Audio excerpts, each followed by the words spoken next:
Lexi Evans. Prologue. Randy.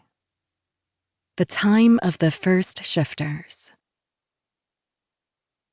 Below me, Eric's howl rings out from the foothills. Ignoring his protest to slow down, I flap my wings to pick up speed, cutting through the air. The morning is rising, the world lighting in soft oranges and delicate blues. If we don't make it home before the start of the ceremony, we risk getting caught. It's bad enough that I snuck out to fly again, but today is my sister Sia's horde presentation at the sunrise ceremony, and it will be noticeable if I'm late. When the mountain pass comes into view, I descend, landing on a wide pad carved in the rock. The shift from my dragon is seamless, my scales and wings replaced by my human form as I touch the ground. After tugging on the clothes stashed in the cubby carved into the wall, I race toward the bridge that leads to the first entrance into our mountain territory. "Wait up!" Eric calls from behind. I look at him over my shoulder, almost tripping from how his muscles flex as he hops into his leathers. When he's a wolf, it's easy to pretend that my childhood friend hasn't become a handsome man.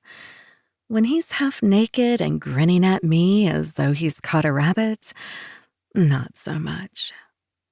I swallow around the flash of heat in my throat. "Hurry then, if Grandma Ava catches us." "We'll be working in the garden all week," Eric groans, picking up the pace behind me. We're quiet as we move through the village tunnels, racing against the rising dawn. Eric's firm grip on my shoulder tugs me to him just before we reach the large courtyard of the village square. Up close, Eric is still the same boy I've always known, his signature smirk crossing his full lips. "I know your sister's ceremony is today, but tomorrow the thunder starts. I wanted to tell you," he shuffles nervously and grabs my hand, "that I plan to be the first to wear your claw." My belly swoops with excitement. Eric means to become a mate contender and win a place in my horde. I had hoped as much, but my dragon refuses to confirm my suspicions until the thunder. Before I can respond, he's dragging me along behind him. "I can't believe I made you speechless," he jokes, his deep voice colored with self-satisfied amusement. "Tease me again and we can practice how well you take my claw," I tease back. He lets out a booming laugh, throwing back his head. "I can't wait for our thunder." We race past the final walkway, the two of us laughing as we spill into the courtyard. The sound dies on my lips, his words forgotten as a tangy, coppery stench hits me all at once. The scent is a swift jab to the throat, knocking me back. I blink, disbelieving. When I open my eyes, it's still there. I was hoping it was a cruel trick of the mind, but the horror in Eric's eyes confirms my fears. The courtyard's cheerful hanging floral bouquets and ceremony decorations are shocking against the scent and sight of so much blood. All around us, the village lies slain, chests ripped open. A deep voice thunders from the other side of the courtyard, and from the shadows of the tunnel, one of my sister Saya's mates, Jor, emerges, his shadows writhing and spitting around him. He opens his arms, calling me to him. Seeing him breaks me, and I run, pleading incoherent questions. Saya and her horde must be alive. They must have been waiting to be announced. It happens so fast. I'm running to Jor one moment, and the next, Eric's desperate voice yells, "Run!" Eric shifts, leaping for Jor, fangs ready. But Eric doesn't make it because Jor, my sister's mate, a man who has lived with us for the last 3 moon cycles, who is funny and doting, strikes. His wispy black shadows plunge into Eric's chest and rip out his heart. The shock of seeing Eric fall limp sends me to my knees. Others scamper into the courtyard from the tunnels, but they don't bring relief. These men wear strange metal on their chests. "Remember, we need her heart," Jor commands, his voice devoid of its previous warmth and familiarity. I claw and crawl my way back to my feet, barely able to think above the roaring in my ears and the racing of my heart. Arrows launch from the strange men. My dragon bursts from my skin, leaping for the outer rock wall of the courtyard. The jagged mountain rips into the scales on my belly in the too small space. My wings scrape and tear as they beat, but I can't find the wind to fly from this angle. The whiz of the arrows is drowned out by the blazing scream I launch at my pursuers. That forces them back for a moment, allowing me to scramble higher on the rock walls. An arrow lances my side, then another, until it's too many to count. The pain of it is nothing compared to the tearing of my heart, but the need to live burns in my chest. I claw forward until the sky opens up, the sunrise waiting, and I launch into a shaky flight. We have been betrayed. Chapter 1. Randy. Present day. Vandera's newest arrival can work the cage. I'll give the man that. The pink and purple lights on the raised platform behind the bar catch the oil between his cheeks, each time the lithe human rolls his hips to the throbbing electronic mix. The steel cage doesn't so much as creak when he sits back on his ankles and braces himself on his outstretched hands. On the drop of the beat, the man stops teasing the crowd and lets himself take the knotted toy he's been working for the last 2 songs. He is the perfect fantasy of an omega in heat come to life. Around me, the bar clouds with spicy alpha wolf pheromones. Though the man is human, sweet floral notes pour off him in waves, pushing the crowd closer to rut with each lift of his hips. Another one of Vandera's ingenious spells. This one she crafted for the human individually, to enhance his natural scent to mimic the pheromones of an omega wolf. It's a sleight of the nose, powerful enough to subdue most alphas from turning feral during their oncoming mating rut, and a way to weed out the rest. Even my body responds the moment the new arrival takes the knot. My insides tighten, coiling with an aching emptiness that rouses a whine from my dragon. I'm restless tonight, though I can't pinpoint why. I hide my desire and study the human instead, looking for signs of how he might perform later. It's one thing for a human to dance and fuck alone in a cage for an audience of wolves. To be in the nest downstairs and take 10 or more wolves is quite another. But as usual, Vandera's spell has lured a wanton and willing soul. The delicate-looking man's face relaxes as he works the knot, his lips falling open on a breathy moan. I can tell he loves it, and that desire will serve him well when he has trained enough to descend to the nest below the bar to ride out the wolf's rut.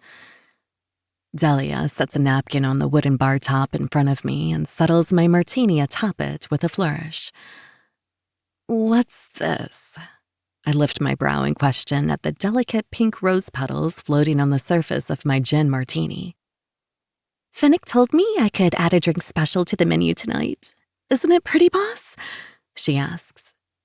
Delia is bubble gum incarnate, bouncing on her toes as she looks at me hopefully.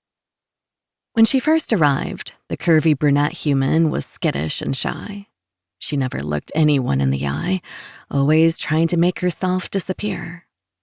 A year and 2 mates later, nothing of that brittle woman remains. It's a testament to her bravery and the power of Vandera's casting spell. Like all who hear the witch's call, Delia was lost for one reason or another.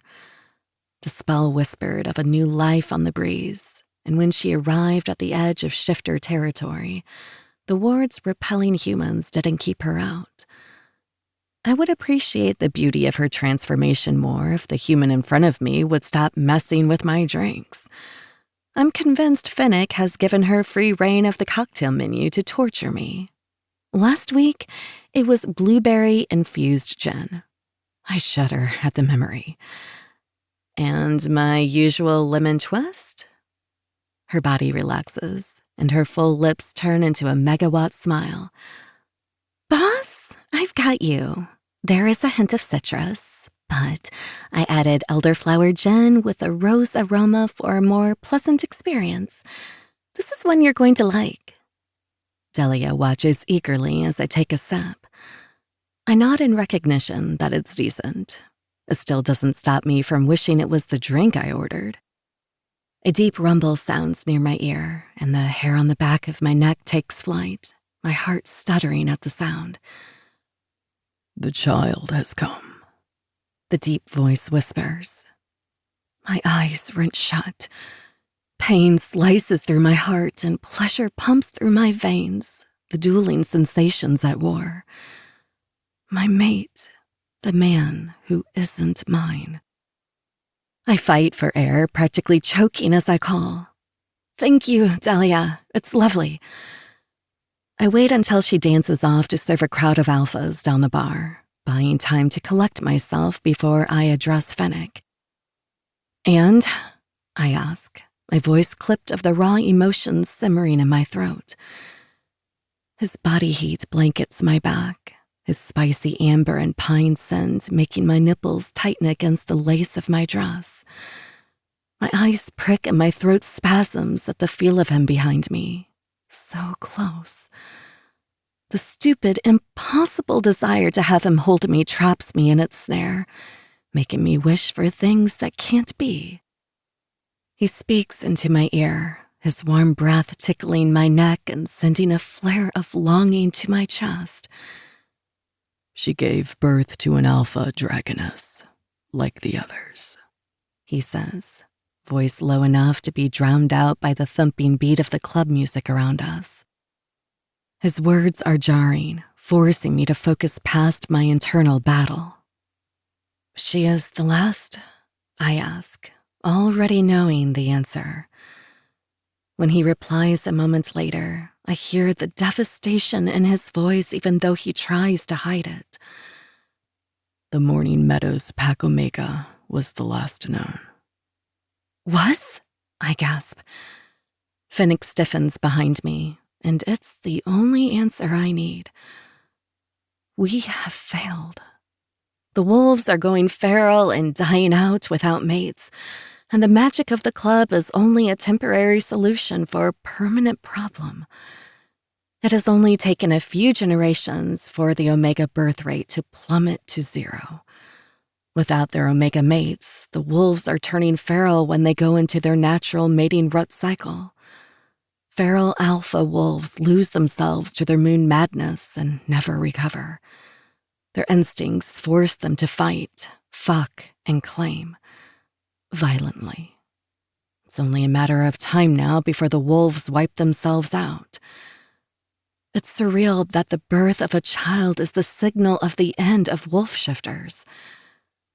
It should be a time of blessing, but I can't help but notice how similar it feels to all my other ends. I'm the last dragon, and I'll watch the wolves die out until I'm the last of the great shifters. The crushing weight of the promise of an eternity alone tightens inside me. An ear-splitting roar pulls me from my morose thoughts and toward the end of the bar. An alpha lunges for the rut companion in the cage, completely overtaken by the oncoming fury of his rut. Just what this night needs, a feral to really kick off the end of the world. The desperate alpha barely grasps onto the cage's metal, making it swing precariously above us. He shivers in an uncontrolled half-shift that reveals yellow eyes and a foaming snout. Not good. Our newest rut companion clings to the far end of the cage, wide-eyed as the alphas closest to the scene howl. Feral wolves are venomous, their bites causing a poison to spread through the blood and block our magical healing.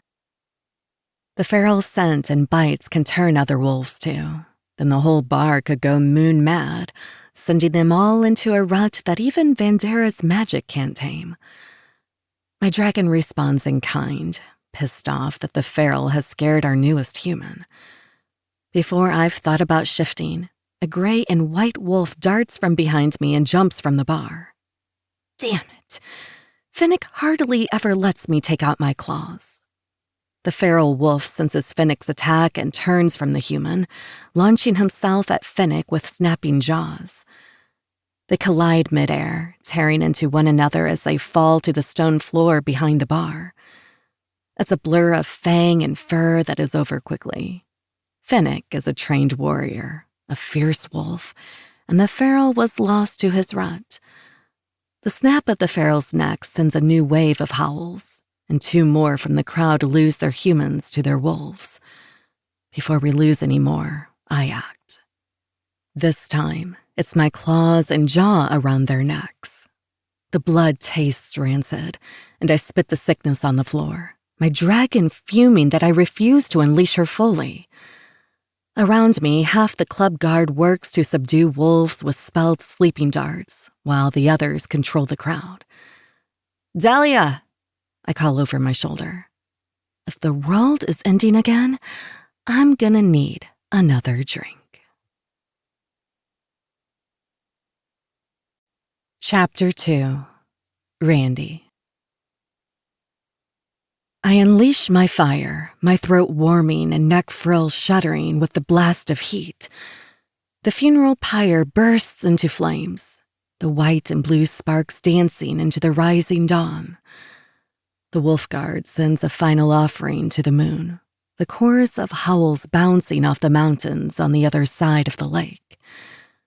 I stare at the ball of light and the tendrils of black smoke chuffing into the sky. 5 wolves died in total after the dust settled in the club tonight. It's becoming more frequent with each passing year as more wolves turn feral because they haven't found their mates. Vandera squeezes my hand and sighs. We are losing too many. You've already done what you can. Their fate is decided, I say, resigned. The wolves have always surpassed the krakens and dragons with their sheer numbers. They were made by Odin to be ground fighters, the army of mass. Many centuries ago, the shifter wars with the human knight crusaders decimated the great shifter species, the dragons, the krakens, and the wolves. But even still, it only brought the wolves' numbers to the thousands. For centuries, they haven't so much thrived as maintained. Now their numbers are dwindling as fewer wolves can find their mates. And no one knows why the Omegas or the gods-given mating runes have disappeared. My best friend wraps her arm around my back, her bangles tinkling as she rests her head on my shoulder and squeezes me tightly. I know you've got that whole jaded because I've stared down eternity thing going, but I'm not ready to give up yet. My wolves aren't dying. Those who find their mates through my calling spell can bond, and Frenzy helps wolves without mates through their ruts safely. We'll find a way to bring back the runes and the Omegas. I found you, didn't I? I laced my hand with hers, hugging her back.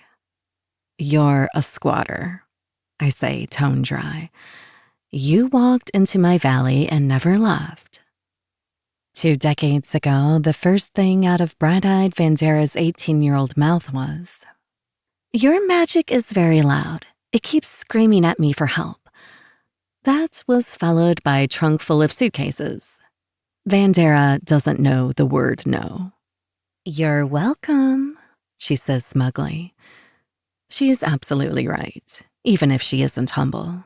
When she came, I'd barely gotten the concept for Frenzy off the ground, and we were struggling to manage the ruts as wolves were beginning to turn feral. Her magic, her friendship, they turned it all around. With our combined magic, my skills and her spells, we were able to not only train humans to attend a rut, but to mimic Omega's pheromones and send the wolves into rut safely. I thought it would give us time to find a solution to the problems, but we're no closer than we were when we started.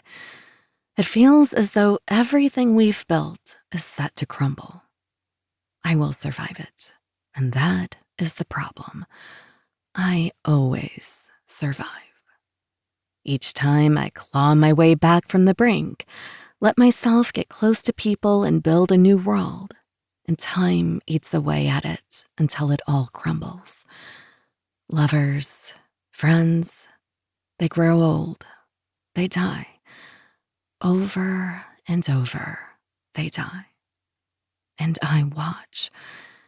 They say dragons are made of fire, but I think at this point, I'm made of ice.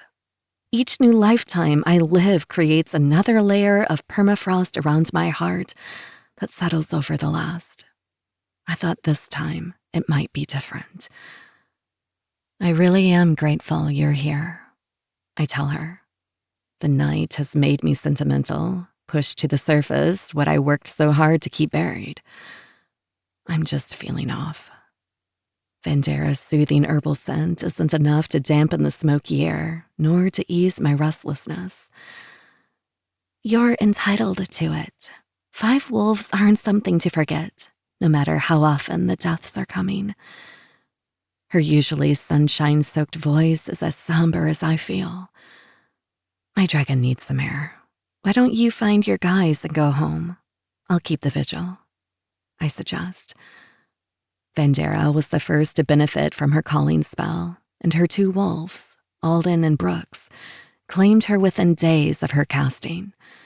Now she boasts a record of 10 sets of matched mates, Delia included. Finding a fated mate is the only real way to save a wolf from eventually turning feral without an Omega. But the spell only calls to mates. They have to answer.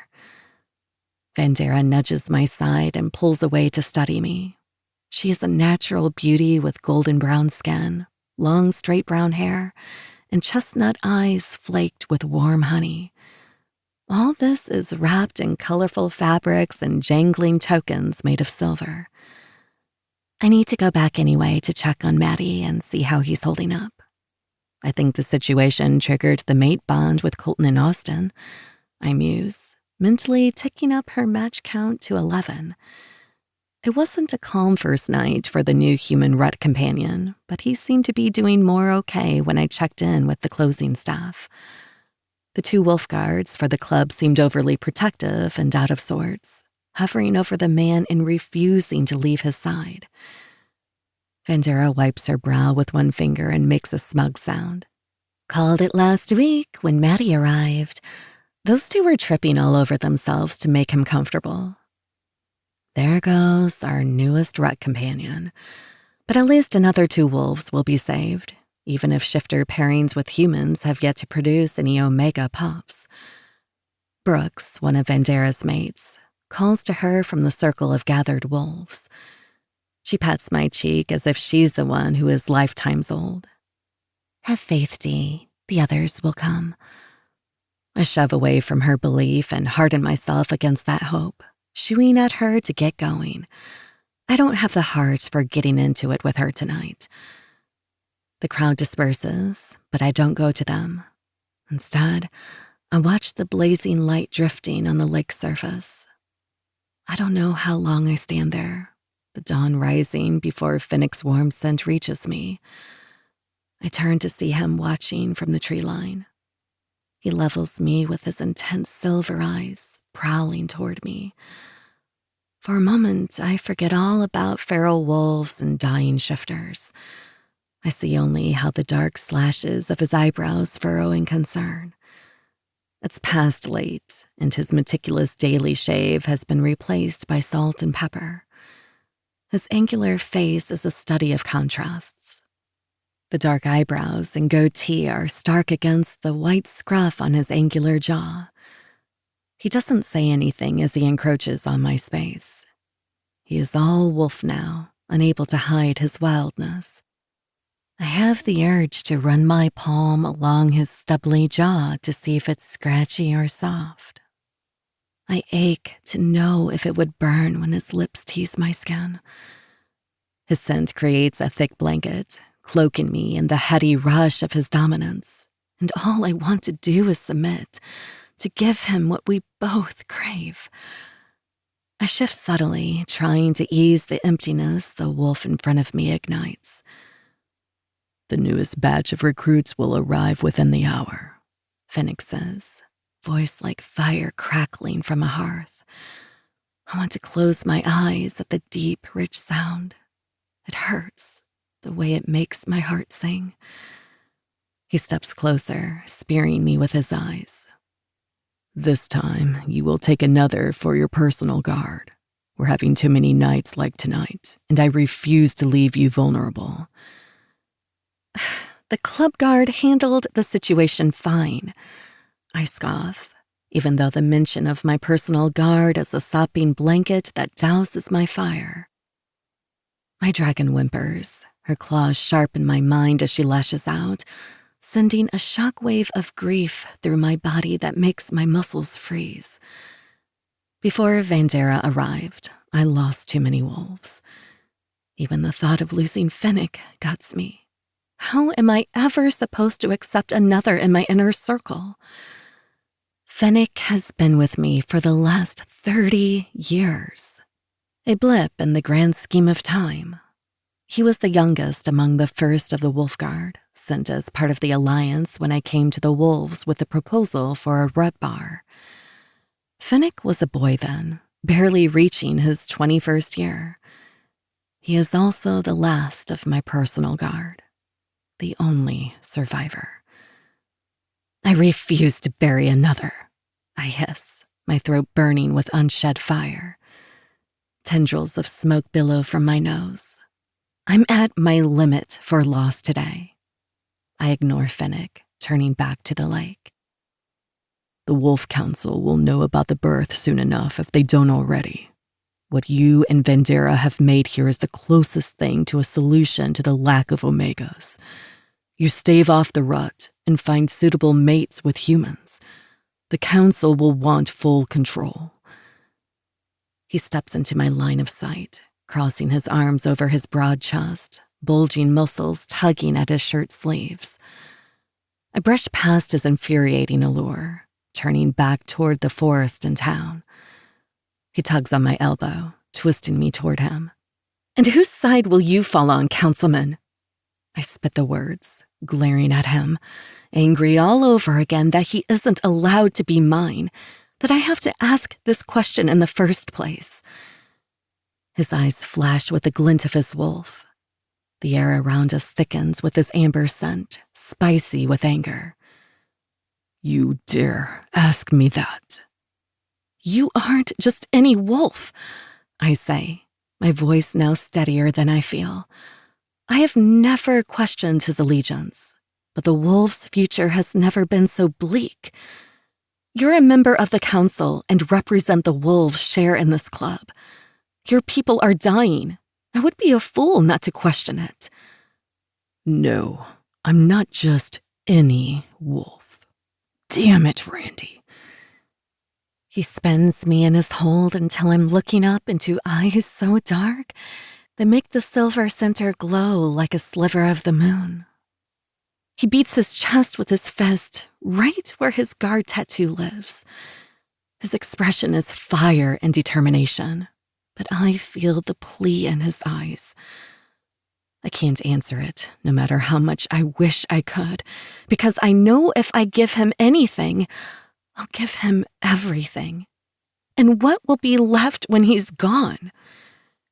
It's funny how centuries can pass like seconds, while some decades take infinities.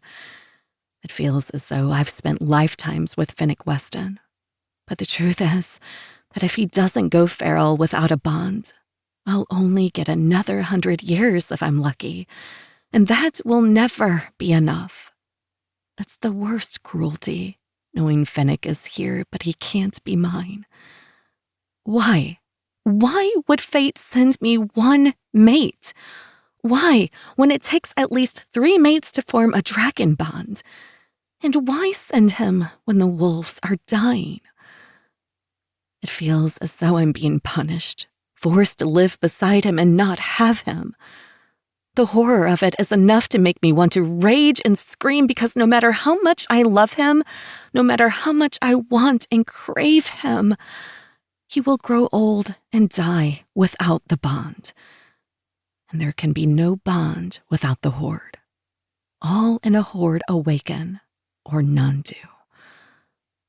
His thumb brushes against my cheek, the slow touch as hypnotic as any of Vandera's spells. My wolf has only ever pledged allegiance to my mate. His voice is sure and smooth, like the first sip of coffee in the morning. Even his promise isn't strong enough to push back time. My dragon remains restless inside my chest as she watches, still unwilling to claim him. Think of the pain of losing our wolf brothers and dragon sisters.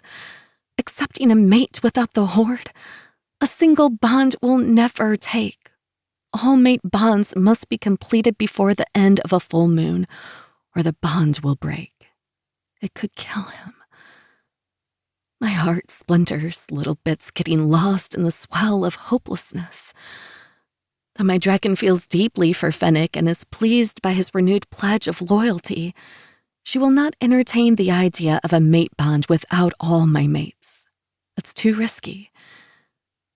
You know it's not to be, I remind Fennec, my words thin and flat. The words strike anyway, landing a blow that ricochets across his angular face. And for a moment, he is more wolf than man, lost to his wildness. I know I hurt him by keeping him away. I don't know why he doesn't rage and yell, tell me I'm awful. Because I am. I'm cold, distant. But no matter how much I hate myself for it, each time I look at him, I see a future where I'm alone. When Fennec first came, I was so hopeful. I let him get close, closer than most. And for a moment, I believed it was finally time for me to awaken as an Omega, that my horde was coming. But they didn't come. Then in a single night, all of my guard but Fennec died when ferals turned frenzy into a massacre. After that, all I could think was that he would die too and leave me. I couldn't bear it. So I created these canyons and valleys between us to protect us. He reaches across the distance and pulls me into his arms, his voice dropping. You're mine. You've always been mine, no matter how much you deny it. His lips brush against my neck, down the collar of my satin blazer. The scruff is as I imagined, the raw burn lighting a trail straight to my center. It's sweetened by the soft brush of his lips on my neck. He has never been so bold, and I close my eyes, taking in the comfort of being in his arms. But before I've had my fill, I force myself to pull away. Giving in to him will only lead to more heartache for everyone. With strained detachment, I reconstruct those carefully crafted boundaries between us. Even to my ears, my voice is cold when I give my commands. Begin evaluating the newest wolves as soon as they arrive. Determine their loyalty to the council and their reasons for wanting this assignment. I'll train them as always, but the guard remains unchanged. I let my dragon take over. I've barely gotten my blazer off and my dress over my head before the shift begins. My muscles ache with the welcome heat of the change. I sprout wings and claws as scales take my skin. We're not done talking about this. Fennec's growl of disappointment follows me as I launch into flight with a burst of fire. Chapter 3. Fennec. Even in a world of wolf shifters, it's a marvel to watch a 5-foot woman change into a 12-foot iridescent white dragon and leap into flight. She is stunning, magnificent, powerful, and she's pissing me off. The dragoness unleashes a blast of blue fire into the sky and roars. It isn't a war cry, but one of heartache. I watch as she flaps her leathery wings, twisting up into the sky. The morning sun makes the spikes on her back sparkle like jewels before I lose her in the clouds. My wolf chuffs, frustrated and confused. Randy is our mate, but she refuses to acknowledge it. I know she feels it. If Randy works half as hard as I do to keep her hands off me, then I know she is in agony. She waits for a horde that may never come when I'm right here. I roar in frustration, half wolf and half man, unable to rein in my form. I'm so far gone that I contemplate going to Vandera to see if she can make me a pair of wings. As it is, I wish I could spank Randy's ass for getting into the fray last night and then flying off this morning. Being capable as a warrior is not enough reason to let her battle ferals. Their bites are dangerous. She worries about the wolves, yet she is the last known dragon. My tender-hearted dove is rare for more than her hide. Her scales protect a soft heart. One of those scales alone holds enough magic to power Vandera's wards for our entire shifter territory. Randy is a walking target, something she forgets here in the sanctuary of the Moon Lake Valley. Here, the wolves have formed an unofficial pack around her. For that same reason, others wish to control her. I turn away from the lake and my infuriating mate to head back to my truck just beyond the clearing. Despite taking my skin last night, my wolf wants the freedom to roam. It's a thinly veiled desire. What he really wants is to go back to our mate and patrol the lake, watching the sky. Ignoring him, I pick up the pace. Halfway down the mountain road, my Bluetooth picks up an incoming call. I expected it at some point, but Jessup is earlier than anticipated, which means it's worse than I thought. Councilman Jessup, to what do I owe the early morning call? He gets straight to the point instead of a greeting. The Omega didn't make it through the birth of the child, an Alpha. I assume you've heard. There is no sense in playing coy. Yes. Yeah. The one word from my old packmate is heavy with the makings of regret, and I tense in anticipation of what he has to say. I'm a voting member, but Jessup is second in command to the Alpha King, who rules all 5 territories joined through the Wolf Council. Whatever he's about to ask is coming straight from the top. It's a mess here, Nick. The birth has forced the Alpha King to convene the council early. The official summons for the council meeting should arrive with the council's messenger and the newest batch of prospects for the guard. You'll be expected. When? I sigh, resigned. The council meeting is necessary, but I'm not sure what we can do that we haven't already tried. I turn off the mountain pass and take the winding road into the valley. Jessup's deep voice rumbles down the line. Not long, less than 2 weeks. Just a heads up, he has sent orders through the messenger for both the witch and the dragon. Orders? I scoff. Randy has an alliance with the wolves, but she isn't their lap dragon. She is commanded by no wolf, no matter how much they want that. We're planning to order around an ancient dragon and a powerful witch? Seems like a desperate plea from a dying man. But then, I guess that's not far off. Order is a strong word, Jessup chuckles, but it's humorless. Think of it like asking them to play nice. If they can teach us how they manage the ruts at Frenzy and train the rut companions, maybe we can replicate it across the territories. That isn't an option. What Randy and Vandera have made at Frenzy takes both their magic. No one else is powerful enough. Jessup and the Alpha King know this. They're already playing nice, I growl. Jessup's easy manner is traded for the hard-ass wolf that got him the second seat, his voice low and commanding. I know you have a hard-on for the dragon, but your loyalty is to the council. Or have you forgotten that after all these years of being leashed? My wolf bristles, eager to show him claw. I manage to grit out the words between clenched teeth. I have never forgotten where my loyalties lie. They will always be in the interest of my mate. Jessup takes my truth for his own, believing he's won. The wolf recedes from his voice. Good. Bring the dragon and the witch. And if they refuse? I ask, wondering how far the Alpha King expects me to push. Then I suggest you start thinking of ways to subdue a dragon. The beep of the ended call sounds just in time not to catch my bellowed curse. I debate pulling off on the side of the road and taking my wolf's skin before the arrival of the newest guards, but the clock tells me I'm out of time. The drive through the main strip of town feels different this morning. The quaint village from decades ago has been replaced by cheerful brick storefronts and houses on tree-lined streets. Randy's estate is at the farthest end, butting up against the riverbank in a section of the eastern forest. It's a modern Viking fortress of sharp-edged towers, pointing toward the sky and encircled by wide river rock decks for landing. The massive structure also houses Frenzy, Vandera's workshop, and the guard. The town is nestled in the valley between the 5 wolf territories of the mountain range, whereas for centuries the North Pass, home of the Wolf Council, had been the center of shifter life. Moon Lake Valley now rivals it in size and numbers. Of the dwindling population, almost a third now call our valley home.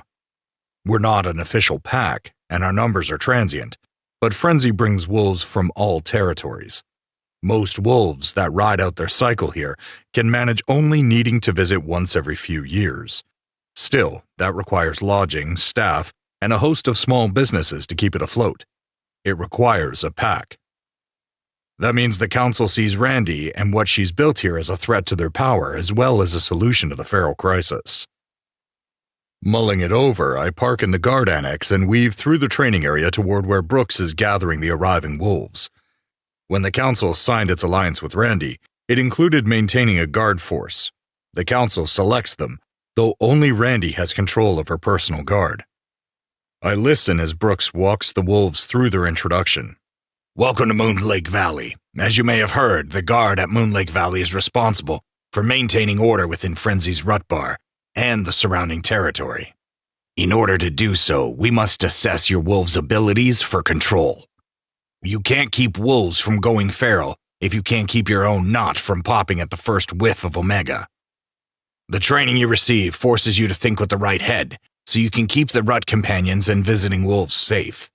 This will prove the strength of your wolf, and your ability to suffer through blue balls. The crowd of wolves snickers at his explanation, but they won't be laughing later tonight. I study them, looking for tells and listening to their side chatter. Their jokes always reveal more about their loyalties than anything else. Brooks draws their attention again. Training begins here this afternoon at 2. We work 12s from 2 to 2. Rooms are assigned through Jen, so when we head inside, make your way to the house manager's office off the kitchen on the ground floor. Clean up after yourself. Don't be a dick. This isn't your pack house. Until this grumpy wolf here, Brooks points at me, signs off that you've got your wolf under control, you'll only train. I don't care who your daddy is, nor do I care what rank you were before you came here. At the first sniff of feral, you're out. I suggest you get some rest before roll call. The crowd of alphas consists of young wolves, men no older than 25 with too much bravado and stupid mouths. They snicker amongst themselves, nudging one another and whispering about the rumors of the Dragoness's training. All but one are eager. In the back, standing off a little from the group, the man silently watches, a single duffel bag slung over his shoulder. On the surface, he looks like any alpha his age, with a tall build and a muscular frame. His sun-streaked brown hair is wavy and long but unkempt, like his scraggly beard. His jeans and flannel are worn in, and his skin is tanned from time in the sun. Something about him is different from the usual wolves the council sends. Guard spots are highly sought after, and only the elite from a pack are sent. But that doesn't appear to be the case here. I join Brooks, leaning in to speak quietly. Who is that wolf in the back? Before he can answer, a man steps out from one of the council's vehicles, a rolled piece of parchment in his hand. The messenger has arrived. I wonder if the council plans to unseat Randy and take Frenzy for themselves while they have called her away. They've never asked her to come to them. The wolves have always traveled when needed, as she rarely leaves her lair. When she signed her alliance with the council, her territory had been closed for many lifetimes to all but a few, except during the mating thunder. The fact that they demand her presence at the same time as the training of the new guard sniffs of trouble. My wolf rumbles a growl of warning from my chest. Brooks raises his brow in question. Later. Keep eyes on that one, I say, nodding subtly to the odd wolf. He lifts his head in acknowledgement, bellowing orders to the new recruits to follow him. I turn to the council messenger in greeting. Welcome. Let's discuss council affairs in my office over coffee. Can I have the housekeeper bring up breakfast? The older alpha's shoulders relax. With a bourbon. It was a long night. Absolutely. I urge the man toward the entrance of the main buildings, my wolf prowling close to the surface as I puzzle over the council's plans. Chapter 4. Gunner. I look at the snoring buffoon they've got me roomed with and finish zipping up his bags. He's got nothing more interesting than a joint, but at least I know he's harmless. Slipping out of the room, I spiraled down the stairs of the 4 floors that make up the guard wing of the estate. This fucking place is massive. I'm talking about a fairy tale castle like in the books I used to read to my sister Izzy when we were little. This place has enough books and old stuff hanging on the walls to be a museum. I never imagined what it would look like if I ever rigged my way here, but whatever I could have thought of wouldn't have been this. The lead trainer, Brooks, gave us a no-fuss tour when he walked us to security to get outfitted. After that, he left us with the housekeeper to get settled. We're supposed to be sleeping before our first training shift. Like that shit is happening. The first rule of not dying in a new place is to know the exits. Rule number 2, find the kitchen. I wanted this gig. Hell, I traded a councilman for the opportunity after he found himself in a tight spot after a bad bet on a fight. That doesn't mean shit here won't be full tilt either, especially for someone like me. Have they ever even trained a wolf who can't fully shift? It never came up with the councilman. The staircase ends at a hallway that leads to a series of staff common areas. In the dining hall, the regular guard members are finishing up breakfast. A few wave, but no one pays much attention. I stuff some fresh fruit in my bag and weave behind the buffet line. As I duck into the bustling stone kitchen, a human female carrying loaves of bread almost sideswipes me.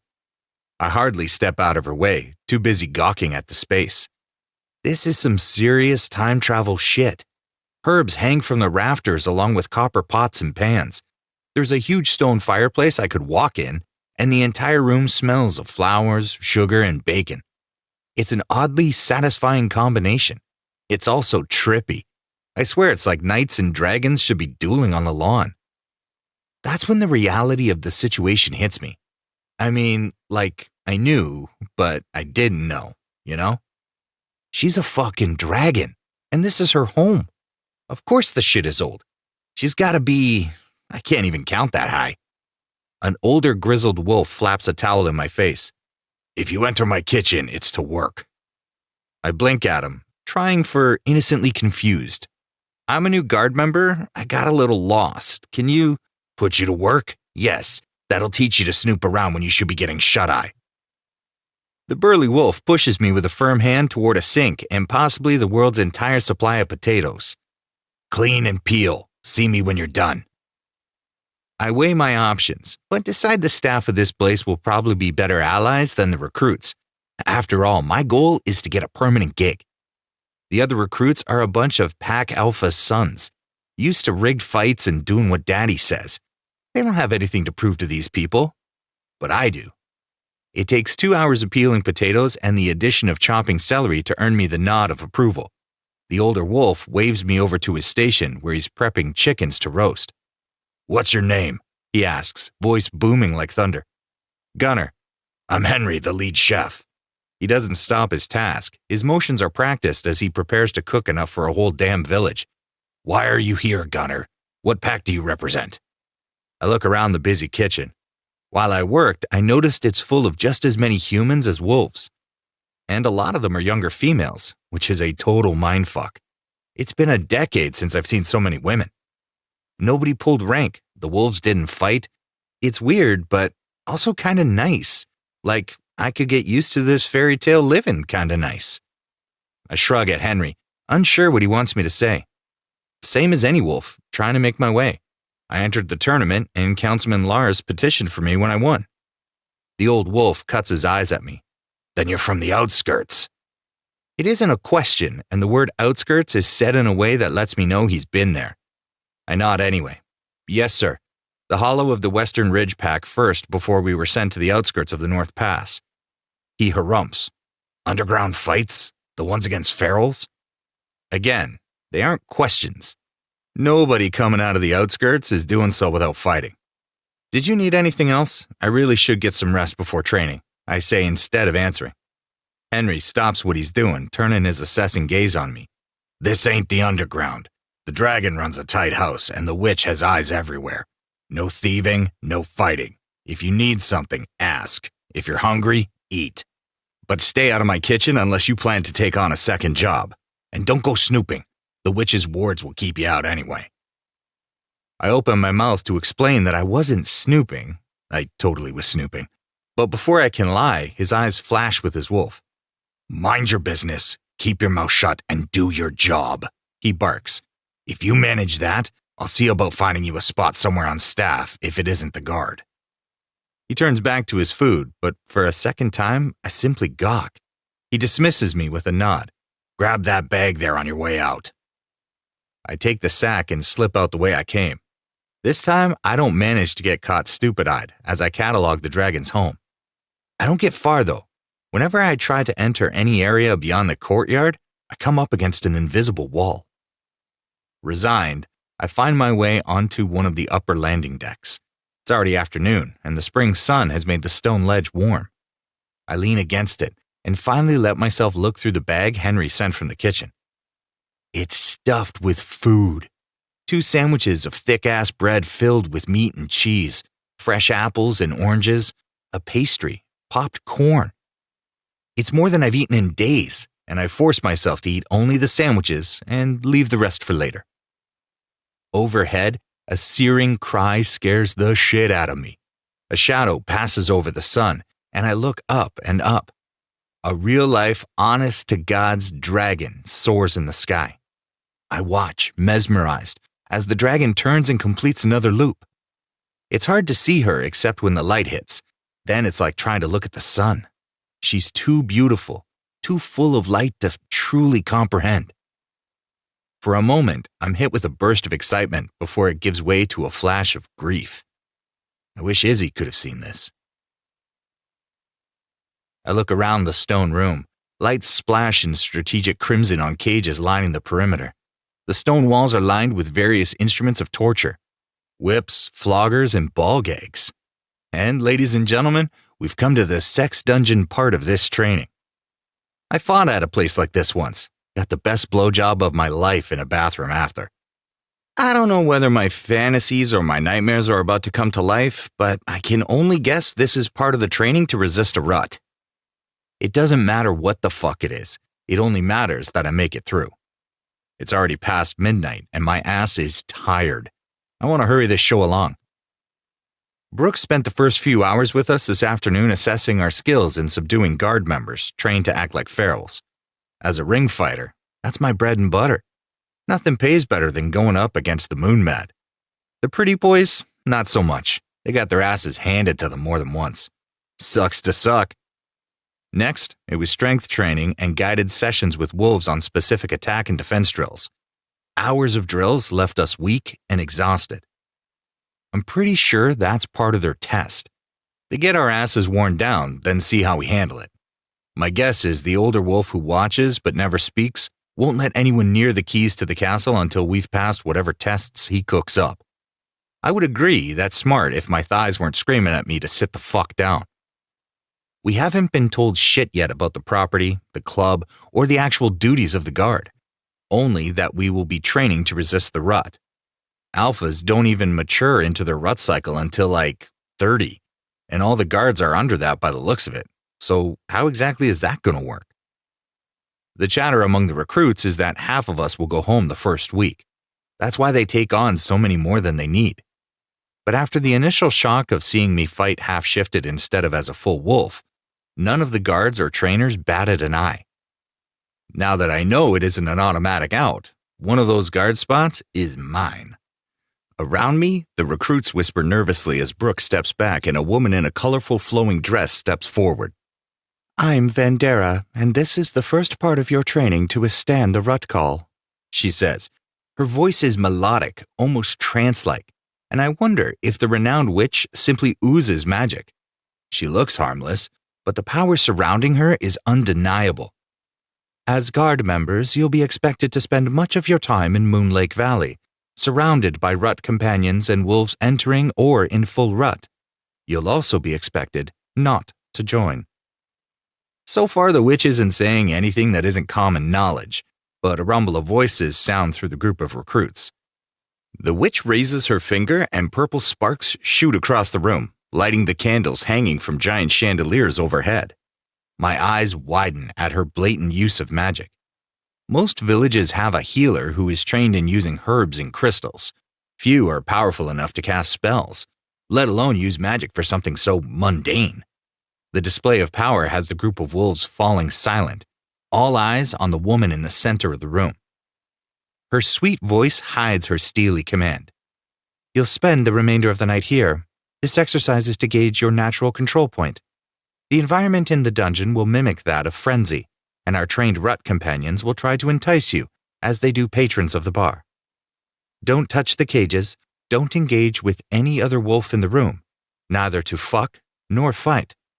Permanent guards will monitor and remove wolves deemed unable to withstand the temptation. Those who emerge in the morning will be expected at the training grounds tomorrow afternoon. Good luck, alphas." Wolves hurl questions, but she simply turns and takes Brooks's arm. He leans in and kisses her forehead fondly before tucking her under his arm and walking through the guards stationed at the back of the room. Interesting.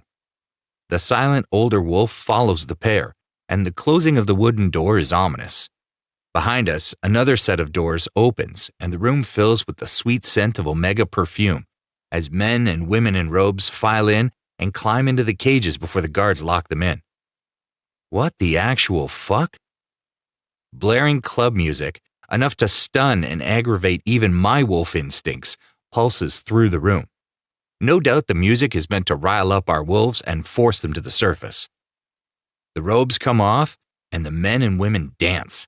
Their hands roam over oil-slick skin as they pinch their nipples, rub their cocks, and tease their clits. Guttural moans sound one after another. The scent of Omega swells, permeating the air in a rush of sex and pheromones so thick I can taste it. My dick goes hard and my teeth ache. I force myself to look up, tearing my eyes away from the debauched sight, only to see small tendrils of purple smoke coming from the witch's candles. That shit is spelled, but with what? Alpha pheromones, spicy and close to the peppery tang of rut, waft into the mix.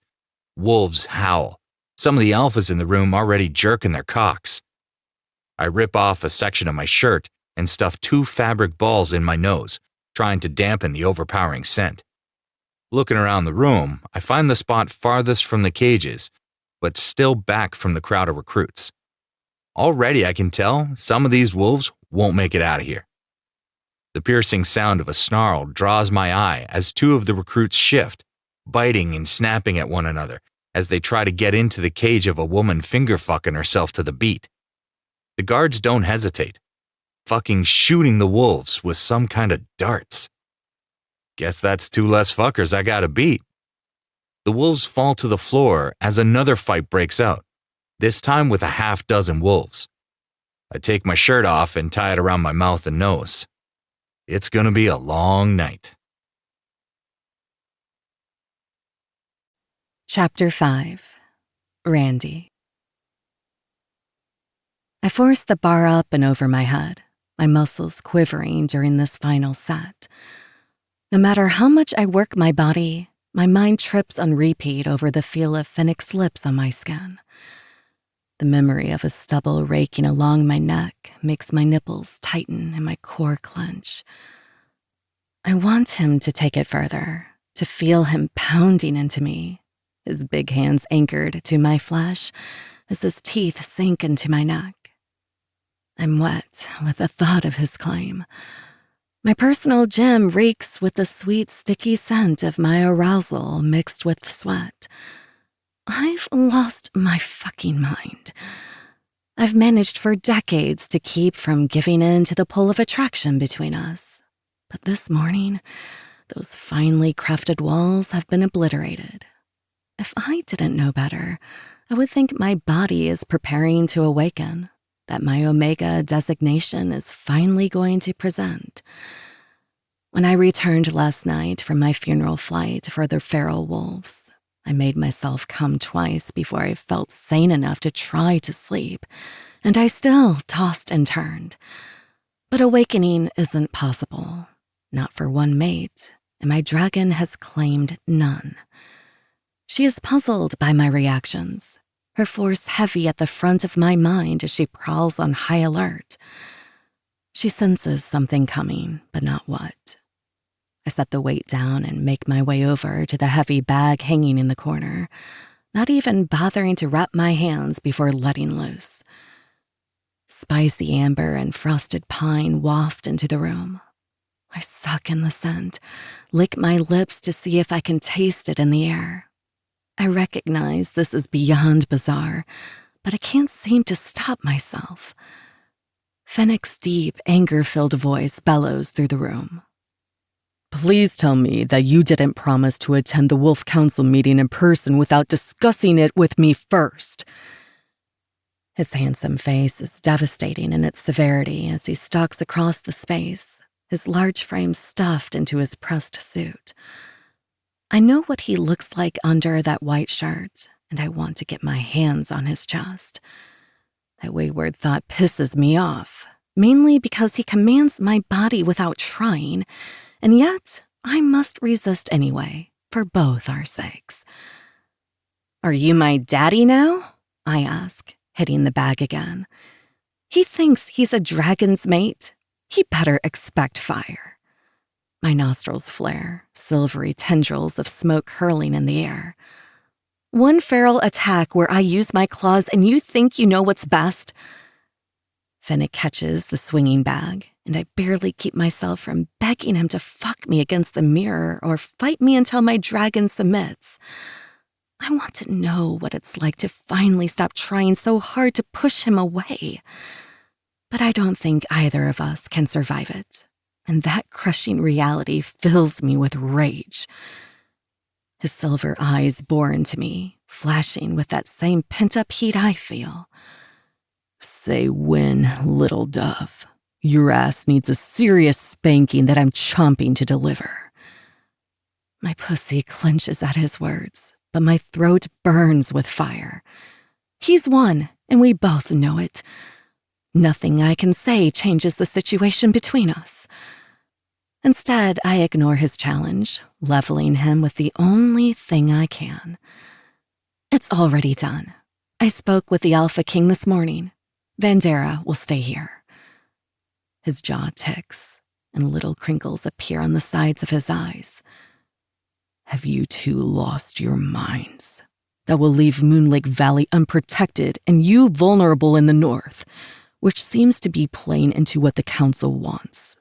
They will make a bid for control.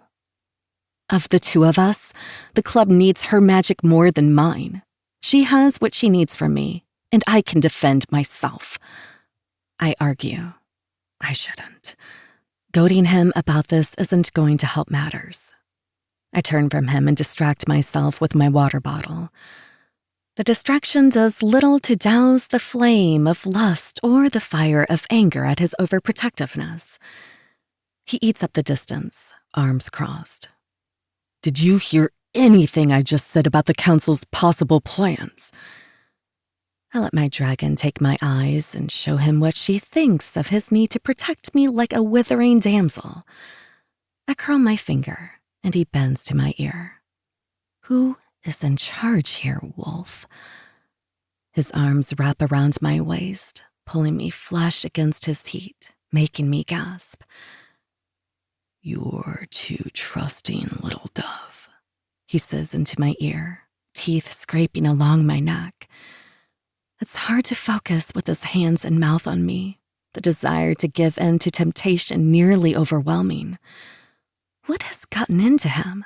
He never pushes like this, never crosses the lines drawn between us. I force myself to push away, grabbing my towel and throwing open the door. "Do you think you're the only one who doesn't trust the council?" Trying to keep my composure, I make a beeline for my bathroom and turn on the shower. I need to calm my overheated body before I have to face the new trainees this evening. As it is, I'm in no condition to teach about self-control. Finnick leans against the doorway to my bathroom, his eyes tracking me in the mirror. "Then why?" I know he's concerned, because he cares and wants to protect me. But I made an alliance with the wolves because I have an interest in keeping shifters alive. There is no other purpose for Frenzy, and I won't cower in my lair and leave them to solve this for themselves. If they prove treacherous, it will be to all our detriment. Wolves and dragons have always worked together. I'd rather reaffirm an alliance than make an enemy. We're on the same side here, even if the wolves are too blinded by fear to see it. He studies me, his muscles strained and his scent still spiced with anger. "Tell me about the newest recruits, or leave, so I can get ready for tonight's training," I say. Finnick steps up behind me, tugging on my arm so I face him. "I'm serious, Randy. You can't go to the council. My wolf is insistent," he says, his tone softer now. "I'm going. It's done," I grit out. I back away from him as I toe off my sneakers and toss my sports bra over my head, lobbing it toward him childishly. I shimmy from my biker shorts and hop into the sanctuary of my shower, his low growl hitting me like a smack on my ass. "If you're determined to go, you will take a new member for your personal guard," he grumbles. I wash myself quickly. Despite my bravado, I can't let myself actually get naked with Finnick, and all I want is to invite the overprotective, lickable, panty-melting man inside. He keeps speaking, his tone husky and the room filling with the sweetest edge to a spicy amber. "Select one of the trainers who has proven themselves. Perhaps Brooks will." I roll my eyes. "Vendera's mates stay." He peeks his head around the glass door of the shower and says my name as if it's both a blessing and a curse. "Please, for my peace of mind." His silver eyes stare at me, but instead of anger in them, I see the fear of his wolf. My fire sizzles out. "I'll agree to select a new guard member before we leave, on the condition that we don't argue about my going again. It's necessary, and it's happening. Let's focus on a plan for what to do if things go sideways." He nods in acceptance, clearly holding his tongue, and walks out of the room. The door shuts softly in his wake, but the sweet laced spice of his scent lingers. I sag against the shower wall, both my dragon and me wondering what the fuck I just agreed to. Chapter 6. Gunner. I know I've been sucking in some witchy rut haze candle fumes, but when the door to the dungeon opens and the dragon walks in, I swear she's bathed in an aura of bright light and blue dancing flames. My dick was already hard, but her presence causes my entire body to tense and my throat aches with the itch to howl. I want to drop to my knees and worship this creature. She is part sex goddess, part fairy tale dragon. Her black cloak is straight out of a coffin, and her lace dress shows off every curve without showing anything. And the shoes. Those spiked red heels are a wet dream. My dick twitches against my thigh in a show of support. I want to see how they look draped over my shoulders. She's seriously fucking gorgeous, looking no older than 30 even though I know she's ancient. Her power is undeniable. She looks like she could let loose her fire and toast me like a marshmallow. Somehow, that makes her hotter. All eyes are on the sway of her hips as she walks to the center of the training room. Up close, I realize it's her hair that's white, so bright it appears to glow. When she speaks, it goes straight to my cock, the sultry sound low and inviting. Congratulations, boys, on making it through the first night on the guard. It's no easy feat. Now you've had a taste of the rut and experienced the pull it can have on your wolves. Tonight, we will begin our first lessons in controlling your wolves so that you can withstand its pull. The dragon looks around the group of gathered wolves. Some of the idiots snort and snicker, boasting about being the one to ride the dragon. The silent wolf who always watches seethes in the corner, his low, menacing growl rolling through the room. The longer she assesses us, the more the room grows restless. Wolves shift uncomfortably and clear their throats. Still, she doesn't speak. Only her eyes survey the space, her dragon's sight sharp. After what feels like an eternity, her light eyes, almost golden, narrow in on me. Boy, come here. Fuck me sideways. I step through the small crowd and awkwardly stand in front of her. So low that I have to lean in to hear, she asks, "Is it true you made yourself nose plugs?" Shit, I don't know what the rules are, and last night I was only thinking of making it till morning. Answer me, she says with a lift of her brow. I nod, nervous about opening my mouth and letting something stupid fall out. Her lips twitch. Clever. Her fingernails rake over my shoulder and down my back as she circles me, her gaze curious. I don't have a fully formed wolf. He is a phantom in my mind, little nudges of instinct. Standing like prey before a dragon causes every one of those half-formed instincts to rise. There should be fear, and there is, along with a healthy dose of don't fuck up in front of the new boss. But more than anything, my dumbass wolf wants me to throw myself at her and beg her to let me worship her body. She finishes circling me, pressing a singular red nail into my chest. The sharp tip digs into my skin, and she drags it up my throat. The golden liquid fire in her eyes dances in amusement, and my stomach swoops with nerves. Is that a banana in your pocket? Of all the things she could have said, that's what she asked? I know it's the rut hash this witch has us smoking, but I've never been more convinced that this is the woman of my dreams. She's got me in her sex dungeon, a crowd of wolves about to piss themselves in terror, and she leads with a bad joke? You've been around a long time, and that's the best line you've got? I lob back sarcastically. She swallows a half-formed laugh, her lips tugging into a small smile and those eyes dancing again. No, actually, why is there a banana in your pocket? That's it. From here on out, my new life goal is to get this woman to make a full belly laugh. Henry likes me, and I like snacks? Is that so? She raises her brow. Strip.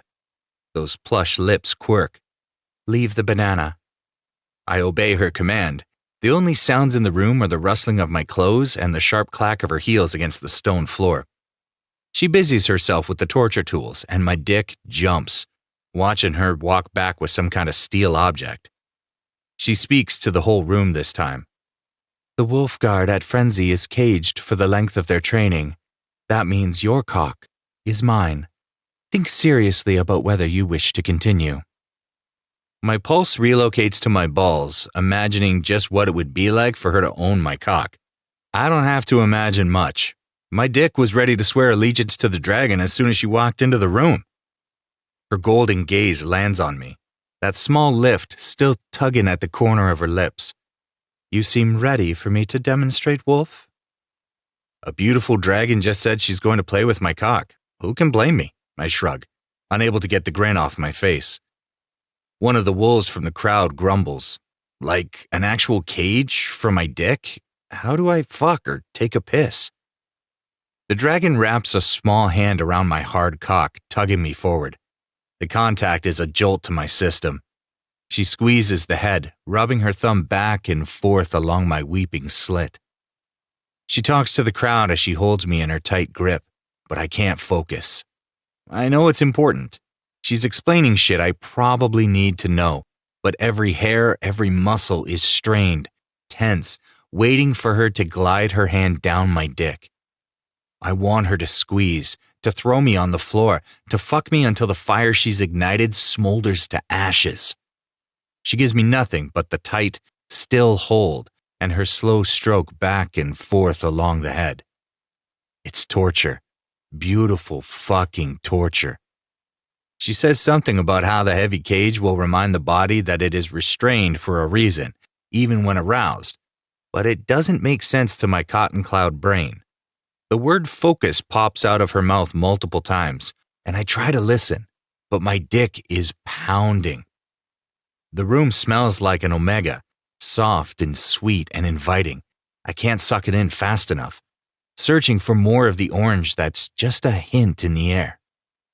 Discontent rolls through the room, and the movements of wolves slinking to the guard at the door to bail draw my eye. But then a streak of crimson light shines on us, pulling my attention back to the dragon, and the room around us fades to the background. Let's begin. Her grip tightens.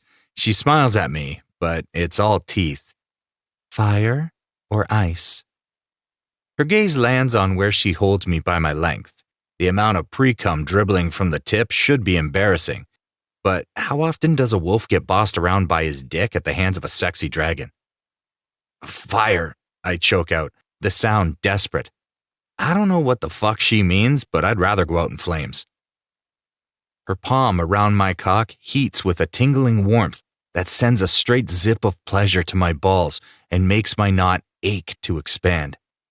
She crowds into my space, her breath warm against my chest, as her other hand rakes her nails along my abs.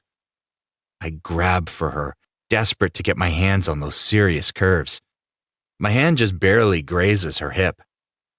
Hands to yourself, the dragon laughs, and I want to drown myself in the sound. Bandera? The witch steps into view, blinding in her colorful robe. She mutters something, giving a flick of her wrist. Both arms are yanked above my head, held by an invisible rope digging into my skin. The pressure of the knotted rope only adds kindling to the fire raging in my body. That same invisible force spreads my legs, locking my ankles into place. My dick thinks this is an improvement, jumping in the dragon's hand. The witch's melodic voice weaves through the room, but this time I can't hear anything more than my own panting. The beautiful dragon's hands roam across my skin, little bolts of fire that tickle and tease, warming me from the inside. I get lost in the sensations, my dick aching for her to return. The haze of rut washes over me, red and hot, as the dragon teases me until I'm only wolf, pounding with the need to sink my teeth into my mate's neck. Somewhere in my mind, alarm bells are wailing over the ridiculous thought that this powerful dragon is my mate, but the warning is drowned out by the fire raging in my balls. The sharp, sweet nip of her teeth on the line of my ear makes my knot pop. Come for me, little wolf, she commands. My body is hers entirely, and an orgasm blasts through me, so sharp and achingly beautiful that the world is a kaleidoscope of colors and light. It goes on and on, but she doesn't stop tugging my cock. She keeps me there, her hands wrapped snugly around me until my body shakes uncontrollably. Then she picks up her pace, her small, heated hands twisting and squeezing until she forces me to come again. My vision blacks out, and I sag against the invisible rope, floating on some blazing sea of fire so warm and whole that I never want to leave its cocoon. She murmurs in my ear, "That's a good wolf. Come for me one more time. Let me get this fat cock soft." I submit to her with ease, letting her rule my body. She strokes me, her grip snug, warm, and wet as she fucks me with my own cum. Her maddening pace is relentless, going until my dick is spent and my limbs can barely hold me up. Something soft wipes against my oversensitive cock. Then heavy steel encases my shaft. It's smooth and unyielding, full of intense pressure from sharp points that graze the tip of my glands. With glazed eyes, I look down, and a moon-mad laugh tumbles free. My cock is caged in a steel dragon, its mouth open at the tip to reveal 4 sharp fangs. This dragon literally has my dick by her teeth. She leans in, whispering so only I can hear. "This comes off when I say you've been a good boy, pup." I'm done for. Shackle me to the dragon for life. Let me smoke the witch's hash for the rest of my days while this dragon owns my cock. She turns to the room and nods to the witch, who has amassed what appears to be a small army of the same omega sweet-smelling humans from yesterday. "Ice the others," the dragon commands. To the silent watcher, she says, "Escort the wolf to my personal guard tower. I'll be up in a moment. You're to train him personally. Bring him up to speed before we leave." I can't decide if that's good or bad. My mind is too hazy to make sense of anything. The invisible ropes sag, and before I can collapse, I'm in the arms of the silent wolf. He picks me up as though I weigh nothing. I should probably be worried that the wolf in charge has to carry my laid-out ass from the room, but for some reason, I only feel cozy.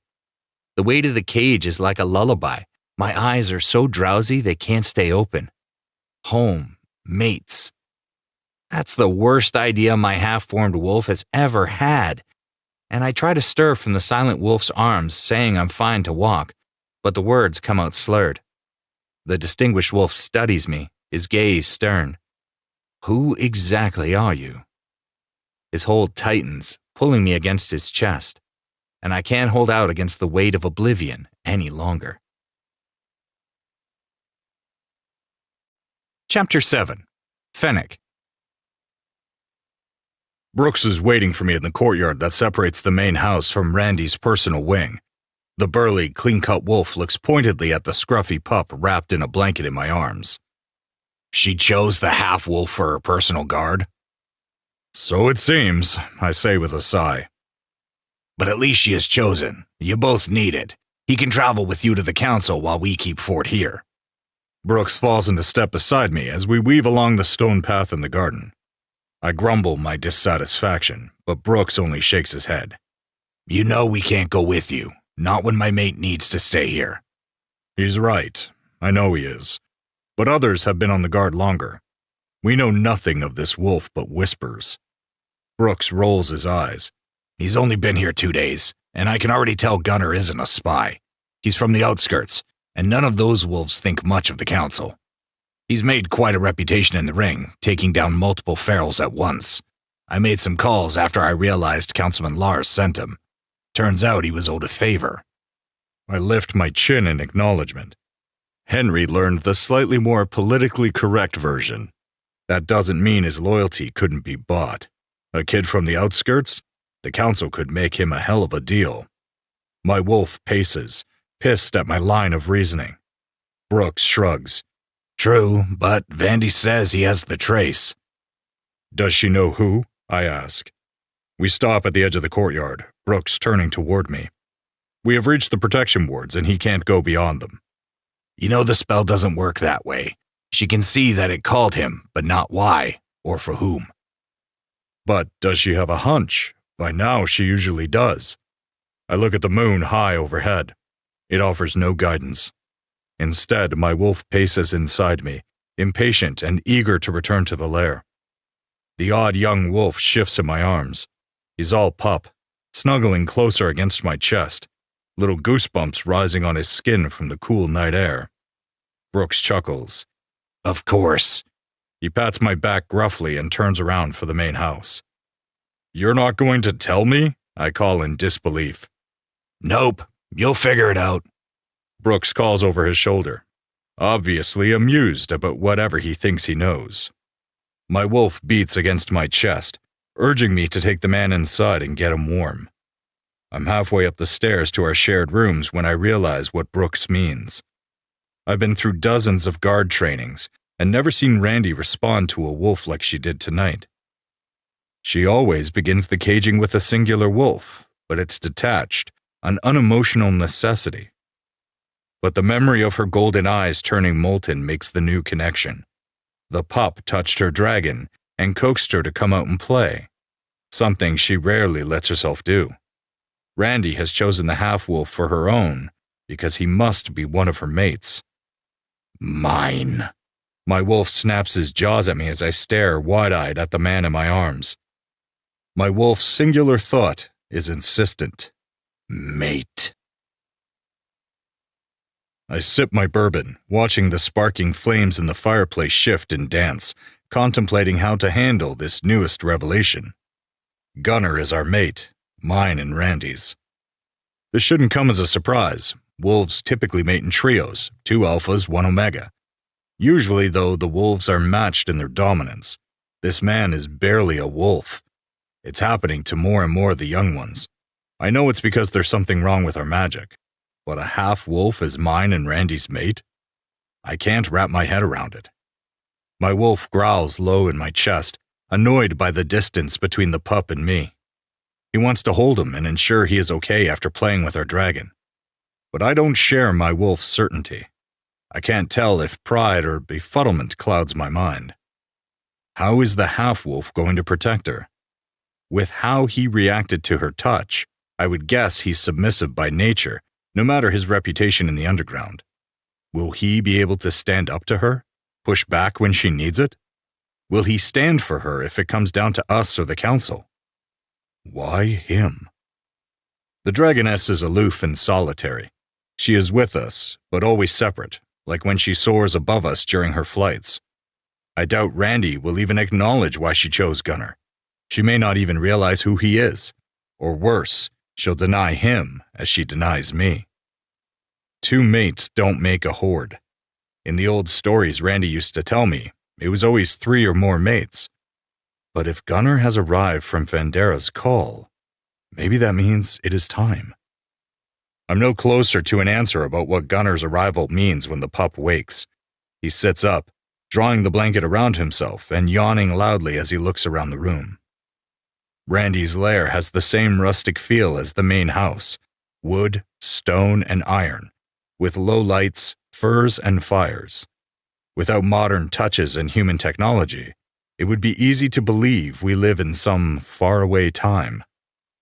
Gunnar's gaze lands on me, and I notice for the first time that his eyes are not the traditional silver of a wolf, but almost a greenish gray. He clears his throat awkwardly. I know your role is like the silent statue, but that was hell of intense, so, He blows out his cheeks, eyes going comically wide. Could you tell me what the fuck is going on? I bury my smile against the lip of my glass, taking a sip to buy some time. He is adorable. I'll give my wolf that. What exactly would you like to know, pup? I flick my wrist, twirling the amber liquor in the glass and study the fire. He stands, tying the blanket around his waist as he crosses the room. In a move I don't anticipate, he snatches my drink from my hand and drains it in one go. Let's start with what the fuck is on my dick. I stand, crowding into his space. He attempts a step back, but the fire behind him blocks his retreat. Up close, his eyes are the exact color of the morning mist in the mountains, and I can see how easy it will be to get lost in them. I take another deep breath of his earthy sage. My dick plumps against my thigh, harboring none of my brain's hesitation. I grab his hip, tugging him closer in a stumble of blanket that causes his hand to clutch my chest for balance. Unable to resist scent marking him, I rub the back of my hand across his cheek. Let's be clear. Because it seems you've already forgotten your lesson. Randy's amused voice calls from behind me. Your cock belongs to me. Gunnar gives Randy a lazy grin. I gathered that, gorgeous. Mind telling me how it works now that I'm not huffing the rut hash? He takes a sidestep from me and crosses his arms, looking at us expectantly. Randy prowls toward us, her dragon still at the surface in how she moves. The lace dress she wears is so short it barely covers her, and I'm mesmerized by the flex of her thick, muscular thighs. I want to get my hands on those thighs, dive between her legs, and finally get a taste of her. She is power and grace personified, so fucking beautiful and strong. But it kills me that she won't let me care for her. She reaches the pair of us, her dragon still very much in her eyes. Your cage is made for long-term use. Everyday activities you do as normal, except sex and self-pleasure. The magic of the cage is supple and allows for things like washing, but only mine or Vandera's magic unlocks it. The cage is spelled to create a kind of scent blocker. With it, you will still become aroused, but it allows you to resist the pull to rut with anyone but your mates. It will allow you to train safely and become used to denying your body's reactions. Gunnar paces in front of the fire. What happens when it comes off? We bring all our guards through a full rut at the end of their training, I explain, walking to the bar cart in the corner. I refill my drink and pour 2 more. It helps settle their wolves, makes them less likely to go feral. Gunnar pauses his pacing, looking at me in confusion. If going into an early rut fixes it, why not make all young wolves do it? I hand off the drinks and return to my chair by the fire, waiting for Randy to explain. Randy takes a sip, staring into the blaze. Because the only real cure comes from a mate bond, not a spell. The club isn't enough. What's the deal at the club? Those candles are spelled, right? Gunnar chews his bottom lip, his eyebrows furrowed in puzzlement. Yes, they help enhance the sense in the room. At Frenzy, we use magic to mimic the environment of the old mating rituals. She stares unseeing at the fire as she explains. For many centuries, mates were selected when all the young of the packs and the hordes would come together. The dragons call it the thunder. She always has difficulty talking about the past and her beginnings. It's heartbreaking watching her struggle, when all I want is to pull her into my arms and offer her comfort. Wait, back up for me. What is a horde? Gunnar's head drops to the side in confusion. I can almost see his wolf ears cocked to listen. An image of him on his knees, naked and head cocked to the side, awaiting orders from our dragoness, comes unbidden. In the bedroom, at least, the 2 of them will be exceptional together. Maybe the 3 of us would. But Randy is too lost in her memories to see either of us. Her voice quivers when she answers him. A horde refers to the mates of a dragon. Dragons and wolves have always mated as one, packs and hordes. Gunnar seems to think that over, leaning against the armrest of my chair. Why does that matter? Do dragons help awaken Omega wolves? He looks at me, his grin sheepish. I don't get it. Randy doesn't stop watching the fire, her expression carefully blank as she explains, but I see the pain she's trying to hide. During the thunder, wolves go into rut, and omegas answer with their heat. Alphas and omegas were made to balance one another. Their bodies work together, drawing from one another what they need, a give and take. Wolves don't need a dragon specifically, they need omegas. None of us technically need the thunder to find mates, or to have a successful rut or heat. But a thunder, all the combined hormones and magic of the wolves and the dragons, helps to create a frenzy that awakens the mating bonds and draws people together. At the club, we mimic that, but it isn't big enough to service everyone, and in the end, there are no omegas left to bond. And dragons are omegas? He asks, snapping his gaze back to her in surprise. Either Gunnar is a great actor or the council has told him nothing. Maybe Brooks and my wolf are right to trust him. The slightest puff of smoke billows from Randy's nose, her jaw grinding out the words. Awakened dragons are, I'm not awakened. On the final word, she whips her head toward me, molten eyes blazing with some emotion I can't name. Gunnar looks at me, then back at her. Okay, so you're saying alpha wolves are turning feral because they need Thunder Omega Rut Hash, and without it, shifters are dying. Is that connected to my... His voice trembles and cuts out as he pats his chest. I try to explain, to give at least one of us some answers. Is that why you don't fully shift? We think so. We've seen a few young wolves who are unable to. It's like our magic is unbalanced, dying.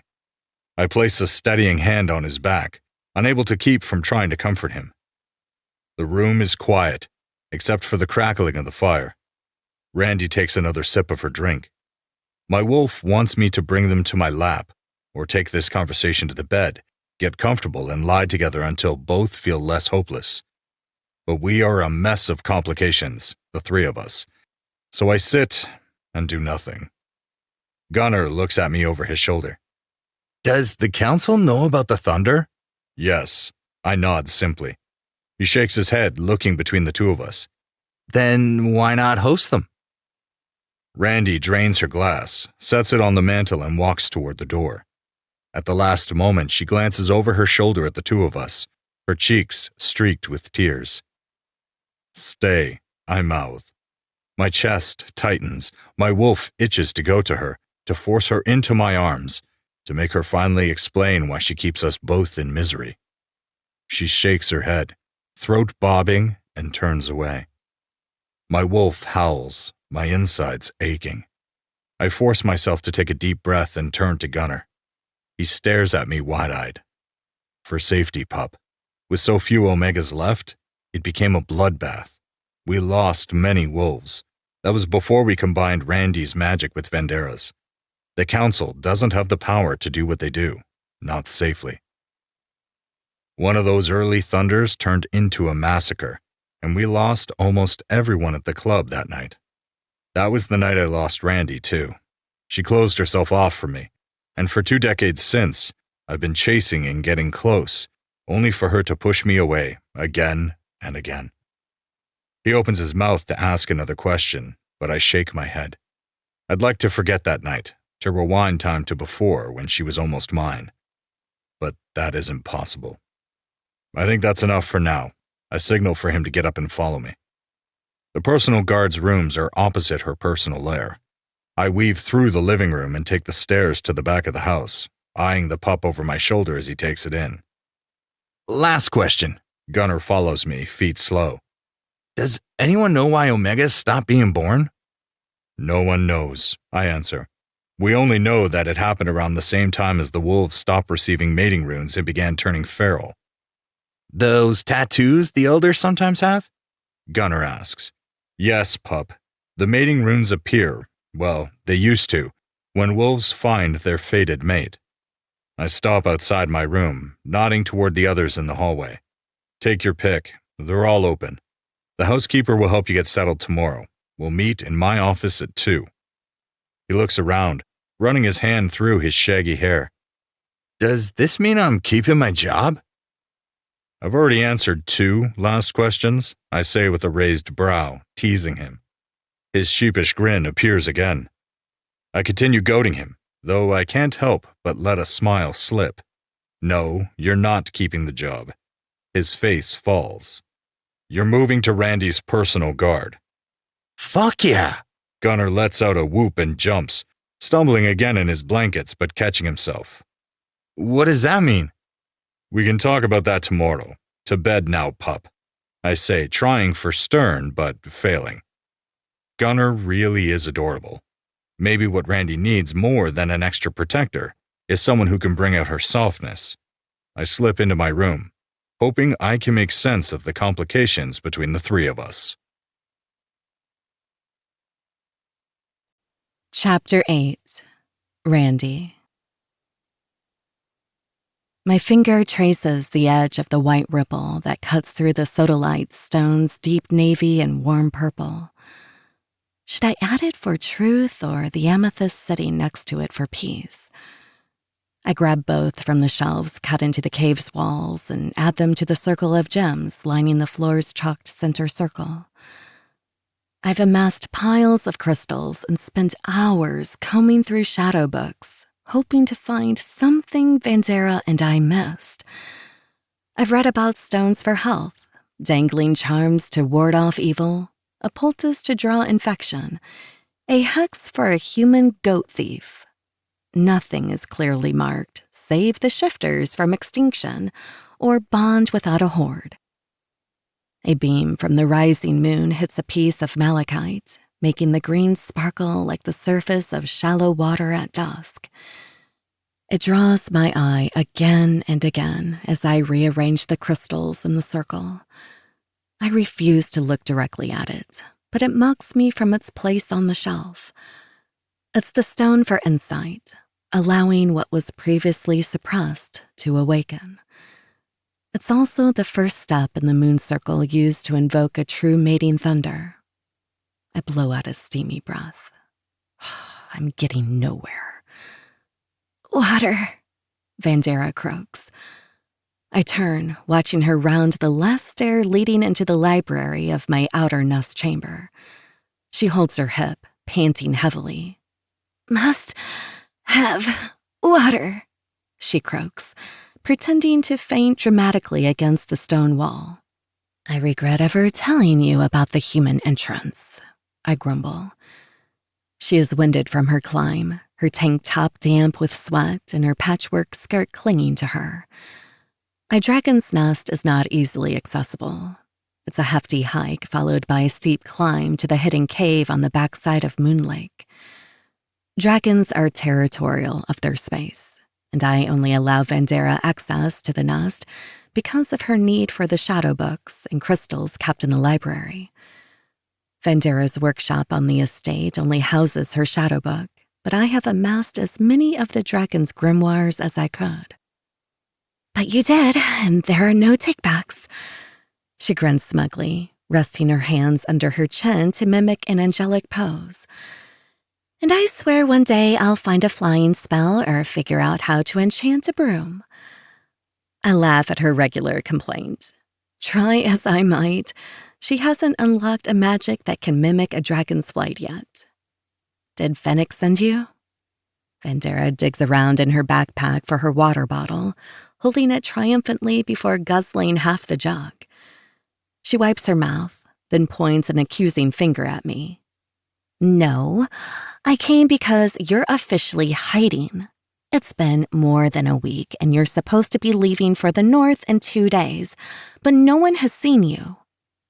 I turn back to my gathered pile of stones, wishing I had a moment of divine inspiration. I'm not hiding. I've gone to the trainings, but I've also been busy trying to find a solution to the wolf problems. Instead of a solution, I'm on the verge of a breakdown. It probably doesn't help that I haven't been able to sleep in days. Or eat, really. Ever since the other night with Fennec, I've been unable to keep myself together. I've resorted to shifting so I don't give in to him. He's suddenly decided to be bold, and all the reasons I need to remember to keep him away seem to disappear when he's around.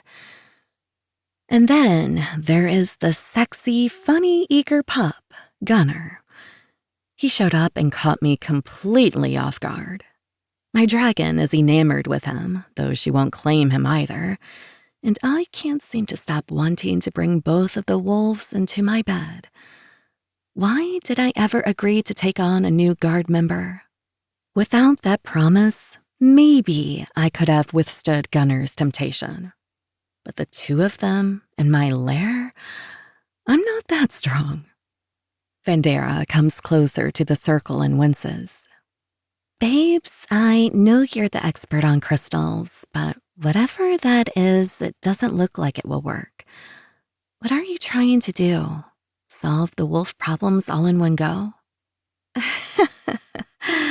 That'd be nice, I say with a slightly unhinged laugh.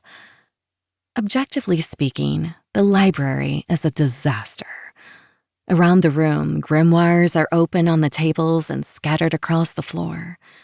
The center of the room has become the kind of hoard human legends accuse dragons of having, glittering stones and jewels piled in haphazard shapes. The tales say we amass piles of gems for wealth, and I do have that, but we actually collect them for crystal work. Odin made us from the first Valkyrie, his essence, and a powerful witch after he made the wolves to be the people's protectors. Our purpose is to heal as much as we protect. but the crystals don't seem to offer any solutions right now. Let's see if we can narrow our focus and attack one problem at a time, Vandera softly hums. A sarcastic huff slips out. Should we start with the Omegas dying out? Or the fact that the council seems to be turning on us even though we're trying to help them? Vandera raises her hand eagerly. Or, I know, we could start with the part where you're ignoring the fact that your second mate arrived. She blinks at me innocently. When you put it like that, it's still all of them. I sigh, feeling defeated. She folds herself onto the floor beside me and squeezes my hand. At least we're acknowledging that they're your mates. I rest my head on her shoulder, taking comfort in her herbal scent, even if she is trying to make me talk about my feelings when it's so much easier to shift and fly. They're not my mates yet. That's the problem. Her arm goes around my waist. I can't imagine what it's like to fight yourself like you are. When I felt Alden and Brooks for the first time, I knew. No one and nothing could have gotten between us after that. But if one of their wolves had fought it, I don't know what I would have done. This all sucks. I know I can't solve this for you, but I wish I had answers. She pulls me closer, and we end up cuddled on the floor. I speak into her side, my voice muffled. It does. I feel this immense connection and attraction to both of them, but I'm afraid. Without the full horde, I can't complete the bond. So explain it to Finnick and Gunner. Lay it all out there. What you know, what you don't. Let them help you. You're miserable trying to push them away. Why not try talking to them about it? Her words open a pit in my stomach. How do I tell my mates they can't have all of me? That they may never have all of me? That I can't offer them the safety of a bond in a time when it's more important than ever? I'll think about it. But what if I'm wrong about them being my mates? What if they wait for me and I awaken for other wolves? Or never awaken? Don't you think they should be the ones to choose whether or not they wait, knowing the facts? She asks softly. Maybe. My dragon is nervous. She keeps sending me a warning, telling me something is coming. Something dark that, once it awakens, can't be undone. That sounds creepy and ominous. Can't she just spell it out? Vandera asks. You want to try asking her? I huff. Your dragon doesn't like me either. She barely lets me in here, Vandera jokes. She isn't wrong. My dragon is still pissed at her for the first time she shaved my horns to use for a spell. My dragon hisses in indignation so loudly in my mind that a laugh tumbles out. She doesn't like that either, and I lose myself to laughter as I try to explain. She says that's what you get for calling her a good girl and petting her like a common dog. Vandera nudges me off her with a shove to my shoulder. Ah, your steamy nostrils, woman, and I can't help it that she's so stinking adorable. I collapse beside her, giggle drunk after being nearly delirious. Vandera jumps up, her bangles jingling as she rights her flowing skirt. You stay there, and I'll be right back. I hear her moving toward the small kitchen and the kettle coming to a boil, but I don't move. The malachite catches my eye again, and I turn my head to finally give in to the temptation to stare at it. The crystal is still encased in the rock my mother reaped it from, the little pointy specks glinting in the moonlight. I study how the ombre of deep green fades into a translucent sea foam, which reminds me so much of my mother's scales that it aches. Vandera plops back down beside me, holding out a plate. Sandwiches from Henry and a tea to help you get some sleep. I sit up and dig into the first sandwich without even tasting it. My stomach protests how fast I inhale it, but I can't stop. I'm suddenly ravenous. I take a sip of my tea, practically choking when Vandera says, "The circle you need to form is the moon." "No," I splutter. "Yes," she insists. "It's too dangerous. What if my dragon doesn't awaken, but the circle calls Phoenix or Gunner's rut? Gunner hasn't trained long enough. He could turn. We don't know how a half-wolf will respond, and Finnick is getting older." Vandera counters. "What if your dragon needs the ceremony of the moon circle to awaken? You haven't used the circle since before I came, and now 2 of your mates are here. The malachite is practically begging us to take it off the shelf. And if you prepare it now, it will be ready by the time you return from the council." I open my mouth to protest. "You know I'm right. I get you're scared, but at least give your guys a chance." I throw my head back, torn. "Finish the tea, take a nap.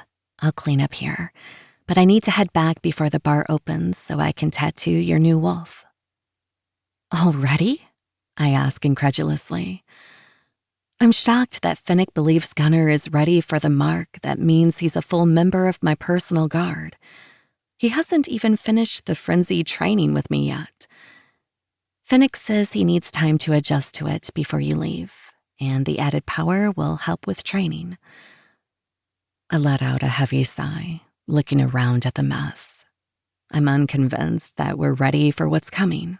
The tattoo, the trip to the council, my dragon's warning, the moon circle.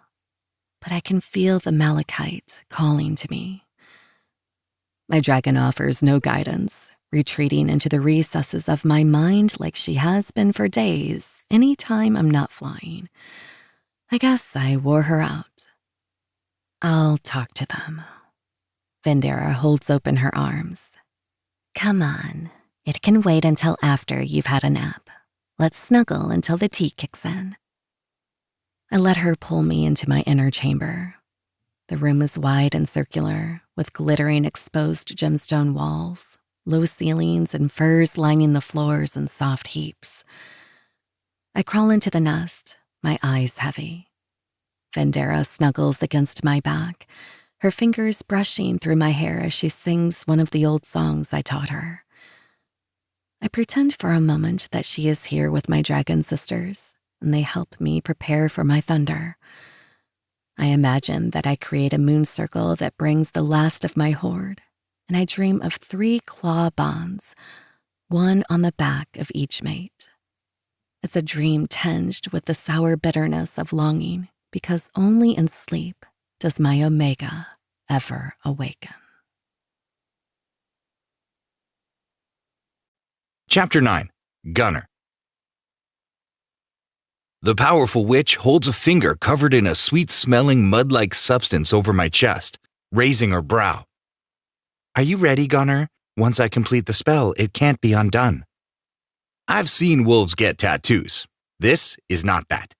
When she explained how it would work, the witch's exact words were, "The tattoo means your wolf is sworn to protect the dragon, but you'll be a jacked version of yourself with enhanced senses and healing beyond that of your regular wolf." So, no biggie. Super wolf. The cost? My life. I swallow around the lump in my throat, wondering at what point I should have gotten the fuck out of here. I wanted scraps from the dragon's table. I was greedy for them. Even Henry's scraps are better than the feasts of village wolves. I didn't think the backhanded deal that got me here would somehow bring me to the dragon's personal guard. I'm a fucking half-wolf from the outskirts. What do I know about being ready to swear my loyalty to the dragon and defend her against some last-ditch effort from the council? I take a deep breath, drawing all my courage. I can do this for her. Fennec's given me enough reason in the last week to be loyal to the dragon. She is trying her best to save the wolves. Besides, my dick already loves her. And where the fuck am I going to go? Back to the outskirts to fight? Might as well die fighting for her instead of fighting ferals for cash. Do it. I grit out the words. Brace yourself, Wolf, Vandera says sternly. This is going to hurt. I grip the edge of the counter. I'm laid out like an offering, hoping I'm not about to actually become one. Do dragons really sacrifice virgins? If so, I'm so fucking screwed. I'm not ready to die. I've never done more than oral. Vandera speaks words that sound like nonsense as she traces an outline on my chest with the sweet-smelling mud. The air in the room stirs as the witch's words create wind. It rustles the papers and books on the shelves. My eyes squeeze shut when a searing burning begins on the surface of my skin. I bite my lip, trying to keep from screaming as the brand seeps in, becoming a roaring fire that spreads through my chest and into my bones. Fuck! I scream, unable to keep it in any longer. The pain is so intense, I wish I could black out already. Hair sprouts on my face and my claws extend, tearing into the stone beneath me. Did I say I wasn't ready to die? I lied. This has got to be worse. The searing pain is unending. Fennec restrains me, holding me against the counter of the witch's workshop while she keeps up the spell.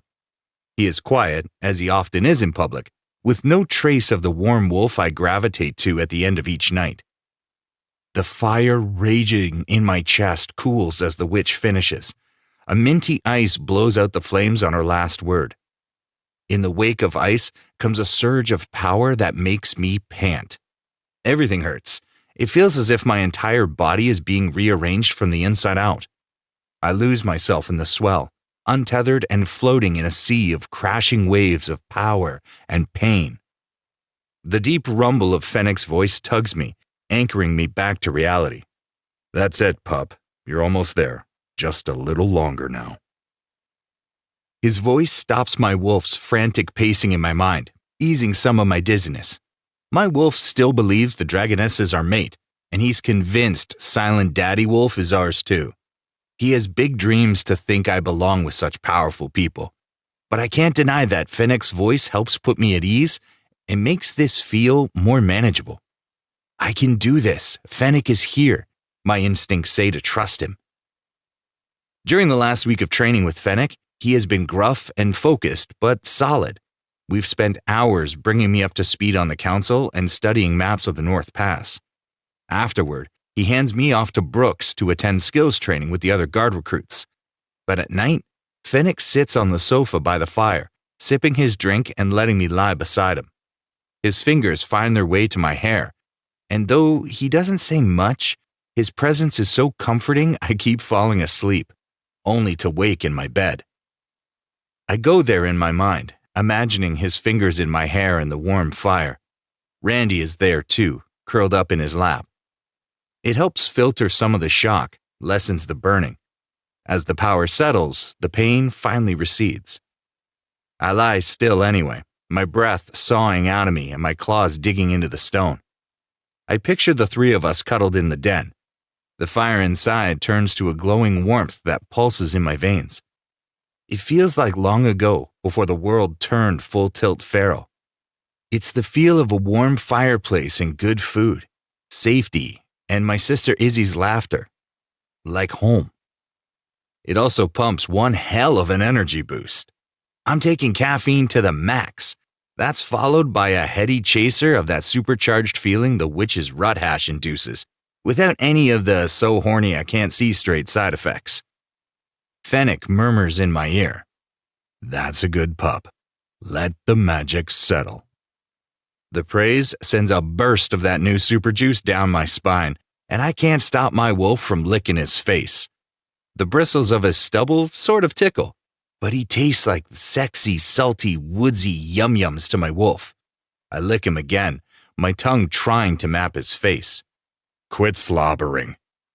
The deep sound of Fennec's chuckle hits me. My body reacts and my eyes pop open as I sit up, twisting and turning to see if what I just felt is real. The super wolf spell didn't turn me full wolf? It just gave me a tail? I ask incredulously. Vandera lifts her chin at me, her eyes full of laughter. "That's bullshit. I want a take back. How is a tail a power boost?" I hop off the table, looking over my body. Magic often has different definitions of power than us. The witch shrugs. Though you can't go full wolf, you retain the power to speak while shifted. Each of Magic's creations has its own gifts. Who knows what you're capable of, Gunner? I grab the offending tail, trying to look where the fuck it's coming from. It's a fluffy mixture of russet brown like the rest of my fur. Why is it so weirdly long though, Vandera? My tail jumps from my hand, swishing with a mind of its own. That's what she said. The witch busts up laughing at her own joke. A fucking tail, I mumble, appalled. I think it's cute, pup. Fennec rubs his thumb over the spot where my new tail emerges from the split ass of my cargo pants. My entire body goes rigid as a pleasure so intense runs through me that my dick pushes against the confines of the cage, trying to harden. It forces the metal spikes of the dragon's teeth to graze along my glands. I swear if I could, I would come. I whimper instead. I guess the extra libido kick stays, but at least I can sort of think straight. And that, gentlemen, is my cue, Vandera calls. She follows up with instructions. Then the bell above the door of her workshop jingles as she exits. But I can't focus on the witch. I go back to studying my body. My claws are still the same, my brown arm fur tapering above my wrists. Same furry-ass human torso and clawed feet. I feel my face. Still the weird wolf-man beast. Bummer.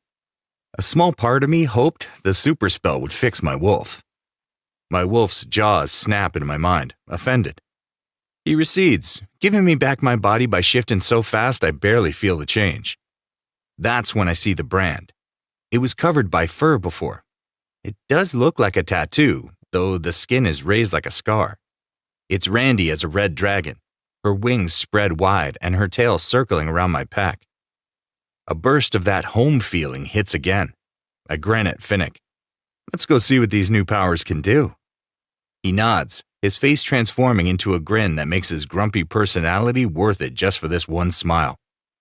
The shooting range first. Let's see if the enhanced sight will help you finally hit a target. I gawk over my shoulder as we exit the workshop. You can't make jokes. I already decided you're Silent Wolf. Silent Wolf can't be funny. Fennec's lips twitch as he tries to hold in another grin. I'll race you. I bet with my new powers and your old man speed, I can beat your full wolf. Fennec stops, eyeing me sternly. Is that a bet you want to make, pup? It's too bad for him. A stern daddy is just my type.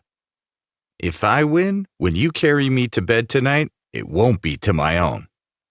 Before Fennec answers, I'm already calling my wolf to the surface. He's salty, but he never turns down a chance to run. Fennec's calculating grin sends a thrill of danger straight up my spine. When I win, pup, I'll call the shots tonight. He doesn't wait, leaping into the air and shifting. His fancy suit splits, and shredded clothing launches out behind him. I'm not far behind. Before long, I overcome him, taunting him as I pass. His wolf snaps at me, but I'm already ahead. We weave through the property, passing the guard getting ready for their shifts at Frenzy. Back around the garage and into the clearing. I keep the lead, but as we round the guard buildings, the white and gray wolf gives a burst of speed, darting around me. Fennec was holding out, playing with me. He sails past in a full sprint before skidding to a halt and panting in front of the first target in the range. You cheated. You let me think you were slow. I grumble around shallow breaths. I could practically feel his wolf's laughter. Winded, I double over and clutch my knees. Fine, but after target practice, I need a second dinner. Apparently, I need my strength. Fennec's wolf trots over and licks my hand. Yeah, I should have known. Chapter 10. Fennec. After all these years of restraint, it would be easy to assume my dick has gone soft with neglect.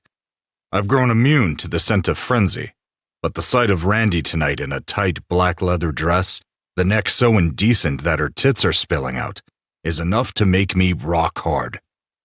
I'm on the floor with Gunner tonight, working a training shift to let him get a feel for the room. He'll need to be familiar with Randy's schedule and the protocol. even if he won't be a regular room monitor. Like me, the young wolf seems oblivious to the dancers, his eyes trained on our dragon. She has been making it difficult for us since the person he's trying to learn how to protect has been avoiding both of us in her nest all week. I nod in her direction, and the pup falls in step with me. Is she always so evasive? I mean, it's like a fortress here. But still, we live in the same wing and haven't seen her in days, he asks, leaning in so others can't hear. Yes, I answer simply. My little dove draws in on herself whenever anyone gets too close.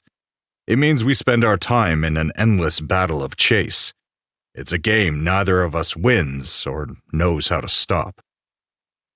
Before we can reach her perch near the dance floor, Delia, one of the regular bartenders, grabs my attention. Hey boss, the guy at the end is getting twitchy. Fur keeps sprouting. She nods in the direction of the alpha. I signal Talon, one of the regular guards, off the wall and let Gunnar watch him move through protocol. The ordeal only takes 10 minutes, but by the time we return, our mysterious dragon has taken flight again. After that, it's one interruption after another. A guest gets separated from his packmate, and we find him half asleep, leaning against the wall with his dick out. The healer needs Vandera. Could I find her? On and on, people need our attention. Gunnar or I manage to spot Randy's white hair in the crowd again and again. We'll catch her eye, but before we get to her, another person will call for our attention. Once or twice, we see her play with a dancer to rile up the crowd, but we never manage to reach her. Delia makes last call, and on a hunch, I signal the pup to follow me downstairs. I yell over the blaring music, explaining as we walk. The nest below Frenzy is where our guests can go after they've been cleared upstairs for a visit. They're scheduled with groups of wolves matched by Vandera for the best compatibility. Typically, a rut lasts anywhere from 4 days to a full week. The wolves down here are on the second night of their cycle. The doors lock, and only rut companions and trained guards are allowed in. Gunnar nods, eyes wide. As we wind down the stairs, the irritating blast of music disappears, though my ears ring for another 2 floors. At the entrance to the nest, I get us cleared through security and show Gunnar the staff stairway that leads to the ground floor. We weave through the staff rooms and lockers, the small kitchen, and the back hallway leading to the nest. The space down here is the opposite of upstairs. The harsh lights and metal cages have disappeared. There is no soundtrack but panting, grunting wolves, moans of pleasure, and the slapping of skin. The large, open room looks like an old tavern. It's a warm space, all softness and pleasure. From the rafters hang drying herbs and flowers that merge with the scent of omega and rut to create a haze. The big fireplace blazes, and around the floor are piles of fur and velvet, all covered with writhing bodies. Behind them, Randy sits on her throne, watching like a dragon queen. I ignore the pup's gawking, refusing to let her out of my sight again. I weave around the outer edges of the rut circle, keeping to the shadows until I'm standing in front of my stubborn mate. She looks up at me, her eyes blazing with lust. Her nipples are puckered against her dress, and her breathing is labored. What are you doing here? She asks, though we both know she's been giving us the slip all night. Maybe the better question is, what has you so turned on? Was it our little game of chase? I pull her from her throne and settle her back in my lap in one quick movement. No matter how quick I am, it isn't a move she would normally allow. Her hand catches on my chest, her fingers digging into the skin beneath my white dress shirt, and her mouth opens in surprise. I cup her cheek, rubbing my thumb along her soft skin. Caught you, little dove. I know I have things to explain. She leans in, her nails scratching my jaw. But right now, I want you to kiss me. Her easy acceptance is a surprise, as is the look of adoration on her face. I crave the way she's looking at me. I've wanted her softness and her heat directed my way for what feels like my entire life. Not wanting to miss the opportunity, I seal my lips over hers in a hungry kiss. Our tongues duel, twisting and turning in our never-ending dance for dominance. I nip her bottom lip and suck away the sting. I'm surprised again when she surrenders, the fight giving way to the softness beneath her spiked surface. She moans my name, and it's everything. I slow the kiss, taking it from ravenous to savoring. This is my tender-hearted dove, and I've been waiting too long to have her as mine. I learn the shape of her mouth, explore the soft sighs and moans she makes, and memorize her reactions. The more I take my time, the more she squirms on my lap, restlessly rubbing against my hard cock. My teeth graze the skin of her neck, and my wolf rumbles deep in my chest with the need to claim. The sound startles Randy, and she pushes against me, scrambling. I snake my arm around her middle, tugging her back to me. Her lust-ravaged voice murmurs in my ear. "You can't, Fennec. I'm sorry." She moves to pull away again, and I thread my fingers through her hair, holding her in place until those golden eyes find me. I promise that I'm in control of my wolf. I'll never bite bond you without permission, but I won't hide the desire to do it from you either.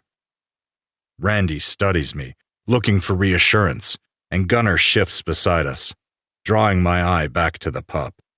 He hovers, watching. The outline of his cock cage is pressed so tightly against his pants, I know his dick must be aching. I lean in and give her a kiss of comfort. I will always keep you safe, Dragoness. Always. I grip her chin and lift her head enough to focus on our young mate. Now, let's ask him. I study Gunnar with her, relying on my wolf instincts to tell me if the pup's control is steady. Are you in control of your wolf enough not to bite claim her, even if your wolf thinks she is your mate? Gunnar tugs a hand through his unruly hair, his cheeks splotched with either embarrassment or arousal as he answers. My wolf wants to roll over and do anything either of you say. I don't think that's a problem. His heated gaze rakes over the two of us. But I think we should seal the promise with a kiss, just to make sure. He shifts, some of that cocky fighter confidence in the way he moves, and leans over the throne chair, planting his hands on either side of my thighs. Randy takes his mouth first, claiming him until he's making horny, whimpering growls. She trades him off, and at the first touch of his mouth on mine, I'm desperate for another. He doesn't even give the pretense of fighting for control, his lips soft and sweetly pliant. When Gunnar is moaning and breathless, I pull back. I believe you lost a bet, pup, and I'm ready to cash in. On your knees. I want to play. Randy looks between the two of us, a smug smile on her lips. Let me see the mark and my cock, pup. Chapter 11. Randy. Please tell me this means it's coming off. I've been ready to come for the last week. Gunnar strips eagerly, a blur of clothing as he untucks and unbuttons his blue guard uniform and tosses his shirt. His pants are next, revealing his caged cock, which hangs low between his thick thighs, trying desperately to get hard. The head is an angry red, caught between my dragon's teeth, and the skin of his shaft swells against its confines. I grab hold of him and look up. No, pup. This stays on. That's part of the fun. Gunnar groans, his head falling back. You know what's really twisted? My cock likes that answer. So do I say, laughing at his predicament. I'm delighted by the contrasts in his personality. He's cocky and arrogant, sarcastic, but also eager, curious and submissive. I slip a finger inside the mouth of the cage, rubbing it across his slit while I look him over. Gunnar is tall and strong, a little bit wiry despite his mammoth size. His brown and golden hair hangs on his shoulders. His beard, which is almost as long as his hair, is entwined with a few small braids. He looks like the wolves of my youth, cut from the same fierce rock in high winds. Clever eyes, scars that mark his skin. I don't know his story, but I can tell he knows how to survive. But how he's looking at me right now makes me forget that. Instead, my stomach gives that familiar swoop of launching into flight. For the moment, I'm the woman from my dream, young and eager to meet my mate. The mating thunder goes on around us, and I can almost pretend it's the first call to play from a contender for my horde. I reach for the new mark on Gunner's chest, and he bends, letting me trace the shape of my dragon where she wraps around his heart. He shivers, and there is a pulse between us. Time slows, and his unusual colored eyes search mine. He stares for a moment before his wolf bows to me, his eyes lowering in submission. You have given yourself to me, but I make a promise to you in return. I'll never take your life for granted. I pledge, my dragon's hiss underscoring my words. He stows an imaginary sword, dramatically takes to one knee and bows his head. What? I manage to ask between splutters of laughter. I figured that's what the knights do in the stories, right? And I'm just making this shit up, but I don't want to get it wrong, you know? He takes my hand and kisses the back. So tell me how to do it right for a dragon queen, because my wolf is insistent. You're my mate, as impossible as that sounds, and I figure at any moment, fate is gonna see the fuck up and cart my ass off by my new tail. But before that happens, I want time with you. My dragon likes his display of loyalty, even if he is ridiculous. The knights were our destroyers, not our beloveds, but he doesn't know that. She rattles her throat flaps for him, a dragon's purr. Phoenix squeezes my hip, and Gunner shifts his gaze. You too, old wolf. Tell me what to do.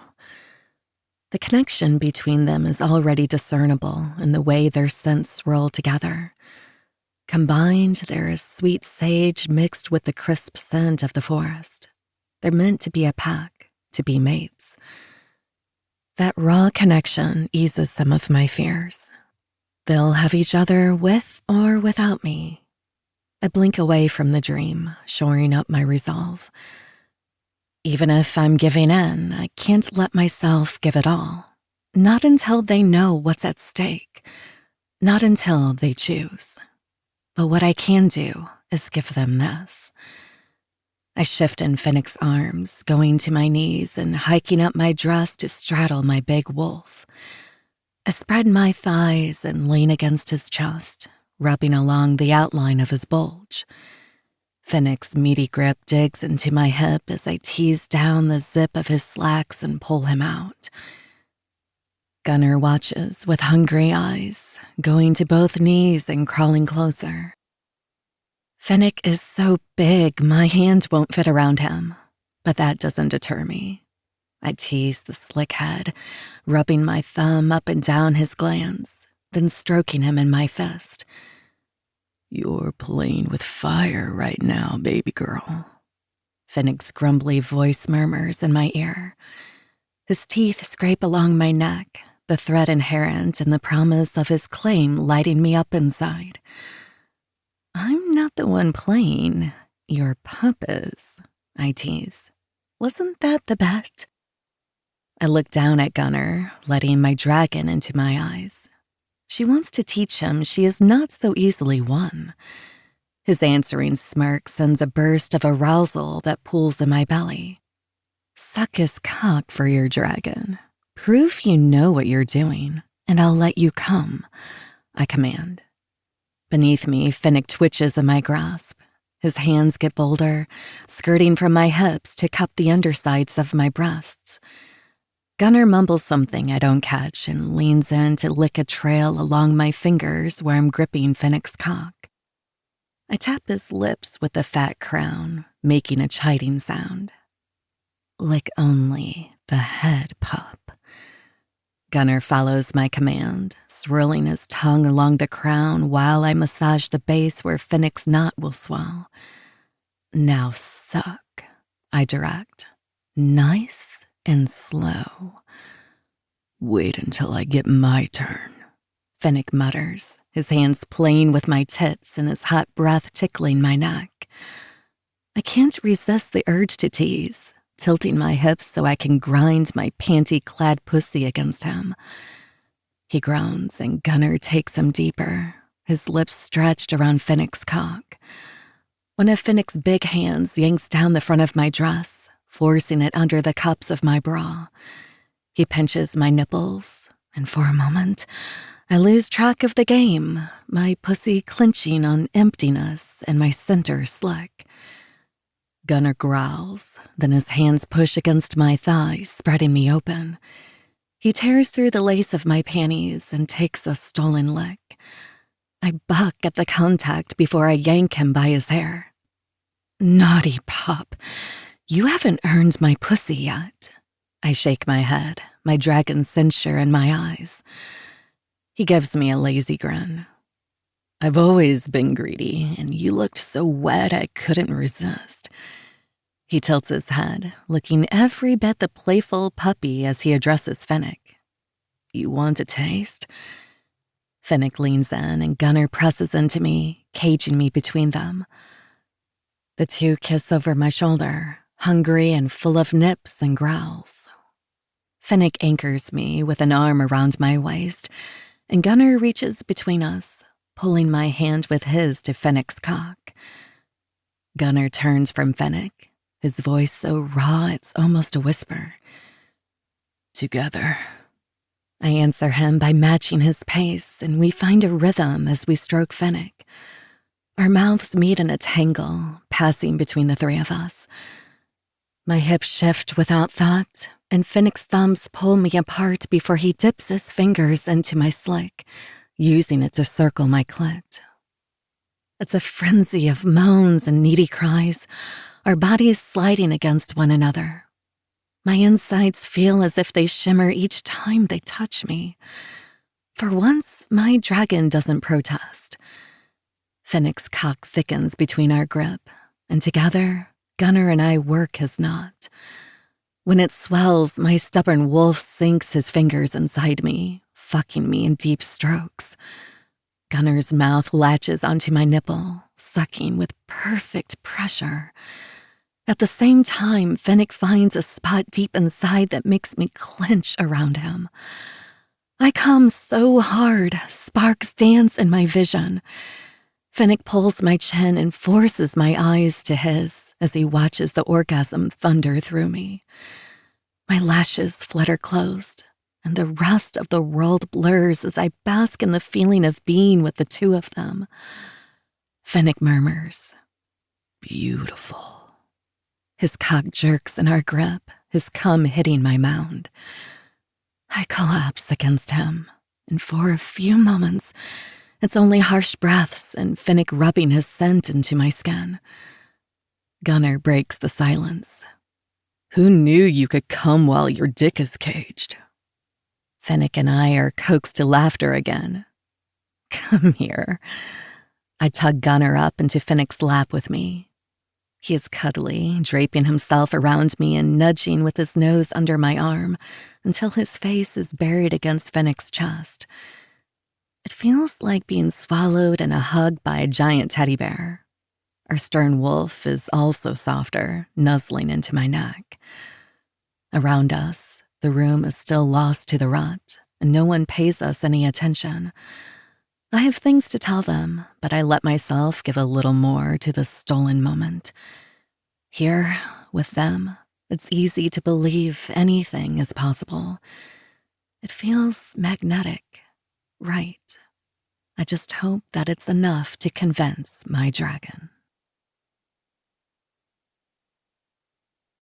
Chapter 12. Randy. I spit my toothpaste into the sink and force myself to face facts. I'm stalling. After the passion of the moment, Finnick insisted on carrying me to my lair. I wanted to keep the dream going, so I let him. Gunnar sleepily followed us and crawled right into my bed after a hasty cleanup. the soft sounds of his snoring coming only seconds later. Every part of me wants to crawl into bed with them, but I'm not sure I can sleep with the two of them in my lair, not before I know if I'm going to lose them. I've managed a stellar facial, braided my hair, and over-moisturized my hands. I turn off the water and hang my head, torn. My dragon offers no guidance, snoring just like my young wolf. Ugh. What the fuck am I doing? Fennec's spicy amber fills the bathroom, then his strong chest curls around my back, and his thick arms lock around my waist. He holds my gaze in the mirror, his deep voice sure. No matter what you have to say, you won't lose me. He is handsome and rugged, but it's his patience and relentless loyalty that make my chest tight. I lean back, tilting my neck so I can eye him. How do you know? I don't know how all this will work out, but I know you, and that means I know you're worried. My cheeks heat at his spot-on description, and I turn, burrowing into his chest. The rough hairs tickle my cheeks, and I suck in his scent. We're your mates, even if no others ever come, he promises. My eyes squeeze shut, my heart soaring with hope.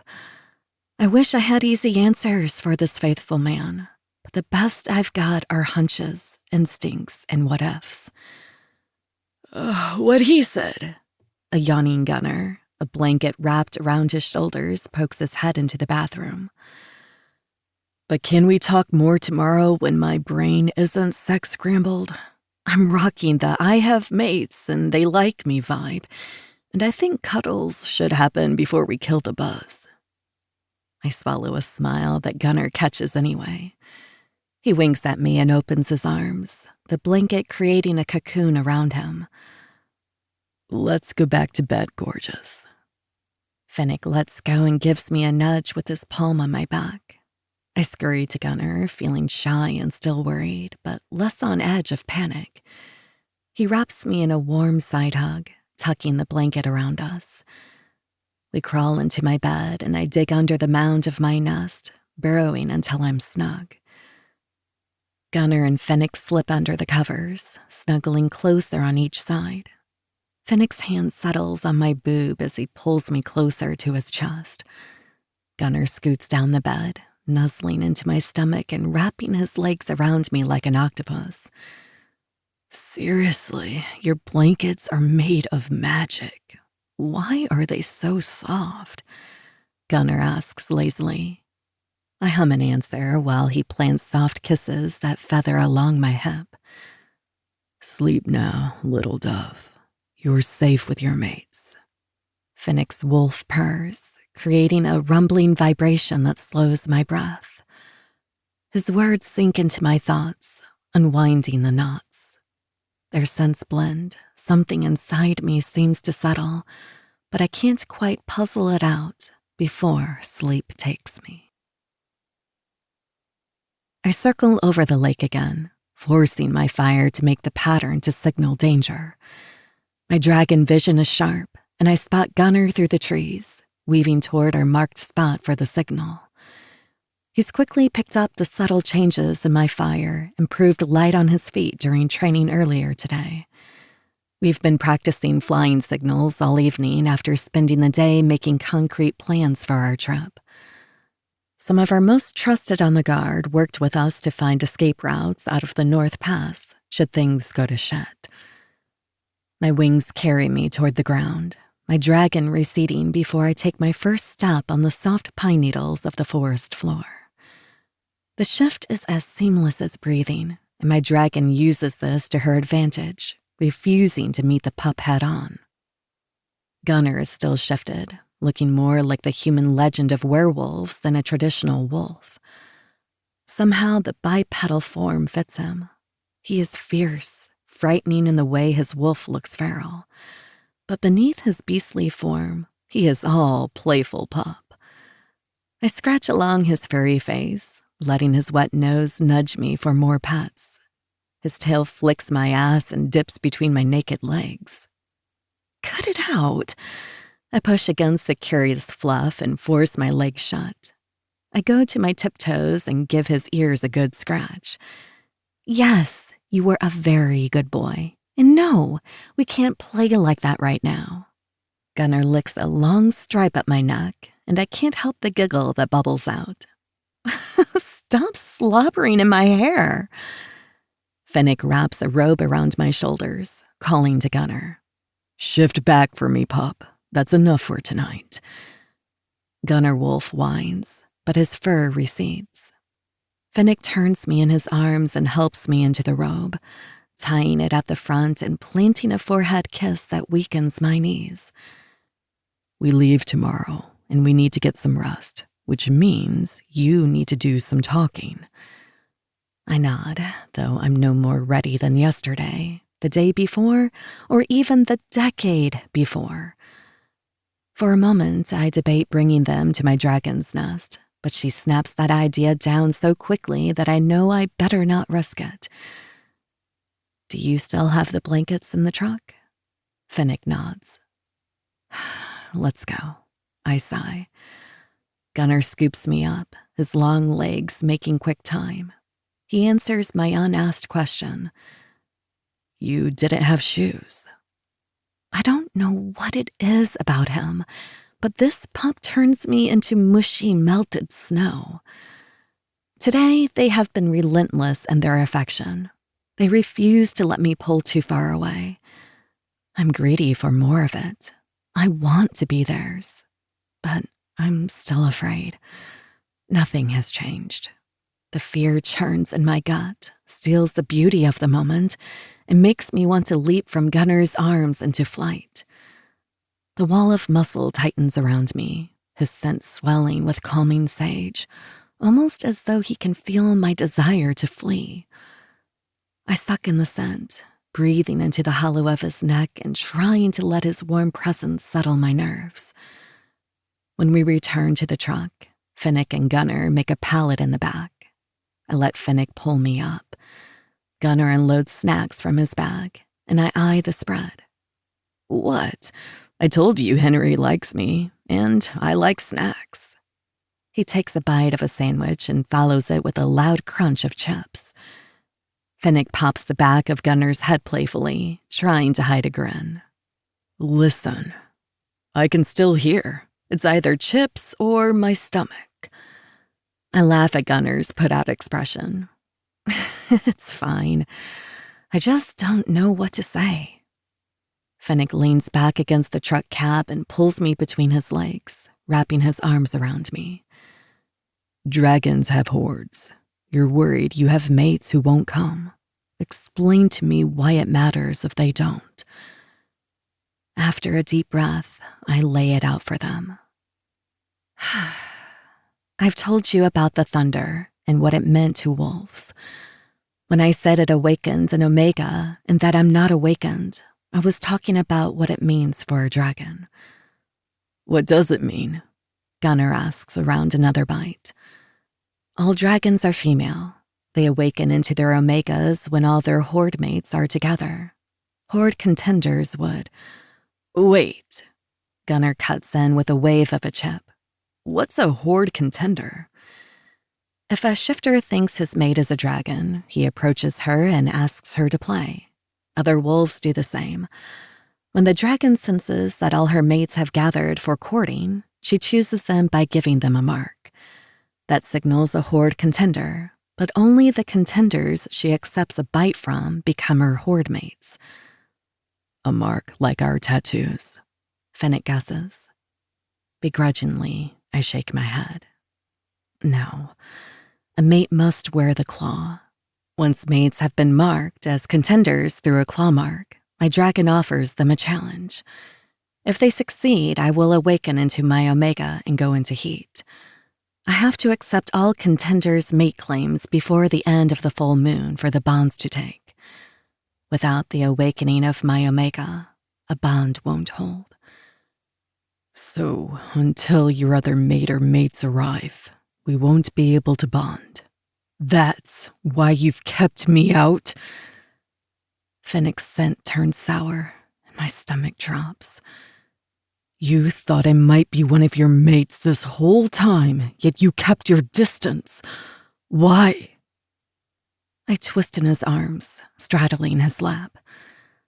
It's dangerous. Until my dragon is ready to bond, it's a huge risk. A failed mate bond can kill a wolf. Fennec studies me before his expression turns stern. No, that isn't the only reason. I want the truth, Randy. I deserve it after all this time. His voice quakes like thunder, demanding an answer. Before I can give one, he keeps going. Did it ever occur to you that I would wait, that I'm capable of controlling my wolf? His voice is flinty, his anger vibrating between us. Or that I have been waiting, and that together we could face it. My eyes sting as he holds my gaze. The urge to hide from him is strong, and even though a layer of ice cracks at the devastation on his face, I can't help the rise of panic in my gut. He will leave. He will die. I'll give him and Gunnar everything, and they will... You should have told me. Let me make a choice. You pulled away after we lost the guard. Why? When we both were so miserable. His demanding voice drops even lower, sending a shiver down my spine. I fidget in his lap, turning away from the censure in his eyes so I can get the words out. The idea of living like we were mates, of giving you everything even though we couldn't bond. My voice cracks with my shame at my cowardice, barely a whisper between us. I don't know how to lose you, Fennec, and keep going. Every time I survive. But the thought of losing you, of you growing old without me while I watch, I can't. You already have, he says, voice so quiet and calm that I wish he had screamed. It would be better if he shoved me off his lap, cursed, raged. His anger would be justified. He doesn't. He gives me another haunted look, leaning in to murmur in my ear. Years, Randy. We lost years. He sets me aside gently and hops down from the truck, hands fisted at his sides. I watch, my stomach twisted in knots of shame as he takes off into the forest. A moment later, his howl pierces the air. Gunnar's voice calls, wobbly and closer than before. I'm coming in, before he curls around my back. I really fucked up. I admit, the regret so thick it feels like chalk on my tongue. But he's crazy about you, and he's gonna give you a chance to fix it. Gunnar adds, his sage scent rising to soothe me. How? I don't know what I can do to change time. That's always the problem. I don't think there is a right answer. Gunnar rests his chin on my shoulder, his hands tangling with mine as he holds me. It doesn't feel fair that he's keeping me together while Fennec is hurting because of me. You need to show him you're committed. Maybe start by talking. It seems like he knows about as much as I do about how to mate a dragon. We stay like that, him holding me while we watch the woods. The sun sets and the stars come out. The night passes as I sit with the discomfort. The churning regret in my stomach tears me up inside. Was I only ever protecting myself? I had convinced myself ignoring the bond was for the best, that it would give Fennec a chance. I told myself that giving in was a sure way for him to die without the rest of my mates. That's still true, but I think all I did was hurt us both by pushing him away. My remorse wars with my fear until I'm trembling. I wait. Dawn creeps closer, but the light only makes my sorrow seem like a stark contrast. I keep waiting, knowing I don't deserve for Finnick to forgive me, but hoping he does all the same. When morning comes and I'm feeling hopeless, a set of silver eyes emerges from the edge of the forest. In a less than graceful leap, I'm out of the truck and throwing myself into Finnick's arms. I'm sorry, Alpha. So sorry. It's never been a lack of want. The tears prickle and sting my eyes, and I try to blink them back, but they fall anyway. He looks away, and I tug on his jaw. Pushing you away didn't stop an ounce of hurt. I see that now. I've been afraid, but... Finnick folds me into a hug, his arms tightening and his scent burning with so many emotions it stings my nose. I understand fear, Randy. I was afraid of losing you altogether. But it can't be like this. No more secrets. The warmth of his hug is so reassuring that it makes the tears come harder.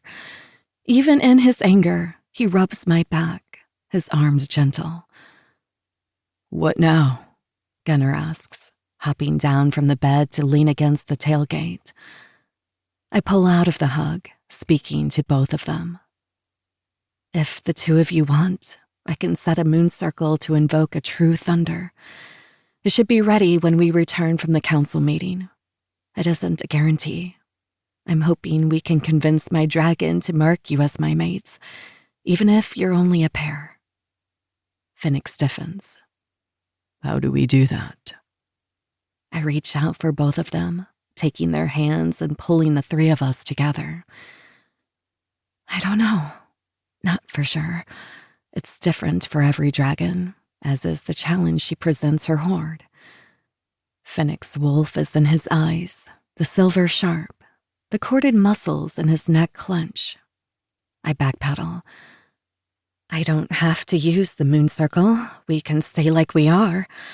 I don't even know if it will work. I may never awaken or bond. Gunnar squeezes my hand. What do you want? I give a jerky shake of my head, letting go of their hands and stepping back from the temptation of their scent. They deserve the truth and a moment to think it through. This isn't my decision. The moon circle could call your rut, and if my dragon rejects you, I couldn't answer. It could turn you feral or kill you. Or if we don't try, but live as mates anyway, you could still go feral without the bond. And like all your kin, you'll age slowly after 50, but your lifespan will remain much shorter than mine. Dragons aren't immortal, but I might as well be. Gunnar shrugs. Sounds like either way, we turn feral or eventually die unless we impress your dragon. There was only ever one way, little dove. Finnick picks me up, his arms tightening around my back as he buries his face in my hair. You're my mate. I'll do what you need, always. I don't think it's forgiveness, but at least it's a start. The fear of losing them is still overwhelming, but I guess that's something I'll have to work through. I don't deserve Finnick's loyalty, maybe not Gunnar's either, but I won't deny either of them, not ever again. All I can do is try to be worthy of their faith in us. Chapter 13. Knox. The beat of the song drowns out Stefano's excited voice. I pull the phone away to check the time. My brother has been going on about his newest discovery in the lab for 37 minutes. No doubt he could go another 37. I press my hand over my ear to try to dampen the club noise around me, shouting as I cut into his rambling. The high-dose darts, Steph. Focus. There's silence on the line, almost as though he forgot he was talking to someone. Then a resigned sigh. Right, hold on. I wrote a note about it somewhere because I knew you would ask. There's the rustling of paper, a yelp, and a curse. More rustling. I think he drops the damn phone. Then he's back. Note says, high-dose darts, idiot-proofed for Knox. Fuck you very much, Steph. I say with a huffed laugh before I end the call.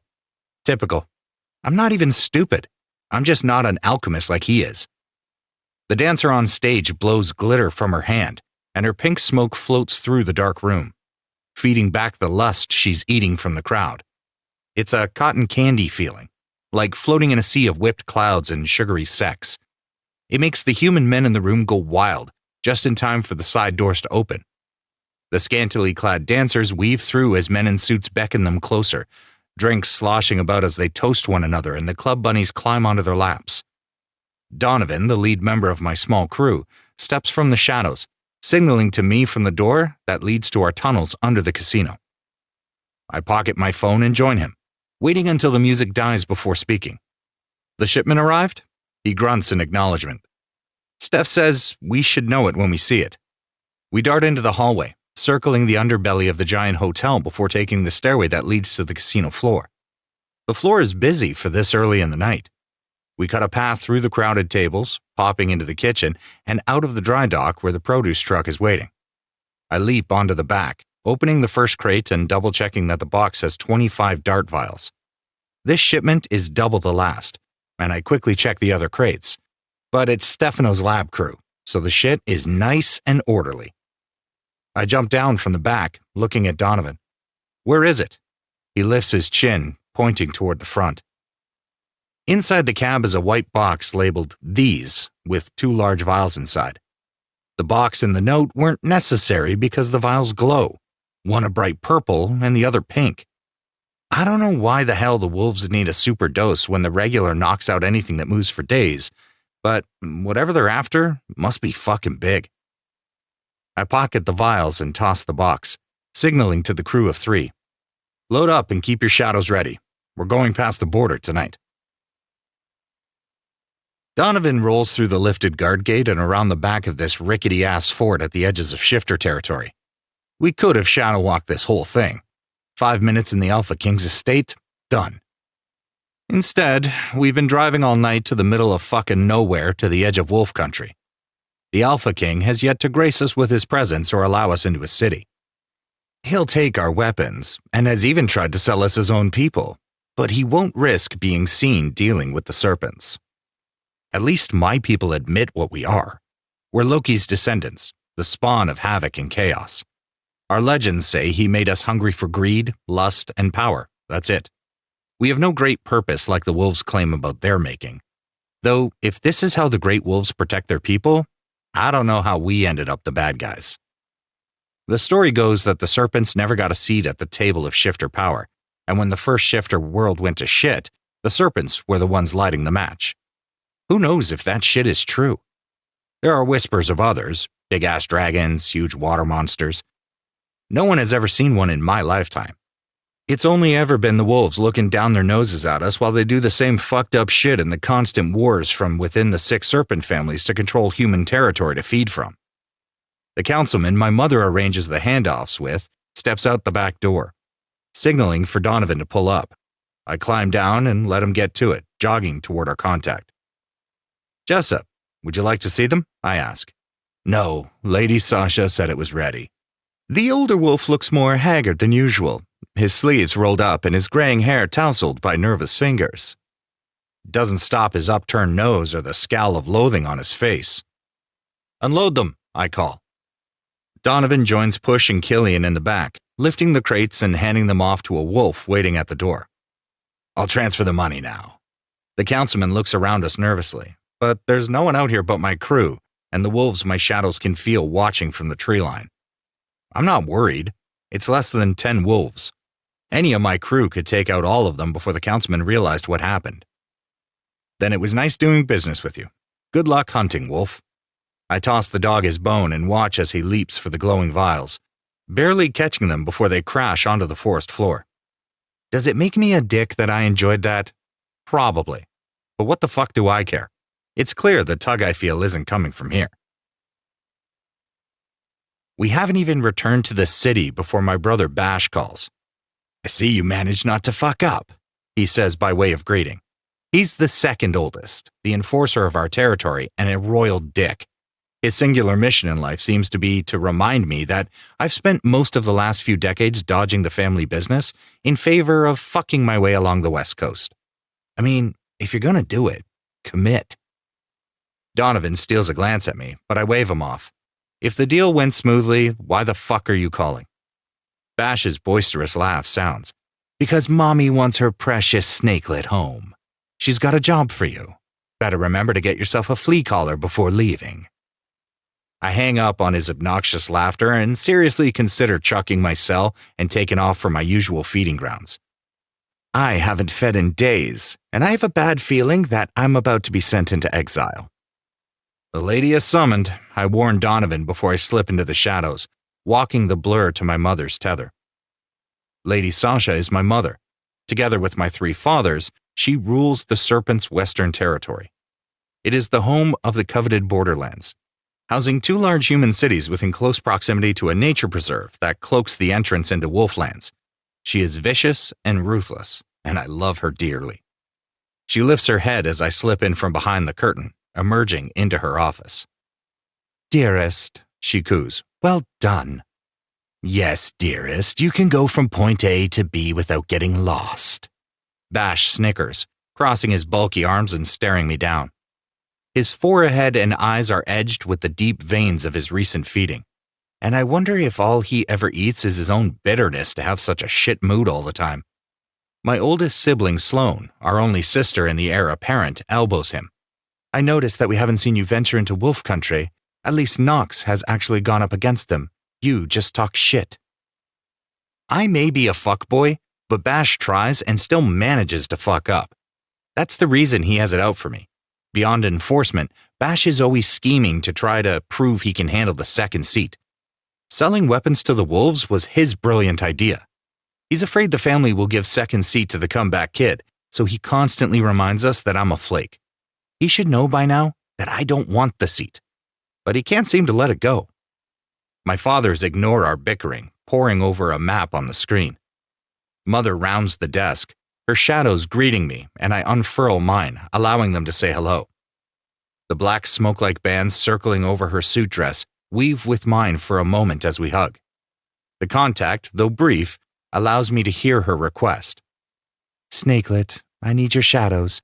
The wolves have a proposition for us. We have been asked to attend their wolf council meeting in their territory. I can't send Sloane somewhere so unstable without backup. This will be her first true test, and I need someone I trust with her." I look back at Sloane. I guess this means we're roomies. My brother looks between the 2 of us. "She's sending both of you? Why would the heir go to the wolves?" Sloane ignores him, her front fangs glinting as she grins at me. "Rumor is we're there to induce an orgy under the full moon." My brows lift, this whole exile sounding a little more my speed. Now you're talking. Tell me what you think we're up against. I join my family at the maps, my brother scowling at the periphery. Chapter 14. Fennec. I take one more pass through Frenzy, but only Delia and a server are there, finishing out the close of the bar. The blood at my pulse points throbs, my alpha rising to the surface. Randy better not have gone back to her nest alone. Not again. Not after yesterday. After our signals practice and talk in the woods yesterday, we needed to split up to finish preparing for our trip today. We planned to meet back in her lair, but she was still gone when Gunnar and I returned an hour ago. I've been patient. Hell, I've been more than patient, but I'm done with this game of chase. I'm her mate, and she will stop running from me. Winding through the hallway behind the bar, I make my way to Randy's office and knock once on the closed door before sliding inside. Vandera and Randy are bent over her desk, their backs to me, and their eyes trained on a book open between them. I clear my throat, and 2 heads whip my way. The witch takes one look at me and packs up, a smug smile on her lips. "I'll finish strengthening the wards tomorrow. We've got it under control." She passes by me in a cloud of herbs and flowing fabric, her laughter carrying on her way out. Randy closes the book and shuffles through the papers on her desk, looking for something. Let me finish putting these. Enough, I grit out, though I want to bellow. I'm done with your running. Randy pauses, papers in hand and a small O of surprise on her lips. She looks at the papers on her desk, then back to me, her face a cloud of confusion. I'm not running. I was finishing out plans with Vandera. Never again, I promise.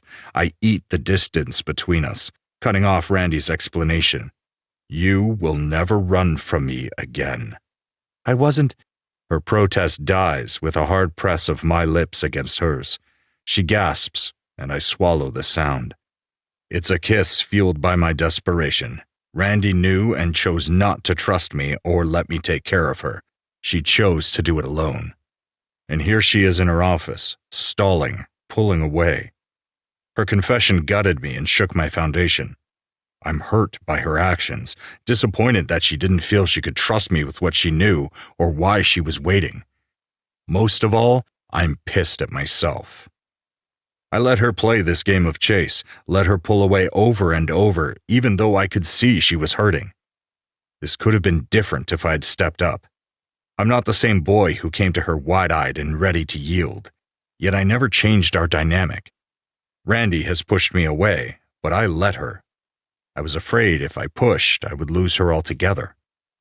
My hand clasps her neck, my voice wrecked by the emotions sitting in my throat and pounding in my chest. If you run, I will chase you, find you, catch you, and each time I do, I will remind you. She opens her mouth to speak, but I shake my head. The time for talking is over. I whip her around, folding her onto her desk and trapping her beneath my weight. Fennec, she says, the slightest hint of citrus teasing the air. My tongue traces the shell of her ear before I take a sharp nip on her neck, hoping to draw out more of that delectable scent. Little dove, you're caught, and this time, I'm not letting you get away. Her body goes lax, and I know this reminder is what we both need. My mouth waters at the promise, even if I can't bond with her now. Mark my words, my bite will live there one day, claiming her as mine for all the world to see. My dick goes hard, but I ignore it. This isn't about pleasure or even the bond. This is about my mate and what she needs. I lift her black leather dress and tear her panties down past the swell of her ass. Who is your mate? Say it. My wolf's possessive desperation fuels each growled word. My palm strikes her ass, and she cries out in a surprised moan. Who? I ask with another sharp smack. You are, she whimpers. Randy closes her eyes, her nails digging into the wooden desk. You are Fennec, I'm your alpha. My palm makes the flesh of her ass jiggle, and my dick twitches at the sight. And you will come to me when you're scared. I spank the same spot again and again, watching with satisfaction as my marks bloom on her pale skin. You will learn to use your words. Randy wiggles restlessly as I palm the abused flesh. We will find a way as long as you trust me. Randy's eyes pop open and she cranes her neck. I do trust you, Fennec. It's said as a plea, and I answer it as I should have every time before when she ran from me. You haven't, but you will, I promise. Randy tries to prove she doesn't need anyone. I let us both believe that lie. I let her spiral in her fear and doubts, even though I saw how losing the guard nearly broke her. I doubted myself. When I should have pushed back, I crumbled. I was worried about Gunner, but it was me she needed to be strong. She needed her ass spanked for running, for denying us both. But more importantly, she needs a firm hand to anchor her when she feels as though the world is spinning out of control. I give it to her, each slap of skin a promise of my claim, and a reminder of what that means between us. She moans, her nails becoming claws that shred the wood. Scales appear and disappear, making the skin on her neck shimmer. She is perfect like this. You're mine to care for, baby girl. I won't fail you again. I vow, the desperate edge in my voice giving way to an aching tenderness. I soothe her heated flesh, rub my hands along my marks, and dip my fingers between her legs. The slick glide down the length of her pussy makes my wolf rumble in approval from deep in my chest. "Alpha," she whispers, the sound cracking. It's the longing in the title that breaks my control. My middle finger finds her clit, grazing it while I cup what's mine. That's right, I'm your alpha, and I won't let either of us forget it again. I smack her pussy, once, twice. "Yes," she moans, her voice full of the same desperation I feel. Her hands reach around to grope for my cock. I trap them between us, pressing my weight into her with a pleasured groan. She twists, her mouth reaching for me. The kiss is messy and full of all the pent-up tension that's been strumming between us for too long.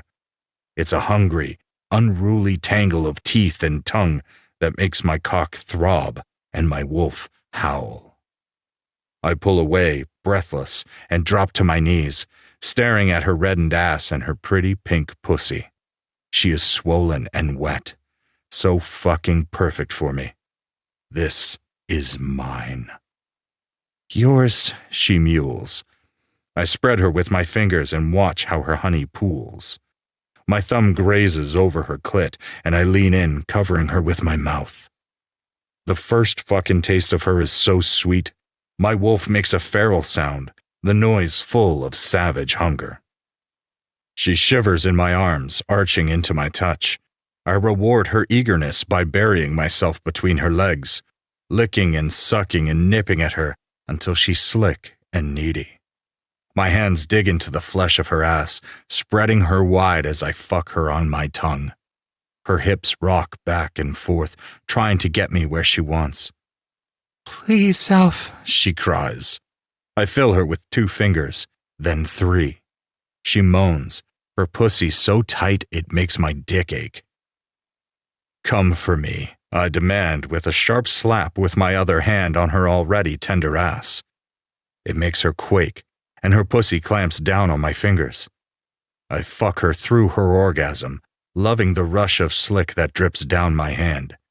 Nuzzling between her legs, I feast on my reward until she's shaking. The sound of my zipper is lost among her sharp, panting breaths. I take out my cock, already weeping for her, and fist my length. She flips around, hopping onto the ruined desk as she sheds her clothes. When she's naked, she braces herself on her elbows and drops her knees. Her skin is flushed, her small breasts jostling with each heaving breath. Nudging into the space between her legs, I stare at the beautiful woman beneath me. This sweet pussy is mine. I rub the crown against her clit. "Yes," Randy echoes, her body arching to meet me. I drag my cock through her slick, pausing at her entrance to hold her eye. "And I'm going to fuck you until your body knows it, until you're unable to forget." "Show me." She rubs her knuckles along my scruff. At her words, I slam into her slick heat. A moan gets caught in her throat as her body freezes in pleasure. She sucks in a breath, and like a wave meeting the shore, she breaks for me, softening into the desk beneath her. My hands grip her fleshy hips for purchase, and I pull her toward me, filling her to the hilt. She's wet and sweet, so tight I want to howl. I drag my cock against her walls and snap my hips, bringing us to the brink. It's raw and sharp, full of hurt and heartache and the sweet ache of reunion. Her gaze finds mine, her golden dragon eyes piercing. She reaches for me, and I clutch her back with everything I am, letting her claw-like nails dig into the flesh of my back. It burns where she scratched me, the fire so deep it aches to my bones.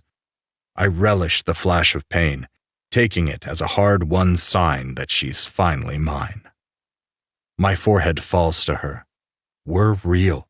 I'm your mate. No matter what happens, that will always be true. Mine, she promises. That returned claim calms my racing heart. I slow my strokes, making her feel every inch and the sharp, stinging slap of our thighs. I grasp her neck, pushing my thumb in to mimic my bite, while my knot teases her entrance. Show me how much you can take, I growl, giving another ruthless thrust. Open for me. She freezes, her body bowed and her sweet breath panting in my ear as she comes on my cock. She's so fucking snug, feels so good beneath me that I can't hold back. That's right, baby girl. Cream on my cock. I give a final thrust, lodging my knot inside her as I moan my release. The urge to claim her is so strong my fangs drop, and I clamp my jaw together so hard my fangs draw blood. One day it will be her blood in my mouth and her bond in my chest. Until then, this will have to be enough. Say it, I demand. Randy reaches for me as she mewls. Alpha. I kiss her palm. That's my good girl. You're mine, now and always. Chapter 15. Randy. Something tickles my leg and I shift, consciousness returning slowly. My eyelids are heavy and I keep them closed, refusing to get up. Everywhere is sore from how much I've been overdoing the flying and from the way Finnick took me last night. Despite what he thinks, I wasn't running. I wanted to return to my two mates even though I had things to finish before our trip. But the way he took control last night was something I didn't know I needed, and I'm not sorry he did it. I've never let anyone top me. Not like that. Sex is always something I control. But Finnick's dominance made me melt. With him guiding me, I felt taken care of, cherished. Not to mention Finnick in full daddy mode is seriously hot. His growly dumb voice could make me come all by itself. Finnick's big paw cups my boob possessively as he pulls me closer. His purr reverberates from deep in his chest, working those points of tension in my back like a massager. I'm never moving again. After we made it to the couch in my office, Finnick held me while we talked.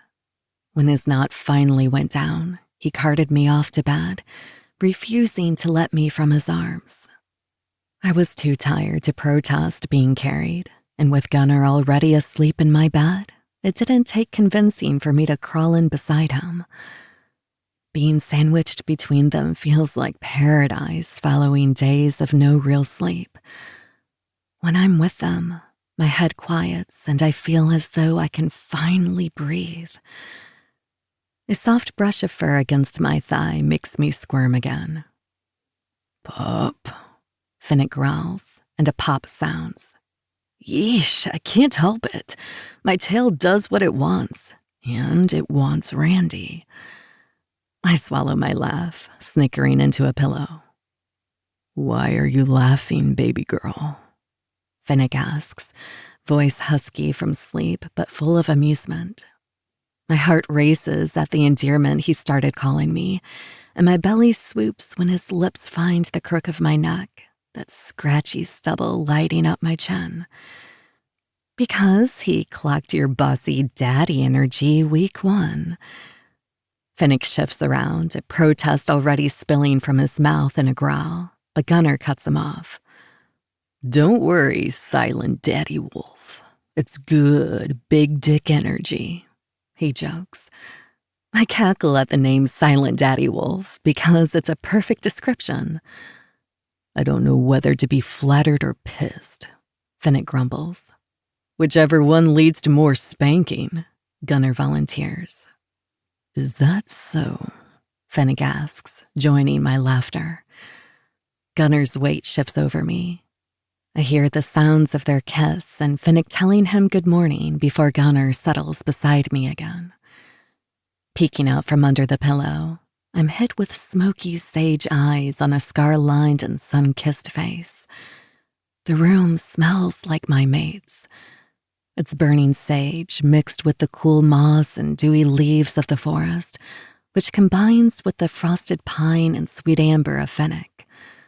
There's a hint of citrus, too, curling along the edges.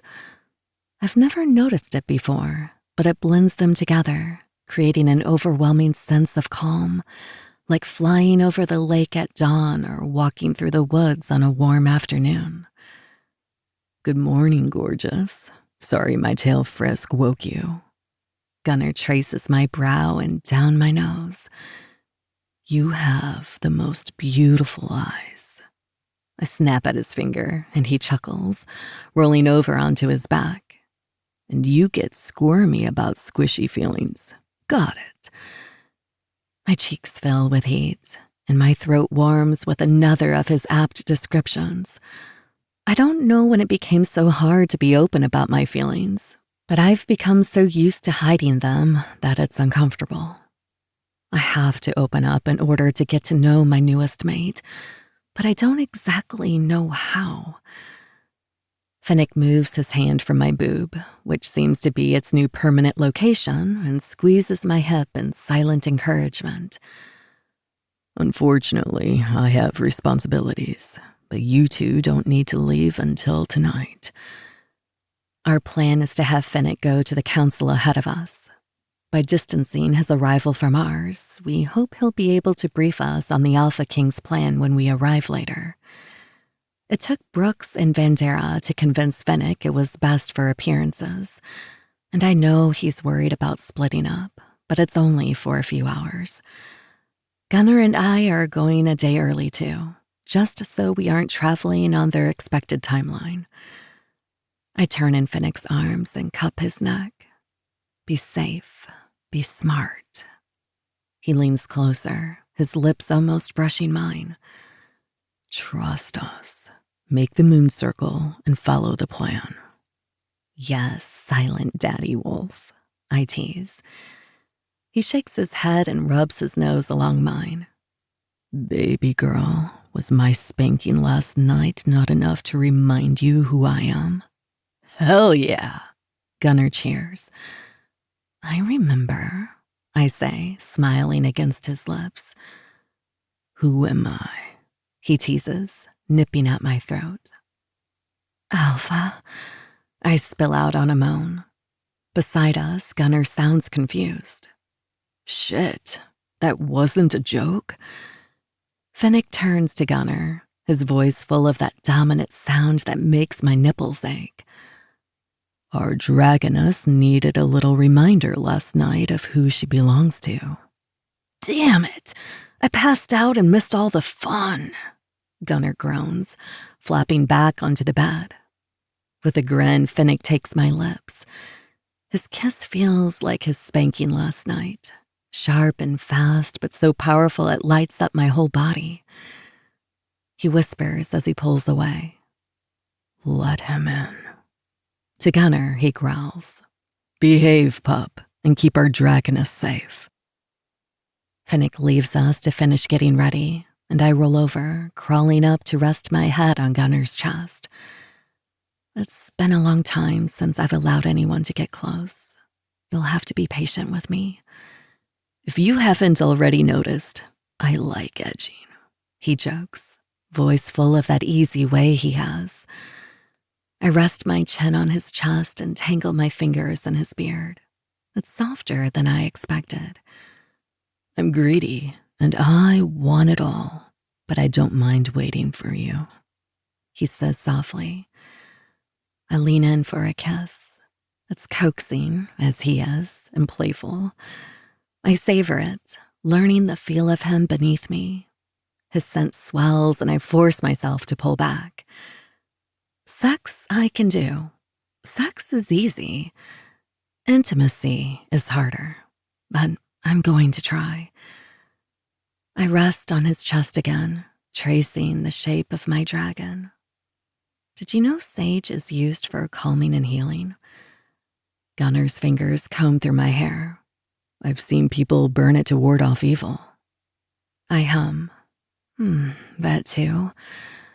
When I was a girl, I used to write wishes on sage leaves and sleep with them under my pillow before releasing them to the wind. Your scent reminds me of that time, before the world was hard, when wishes were possible. What did you wish for? I try to picture you as a girl, but it breaks my brain. He gives me a lopsided smile. I wished for lots of things. Handsome mates, a good scent, my dragon scales to be green. You got the handsome mates part right, he says, wiggling his eyebrows devilishly. True, I laugh. I rub my thumb back and forth across my dragon's tail and over his nipple. Even if I'm opening up, I'm still me, and I can't help but rile him up a little. The other wishes are still out on the wind. Gunnar makes a questioning sound. My true scent won't come in until I awaken, and neither will my scale color. All dragons are neutral scented and a pearly white until they awaken. Gunnar thinks that over, his hand tracing up and down my spine. The first time I saw you, I thought you were surrounded by blue light, but that might have been the root hash. I swallow another smile, teasing the trail of golden hair below his belly button. You're beautiful without the color, but now I can't stop trying to guess, he muses. And what do you think? I ask. Nah, this requires serious thought. I can't just throw it out there. I laugh at his explanation. He jostles us about, turning us so we're snuggled with my back to his chest, his arms tight around me. We're quiet for a moment. The shower water runs from the bathroom, and Gunnar's breath is warm on my neck. I savor it, hoping it will last. I take a deep breath and tell him another truth, the harder one that makes my throat tight. My mother's scales were the color of shallow water, green and sparkling. I wanted green scales and to be a great warrior like her. Looking back, I should have wished for peace, great wisdom, or anything else. To be a great warrior means there must be war. Gunnar's hold on me tightens. Then make a new wish. I mull that over and turn over my shoulder to look at him. What did you wish for as a kid? Same thing I wish for now. I lift my brow. Gunnar takes a breath, and the calming sage of his eyes turn to mist. I'm a wolf from the outskirts. I wish for what all the lost wolves wish for. And what is that? His jaw ticks and he looks away. A home. That hits close, resonating with an ache I feel down to my soul. I've been searching for a home to replace the one I lost for longer than most living things can fathom. I turn back and wrap my arms around where he's holding me. Tell me. He takes his time before he begins. My Omega mother died giving birth to my sister, and my father's died shortly after. One of the village elders took us in. When I was 10 and my sister Izzy was only 7, the village we lived in was raided by a pack of feral wolves, and many turned. We fled to the forest as the village burned, but they found us. My sister didn't make it through the night. They sent those of us who survived to the outskirts after that. It's been a different kind of war, but I get wanting to wish for peace. I snuggle back against him, running my fingers along his forearm as I try to find the words. The pain of Gunnar's story feels familiar, though it happened a world apart from my own. I wish he didn't share this kind of pain. I wish it on no one. There are no words for this, but I give him some anyway. I'm sorry for your loss, for your family and village. I take a deep breath and force out the words. The way I lost my family was similar. We were raided by crusaders aided by another shifter species. None of my people survived, except me. It was long ago now, but that doesn't seem to matter. The pain is still fresh. It sucks big time. He squeezes me tighter, his warm breath on my neck. I'm sorry that happened to you. Losing my family was hard. I can't imagine how difficult it is to lose all your kind like that. The world is a fucked place. He chuckles against my neck, his beard tickling the soft skin. You know what's messed up? What? Sometimes I'm glad Izzy didn't get a chance to see what the world became. I don't think that's messed up.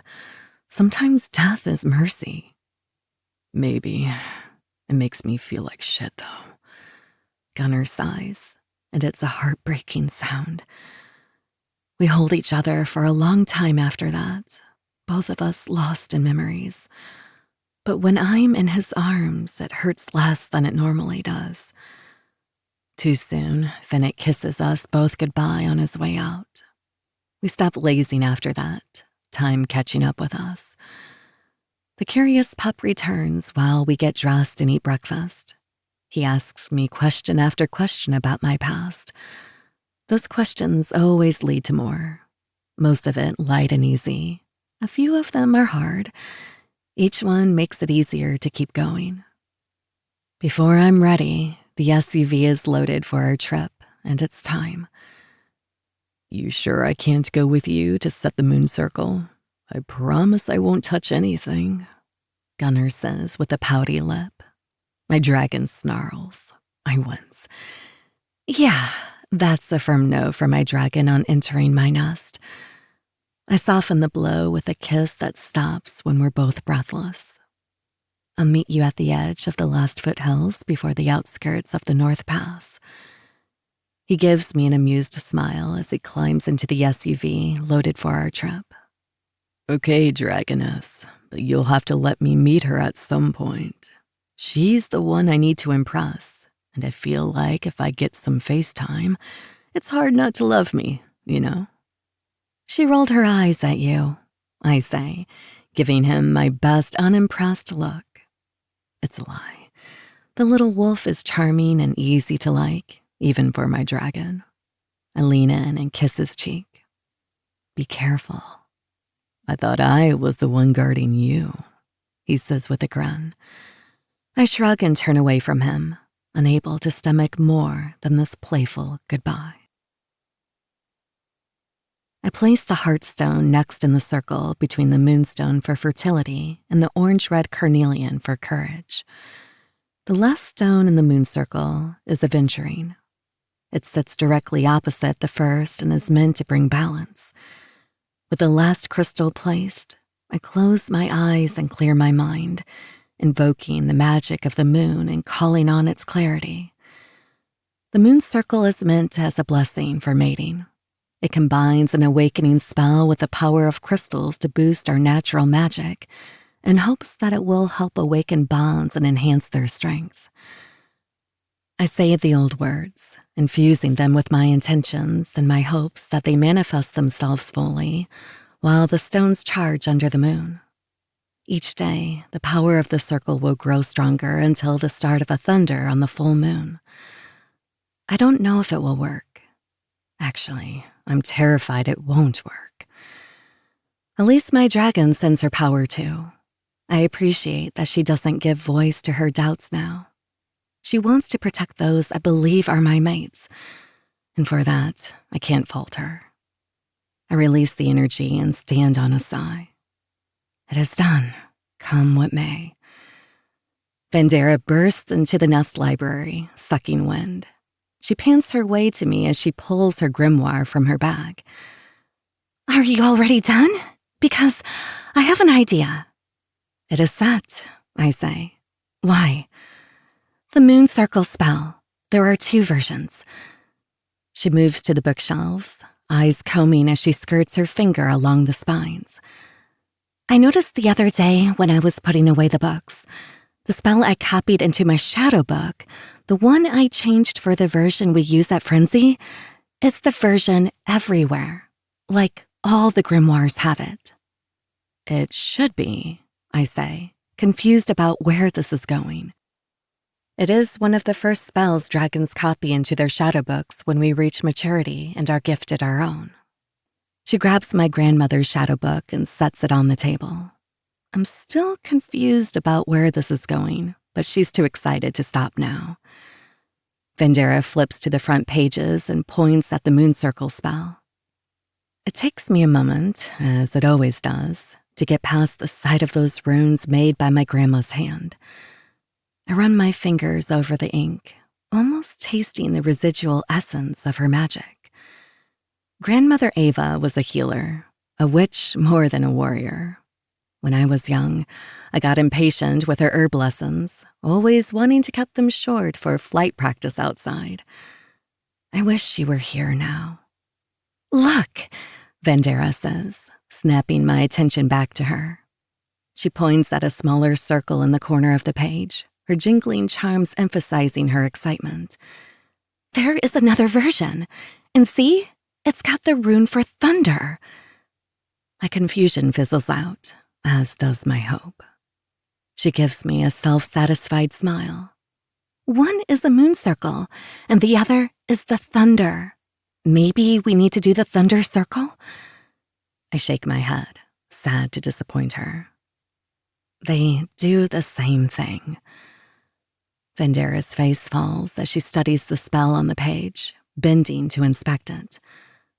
Why is this one the thunder?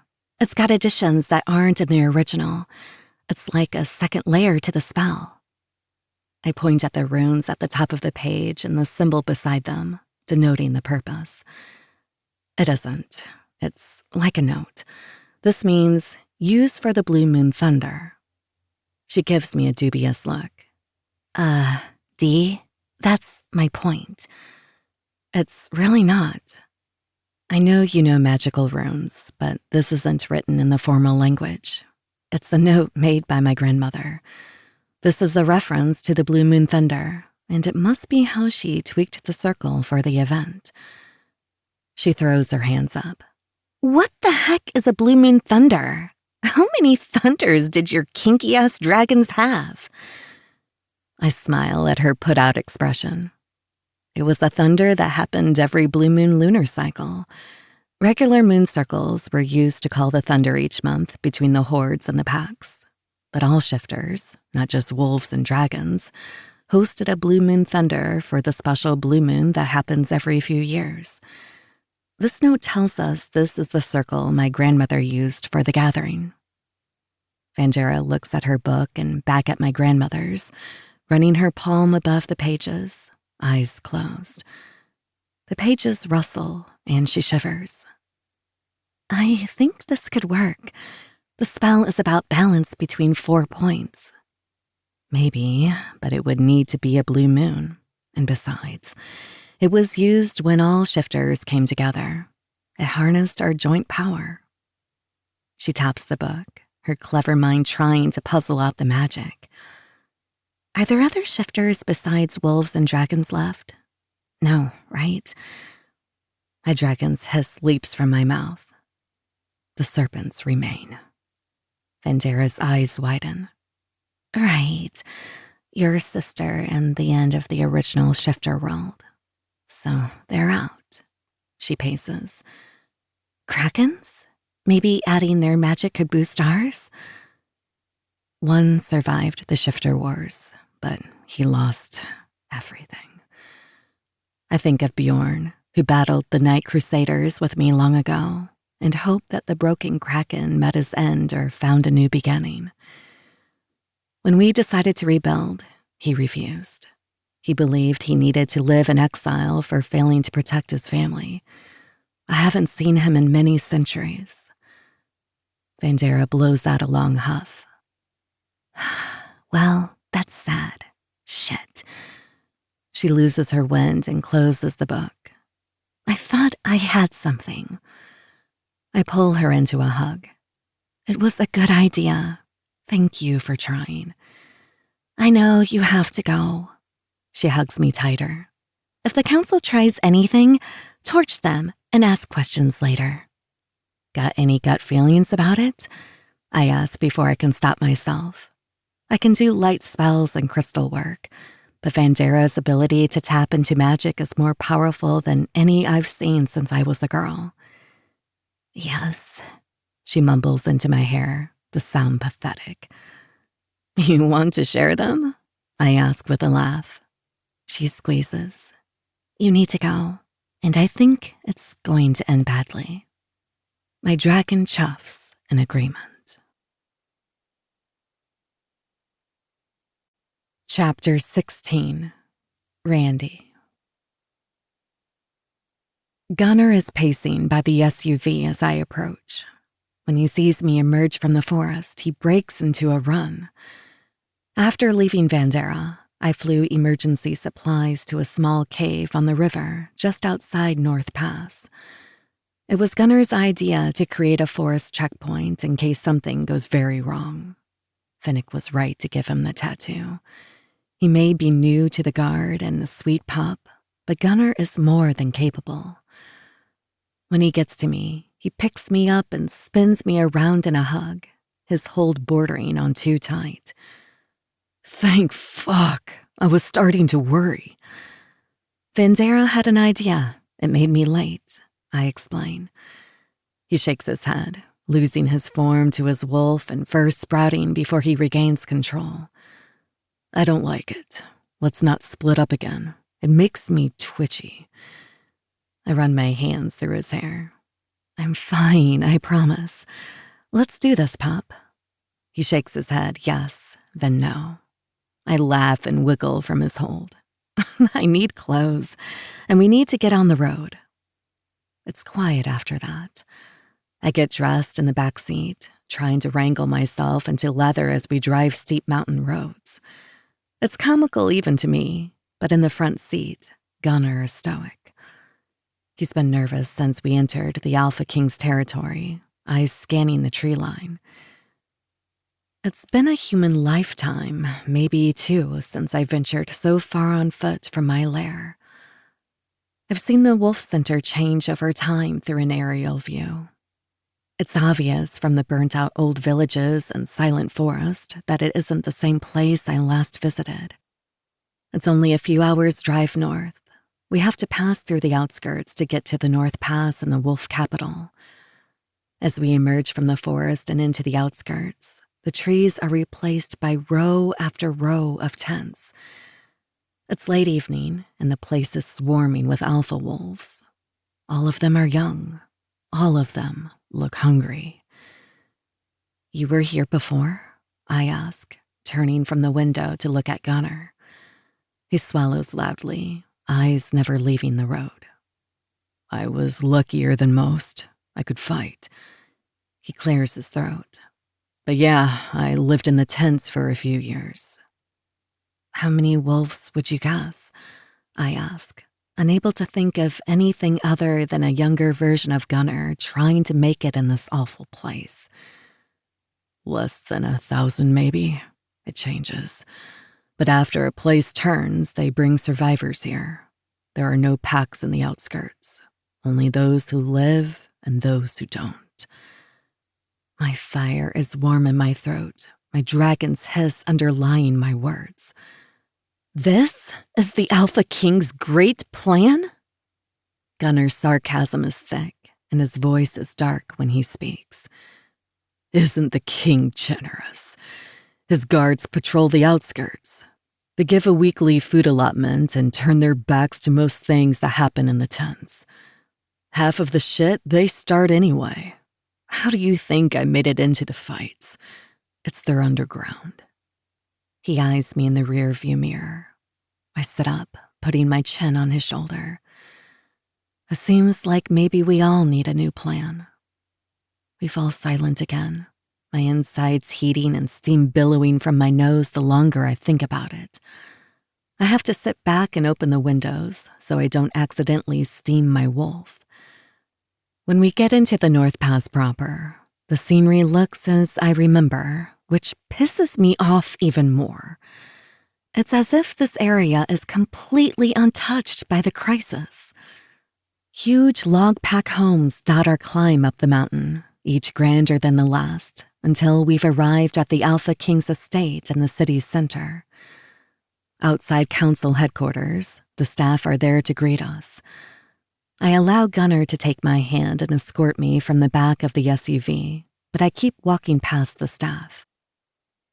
Dragoness, you're early, An alpha guard says, unsure what to do. I need a word with the king.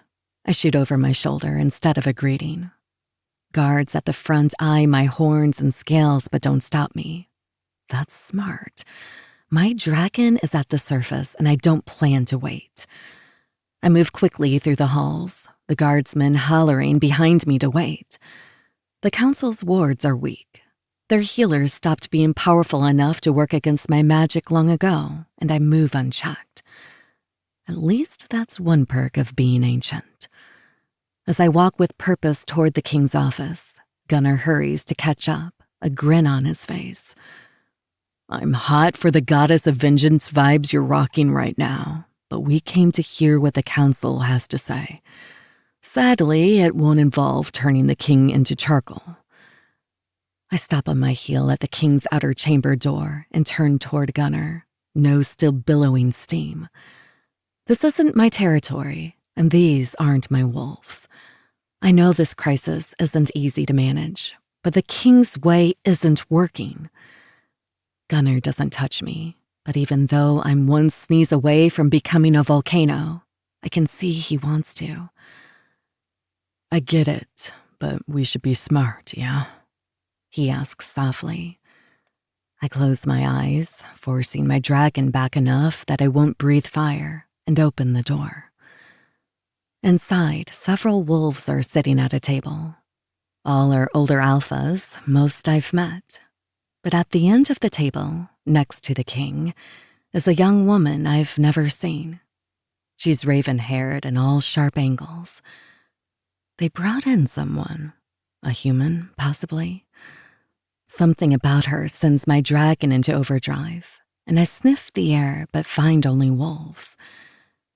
Chatter around the table dies, and the king stands in greeting. Welcome, Dragoness. How was your travel? You made quick time. We weren't expecting you until tomorrow. The king is a thick-muscled man with a jagged scar that runs from his chin to well beyond his hairline. The scar is one he earned when he unseated the previous Alpha King a little more than 50 years ago in an unexpected challenge. It's a stark reminder of his dominance and power, of how he usurped a family line that had been ruling for generations. But I'm no wolf, and I don't bow to him. A word, Alpha. After you've settled, drinks in my office? Let me have the staff bring you dinner. I don't bother answering. I simply stare. It's a battle of wills that I refuse to lose. I keep up my icy gaze until he backs down, looking away from me and signaling to the room. The wolves scurry, rustling papers about as they quickly stuff them into bags and trip over themselves to leave.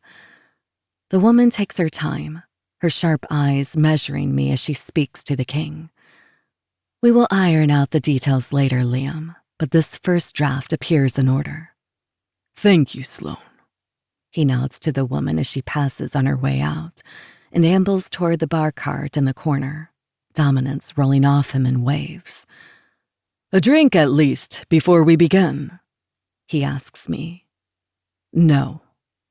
That answer doesn't please him, but he laughs as if it does anyway, pouring one for himself and pointing at Gunnar hanging back near the wall. And you? I answer for him. What are you doing about the wolves in the tents? He sips his drink, moves to the window, and looks at the dark mountains. The villages are dying quicker than we can relocate the wolves. Most of our time is spent trying to fend off ferals. The forest is a minefield of our traps and feral packs that will attack anything in their path encroaching closer to the city each month. We're practically surrounded.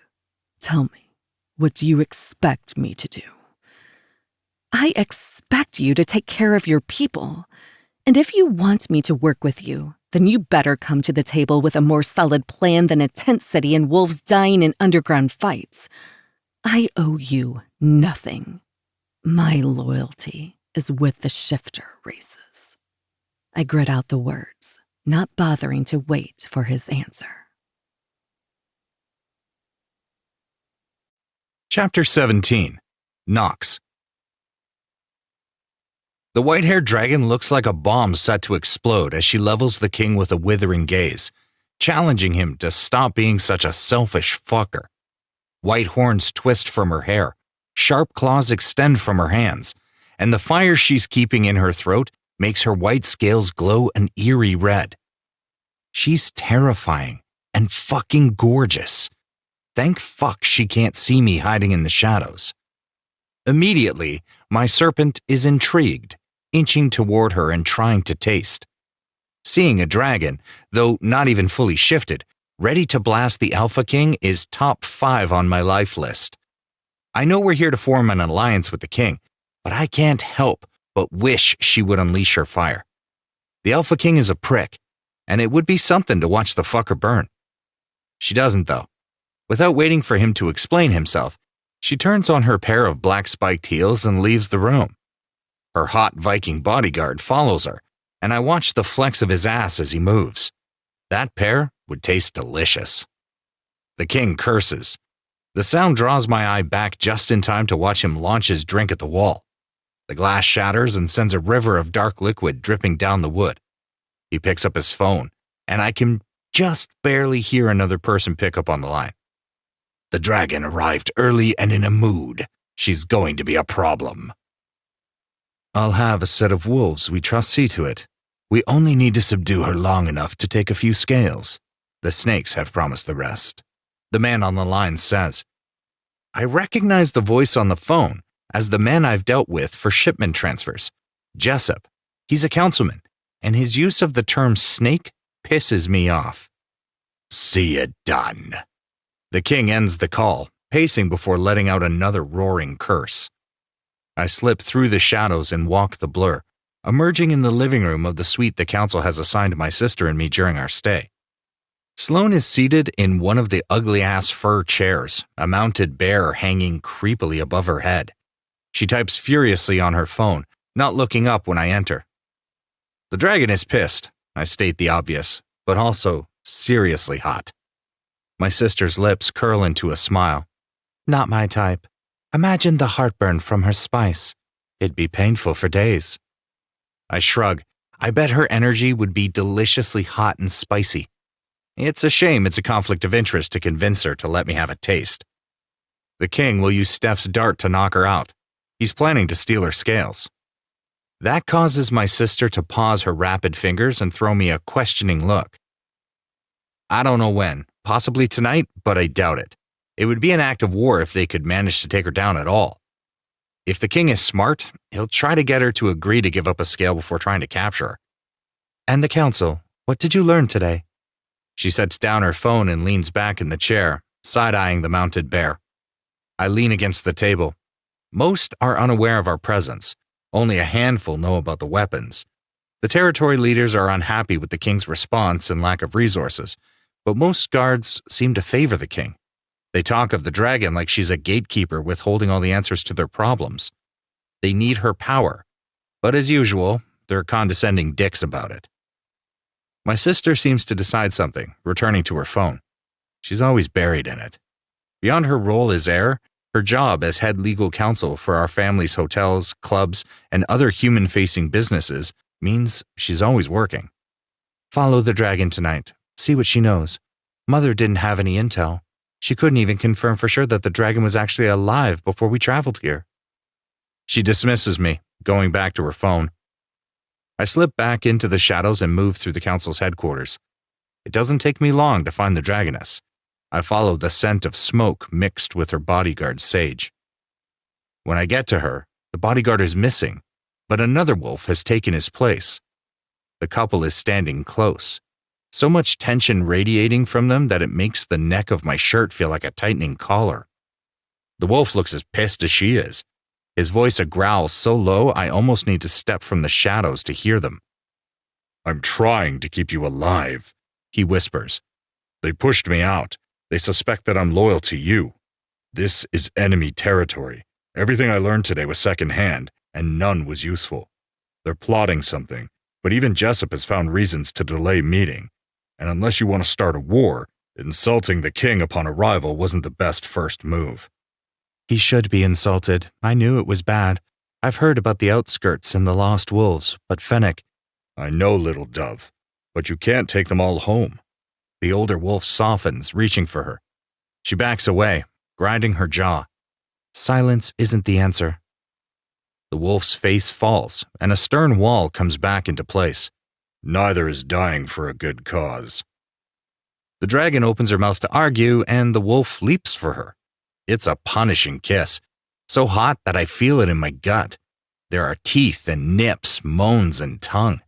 It's a battle between them that he eventually wins by pushing her against the wall. The sexual tension is so thick in the air that my shadows can't help but taste it. She is spicy as fuck, just as I imagined. Her energy is hot and red, full of sweet arousal laced with tangy anger, followed by a burning wrath that heats my insides and makes my dick hard. His hands cage her on either side, and he speaks softly. You can be mad, we can disagree, but you won't pull away again. Her energy pulses from red to blue, a love and loyalty so bright that it's its own kind of fire. The dragon huffs, but all her anger has been snuffed out. I'm fascinated by her essence and the way it pulls between her and the wolf. I wonder if she's even aware of how her energy reaches out to his, desperate for an anchor. Before I can puzzle her out, the door next to them opens and the hot bodyguard pokes his head out. Without looking at the man, the older wolf calls, Coming, pup. He steals another kiss from the dragon and leads her into the room with a hand to the small of her back. I thought both couples were hot. Imagining them as a threesome is going to become my latest obsession. I try to follow, needing to see behind that door, but I come up against a barrier that tastes of magic. She's put up wards. A clever, hot, fascinating, and off-limits dragon. The off-limits bit might as well be a blinking arrow to my fuck it attitude, and I linger at her door, knowing I shouldn't. My shadows are impatient and unruly. They want an up-close taste of the dragon, and to know how she fits with the older wolf and the hot Viking. Picturing what's going on behind that door isn't helping matters. My cock is hard and my serpent hungry. Not for the first time, I wonder why my mother has bothered with the wolves. I understand the politics of it. She wants us to be the first family to make an alliance with other shifters. Serpents are somewhat obsessed with our outsider status. It pisses us off that we aren't welcome in the wolves' territory, the only shifter safe haven, no matter the money or status we have in the human world. Securing an alliance would launch Sloane's rule and solidify our family as one to envy, even if the wolves are dying. But if I'm choosing, my pick is the dragon. Eventually, I return, defeated, to find my sister exactly as I left her. You're back early. The dragon has wards, I grumble, still pissed I didn't get to see what happened next. I bet it was hot as fuck. My sister nods absently, engrossed in her email. The king says she works with a powerful witch. I'm not surprised. Did you get anything before you hit the wards? For some inexplicable reason, I don't want to tell her what I saw. It feels too intimate to share. Just wards, I say, shrugging. I take the weird fur chair beside her and let my shadows expand. They're restless, dancing around me. My serpent wants me to return to the dragon and stand guard at her door. Remind me again why she isn't the one we're wooing? Sloane's laser focus darts to me. Why? Curiosity. It wasn't on the table. But if... Sloane narrows her eyes. It's not. Whatever scheme you've got in your head, forget it. I blink at her innocently. There is no scheme. My sister snort laughs. Fine, whatever. I get up, but I find myself walking toward the shadows instead of going to my room. Where are you going? Sloane calls, her voice far more amused than is called for. Don't spend the whole night fucking and feeding. I need you to be of use tomorrow. No promises, I toss back, letting her think what she wants. But I don't feed. I slip into the blur and hover in the shadows outside the dragon's door. Chapter 18. Gunner. Fennec closes the door and I blow out a long sigh now that both my mates are back in the room. My wolf and I are restless in this place. It itches my skin and makes it feel as if my fur is standing on end. Ever since the Power Boost brand, my wolf has been getting stronger in my mind. My instincts are sharper and more tuned into his voice. And he is telling me we should not be here. As a fighter, I've learned that listening to my instincts keeps me alive. Neither of my mates is doing any better. Fennec looks as if his instincts have him in overdrive, and Randy has been rocking scales since Tent City. I don't know about you two, but I'm hungry and this place gives me the creeps, so I vote we go back. That at least earns me a twitch from Silent Daddy and a small smile from my dragon. She crosses the room and ruffles through a bag, producing a sack I'm familiar with. I eat through the one Henry sent with me before I made it out of Moon Lake territory. I had him pack you extra. She tosses me the bag. I settle on the trail mix, folding myself into one of the chairs in the den outside the 2 rooms of our suite. Fennec looks at Randy, brows lifted and arms crossed. The pup is right. You've already had words with the king. We should go. Tonight. They have a plan, and whatever it is, it requires you. Don't give them an opportunity. Technically, Fennec has his own set of rooms, but I'm not surprised that he's deviating from the plan. The thought of him being away from us in this place makes my wolf whine. It's only the crystal wards Randy set up for our rooms that keep me from pacing outside. Randy stills, turning away from the bag she was digging in.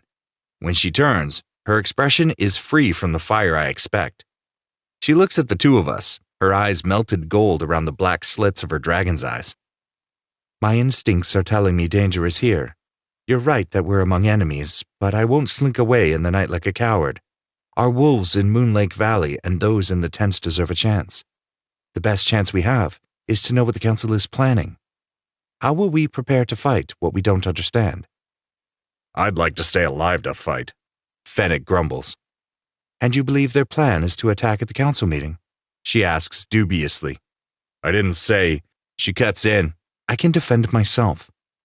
I'm getting whiplash from their back and forth. But if I'm honest with myself and not being a selfish shit of a coward, I know in principle she's right. In practice, I'd like to keep my hide. Randy goes to Fennec and cups his cheek. They only have claws. Dart guns don't work on my dragon, even if they manage to find a witch to spell them. The room is warded. No one is getting in here tonight. Tomorrow we go in assuming it's going to shed. Stay close, but we wait until it becomes necessary to fight or flee. He crumbles. I hate everything about this. We are not outmatched, only outnumbered. Sometimes we simply have to fight. But we can and will make it. Randy says adamantly. She is chosen, and that means we're staying. Like hell, I'm letting her go in without backup. I abandon my snack and fold myself around them in a hug. I think you're both right, and all our options suck, and we should cuddle. Fennec kisses the top of my head. Good idea, pup. We're piled onto the queen-size bed in Randy's assigned room, all of us naked and cuddled under the covers. I'm half draped over my dragon and Fennec. She idly runs her fingers through my hair as she and Fennec make morbid guesses about what kind of plan the king and the council have cooked up. Naked cuddles are amazing, but the conversation sucks. I want naked cuddles to turn into after-sex cuddles because I could seriously use the buzz to shake out my nerves. I started ignoring their strategizing ages ago in favor of watching Randy's skin pebble as I run my finger up and down the soft skin between her pretty tits. They're small and round, perfect perky handfuls. Her pale skin is flushed, her rosy nipples hard. I kiss along the curve of her waist, over her toned middle, and down to the swell of her hips. She's got gorgeous thick thighs, and I want to see if I can drown myself between them. I shift, scooting farther beneath the covers in my exploratory mission. The movement causes the teeth of my cage to brush against the glands on my cock. Already the weight of the cage makes me constantly aware of my dick. I've complained about it coming off, and I do want to come so badly I can hardly see straight half the time. All the waiting is torture, but I like the sense of safety and comfort it provides. It's a constant reminder of her that grounds me. Right now, though, I want to taste Randy on my tongue again. and be rewarded by having the maddening device off. Are you trying to seduce me, little wolf? Randy's fingers sink into my hair, and she gives a sharp tug. Fennec throws back the blanket, his gaze hungry. Did I give you permission to rile up our dragon? I'm sacrificing myself to the dragon so that luck will be on our side tomorrow, I tease, mumbling into the soft, creamy skin of her hips. Randy tugs harder on my hair, and the burn travels straight to my balls. Don't let me turn down a worthy cause, she says with a smirk. She spreads her thighs enough to give me the slightest tease of her pink pussy. This time when she speaks, it's with the steely hiss of her dragon. The cage doesn't come off. An offering is for my pleasure. Fennec chuckles, his heated gaze raking between us. That myth is for virgins anyway. Guess it's lucky for us that I am one. Both pairs of eyes, silver and gold, look at me in surprise. Randy speaks first. The hiss of her dragon is so sharp that I can almost feel the vibrations up my spine. Then I shall honor your sacrifice, contender.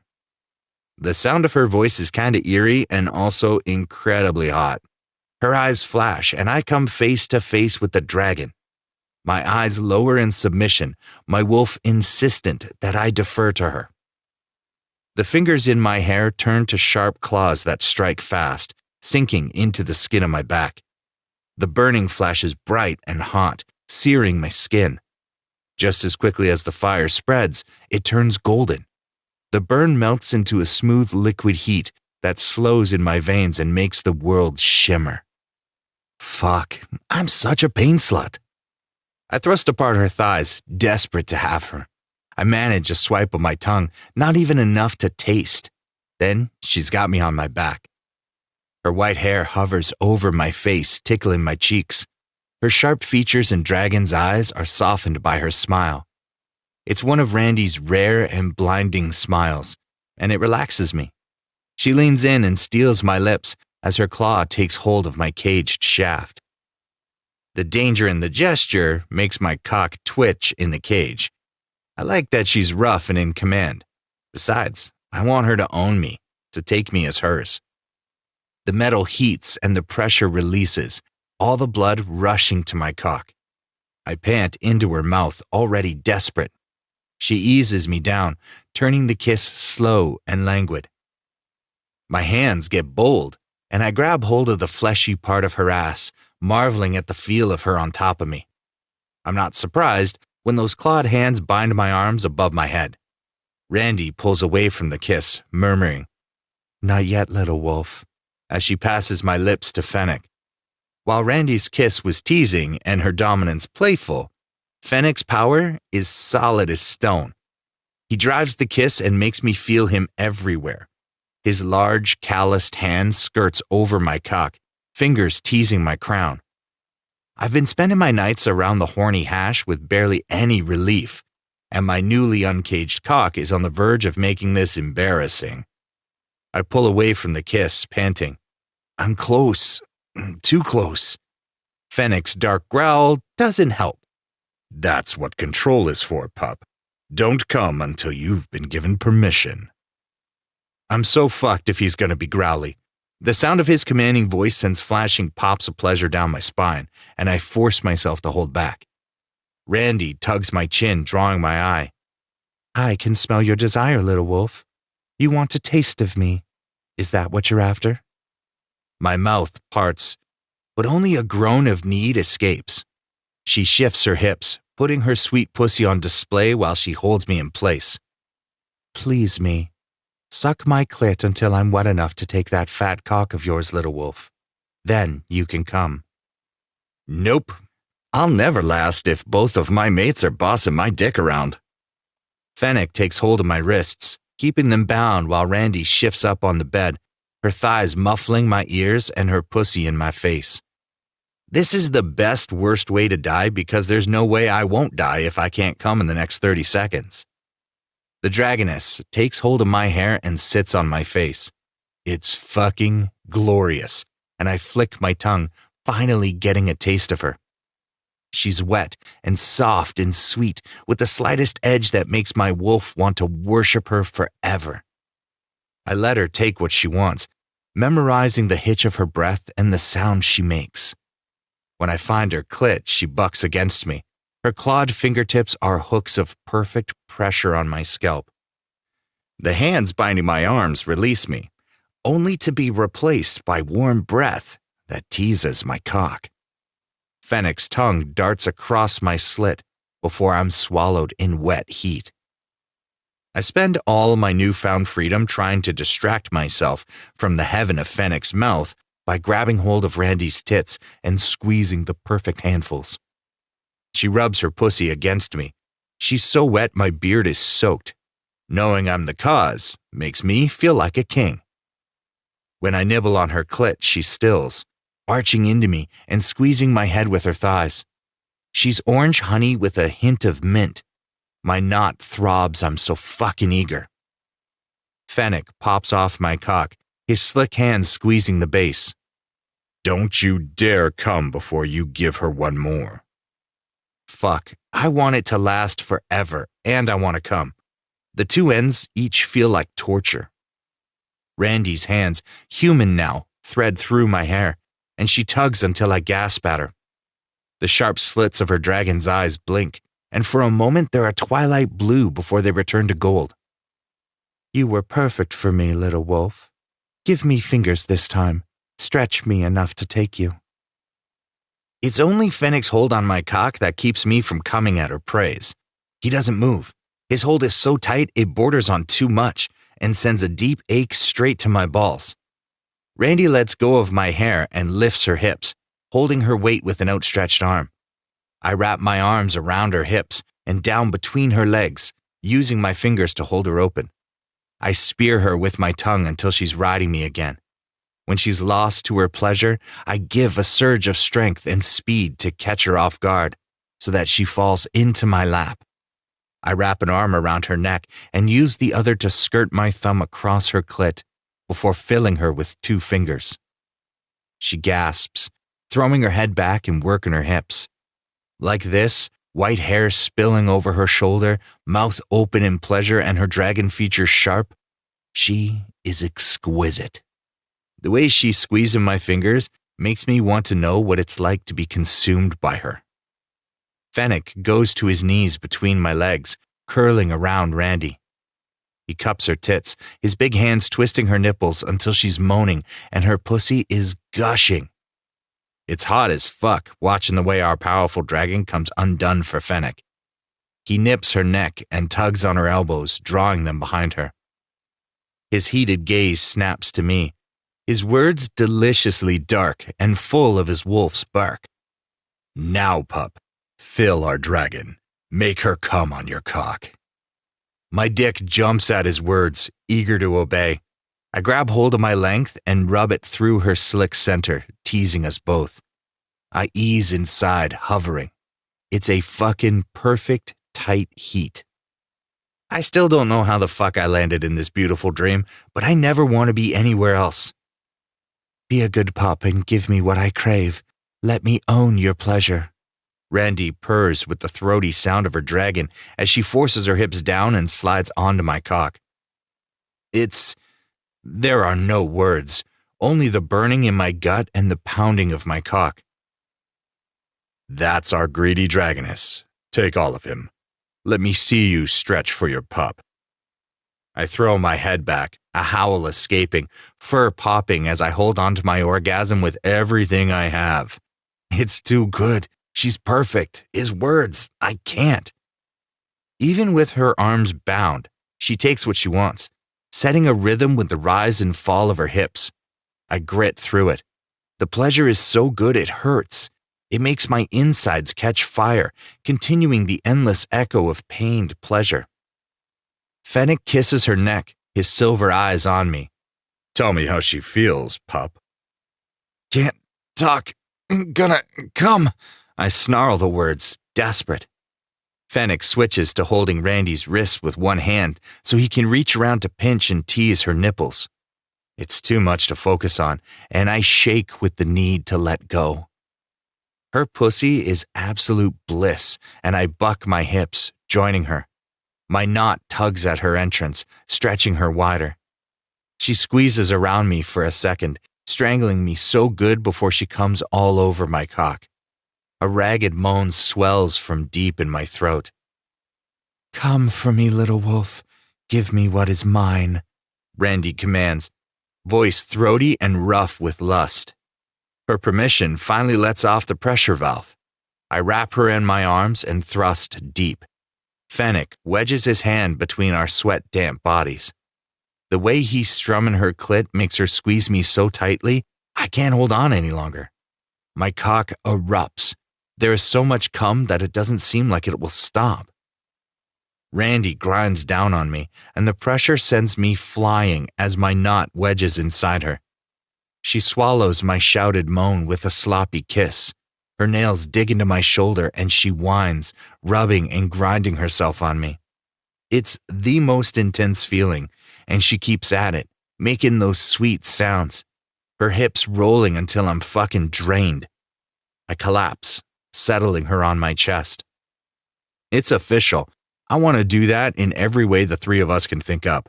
Then I want to do it again. Fennec lies beside me, his hands tracing my face and his lips brushing my cheeks. He and Randy murmur gentle words of praise that makes my insides tingle. Randy follows each word with kisses to my pec as she rubs her nose along my chest, her dragon's purr rattling. It makes the room feel like a dream, every tension and worry having been fucked right out of me. I can't keep track. My brain is full of cotton clouds and my body buzzes with joy. That languid feel accompanying her marks on my back still sludges through my veins. I'm pretty fucking sure that Randy marked me. Does it count if she wasn't shifted? I know that needs more thought, but I can't manage to focus. I hear the two of them talking quietly, but all it does is create a cocoon of buzzing warmth. 10 minutes, eyes closed. Then we have to do that again, I slur. Their warm laughter is the last thing I remember. Chapter 19. Randy. The scent of coffee wakes me. I disentangle myself from Gunner's side and wrap the sheet around me as I search for the source. Finnick is in the outer chamber of the suite, already clean-shaven and dressed in one of his black suits. He carries a tray laden with plates, cups, and a carafe. I thought we agreed no trips outside the wards, I say, leaning against the door jamb. Worried about me? He teases, a smug curve to his lip. Always, I shrug. I called the kitchen and had them deliver it. He covers the distance between us, leaning in to brush a kiss against my forehead as he passes. Come sit and eat. I eye my bossy wolf, climbing back into bed and sitting cross-legged while he busies himself with the tray. Gunner groans behind me, and the bed shifts with his weight. Warm lips press feather-like kisses along my neck, sending a shiver up my spine. Good morning, beautiful, he says before nipping at my shoulder, his tongue following the sting. I grip his neck, stealing a morning kiss. It's sweet and playful like he is, and full of curiosity. Finnick's hand threads through my hair, tugging until I look up at him. He's done the same thing to Gunner. His silver eyes are hooded, but his smirk is playful, and he holds the two of us in his stinging grip. Not this morning. We need to eat and get to the council meeting early. Gunner sighs. Food or sex? It's an impossible question. His stomach growls, undoubtedly angry that we missed dinner last night. Food, Finnick says sternly. He releases his grip and hands out plates as Gunner sidles up beside me.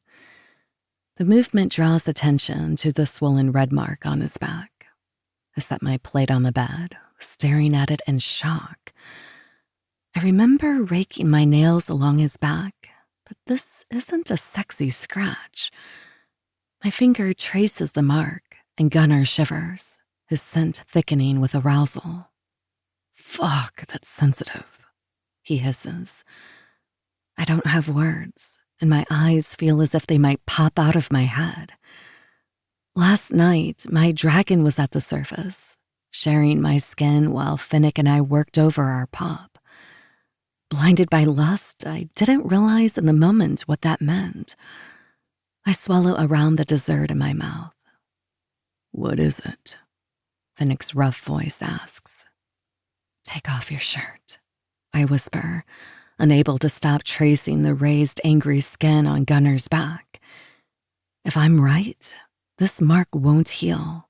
It will scar. What? Why? Finnick asks, even as he unbuttons the starched white fabric. Gunnar looks at me over his shoulder, his eyes knowing and a small smile on his lips. He lifts his chin the slightest bit, letting me know he thinks my suspicions are correct. Finnick clenches his jaw. His hands go to his wide hips, the dress shirt falling open and exposing his thick chest, dusted with salt and pepper. Someone tell me what is going on. I stand, turning Finnick around. He moves begrudgingly, letting me shift him until his back faces me. I go onto my tippy toes to reach, tugging on the collar and kissing my way down his shoulder and arm. The white fabric reveals his tanned skin, and over his right shoulder blade and down his muscular back is a thin pink welt, the scar already taking shape. The other night in my office, I scraped my nails along his back, just as I did last night with Gunnar.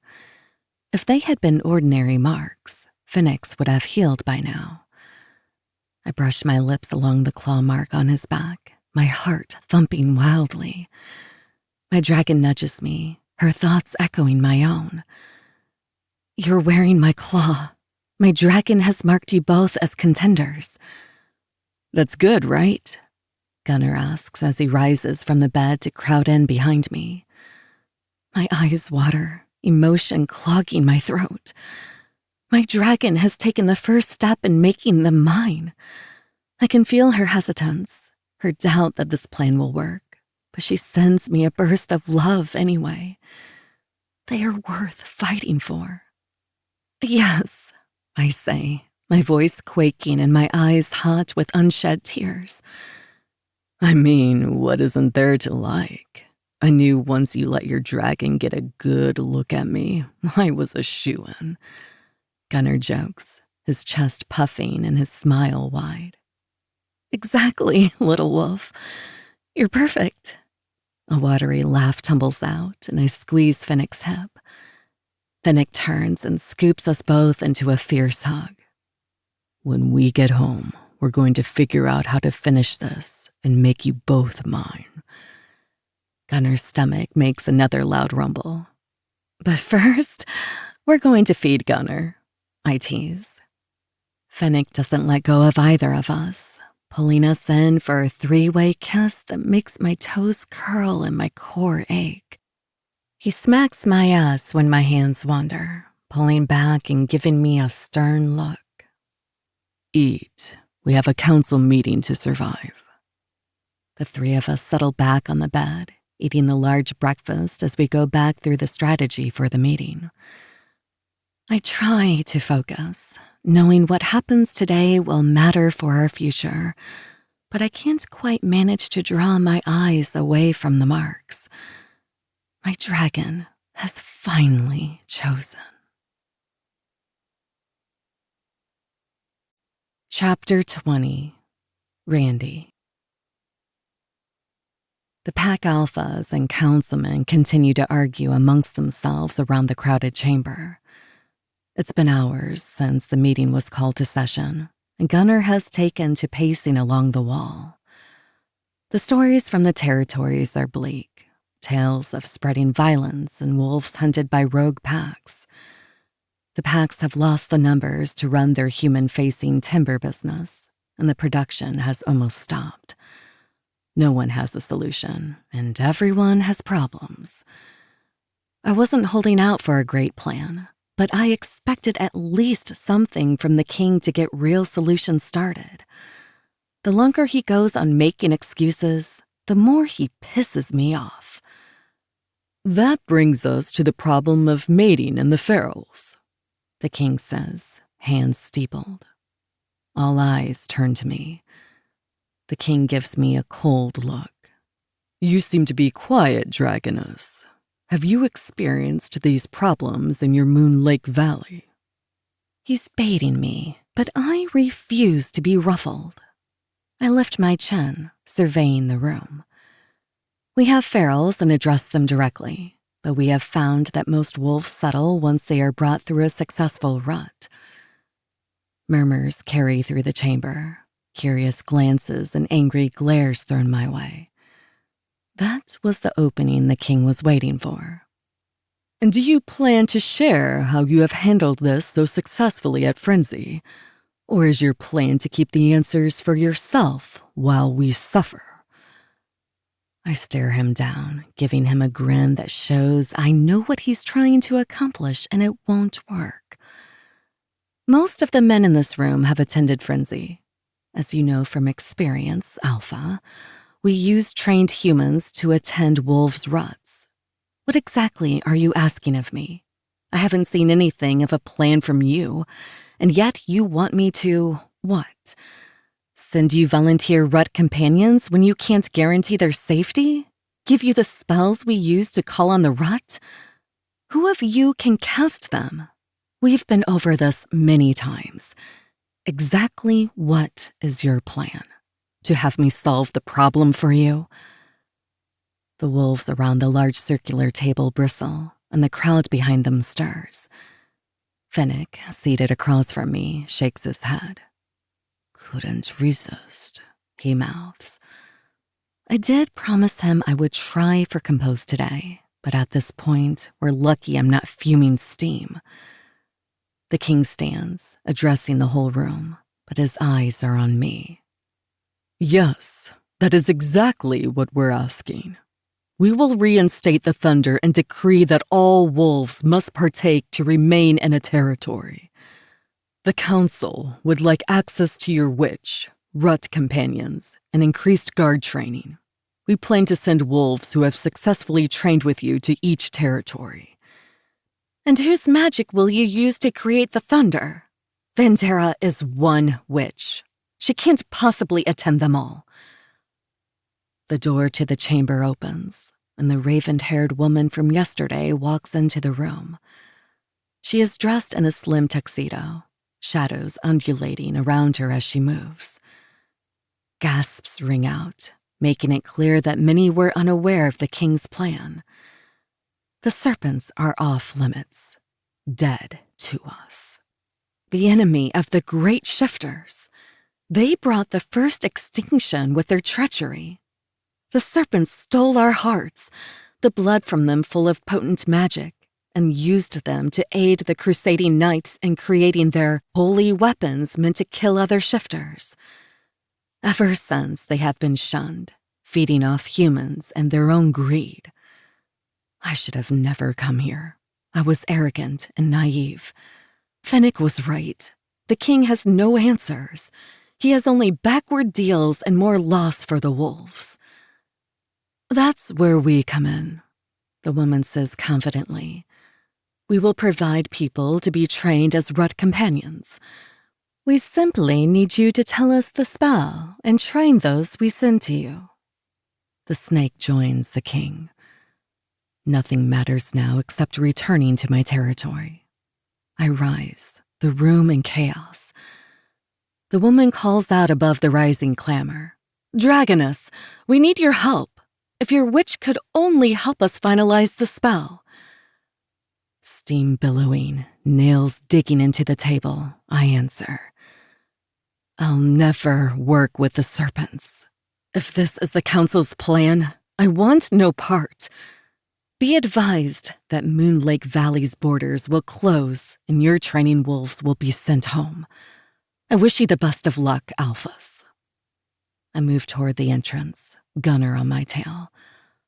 I thought you might say that, but in good faith, we have brought you a demonstration, the woman says, her icy voice sending a shiver down my spine. The Alpha King calls. You will stay and listen, Randy. We need them now, whether we like it or not. I'm not your enemy, and neither are they. You're holding a grudge for dead shifters, and we need solutions for the living. I swallow my fire, but my eyes sting, the heat rising. That snake who betrayed us all by convincing a shifter that he was her mate so he could spy for invaders? He was my sister's lover. All the fire I'm holding in makes my words burn on their way out. I will never trust them. The guards at the door move to block my way, dart guns raised. I grab the barrel of one gun, the metal sizzling and black globs dripping onto the floor as it melts. Move, wolves. Behind me, Gunner's tail swishes, knocking my head forward. From my peripheral vision, I see the dart fly past. I don't have time to thank him before another is shot from somewhere on the other side of the room. Phoenix Gray and White Wolf jumps in to protect my side. The room devolves into anarchy as my loyal wolf falls to the floor. Grab him, I shout to Gunner. I use my fire on the door, clearing a path. More wolves are waiting in the hallway as though they expected this. I unleash my dragon without mercy, desperate to get my mates out of here. One snapped neck, another. I use my fire, my claws. Wolves fall. 2, 5, a dozen. So much needlessly wasted life. Finally, we make it to the entrance. Behind me, Gunner carries Finnick while he fends off those who try to follow from the chamber. Just as we clear the entrance, a serpent steps out from the shadows. Like the woman earlier, he is sharp-featured, raven-haired, and covered in slithering smoke that gives way to wispy-looking serpents' heads. Aren't you magnificent? He hums, a thick cloud of pink and black breath curling from his mouth. I cover my nose, knocking into him, but it's too late. I run anyway, Gunner shouting as he follows. What the fuck was that? Serpent, like the other. His breath contains magic. It lowers inhibitions and dulls reflexes. We don't have time for plan A. We need to get to the clearing. Gunner pulls ahead, pointing to the right. Come on, it's this way. The sight of Finnick being carried in Gunner's arms almost trips me, but I force myself to keep moving toward the training grounds we scoped out as my landing spot. Wolves spill out from the council buildings, shouts and orders being called out behind us. We don't stop running. The training grounds are barely large enough, but the second I see them, I shift anyway, my dragon snapping her wings. Wolves close in. I scoop up my mates, clutching them in my front claws and launch into flight.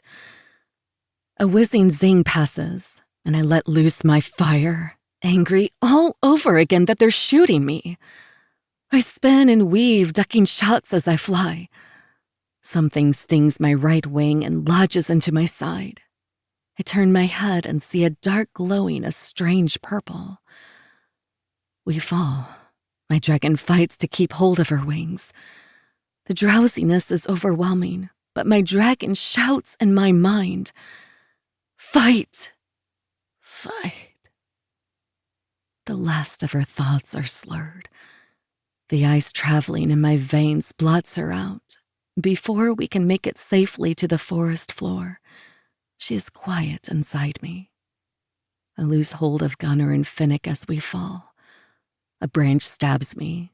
Something blunt knocks my head. Then blackness.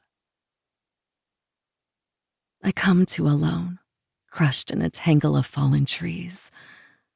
My eyes want to close, but I force myself to focus enough to dig myself out of the rubble left by my crash.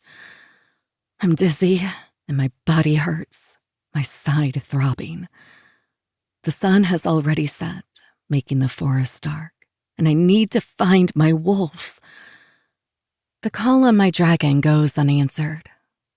She is so deeply asleep that it feels almost as if she has disappeared. Whatever the council hit me with was powerful. The hole where my dragon should be is so vast I think I'll split open. But I can't focus on that yet.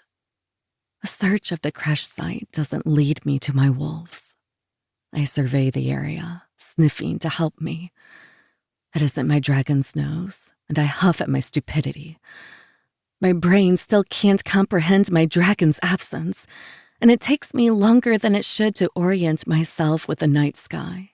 But then I'm racing toward our checkpoint. The council is in the forest, their howls filling the night air.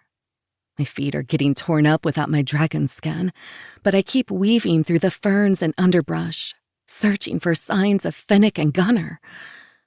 The forest grows darker, but I should be nearing the river, which will take me to the cave. I scan the trees as I go, listening for water. A clamp sounds, the snap of a trap set. My body is suspended in midair, and the world tips over. Chapter 21. Knox. It looks like you've been caught, dragon, I chide, stepping from the shadows. I'd hoped the dragon would manage an escape during the night. Her door didn't open until morning, and instead of leaving, she marched into the council and proved herself to be a bigot, like the wolves. Her hatred for my kind is so ingrained that when Sloane offered her an out, she chose to fight with fire. It's better this way. It's easier to ignore the temptation to do something reckless, like kiss her. Instead, I focus on her hatred and try to let it fan mine. The dragon dangles precariously from a tree by her bound ankle, the net tied around her. The harder she fights, the more it sways. She curses and tries to free herself, but it's useless. The powerful dragon who mowed down wolf after wolf has been reduced to a tiny human. I step closer and catch the net. She fights, of course, but she is trapped. And even though it's twisted, the fact that she's naked and bound for me makes my dick hard. I pull her closer and hold her head between my hands. These traps are the king's idea of security, and I must admit I'm surprised they worked. I prefer shadow walking, but apparently that's creepy and frowned upon in wolf country, I explain. Why the fuck am I talking? She's nothing to me. I owe her nothing. Despite what I tell myself, one of my shadows severs the rope. She drops to the forest floor with a thud, moaning. Before she recovers, I straddle her hips and pin her with my weight. Up close, she is just as beautiful as I imagined, even though bruises and scratches mar her skin. She is covered in blood. Hers, the wolves. So much blood that her white hair is streaked black in the low light, and her pale skin looks as if it was splattered with paint. She spits in my face. Kill me already, Snake. If you don't, know that when I escape, I won't hesitate. Without conscious thought, my shadows open and take a real taste. The moment her energy touches me, it's ecstasy. Her soul, it sings. It's an orchestra of blinding light, iridescent and shining so fucking brightly. Her energy is so powerful it rearranges my insides and reorients me to her sun. My serpent slices through the net, compelled to free her. She surges forward, attacking me with her nails as she struggles against my shadows. Those nails of hers are sharp as fuck. They dig deep into my chest, my face. My dick pulses as a pained pleasure rips through me. We tumble and she breaks free, scrambling to her feet and taking off into the forest. The moonlight catches her skin, and where the light touches, she seems to glow. I chase her, compelled, tethered by an unseen leash. She trips, trying to weave through the thick ferns and foliage, and stumbles on slow human legs over rough branches. In her weakened state, I easily overpower her, pushing her against the trunk of a towering tree. I'm desperate to understand why I can't get her itch out of my skin. My hard cock nudges against her back, and the feel of her bound in my shadows makes me shiver. Nothing about this makes sense. Everything is twisted. My breath saws out of me, but it isn't the chase. My face, where she clawed me, feels as though it's on fire. The blaze burns down to my soul, making everything in my body hurt and sing simultaneously. What is... My strangled words falter, the fire so intense it feels as if I'm turning to ash. Everything I thought I knew scatters away in the blaze. The dragon stops fighting, staring at me wide-eyed over her shoulder. A long guttural howl fills the air, followed by another and another until the forest vibrates with the sound. The wolves have scented her blood and are coming for her. The dragon's eyes lock on mine. Her golden eyes are bottomless, beautiful, and hauntingly sad. Her claws might as well take my eyes out too, because I know that I'll never be able to see anything but her. The air between us charges with static electricity, and her energy reaches for mine. My shadows lunge for her. I lean in, and for the briefest moment, she meets me, her soft lips brushing against mine, before she remembers we're enemies and she bites my tongue. She pulls away, her eyes dropping to my chest. Mine follow, and it all makes sense. The rune for mate burns brightly, glowing where the brand of magic has awakened on my skin. My magic responds, my shadows coiling around us, finishing the binding between us. The serpent strikes, my fangs piercing the dragon's shoulder. Her lips open with a pained gasp. What have you done?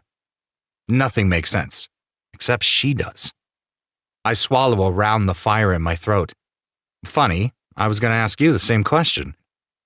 In the distance, a shout rings out, and a chorus of wolves answers. They're closing in on us.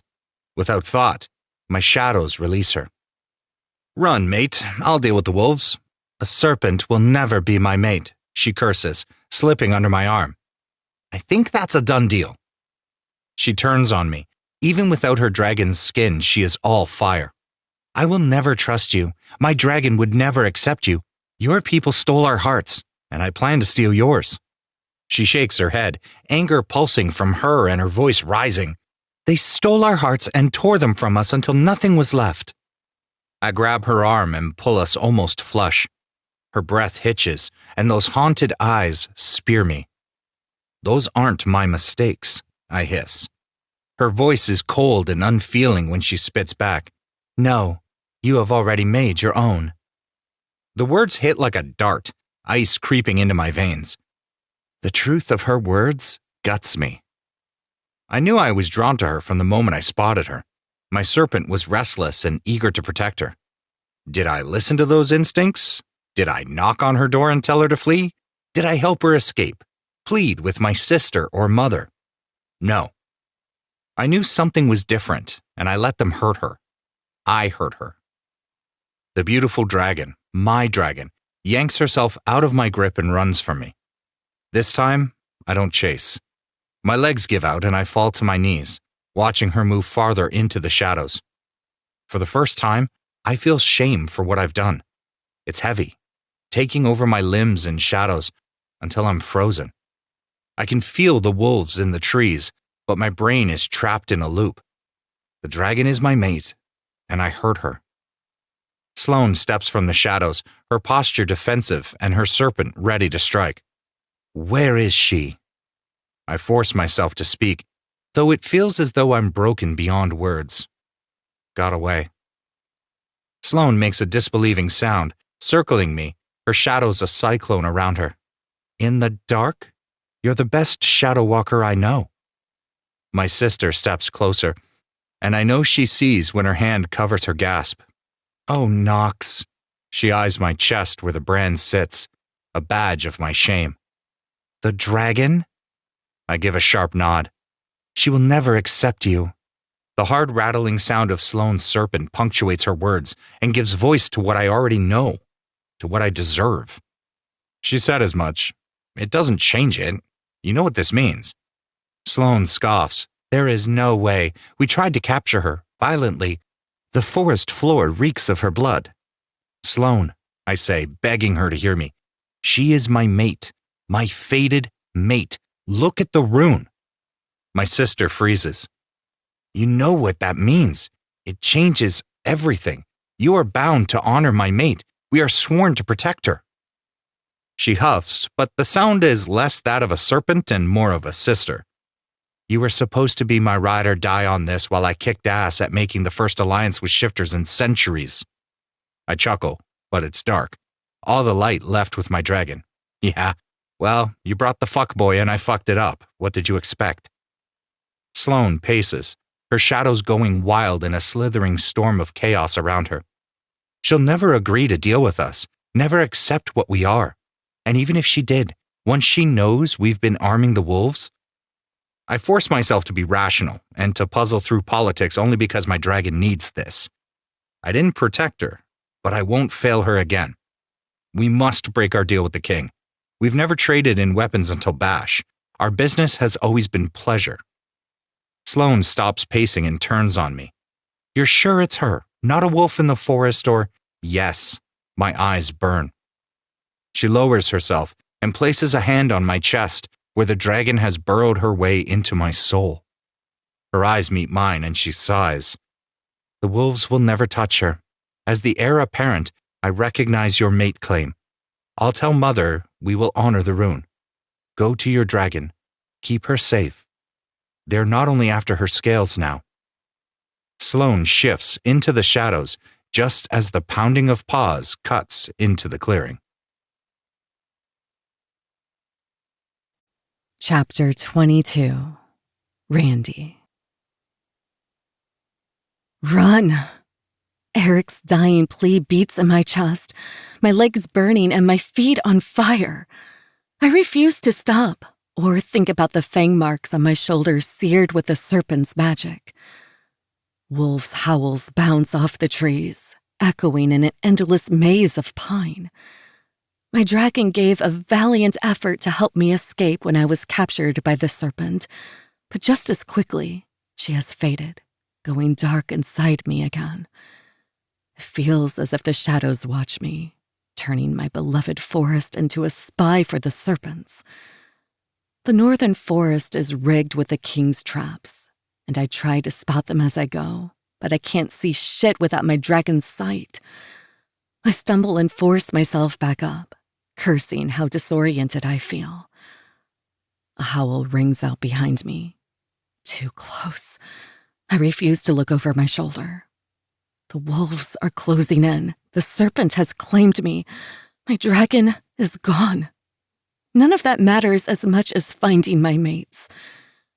In the distance, men's voices. My breath saws out of me, but I push myself faster. More howls. Shouting. Fuck. Instead of the sounds I expect to hear, the forest explodes with the cut-off shrieks of slaughter. Not my wolves. Not my wolves. The mantra is the only thing holding in my scream. It can't be them. It can't. I trip over a fallen tree, a rock slicing into my palm. I claw at the dirt as I brace myself, stumbling until I find my feet again. The trees hide the moon, and the sounds of battle fall silent. Dead silent. Forcing myself to keep moving, I run through the thick forest until the gurgling sounds of water provide hope. I veer toward the sound, praying my wolves will be at the cave. They have to be there. The forest thins, the gurgle of rushing water growing louder, and I spill onto the riverbank. Light returns, the moon allowing me to see bodies strewn along the rocky shore. My heart pounds, fear pushing my legs to run. Dead wolves are scattered along the rocky bank. I don't stop, following the trail of foaming mouths and broken necks until I reach a furry mass lying face down on the rocks, his body half covering a white and gray wolf. I suck in a breath, my hand trembling as I reach to check for a pulse. Gunner's dark fur is matted in blood, his left leg badly mangled where the teeth of a snare are clamped into his flesh, the metal chain wrapped around it. Along his side are bite marks, so many they overlap. His pulse is faint, but it's there. A sob builds in my throat, but I swallow around it. Trying not to hurt Gunnar, I push against his bulky frame until I can check on Finnick beneath him. He is breathing, though his fur is speckled with blood and a nasty-looking bite has torn a chunk from his side. My eyes close for the briefest moment in gratitude, an old prayer spilling from me without thought. Even as I pray, rage for what happened tonight bubbles from my gut, spewing and spitting. I want to turn around on a fiery scream, blaze a path to the treacherous king and take his pelt. I call on her, trying to force her to rise like she did for a moment back in the forest when she tried to protect me from the serpent. She stays silent inside me. I'm weak without my dragon, but that doesn't change the fact that I have to get us the fuck out of here before any more wolves find us. I try waking Gunnar, but he doesn't stir. Cursing, I survey the shore for divine inspiration. How the hell am I going to do this? I flip between looking at my mates and back at the riverbank when an idea strikes. It takes more time and grunting than it would with my full strength, but I've never been more grateful for training in my human form. The stretcher I rig with Gunnar's uniform tied between two broken logs is rough. I'm winded, in pain, and paranoid by the time I get Gunnar face up on the stretcher. My eyes keep skimming the tree line, my hair standing on end. It feels as if eyes are everywhere. I force myself to ignore my nerves and work faster. Finnick is next. His weight is staggering, and it takes multiple tries before I can heave my wolf onto Gunnar's chest. The move isn't graceful, and the thudding weight makes Gunnar moan in pain. Getting the contraption into the water is something else altogether. I fail again and again, cutting my leg on a rock before I get the mass into the water. The river is icy and the water is fast. The weight on the stretcher is an unmoored anchor against the swirling currents, and the rocks underfoot jab at my wounded feet. Still, we move quickly, keeping to the shallows by the river's edge until the current slows. I'm able to get us across a slower part of the river without anyone drowning, though it's touch and go for a moment in the center when I have to rely on swimming. My teeth are chattering when I make it to the rocky bank. Icy fear makes my body rattle. I collapse on the shore, unsure how the fuck I'm going to gather the strength to keep moving. The cave is at least a mile from here, maybe more. A scream bubbles from my throat and I dig deep, pulling my wolves' heavy masses from the water with power fueled by rage. When I manage to get us on shore, hot tears replace my fire. I fall to my knees, resting my head on one of Gunnar's furry thighs. My strength is gone, and I'm alone. My vision dances, and I close my eyes, chilled down to my marrow. I don't know how long I cling to the edges of lucidity. My mates are moving beneath me, before something warm envelops me in a velvety cocoon. It's so deeply comforting that my muscles relax and my teeth stop chattering. The shadows weave around me, so soft and strong. My eyes flutter, and I look up into violet eyes set in a delicately beautiful face blemished only by an angry red claw mark. My mark. After all this time waiting, is this what fate brings me? A serpent mate I can never trust. One who is already working with the Alpha King to capture me. The stone in my gut and the tightness in my chest fight the truth. Despite my mistrust and hatred of the serpents, the brand glowing brightly on his chest is loud and clear. I won't hurt you, the serpent lies. The sound of his voice is just as jarring as it was the first time I heard it. It's deeper than I would have expected for such a delicate face, though I guess that's all part of the illusion. The sharp, ethereal features that are so beautiful it almost hurts to look at him. The warmth of his voice, the seductive softness of his shadows, and the sincerity in his eyes. It's all lies. He's covered in blood, his forehead a maze of deep veins that tell me he's been feeding on our misery. I shove against his hold, but his shadows don't fight. They caress where I struggle. My limbs grow heavy. I know it's part of the illusion, but the relaxation and warmth are so inviting, so deep that my thoughts quiet. Sleep now, my little dragon. I'll keep you safe. The warm voice reassures. I don't believe the lie, but all the fight has been sucked out of me. Darkness rushes over me, capturing me in its current. Chapter 23. Knocks. I slip from the shadows into my bedroom in my wing of the family's estate. I'm sure my dragon would put up a fight at me bringing her here, but I'd rather deal with her wrath knowing she's safe. After I eliminated the wolves hunting her in the forest and paid the king a visit, I followed my new tether, brighter now than all my other anchors. I wasn't surprised to find my little dragon dripping like a furious drowned kitten and stubbornly trying to hoist her wolves from the water. Her energy was pulsing red, her emotions a riot of fear, rage, and crushing heartache. The heartache was so bitter I nearly choked on it, but I forced myself to taste what I had caused. When she collapsed on the bank, I couldn't continue to watch her struggle, even when I knew I was the last person she wanted to see. My shadows unravel, and I gently place her wolves on my bed. I can't bear putting her down just yet, cradling her closer to my chest. I carry her to the bathroom, frantically rifling through cabinets for supplies while I dial Stefano. Her bodyguard, the strange werewolf beast, is in bad shape. His breathing is labored and his body is torn to shreds. There is no way I'm letting him die.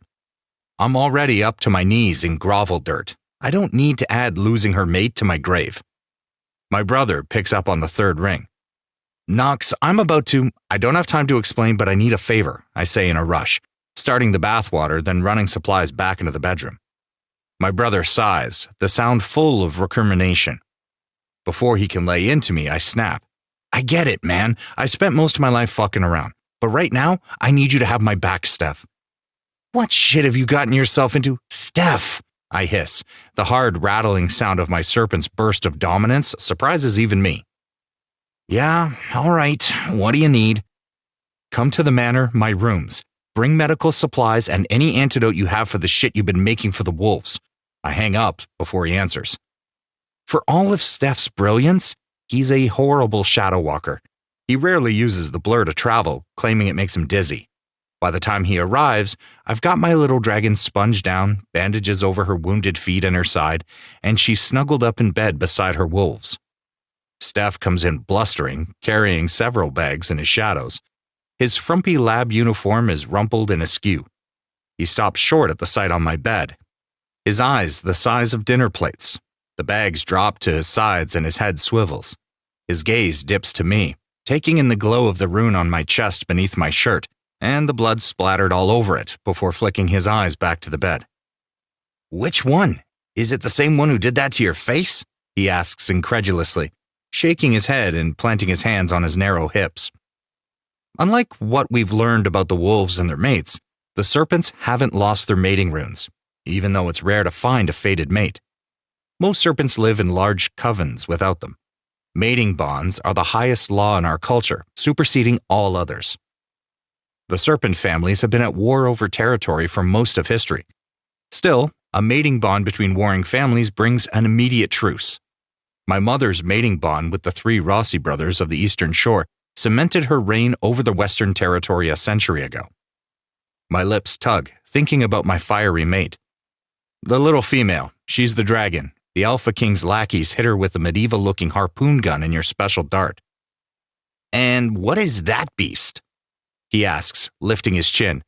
He studies her bodyguard with the gleam of an alchemist on the hunt for answers. I don't know. He's been bit by ferals and his leg is a mess. The white and gray wolf was hit with a dart. My brother lets out another long-suffering sigh, but his lips tug at the corners. Leave it to you to be fated for the enemy. She wasn't meant to be our enemy, I hiss, that dominance surfacing again with the need to defend my mate. I glare at my brother. Now are you going to help me or bust my balls the whole time? Can't I do both? Steph doesn't wait for my retort, digging into his bags. He barks orders as he sets up a home lab in the corner of my room, making shit and speaking in tongues over it when he's finished. I don't even try to understand what he's doing. When he's finished with his mad scientist routine, he gathers glowing vials in a bowl of something that smells like piss and dirt. I follow his lead, placing the cut dressings into the foul-smelling shit and covering the werewolves' bites while Steph administers the potions.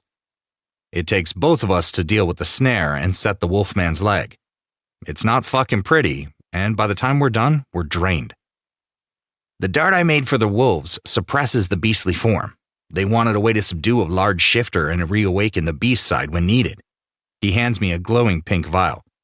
This will revive her dragon, but maybe let's wait until you know she won't burn the manor down before you give it to her. The wolf should awaken in the next few hours on his own. The beast is in the worst shape. He'll need more healing on that leg, but it's too much for his system right now. I nod, but my eyes refuse to leave the small woman in my bed. Steph packs away his things. On his way out, he gruffly pats my back. Give it a few days, but they're strong. They should recover. I'll be back to check on you tomorrow. My knees feel weak, and there's foreign thickness in my throat. Thank you, Steph. I know I've been a selfish prick, but I appreciate what you've done tonight. My mark burns hot against my chest, the shame loud and persistent. There's nothing to thank me for. Treating your mate is an honor. He squeezes my shoulder and walks quietly from the room, leaving me with the consequences of my actions. A pulsing band of blue and red lights flares. The band is met by sparks of deep green and bursts of warm amber. They swirl and dance, coming together and retreating in a brilliant light display. The energy between the three people in my bed throbs even though they're asleep. They have created an entire world in my bedroom. Our scents blend into a smoky sage campfire, laced with sprigs of cool mint and the sharp floral tart of blood oranges. It tastes like the dizzy, horny aftermath of an afternoon sucking down orange mojitos on a mountain lake. It's the sweet slap of arousal as it drips down smooth bodies gliding together on the forest floor under a dancing sky. It's hedonistic, primal, distinctly shifter and filled with magic. I've never tasted anything so raw. It's what's left after the facade fades and instincts rule without inhibition. I'm already in love with the combination. I've watched them sleep all night, mesmerized and desperately trying to suss out the subtle flavors in the strands of energy between them. Between us. Watching her with them, I realize that I won't ever be able to rid myself of her taste or scent. She may never accept me, but it won't be from a lack of trying. After Stefano left, I gave her the shot to revive her dragon. Whether she slays me when she wakes is a chance I'm willing to take. Her energy continues to strengthen, as does our bond. The connections to the others, however, don't hold. Even though they're meant to be a tapestry, all their pieces woven together, they aren't knitted. Strands of energy cling and grasp, but slip away, only to find the others again in an endless search. Why? Bonding would protect all three of them, and they knew they were in enemy territory. It makes no sense that they haven't bonded, which means I'm missing something, and it must have something to do with all this shit happening with the wolves. I sigh, rubbing tired eyes with trembling hands. I've been using my shadows to help keep them relaxed and sleepy while they recover, but I haven't been feeding enough to keep going at this rate. Though I can't help but taste them when my room is saturated, I haven't taken more than sips of their energy. It feels too intimate, and besides, they need their strength. I can deal. My mother's biting rattle signals in our tether, a command to join her. The pull of my mate is stronger, and I refuse to budge from the chair by my bed. What feels like only moments later, my mother calls out as she appears in my room. "Snakelet?" She waves her hand through the smoke, a sharp cough following. "Come now, your smoke will linger and keep them comfortable. It's already permeated half the house." I can't. She cuts me off with a steely command. You must. Politics need to be addressed to keep her safe. The lady doesn't wait for me to obey, flitting back into the shadows. With heavy limbs, I go to my dragon. Her hair glows in the early light streaming through the window. I brush it off her shoulder and caress her cheek, brushing my lips against her forehead. My voice comes out in a choked whisper. I'm sorry I didn't trust my instincts when it came to protecting you. I won't make that mistake again. I slip the fang from my pocket into the palm curled by her chin. I make one final check on the wolves.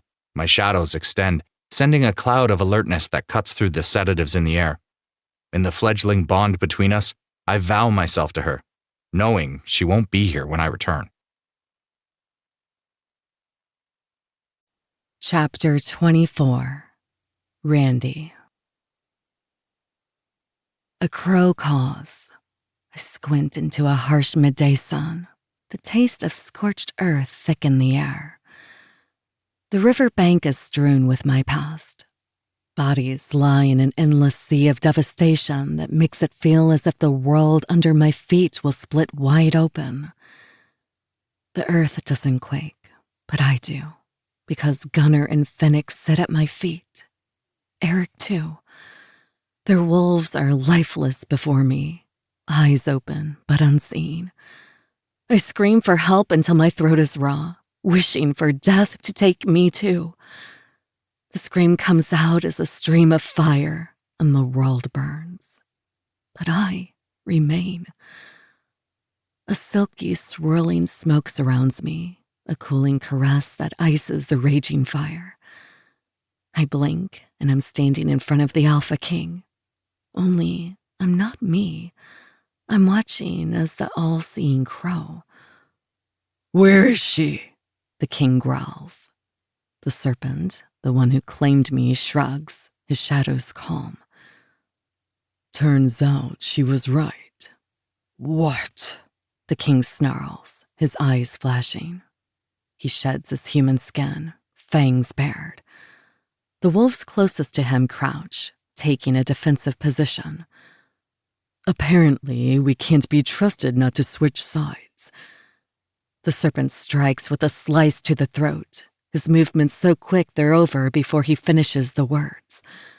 The wolves around the king attack, but the serpent's smoke swirls, a cyclone of death until they all fall.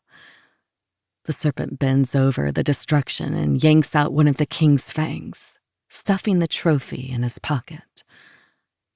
Smoke creeps into the edges of my vision until the world fades. I'm transported to the dark northern forest, the smell of blood thick in the air. The same serpent is on his knees, pleading with another of his kind, the mating rune on his chest glowing. She is my mate, my fated mate.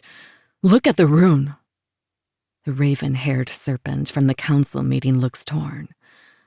The serpent sounds devastated. You know what that means. It changes everything. You are bound to honor my mate. We are sworn to protect her. Before I've processed his declaration, I'm in the king's office, watching myself while the serpent hides in the shadows. He doesn't speak, doesn't move, but there is a tugging. He's drawn to me, fascinated and curious. The smoke comes before I'm ready. Then I'm in the hallway outside the door where we stayed for the council meeting. The serpent watches impatiently, his anxiety rising with each hour I don't run. Too quick, I'm back in the forest. I see his eyes widen, the rune glowing brightly on his chest. His desire to claim me is so overwhelming that my teeth ache in sympathy. I'm whisked through scene after scene, with no order or clear path between them. There are too many to process, moving so fast I barely see them. The experience is dizzying, twisting something deep inside my chest. From my strange crow position, I feel the scenes as much as I watch them. Some scenes are so out of context, all I can understand is what he feels. His emotions are overwhelming.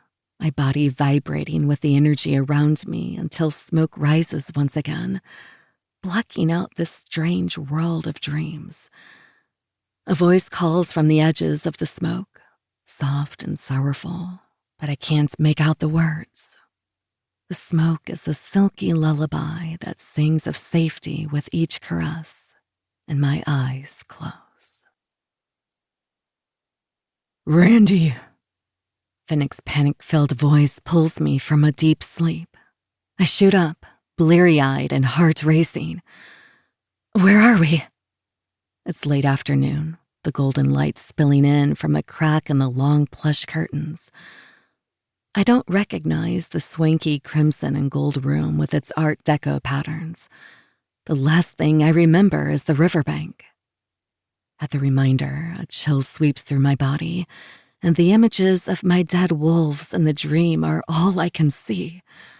A cry lodges in my throat, and my palms squeeze, the prick of something sharp digging into my skin. I uncurl my hand, my mind racing when I realize it's a wolf's fang. My strange dream, the king. I stare at the white fang gleaming in my hand, trying to understand. It's an illusion, another of the serpent's mind tricks. It must be. the hallway is clear, but we must go now before someone returns, Finnick urges. He keeps talking, but I can't focus. I'm slow as Finnick bustles around the room, stuffing himself into 2 small clothes. Under other circumstances, it would be funny to point out how his bulging calves strain the fabric of the sweatpants. Still, I can't muster anything more than groggy confusion. He tosses me a t-shirt, and I struggle, unwilling to put the fang aside. Finnick's arms are there, pulling the shirt over my head, and I surrender until the overly big shirt pulls on my thighs. Finnick's hand cups my jaw, his eyes frantic. We're with the serpents, in their territory, I think. We have to go. Gunnar is still unconscious. His fingers skirt over the bite mark on my shoulder, and my body tenses. It's a live wire of raw sensitivity, the magic electric. I stumble from the bed and out of his arms, unable to talk about what happened when I don't understand it myself. My eyes land on Gunnar. His big, beastly form is unmoving, and his body is covered in blood-soaked bandages. Inside, my sleepy dragon roars to life with a great burst of fire, filling me with the urge to run. I've got him, Finnick urges. Once we get outside, can you shift and fly? I nod, watching as Finnick gently scoops up our mate. Gunnar groans in pain but doesn't stir. The ornate hallway is empty, as are the stairs. I move quickly, my dragon's fire ready in my throat, as we weave quietly through another hallway and an identical staircase. 3 more floors are just as quiet and opulent as the rest. This is too easy, Finnick whispers behind me. I swallow around the fire in my throat. I don't know how I know, but I'm certain the serpent has left us a path to escape. A memory of him gently treating my wounds comes unbidden, and I squeeze the fang in my palm. It's all part of the illusion, a dream. Don't trust the serpent. On the last floor, raised voices carry from below. The words dragon and mate rise above the rest, but I don't stop to listen. I creep down the landing and across the open foyer, but the floor remains empty like the rest on our journey. The door slips open silently, and I wait for Finnick to carry Gunnar through before rushing onto a gravel drive and sprawling manicured lawn. The shift comes easily, and my heart bursts with gratitude for my dragon's return. She is anxious, her eyes cataloging threats as she bows, using her tail to lift Finnick and Gunnar onto her back and nestling them between 2 spikes. Finnick grabs hold, and my dragon leaps into flight. No one comes, and she easily takes to the air. She flies high and fast, wanting to avoid detection while unprotected from cloaking spells in human territory. Every mile she flies, the burning tug in my chest urges me back to the serpent. It's not real. It's a trick. The fang curled in my dragon's claw is heavier than the wolves on her back, screaming its objection.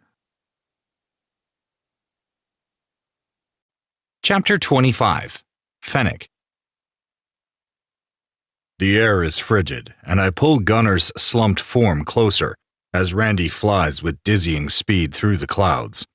I have no idea where we are, the land beneath us a blur between gauzy patches of puffy white. It's breathtaking to feel her scales beneath me, to learn the texture of her rippled spikes, and to see the steam rising from her puffing breaths. But Gunnar's heavy weight against my chest and the memory of the healing bite mark on Randy's shoulder blots out the wonder of riding her dragon form. I force myself to concentrate despite the cold, listing what I know. The king ordered an attack. I was hit by a dart protecting Randy. She was bitten. The mark isn't from a wolf. It's the puncture wound of a snake. Someone brought us to the serpent's territory and treated us. The answer is clear, though I fight it. Randy has found her third mate. The truth is dizzying, making my heart pound and my vision blur. As she flies, I puzzle it over, trying to untangle fate's complicated web. The gods chose Gunnar to bring her laughter, maybe even hope. What would an enemy bring? Mating the enemy ends two ways. Randy dives, and my stomach swoops at the velocity of the drop. Peace or death? We hover on the knife's edge between them. My hand tightens around her spike, the other curling around Gunnar's shoulder. He whimpers in pain, and my wolf purrs as I whisper in his ear, "Hang on a little longer, pup. Hang on." Randy lands on a wide deck outside her personal rooms, where Vandera is already waiting. Her tail curls around me, lifting the two of us and setting us down gently. Vandera shoots off questions rapidly, but I stand in shock as Randy leaps from the deck and takes flight. A surge of desperation fills me, but I force myself to turn away and bring Gunnar inside, placing him gently on her bed. Vandera hovers over him as soon as I step back. Her hands rake down his body, and silent words twist her lips. I watch, frozen in helplessness for long minutes, until she jumps back and her eyes open. He's been treated with healing magic. It's potent, but like nothing I've ever encountered. Who did this? Words don't come. I stare at my mangled pup, my chest so tight I can barely breathe. Randy's flat voice calls from behind us. He was bit fighting off ferals in the woods, and at some point he escaped a snare, but his leg was caught in it. She comes in from the landing and turns over a large bag of crystals, books, and jars, spilling them onto the bed. She rifles through them as she speaks. There was another serpent with the woman the king brought to the council. I believe he is the one who took us to their territory and treated us. Vandera's eyes widen and drop to the mark on her shoulder. The bite is blaringly loud. The witch's lips part, but no sound comes out. I'll explain what I know after. Randy tosses Vandera a few jars. Make a drawing salve and lace it with a healing spell. I'll make a protection circle. The two women work quickly. Vandera scurries off and returns with bowls. She mixes a concoction on the bed, checks over Gunnar's wounds, unwraps his bandages, and applies the thick salve. Randy hurries around the room, muttering as she places crystals in each corner. I crawl closer to Gunnar, lying on my side as I run my fingers through his soft fur. My body wants to fight, to protect us from the unseen threats looming outside this room. That's not what we need right now, and I feel useless. He'll be all right? I choke out the question, every one of my nerves frayed. Randy sits on her knees behind me, her fingers weaving with mine. Her face is streaked with tears, her voice almost a whisper. He has to be. Vandera works on his leg next, and our pup whimpers. When she's finally finished, she sits back on her heels, her face drained of color from the strain. The leg was still a mess, but whoever did his initial healing has done most of the work. He needs rest. I'll make a sleeping potion, but what I need is in my workshop. Thank you, Vandy. Randy gets up and hugs Vandera on her way out. The two part with tear-streaked cheeks. When Vandera has left, Randy sighs and leans over me to gently kiss Gunner's snout, whispering something I don't catch. She holds out a hand for me. Let's shower, then we can talk to the others.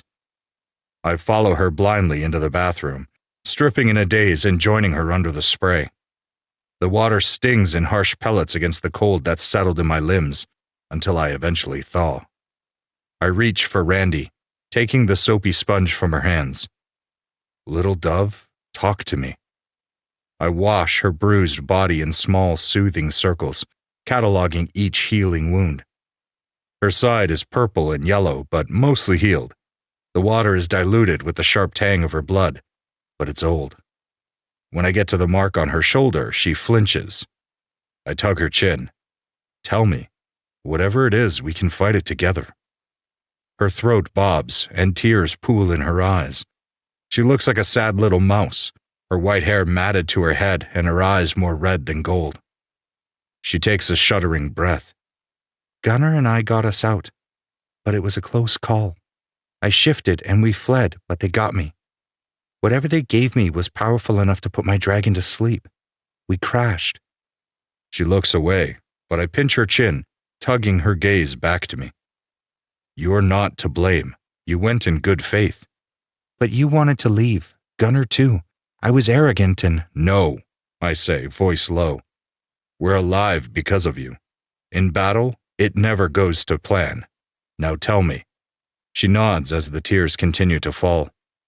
When I woke, I was alone. I searched for you and ended up in a trap. That's when the serpent found me. My dragon tried to protect me, but she was too weak. I managed to escape, but he chased me down. The rune appeared. He bit me, then let me go. I found the two of you on the riverbank and got us across. That's the last I remember until you woke me. I rub my thumb back and forth along her cheek. What does that mean? I don't know. Her nostrils flare. At the same time, her eyes flash blue for the briefest moment. So quickly, I can't even be sure I saw it. It's all right, baby girl. My purr sounds and I tuck her into my chest, rubbing my hand in soothing circles down her back. It's all right. We're together. We'll figure out the rest. Fennec. My name on her lips is stripped down to its essence. It's a plea that means, Alpha, please. My wolf charges to the surface, desperate and possessive. The shower fills with the scent of her need and the tangy bite of citrus. The citrus is new, getting stronger every day. My pheromones answer, my alpha's dominance rising to stake my claim. She's hurting, and she needs to reestablish the connection between us, for me to remind her who I am to her. I need it too. My human instincts are replaced by my wolf's need to fill my mate and mark her with my scent. It feels necessary to prove to her that this won't change us. She's mine, made for me down to her soul, and nothing will stop me from giving her what she needs. My hand clutches her throat, and I devour her mouth. The kiss is an extension of my possession, hungry and raw. I suck her tongue and claim her mouth until she's gasping for air. Yes, please. Her back hits the shower wall, her hands greedily grabbing for my cock. I flip her around, pinning her with my weight. Her hands splay against the tile, her shoulders dropping some of the tension she carries. I know exactly what you need, little dove. You crave my cock. You need me to remind you who you belong to, I growl. She gasps as I nip her neck. Prove we're real. Make me remember. No matter what happened in those woods, you're mine, I promise. My cock nudges against the seam of her ass, my hand twisting around her front to cup her mound. I ease the tip of my finger through her slick, spreading her and circling her clit. She's dripping, making needy sounds that rip my remaining control to shreds. My growl rumbles against her neck, and she shivers as I grind the heel of my hand against her clit. I push her legs farther apart with my knee, nudging my cock through her slick in a smooth back and forth that teases her lips and drenches my cock. I need you, she demands breathlessly. I give her what she craves, surging home with a deep thrust. She bucks against me, and I slap her ass, hard. Randy melts for me. That's it, baby girl. Take my cock. Harder, please. I want to feel you everywhere, she begs. You need to feel how I stuff you full? I nip along the column of her neck, my wolf surging to share my skin. Her answering moan goes straight to my balls. I steady her with a firm grip on her hips, pounding into her in smooth thrusts. It's a ruthless claiming that makes her legs tremble and those sweet, needy whimpers spill from her lips. You're going to take my knot, aren't you, baby girl? Tell me. Let me hear how much you want your alpha's cock. Yes, fuck, Randy moans. Say it. I grit the words through clenched teeth. I want you to fuck me hard and fill me with your knot. Who, baby girl? Alpha, she murmurs. I want my alpha's knot. That's my good girl. Your pussy is so sweet, squeezing me so tight. I swat her ass, then grab her cheeks and watch with satisfaction as my slick shaft gets swallowed by her tight heat. Even over the pounding of the shower, the wet slapping sounds of the two of us fill the air. Her back arches. I smatter open-mouthed kisses along her spine before I collar her neck and bring her flush against me. My other hand wraps around her, and I strum her clit until her pussy spasms around me in a grip so tight it strangles my cock. That's it. Give it all to me. Come for your alpha, I groan. Her orgasm drenches my knot, squeezing me so fucking tightly. Now you're going to take this knot for your alpha like a good little omega. Let me fill you with my cum and mark you as mine.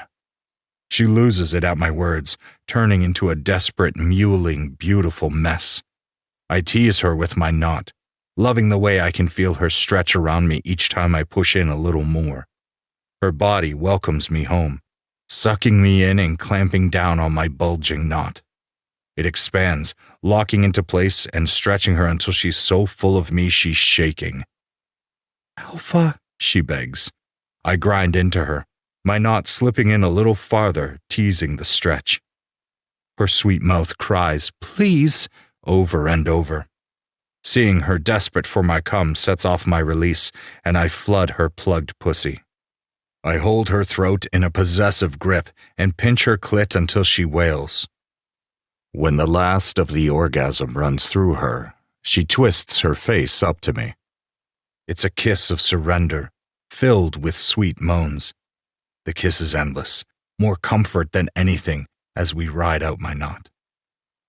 The moment it goes down and I slip from her warm heat, her moans turn into body-racking sobs.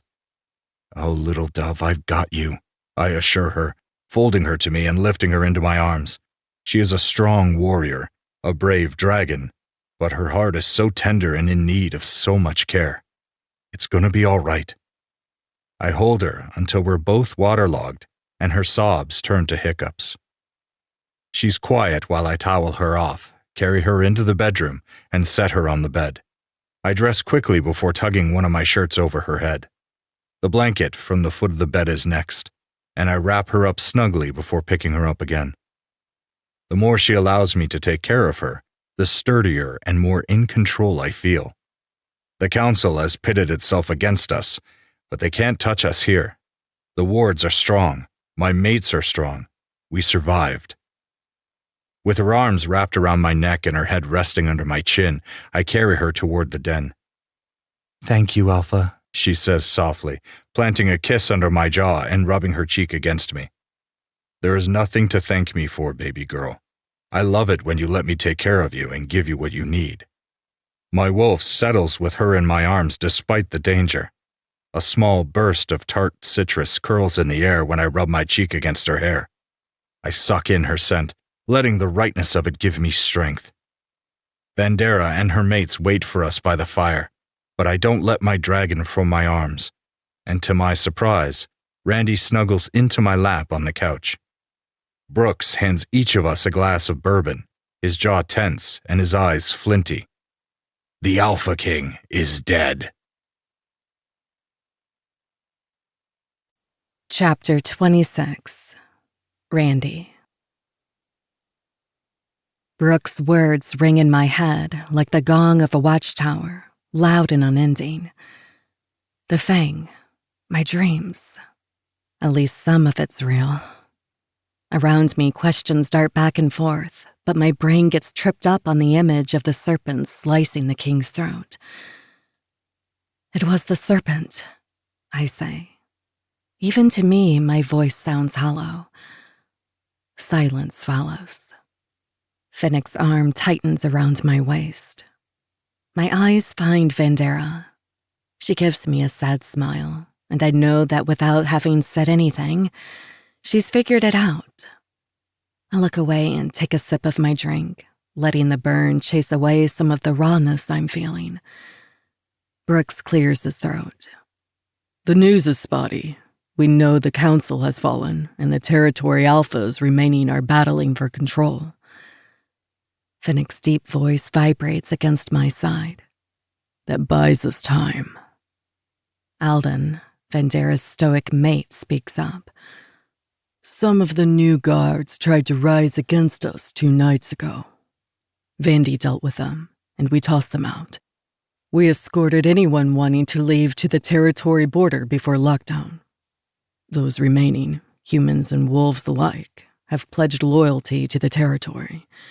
The wards are holding strong, and we've reinforced perimeter patrols. Even if they come, they won't get in. Finnick rattles off a list of orders about sustainability for lockdown, and the 3 men fall into conversation, debating what to do if refugees show up. I brace myself, turning back to Vandera. The serpent is one of my mates. She grimaces and curls 2 fingers, pretending to strike. The mark on your shoulder is very angry. No shit. I laugh at her horrified expression. When we fought in the forest, the rune appeared, and he bit me.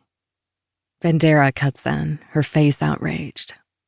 Are you fucking pissed? Because I'm pissed for you.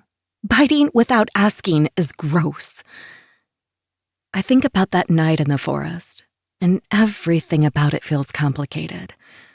There's rage, enough to burn down the world, and relief, knowing a third has come, mixed with regret for the situation I've put my mates in. Maybe most of all, there's embarrassment. I was turned on by the hunt and the serpent's possessiveness, and that pisses me off even more. I don't say that, though. It just feels so spiteful of the universe, you know? I mean, I'm pissed he bit me. Really fucking pissed. But I'm not surprised. That's how it's worked for mates in the past. Bonding instincts take over. It's powerful. That I could forgive, probably. But a serpent? Really? After he captured me for my magic? It's not even original. Vandera makes a booing sound. I hate him. I look at my sweet friend's furrowed brow and frowning lips, and the question just falls out. What does that mean for the moon circle? I want to say who cares and tell you he could fuck right off. She bites her bottom lip, looking thoughtful. But magically speaking, it's not that easy. He had a rune? I nod and she takes that in. Have you marked all 3? Finnick and Gunner have taken the claw. I think back to what happened in the forest. Technically, I clawed the serpent when I tried to escape. I don't know if it counts. My dragon was more than half asleep and I wasn't doing much better. The men around us have fallen silent as they listen. Vandera hums. Magically speaking, it's more likely to be successful. If he has a rune and your other mates give you their marks before the end of the full moon, the power of the thunder should work to solidify all 3 bonds. Beneath me, Finnick tenses. And if she doesn't want to mate the serpent? Vendera answers him but looks at me, her expression grave. You know more than I do about this. What do you think? I knew the answer when I asked her. I just didn't like it. All awaken, or none do. And at least 3 are needed for the bond. That's why I was so hesitant with Finnick before. And if you reject the bond? Finnick shifts beneath me. I turn to face him, unable to mask the devastation. Rejected bonds are rare and as likely to kill me as him. His mouth opens in protest, but a cry of pain from my nest interrupts whatever he is about to say. I shoot off his lap, wrapping the blanket around me and turning to the others. I appreciate your loyalty and what you have done to protect our territory. I adore you all. We can deal with how to move forward later. Right now, my mate needs me. I hold my hand out to Finnick, and his big hand swallows mine. Gunner's furry ear is soothing as I worry it back and forth between my fingers. His tail swishes, the tip tickling my leg. He has yet to wake up or return to his human form, but at least he's settled. The longer Finnick and I purred after we returned to the lair last night, the more his scent mellowed. The blunt acidic stench of pain from yesterday has been replaced by thick sage, tinged with citrus and pine. My lair has the air of tea brewing and a warm blanket on a cold day. I know instinctively that it's the aroma of healing. Gunner is covered in scars, something rare for shifters with enhanced healing, and I wonder if he's ever had a chance to rest. Has anyone ever looked after him since his sister died? He was a pup when he lost everything and had to go it alone. My dragon is at the surface, her desire to care for him, to give him a home, pounding in my chest. The need is surprising because it's not new. It matches how I feel, only now my dragon feels it too. It's shocking how quickly Gunner's nuzzled his way into my heart. We don't have a bond yet, but there is a link that wasn't there before our trip to the council. Maybe the claw on his back connects us, or maybe it's just Gunner. He risked everything for me with such blind faith. I'm in awe of his ability to trust after what he's survived. Finnick's footsteps in the hallway alert me that he's returned. My nose gets one whiff of breakfast, and my stomach demands with a loud growl to be fed. Stay there. I'll bring it to you. Finnick chuckles when I make grabby hands as he sets the tray on the coffee table by the fireplace. He brings me a plate and a cup of coffee. Both seem equally important. I take a scalding sip and chase it with a chunk of muffin, followed by a heaping scoop of berries. The food is life-affirming, and I moan in gratitude. You're sounding like our pup, Finnick teases, bringing his plate to the bed. I can't help it. I'm starving. He tilts his head toward the fireplace. I brought up breakfast tacos and a couple of sandwiches. Henry said he can send more. After all that's happened, food has been the furthest thing from my mind. But this morning, I woke up ravenous. You had me at breakfast tacos. I take another bite to finish the muffin and listen as he updates me on security and news from the other territories. I should probably care more about the chaos in the North Pass. What happens to shifters matters. But right now, my mates and my territory are my priorities. We finish all the food, and I return to petting my pup. The reality of our visit to the council sits heavy in my chest. The bond between the serpent and me doll, throbbing ache that seems to be worsening with time. Finnick cleans up and joins me, checking over Gunner. He's healing much faster today. I don't think it will be long before he wakes. I hum idly, lying back and looking at the ceiling, feeling adrift. When I close my eyes, I see the riverbank from my dream. It causes a whole body shiver that is matched only by the tug in my heart, trying to yank me back to the serpent. My hand rubs my chest, trying to work out the sting. Fennec shifts on the bed, his solid weight hovering over me. He studies me for a moment, then leans in, rubbing against my cheek to scent mark me. The bristles of his 3-day beard tickle. He licks the seam of my lips, and I open for him.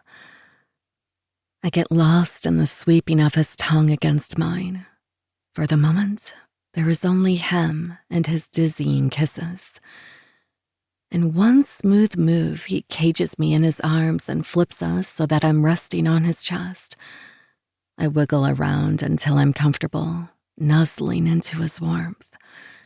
His purr starts, a deep sound that drums home into my bones, and his hand rubs up and down my back.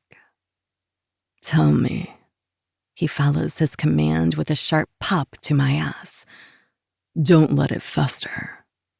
I squirm at the heat of his palm, but the worry tumbles out of my mouth without further thought. I don't even know his name, but there's an ache in my chest that won't go away. How can I ever trust the serpent after what happened? Fennec thinks about that for a moment. What happened with the serpents?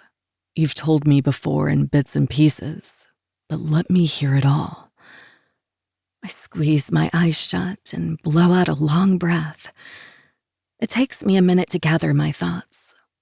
This time, I start with Eric in our early morning flight, telling him about the boy I thought would be my mate.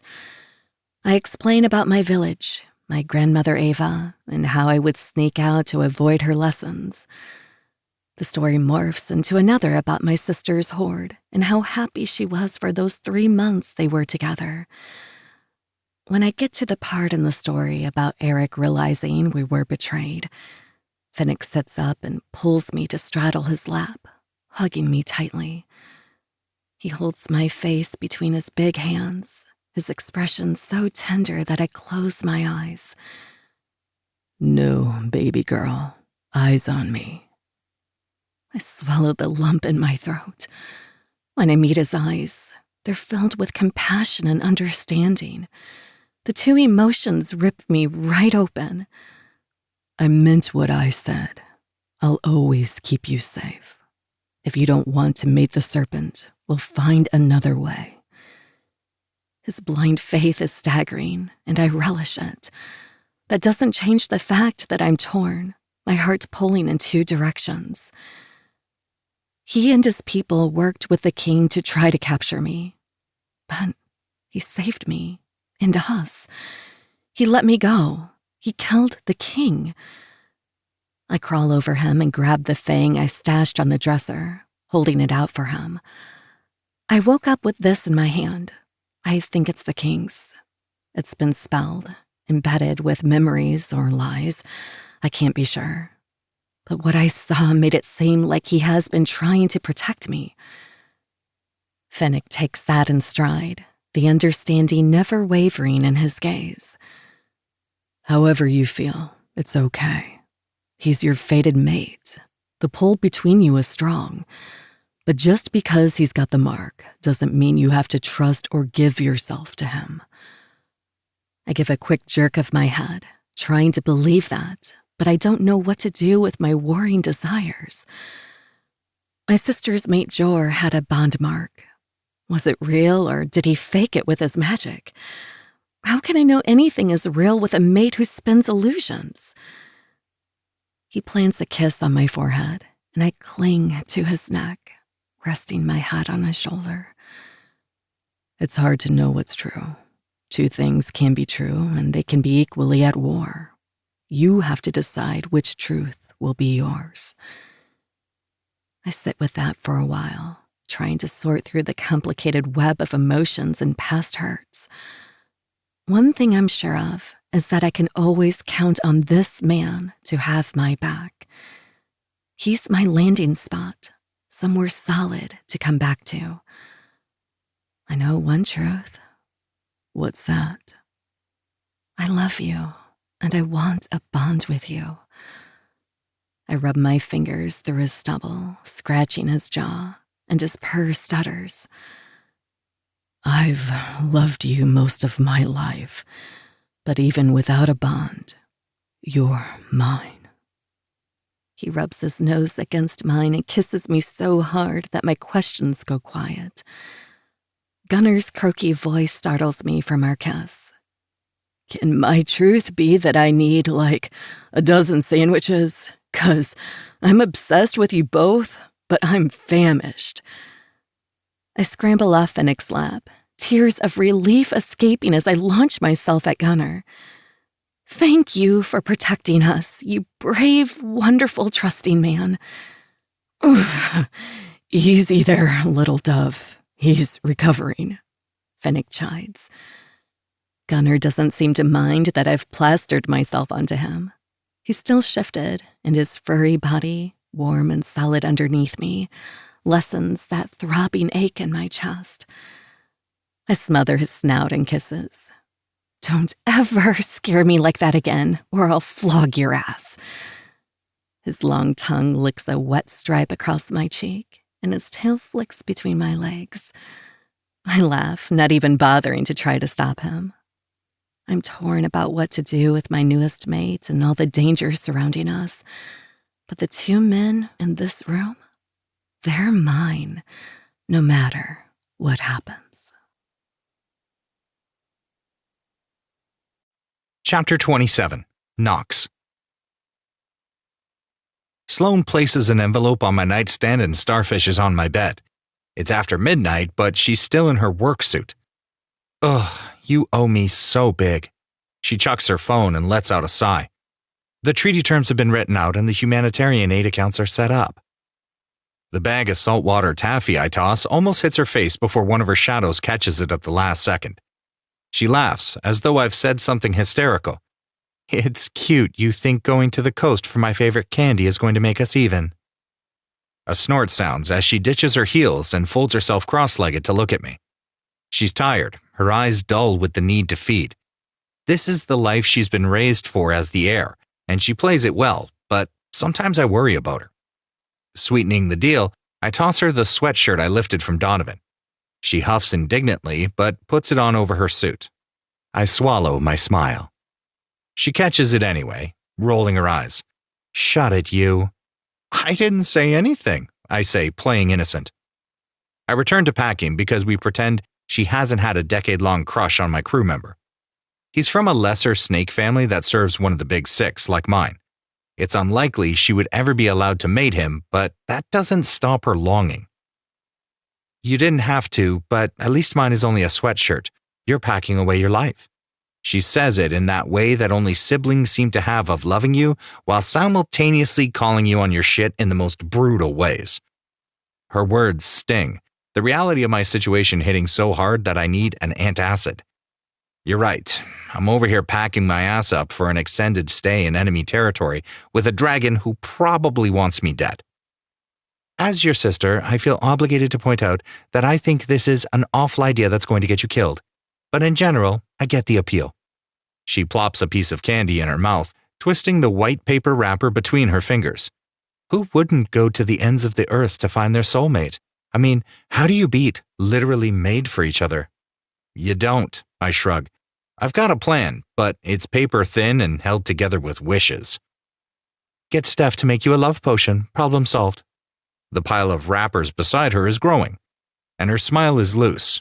She's teasing. Mostly.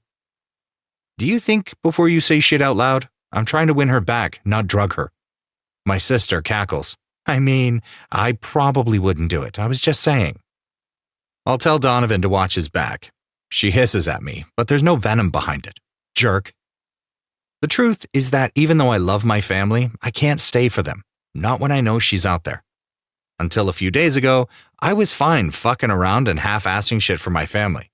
Sure, I've searched for more. It's never been anything but the same shit, different day. But seeing the dragon felt like waking up. When my mother came to pull me into the family meeting, I knew my dragon would be gone when I returned. Even though I wanted to lock her away and keep her here forever, that's not going to be how I win her over. I told my family my plan was to show up and beg. My mother didn't bat an eye. She offered me a treaty with the dragon instead. It's time I do something that matters, even if it's just to me.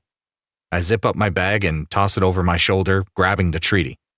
My sister launches herself at me, hugging my neck as though it's the last time she'll ever see me. Maybe it will be. But I can't think like that and do what I've got to do. Show her the real you, okay? Because that guy is worth forgiving. The tears in her voice make my stomach clench.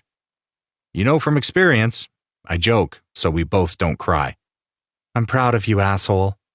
I hug her back, then slip into the shadows without drawing out the goodbye. My new tether burns brightly, a blinding beacon that leads me to my mate, and I follow because, as Sloane said, who wouldn't want the chance for that kind of love?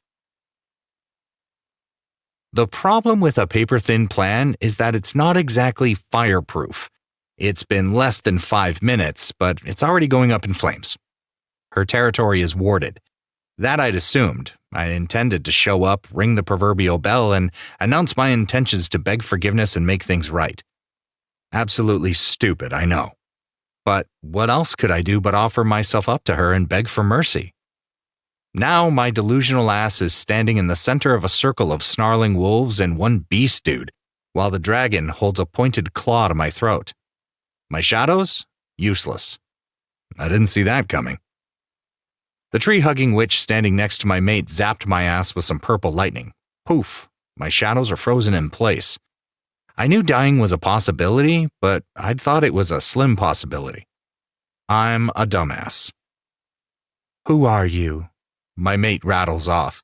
Her dragon's hiss is so high and loud that I feel it in my toes. I shrug. I was a lot of things, but none of that matters now. I'm your mate. The beast dude scowls. We got that. The bond mark on her shoulder is pretty clear. He looks about ready to make me lunch. Without my shadows, that's an actual possibility.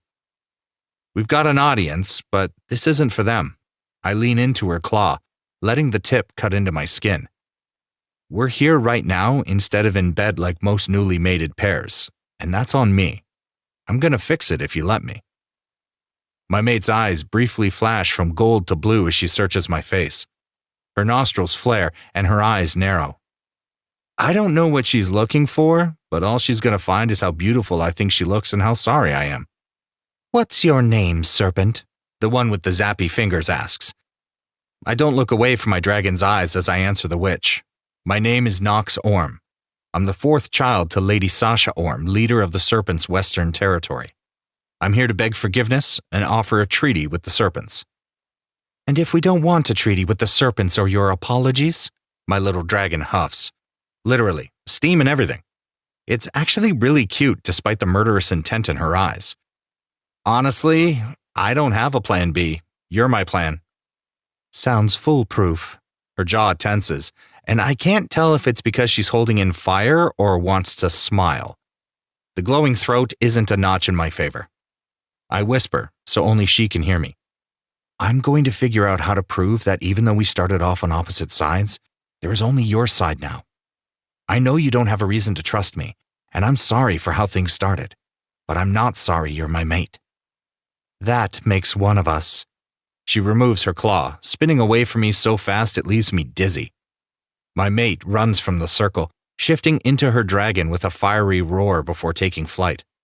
The crowd around me is stunned, looking at one another and trying to decide whether that means I die or I'm coming to dinner.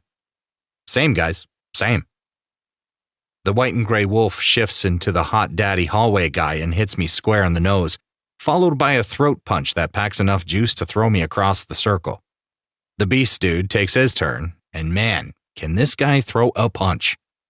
I'm useless without my shadows, but that's fair considering the forest and what the 3 of them face there. I'll take my licks until I'm on my ass, a bloody mess. My eyes water and my throat feels as if it's collapsed, but it's the broken ribs that sting like a bitch. Hallway Daddy stands over me, his big form menacing and his wolf wild in his eyes. That's for bonding her without asking. You're lucky you're not fucking dead. You've got 2 options. You can leave or you can be her prisoner. Take your pick. I do love being tied up, I mouth off, spitting blood. It's a tick, I swear.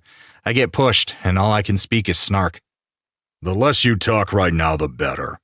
Hallway Daddy yanks me off the ground by my neck. Vandera, can you rig up wards outside? I don't want him in her lair, even if he is a prisoner. The witch nods. Take him to the cabin by the lake. I'll meet you there. See? It's gonna be fine. A vacation even. Now all I have to do is figure out how to win over a dragon they aren't planning to let me get near. Hold up. The wolf dragging my ass doesn't stop. Seriously, can you wait just a minute? I choke out, my throat burning from his too tight grip. He snarls. Can you just give her this? I reach into my pocket and offer up a bag. I'd planned to give her these memories with context while we got to know each other. But if I'm not going to see her, maybe this will help bring her back to me. What is it? The wolf asks, letting me hold the thing out awkwardly. It's a gift for my dragon. His eyes flare with his wolf, and his growl is filled with deadly intent. I might have been too hasty in using the word my. Her name is Randy. He grabs the bag and passes it to the witch, glaring at me. She takes it and inspects the bag, eyes closed and hands moving as fast as her lips. Is it a weapon? The wolf asks. Ouch. I may not have the best reputation, but damn. I'm not here to hurt her. Too late. His hold on me tightens, his face so distorted with anger and so close to mine that I'm sure I'm about to get spit on. You bonded her minutes after capturing her in the woods. I don't trust you, and you won't get the benefit of the doubt. Until she says you're clear, everything you do is suspect. I understand. I put my arms up in surrender. Tell her they're like the Fang. They won't hurt her. I'm not here to cause her more pain, and I'm prepared to wait. The witch tosses the wolf the bag. It's clear. I'll meet you at the lake. Looks like I've escaped with my neck. Chapter 28. Gunner. The planning meeting finally lets out, and people clear the room. I wait along the perimeter for Randy while she finishes speaking to the human representative, eyeing how those spike-heeled boots and short dress make it look as if she has legs for days. The thought of burying myself between them makes my dick hard, and my fists squeeze in frustration. At least before, when I wasn't having an orgasm, I had the comforting weight of the cage. I never thought I would say it, but I miss it. I guess I could jerk off in the shower, but whether they've made it a rule or not, I don't want to come without their permission. It's been almost 3 days since we've been back. We cuddle at night, all of us together in her bed, and I fucking love it. What I don't love is how Randy keeps treating me as though I'm made of glass, as if I didn't make it back. I insisted on going when the serpent arrived yesterday. No way was I missing that shit. But they argued with me about coming today. I'm fine. Sexually frustrated, maybe, but healed. My dragon is the one I'm worried about. The uncertainty surrounding the wolves and the territory lockdown means my mates have an excellent reason to bury themselves in work. I've realized this is why the two of them spent a lifetime circling one another. They let work take over, and the world is going to shit, so it's a totally valid excuse. I know part of this is about her anxiety over the bond and what to do about the thunder. She's torn up about Knox. I don't want her to bond with the asshole, but that may be a done deal from what I've gathered. All the options suck right now. I mean, ask me what I would do if the wolves who killed my sister showed up and said I was their mate. They wouldn't be saying that shit for long. It's not the same, of course. He wasn't actually there when that shit went down so long ago. But Randy has a valid reason for being leery of serpents, and Knox didn't help himself by being Team Shady Wolf King. Way to reinforce an impression. Is it forgivable? Only she can decide. I can't be certain because she's doing that thing she does when she runs from emotions, but if I had to guess, she craves him, and it's pissing her off. I think of what it would be like to walk away from her and Fennec, but even the thought is repulsive. Randy signals for me with a curl of her finger. You smell frustrated, pup. What's up? Fennec is still talking to someone in the corner. Otherwise, we're alone. I think I'm madly in love with you. She shifts an imperious brow. And that has you frustrated? Absolutely, I nod. Would it help if I told you I'm also madly in love with you? She's teasing, but her eyes are sincere. My heart and belly flutter. I can't believe she's mine. It would make it worse, I sigh, keeping the teasing going. Why is that? She asks on a full-bodied laugh. I keep thinking about wrapping those heels around my neck and burying myself inside you until I'm able to think straight again. But knowing you love me too, now I'll never be clear-headed.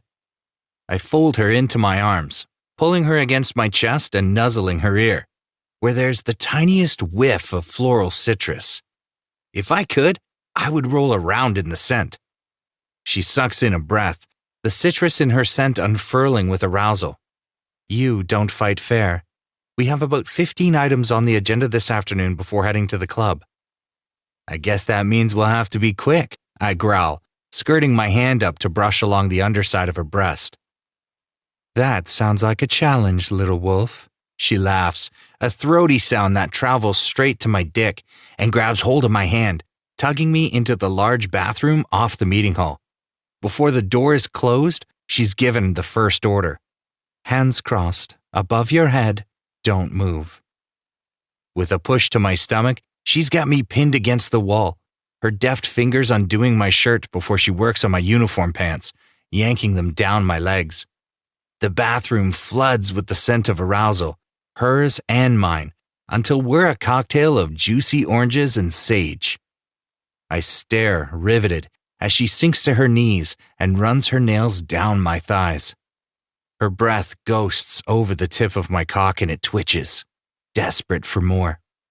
My head falls back, but I keep my arms in place. Did I tell you to move? She pinches my balls.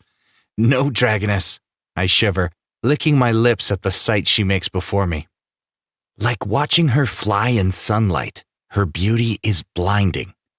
I'm mesmerized by the smirk on her pouty pink lips, the wildness of her white hair mixed with the dangerous glint in her gold eyes, and her lush curves as she kneels. All of it works together to make me feel as if I'm looking at a goddess. I want to drop to my knees and worship her.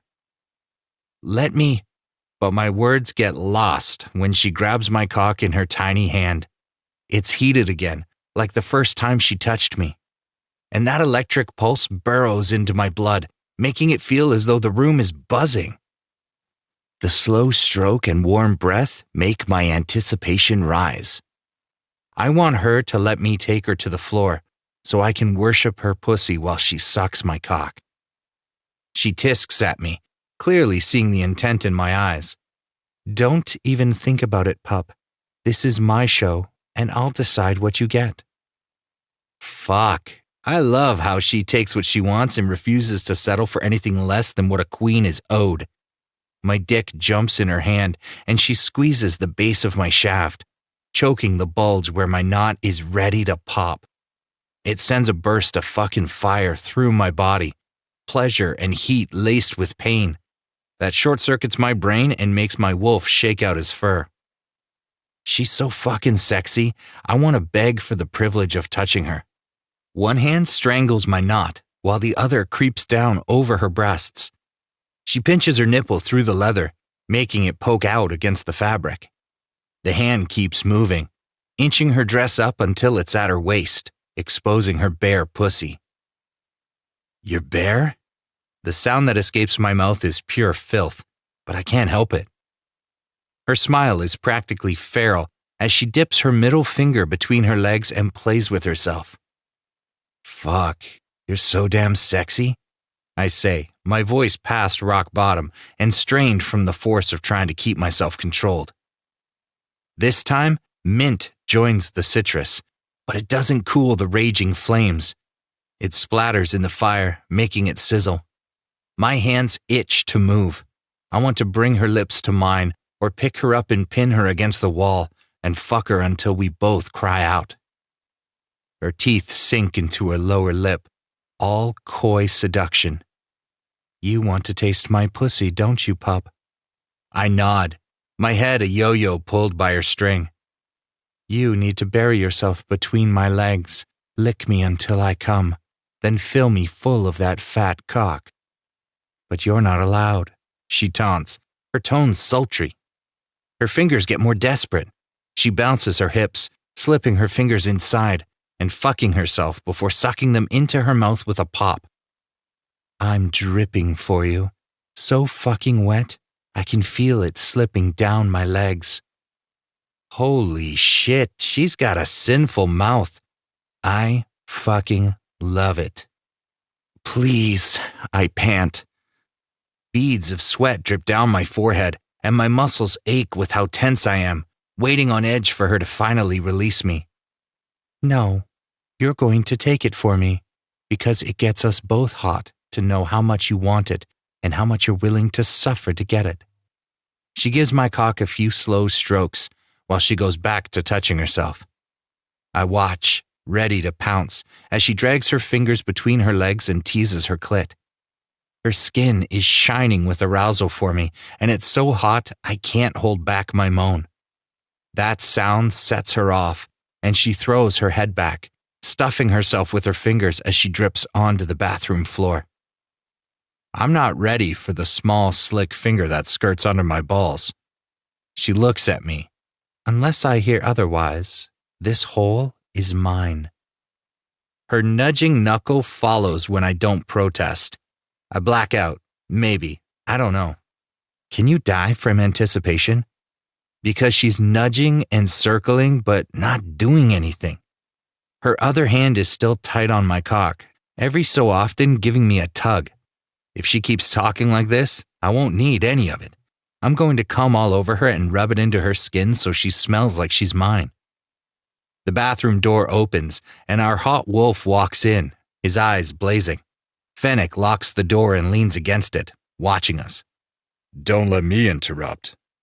Randy leans in, her pink tongue darting out. She takes a lick, swirling her tongue around the tip of my leaking cock. Then she runs her cheek along my length, nuzzling me. Fuck, that's hot. She's hot. And Fennec rubbing the outline of his hard cock is hot. I'm going to combust. Little dove, stop teasing our poor pup. Fennec chides, his voice full of the zing of reprimand that makes our dragon's scent spike and her legs squeeze together. Her knuckle teases my hole, but she gives me a throaty command. Wrap your hand around my hair and fuck my throat. But don't you dare come. I blink. Blink again. Did she? And I'm supposed to... Fennec is on us before I even know what's happening. He picks up her hair, twisting it around in his grip and holding her tight. Like this, pup. I can barely focus as I take hold of her hair from Fennec. Randy sticks out her tongue, opening her mouth while Fennec moves me closer with a hand on my hip. Fill her mouth. Slow at first, until she can take more of this immense beast. He pats my hip to get me to move and hovers behind me, his thick cock a hot weight on my ass. Obeying his orders is easy, and I sink into that feeling. I do as he says, watching as the head of my cock gets swallowed by her pretty mouth. I tighten my grip and feed her more of my length. Fennec gives a hoarse growl. Now, fuck that pretty mouth. Let me see her drool for you. Randy gives a muffled moan, her fingers returning to that spot between her legs as Fennec runs sure hands up and down my chest, teasing my nipples until they pucker. I snap my hips, watching my slit cock sink into her mouth over and over, pushing in a little farther each time until I hit the back of her throat. She gags, but Fennec holds me in place as she swallows around me.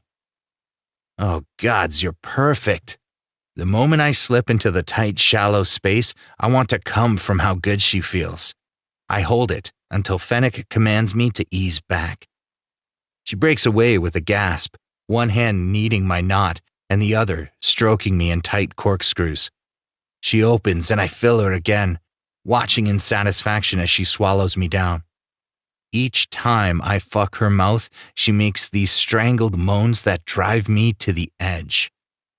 When I'm about to come, Fennec growls orders. Grab our dragon, pup. Take her to the counter. I fumble out of my pants and dive for Randy, placing her on the counter ledge.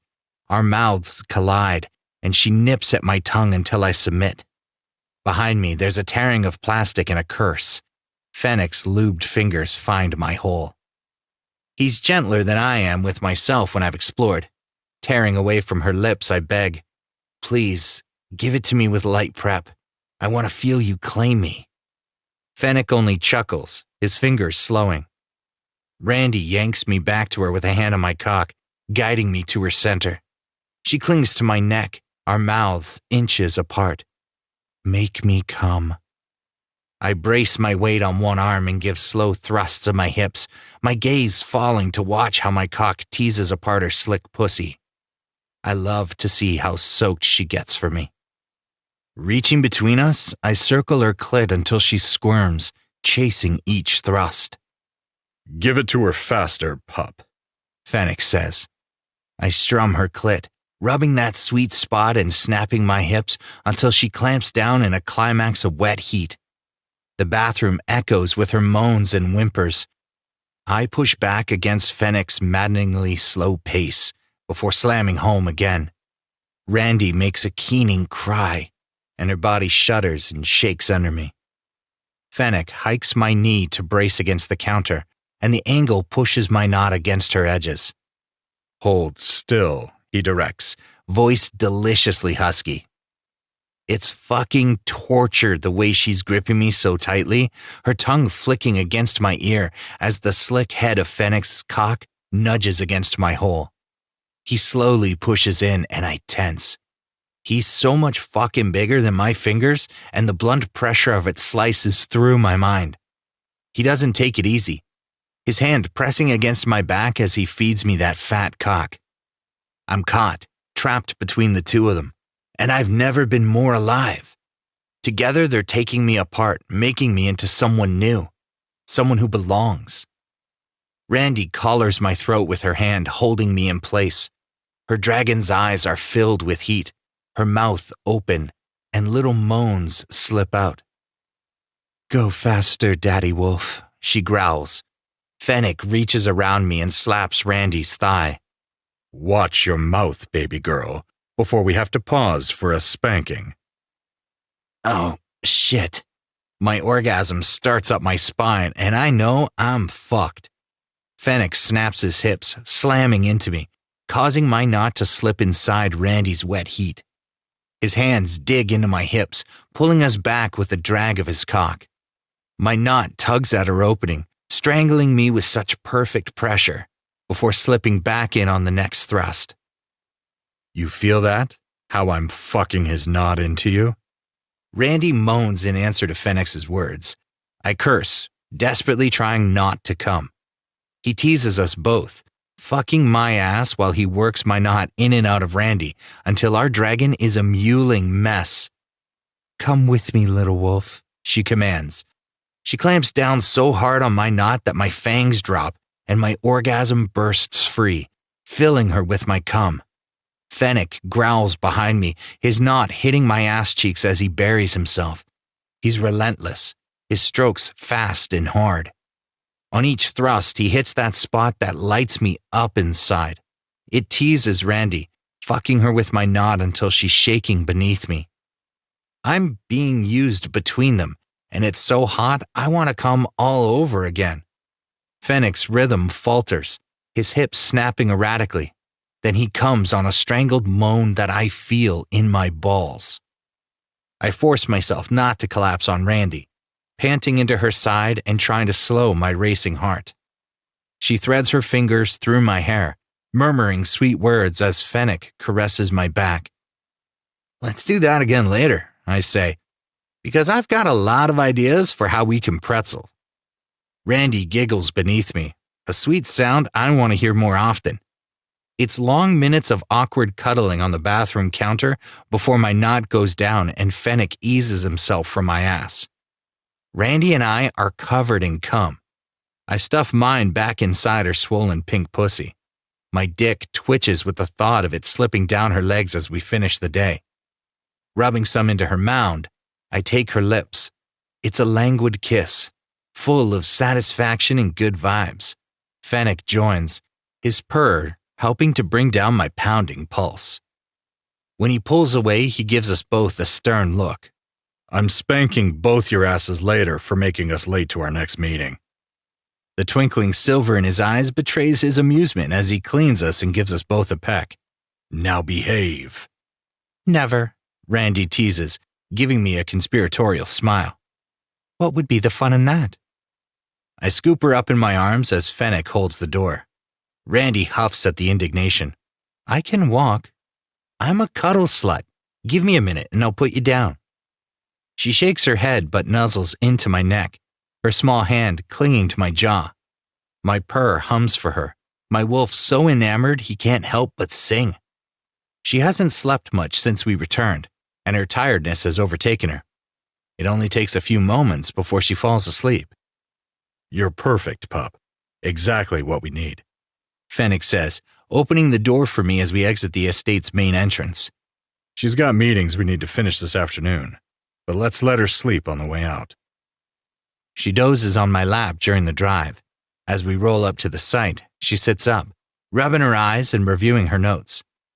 The entire time we check out the new construction they're building for refugees, my eyes follow, cataloging the questions she asks the crew and the way she thinks with long-term solutions in mind. She's building the infrastructure so that wolves can have a home. At the large gardens and sprawling farm outside of town, she listens to the wolves and humans there, taking their advice and making notes of what they need to accomplish expanding. It's like competence porn. Seeing her lead like this gets me hot. If I wasn't already in love with her, this would do it. The visits actually help me remember why I came here in the first place. Moon Lake Valley is rumored to be a safe haven. She runs this place with the well-being of those she leads in mind. She's the best pack alpha I've ever seen, and she's an omega.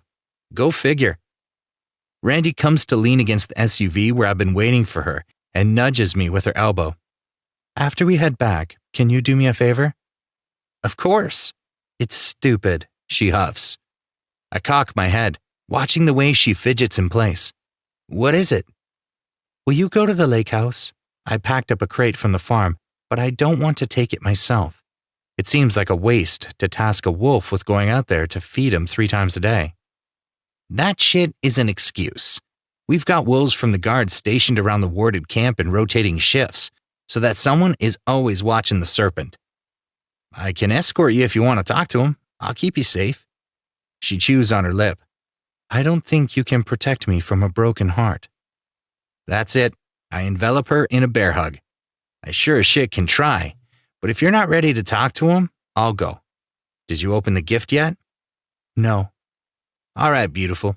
Anything I need to know before I go up there? Don't let him touch you with his shadows, she replies. Good to know. Why don't you old folks take an afternoon snooze before we head to the club while I pay him a visit? Fennec pops my ass. I didn't even hear his sneaky ass coming up. Racking it up, huh, pup? He slides into the SUV and Randy giggles, shaking her head. Duh, I tease and open the door, climbing in behind my dragon. On the way back to the estate, Randy curls up under my arm, her small hand teasing my thigh as I purr. I'm not a diplomat. I'm a fighter. I've already beat the serpent's ass once, and I would love to do it again. My eyes find Fennec's in the rearview mirror, and without words, I know he's telling me not to. It's a tricky line to toe because I hate Knox for her, yet I don't get to decide. If Randy forgives him, he will be Pack, or Horde, I guess, and we'll be stuck with him. Through the rest of the afternoon stops, I mull it over. I'm still thinking about it when I drive out to the lake. Chapter 29. Knox. When I said this would be a vacation, I severely overestimated their use of the term lake house. This is a lake shack. It feels as if I found my way onto one of those ridiculous challenges people film where they have to survive in the wilderness for 48 hours. The wolves obviously use this as some kind of small reloading station. It's tiny and made of wood, looking more like a large outhouse than a cabin. One bed, iron against the wall, a tiny sink and toilet, a mini fridge shoved into the corner, and a wall of cubbies, some of which are filled with clothes. I didn't know I needed to be grateful for power, but I am now. When they brought me here last night, I was in too much pain to notice shit. I face planted on the bed and woke up this morning with a killer headache and my bag stashed on the floor. They let me have that at least, though it's clear they searched it. My phone and the power charging bank are here, so at least I can communicate with the outside world. I text my family that I'm alive and go in search of something to eat. They left a sack in the mini fridge, and it takes me about 5 seconds to eat its entire contents. After I wash in the outside shower, where I freeze my ass off, I get dressed and decide to test the boundaries of my new cage. On the property is a shed, a dock, and a fire pit. They've given me a wide berth, though I can feel wolves watching me in the trees. The witch also returned my shadows. The moment I realize I can harness them again, I try to shadow walk so I can follow Randy's tether. It seems, however, that the witch is clever as fuck because something in the wards prevent me from accessing the blur. I can taste it in the air, making my shadows restless. My life hasn't exactly been roughing it. The serpent rulers are the royalty of our people, and we live like it. I've never truly been on my own. I blow out a breath and head back inside, taking inventory of what I brought with me. I'm midway through an internet search on foraging when the sound of an engine alerts me that someone is coming. Before the SUV comes to a stop, I'm outside waiting.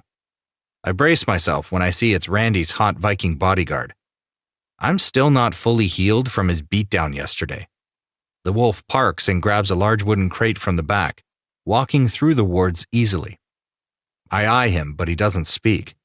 The closer he gets, the more I ache. He smells like sage and sex, but mostly like my dragon. The orange tang sends a wave of longing that stabs my chest. He shoulders past me into the shack and sets the crate on the small counter by the sink. Someone will come back again in a day or so with another crate. He moves toward the door, but I block him. Wait, when can I see her? Nobody cares what you need, he says, voice gruff and full of the sound of an alpha wolf. Up close, the beast dude is beautifully intimidating. His golden brown hair is long, and his tan face is marked by small scars. She chose well in him. He is fierce and loyal. Yeah, I know, but this is for her. Our bond needs nurturing, and that means I need time to make it right between us. I don't want to hurt her more than I already have. The wolf looks me over, his face torn with indecision. I dart to my bag and produce Sloane's envelope. Can you at least give this to her for me? What is it? He asks hesitantly, looking at the thing as if it's about to bite. That's fair, I guess. That's what got us into this mess. I know I should be sorry that I bonded her. She didn't consent, and even though I was acting on instinct, that's no excuse. But a part of me isn't sorry, because even though I regret hurting her, there's no way I can see her letting me ever get close enough to know her. And I need to know her. That makes me an asshole of the highest order. I thought I knew who I was. Turns out I'm capable of much darker things than I ever imagined, because I don't know if there's anything I wouldn't do for her. I swallow around the glass in my throat. There are official treaty terms, including a dowry. The wolf scoffs. A dowry? I don't think she needs your fucking money. Maybe you should try starting with something like respect, or building trust, or even self-sacrifice. My hackles rise. I do respect her. If you'll let me, I'll build trust. That's what the treaty is for. And fuck you, I'm not giving her up. He shrugs with false nonchalance. Suit yourself, I guess. His voice turns hard. Though it seems to me after what you did, you should show her you're willing to walk away if that's what's best for her. But money? Fuck you. Pick something worthy of her. Those words land harder than his fists. Read it, I grit out. My shadows tangle around me, wanting to lash out. He's been here 2 minutes, and he already knows the measure of my worth? The part that pisses me off? He's not all wrong. You're talking to the wrong guy if you're interested in politics, he scoffs, nosing closer even as my serpent hisses in warning. My voice drops, my serpent's dominance thick in the air. Let me spell this out for you. My family is powerful. I can keep her safe. Right now, that is what she needs. I'm doing my best to protect her. We've taken the Alpha King down for now, but another will come. That treaty offers aid. That is trust. That is respect. Great, he says sarcastically. Good for you. I bet your family is proud. He shakes his head, the gesture full of pity. You don't seem to get it. You're her mate. Win her heart, asshole. He doesn't wait for me to reply, slamming the rickety-ass door on his way out. The wolf's words haunt me the rest of the day while I try to figure out my shit.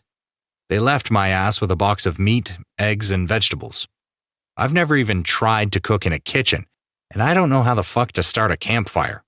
I raw-dog the veggies, my stomach protesting. If I'm willing to do anything for her, does that mean I should walk away? Is that really what she needs? If I break the bond, will she be better off? Maybe. The answer guts me, but if it's truly for the best... I sigh, torn, and pull out my phone. I don't want to walk away, but I don't want to hurt her either. It takes Stefano going to voicemail twice before he answers. You're alive. Congrats. I need a favor, I know, he says with a chuckle. Can you dig up everything you have on mate bonds? Is there a way to break one safely? Already given up? He sounds disappointed. I grit my teeth. I deserve it. I've gotten myself into stupid shit. Wrecked cars, bad bets, wild parties, hefty bills, and someone else always has to pay. Usually, it's one of my siblings. In the last decade, I've cleaned up my act, but I've been selfish. Apparently, my whole life. It's for her. I bonded with her, Steph, and I did it without thinking.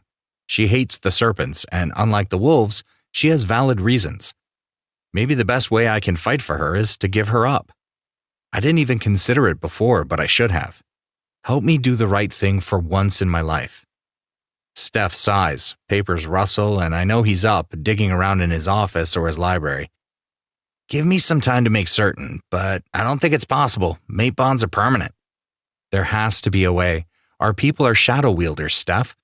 You're telling me we can use energy to form connections but not break them? They can be broken, he says softly. What the fuck is that cryptic shit? Bonds are forever, bonds can be broken, they can't be both. My voice rises, my serpent's agitated hiss in the sound. My brother shouts, You die. Rejected mates die. This isn't something you get a redo on. He lowers his voice, his tone full of anguish. I'll double-check everything, but this time, you need to face reality. Honor your mate. Don't try to run. Fix it. That's what I'm trying to do. I shout back before hanging up the phone and tossing it away. I stare at the lake outside the tiny window.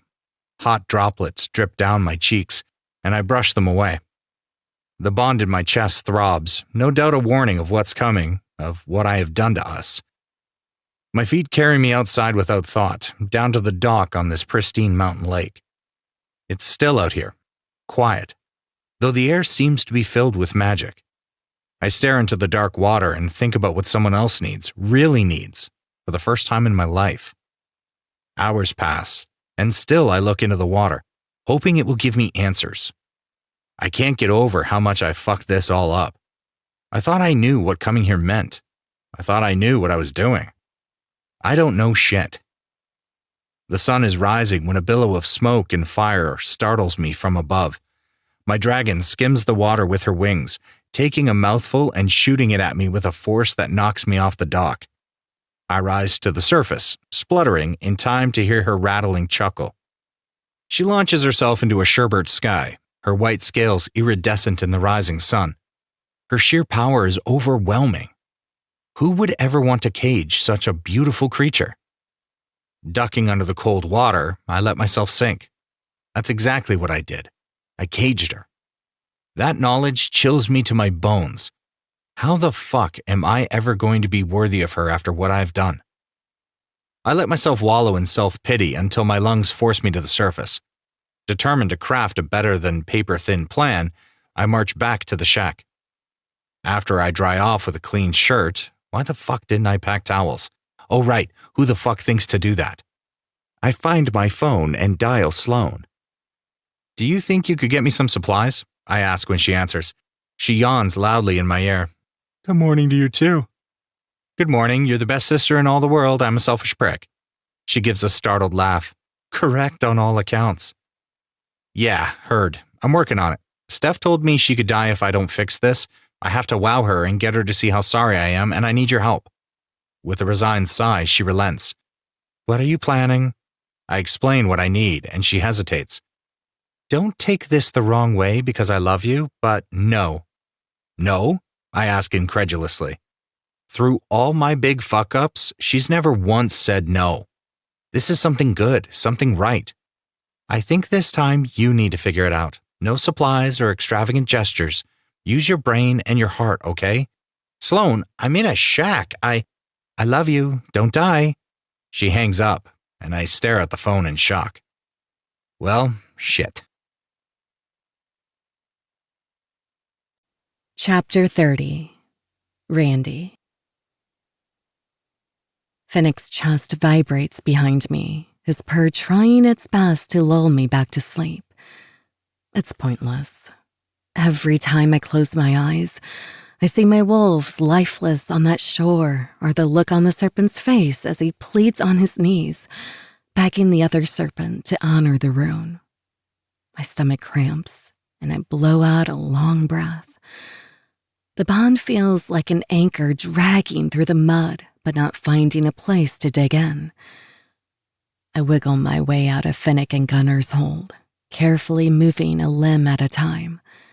Gunner is an octopus in his sleep, reaching and grabbing until he's tangled everywhere. Finnick's hold is no easier to crawl out of, his hand splayed on my chest. Their weight is usually grounding, but right now it makes me feel trapped. Easing off the bed, I slip out my balcony door. My dragon welcomes the chance to take my skin. After her initial fear and panic upon waking, she's settled.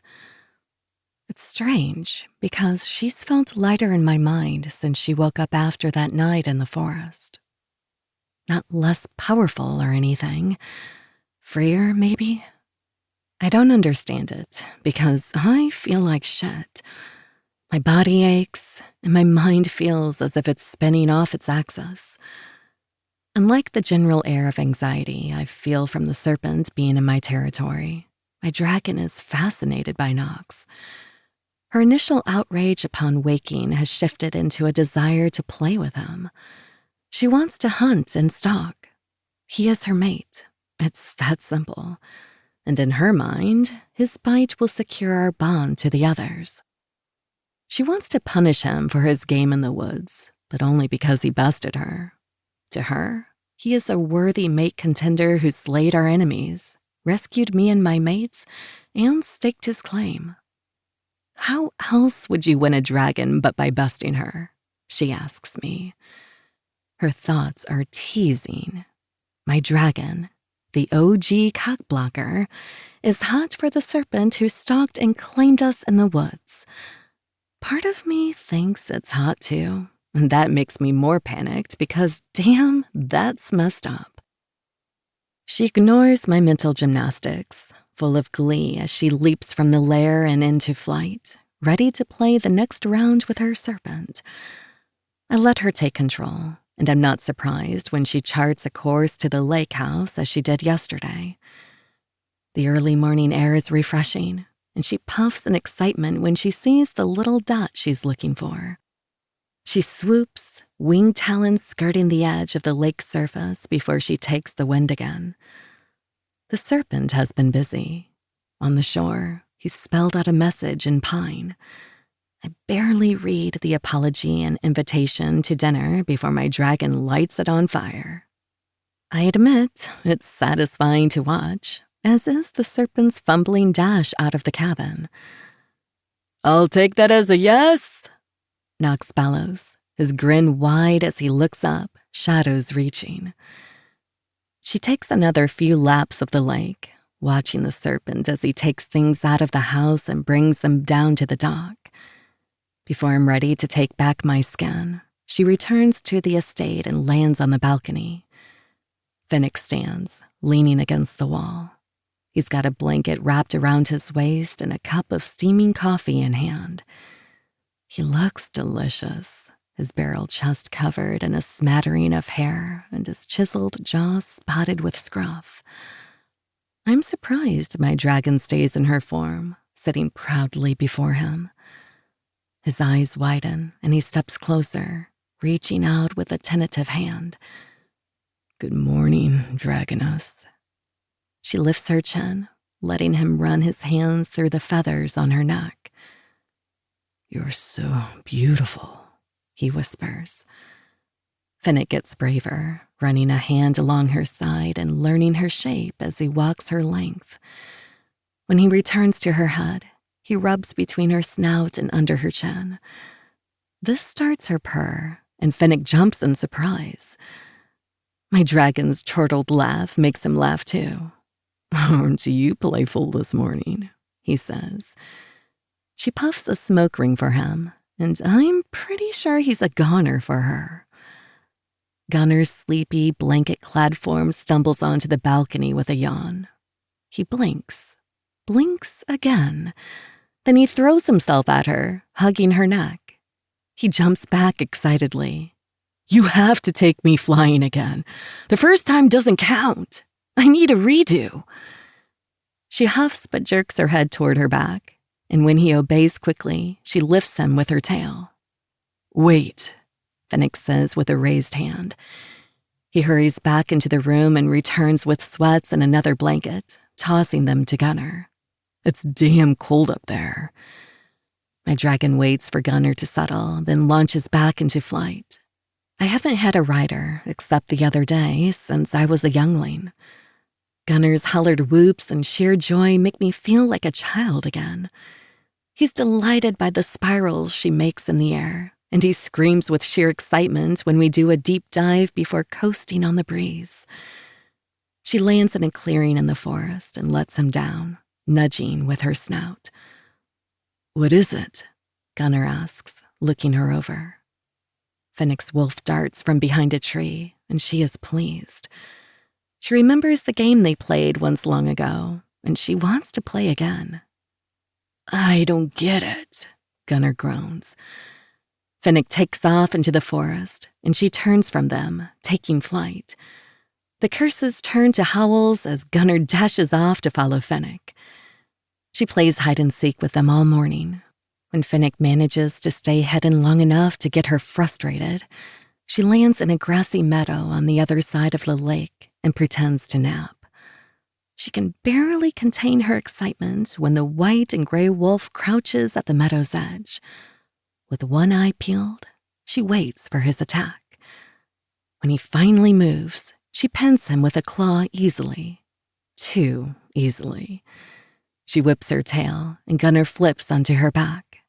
He's a stealthy little stowaway. She gives a dragon's laugh as they howl in victory. Then she curls up and scoops both wolves in her tail, snuggling them into her side for a nap in the afternoon sunshine. Chapter 31. Randy. The fire in the hearth of my dragon's nest crackles, and I stare at it in a daze. Gunner and Finnick chat in the background as they try to scrounge together a snack in my bare kitchen. The gifts from the serpent feel dangerous in my hand, ticking bombs ready to go off. I'm still reeling over today, shaken by the fact that my dragon flew my mates here instead of the lair. I'm pretty convinced she's been body snatched, even if today was a nice reprieve from all the shit going on. It felt good to relax and play, to let my dragon's worries and thoughts overtake my own. Still strange body-snatching shit, but nice. She huffs at me in exasperation and retreats to the recesses of my mind, tired but incredibly pleased with herself. The clock is ticking. The full moon is less than a week away now. That means I've got to decide what to do about all this, and I don't feel any closer to a decision. How ironic that the tables have turned, and now that my dragon is ready, I'm not. I take a deep breath and open the treaty first. It's a legal contract, full of complicated language that amounts to a surprisingly generous offer. The serpents have pledged money for aid for the crisis facing the wolves, promises to stop trading weapons to the Alpha King's successors or his territories, serpents for battle should we need them, trade routes through shifter territory, and business partnerships in the future. It even includes the aid of their shadows in helping to produce the magic for a thunder, something it looks like they were planning to do with the king. Too bad I don't trust a word. What could a treaty mean for a people with no honor? Gunnar carries a massive tray of food laden with fruits and honey, nuts, dried meats, and cheeses. Where did all this come from? I ask as he sets the tray in front of the fire. He looks at me quizzically. Is that a trick question? Finnick peeks around the cavern wall. Vandera stocked your kitchen. She left a note and some tea. I shake my head. Of course. My witchy friend always seems to know a little more than she lets on. Gunnar grabs some of the nest blankets and pillows, making a soft pallet on the floor by the fire. I join him, pulling my blanket tighter around me. Gunnar holds out his fingers, giving me nibbles of sharp cheeses, salty meats, and sweet berries between his own bites. Finnick hands us steaming cups of tea before he stretches out on the blankets. What does it say? He nods toward the treaty. I hand it to him, and he looks it over, his brow furrowing. What do you think? This is one heck of a deal. They only ask that you allow serpents to petition to live in the territory. My mates eye me warily, and I shrug. If it's that good, it's probably a trick. If it's true, would it be good for the territory? Good for wolves? Gunnar asks. He shakes a handful of nuts in his palm, then tosses a few into his mouth. When I hesitate, Finnick answers. Yes, pup, but Randy is right. We don't know if we can trust them at their word. The velvet bag is heavy in my hand, and its weight makes me want to scream. He said those were like the Fang. Finnick's statement is a question. They're laced with a spell. When I touch one, I'll see what he's encased in the stone. Gunnar cocks his head, and I can't help but smile at the wolfy gesture. Is that a serpent thing? I nod. What's their deal anyway, with the smoke? Do they actually turn into serpents? No, little wolf. I indulge his curiosity, trying to explain what I remember. The serpents were the last made, though it was well before I was born. Loki made them after he learned his father had tasked Thor with making the krakens. Unlike the great shifters, the serpents don't have a true animal spirit. When they shift, it's the embodiment of shadows that take a serpent-like form. Gunnar runs his fingers through his beard, shaking his head. He's so damn cute the way he worries over the information. Yeah, still don't get what you mean by shadows. I swear, every time we talk about this stuff, I realize I don't know anything about our world. Finnick chuckles and leans over me to grab a handful of snacks from the tray. I'd never heard about any of it either, not until Randy. Gunnar relaxes at that, looking at me to continue. People call them many names in the legends. Sex demons, incubus or succubus, dream or shadow walkers. These are all references to the serpents. I explain. Finnick pauses, the wolf shining in his gaze. Can he infiltrate your dreams? I shake my head in reassurance. Theoretically, but it's a difficult skill to master. I don't know if he can or if any of the serpents have retained the power. Gunnar, always curious, asks a follow-up question, head cocked to the side. How does it work? They can walk between light and dark, move their form to travel great distances, and emerge somewhere else. Sometimes, the somewhere else is a dream. The sex demon part is actually not accurate. It's not just sex. Their powers are in feeding off emotional energy and in using their smoke to create emotional atmospheres that influence people. As the spawn of a trickster, they also create illusions. Gunnar whistles. So, really fucking powerful. I wince. Yeah, pretty much. Am I allowed to say it's also kind of badass? He asks. Finnick throws an almond at him, but Gunnar catches it in his mouth. He gives a toothy grin as he chews. They tease each other, but my gaze flicks to the bag in my hands. Face him. Time is up. I tug open the strings and spill the bag's contents onto the blankets. The stones are like pebbles on a beach, a rainbow of memories or illusions for me to collect. Do I want to collect them? That's the question. The stones are different shapes and sizes, some finished and some rough. I reach to pick up one that's a grainy desert rose, but Finnick grabs my hand. Is it safe? Can either of us help? I kiss him, rubbing my nose against his. You make a very cute daddy wolf. I'll be fine. Before he can stop me, I touch the rough stone. I'm the crow again, all seen and back in a forest. It's not the same one as before, but the landscape is familiar enough. There's a party of some kind. The scene reminds me a little of a thunder. Bodies are writhing, music is playing, a campfire sparks. I don't see the serpent, but as I weave through dancing bodies, I get an overwhelming feeling of loneliness and longing. A wisp of smoke, black tendrils mixed with pink, urges me closer.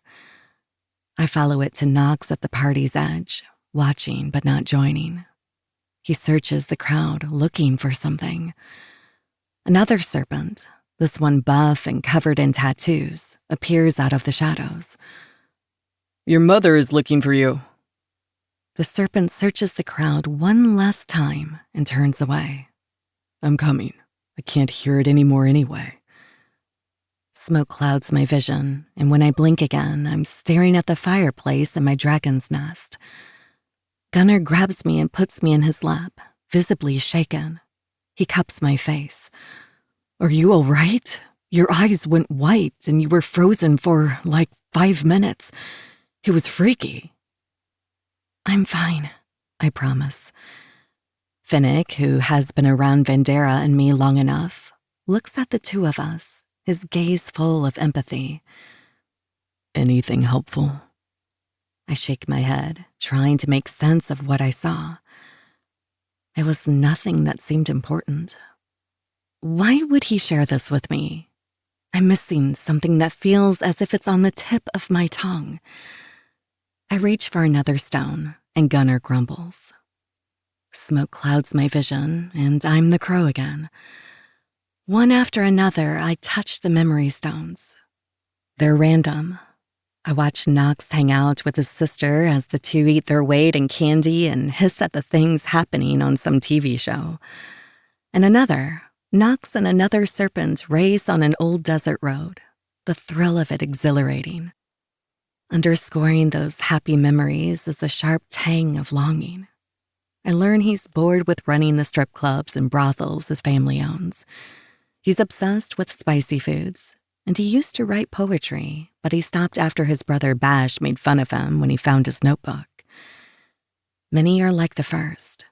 Knox appears in the same forest over and over, following something only he can hear. In the memory, it sounds like tinkling bells on the wind. Each time he returns, it's with the same loneliness and longing as the first. Embedded in a piece of snowflake obsidian, I watch him as a youngling, shadow walking with his mother. She teaches him how to center his energy so that he can find and follow what she calls tethers. Once she is satisfied, the beautiful raven-haired woman holds his hand, and the world becomes a dizzying current of rushing air. It is dark and silky, strange and swirling. The pair emerges somewhere in a desert. She smiles at him, but it's brittle. Follow my light home, snakelet. Tears fill her eyes as she retreats into the shadows, but Knox doesn't hesitate. Moments later, everyone is stunned when he emerges at his family's estate. He was so scared to be left alone that he ran to the light, following his mother home in only seconds. That one is a direct shot to my heart. It shakes something loose inside me, filling me with emotions I can't quite name. He's searching in each memory for a connection. A gleaming red stone is lost. In this one, I'm back in his bedroom, the air full of swirling colors while all three of my mates worship me. I can tell this one is a fantasy, maybe a dream. The serpent's shadows restrain me. Their caress is so smooth even as they tighten. It makes my muscles go lax and my body buzz with the force of being taken, claimed. Gunnar tongues my clit while Finnick's deep voice calls out commands. Every time he calls me Omega or baby girl, I squirm. I buck against Knox's shadow bindings as Gunnar adds his thick fingers until I'm wailing to come. Knox laughs when Finnick tells me to take it, refusing to give me permission to orgasm. The veins on Knox's forehead are a crimson red as he feeds off my anticipation and lust, sending tiny curling tendrils of pink smoke back into the air. Their hands are everywhere, and after what feels like an eternity of edging, they finally fill me. My mouth, my pussy, my ass. I'm bound between the three of them, stuffed full, taking everything they give. The sense of ecstasy is so overwhelming that the vision almost makes me come. I fall back to reality, panting, and that new citrus scent that appears when I'm around my mates fills the air. I don't need to ask about that one, Finnick grumbles. but I do. Gunnar waggles his eyebrows. You called our names. I laugh at his eager expression and push him to his back, straddling him and rubbing my soaked pussy along the bulge of the blanket. That's because you did very wicked things to me. Fuck yeah, I did, he says with a loose grin. And I'm gonna do it again. I grind against Gunnar with every intention of leaving him a mess, knowing it will get both of us off. Leaning in to suck along his neck, I whisper in his ear, "Do you want to know what you did to make me so hot, little wolf?" My hand skirts between the edges of the blanket, and I find his hard cock. I use his pre-cum and stroke him. "You licked my pussy until I came on your face." Out of the corner of my eye, I catch a glance of Finnick as his palm moves slowly down his hard shaft. "Then you took my ass while your daddy filled my pussy." Wiggling in the blankets until we're skin to skin, I rub myself against Gunnar, grinding my hips when I get to his knot. I watch, my mouth watering as his dick spills pre-cum onto his stomach. Gunnar licks his lips, his hands grabbing hold of my ass. My mouth takes his, slanting and sliding until we're both panting. I pull back and pinch his nipple. But then I woke up. I tease him, rolling off his chest. Finnick lunges for me, tumbling with me on the floor, the two of us laughing. He lands over me, his heavy weight cradled between my thighs. I think you mean Alpha. She meant daddy, Gunnar says, joining our pile. Finnick finishes what I started, stripping off Gunnar's blanket and filling me in one go. I gasp at the way his thick cock makes me feel so full. His thrusts are harsh, a punishment for my teasing that feels like a reward. With his knot slapping against my clit, his lips laughing at my nipples, and one of his big paws pinning me in place. He's overwhelming. His scent, his taste, I can't get enough. Fill our dragon's pretty little throat, pup, Finnick growls. Gunnar obeys him with the eagerness of a puppy, kneeling by my head and rubbing the slick crown along my lips. I open for him, sucking him greedily into my mouth. Finnick growls commands, but I get lost between his slamming hips and Gunnar's weight. Someone pinches my nipple. Another rubs my clit. I fly, clouds filling my head as an orgasm rushes over me. They keep up the pace. Their cocks and hands take me apart until I'm surrounded by them. Give me another. Come for your wolves, Finnick demands with a sharp smack to my pussy. Gunnar pulls out as I shudder, moaning as my climax rushes through me. Finnick snarls. Cum floods my pussy and covers my breasts and throat. The clouds take me, and I float on a sea of bliss. My brain is finally quiet, all those buzzing worries swept out to sea. When I come to, I'm snuggled between my purring alphas, their hands gently rubbing my back. I pull Gunnar into a sweet kiss that Finnick joins. When hands begin to wander, I pull back, trying to quiet my racing heart. Finnick pulls me against his chest, and I let their weight give me the courage to tell them the next part. I need to face Knox, really face him. I don't know if I can get over the past, or if I'll ever be able to trust the serpent, but I'm going to try for the wolves in this room, and for myself. I've waited lifetimes for these men to show up. I can't reject Knox outright, not without trying. I've decided I'm going to take Knox up on his invitation to dinner. My wolves tense. The stones, they helped? Finnick asks, voice full of understanding. At the same time, Gunnar grinds his jaw. Do you have to go? I worry my lip, trying to explain my decision. No, the stones didn't magically make me forgive him. And no, I don't have to go. But I don't think I'm going to get an answer about what to do, not until I understand more about who he is and what he wants.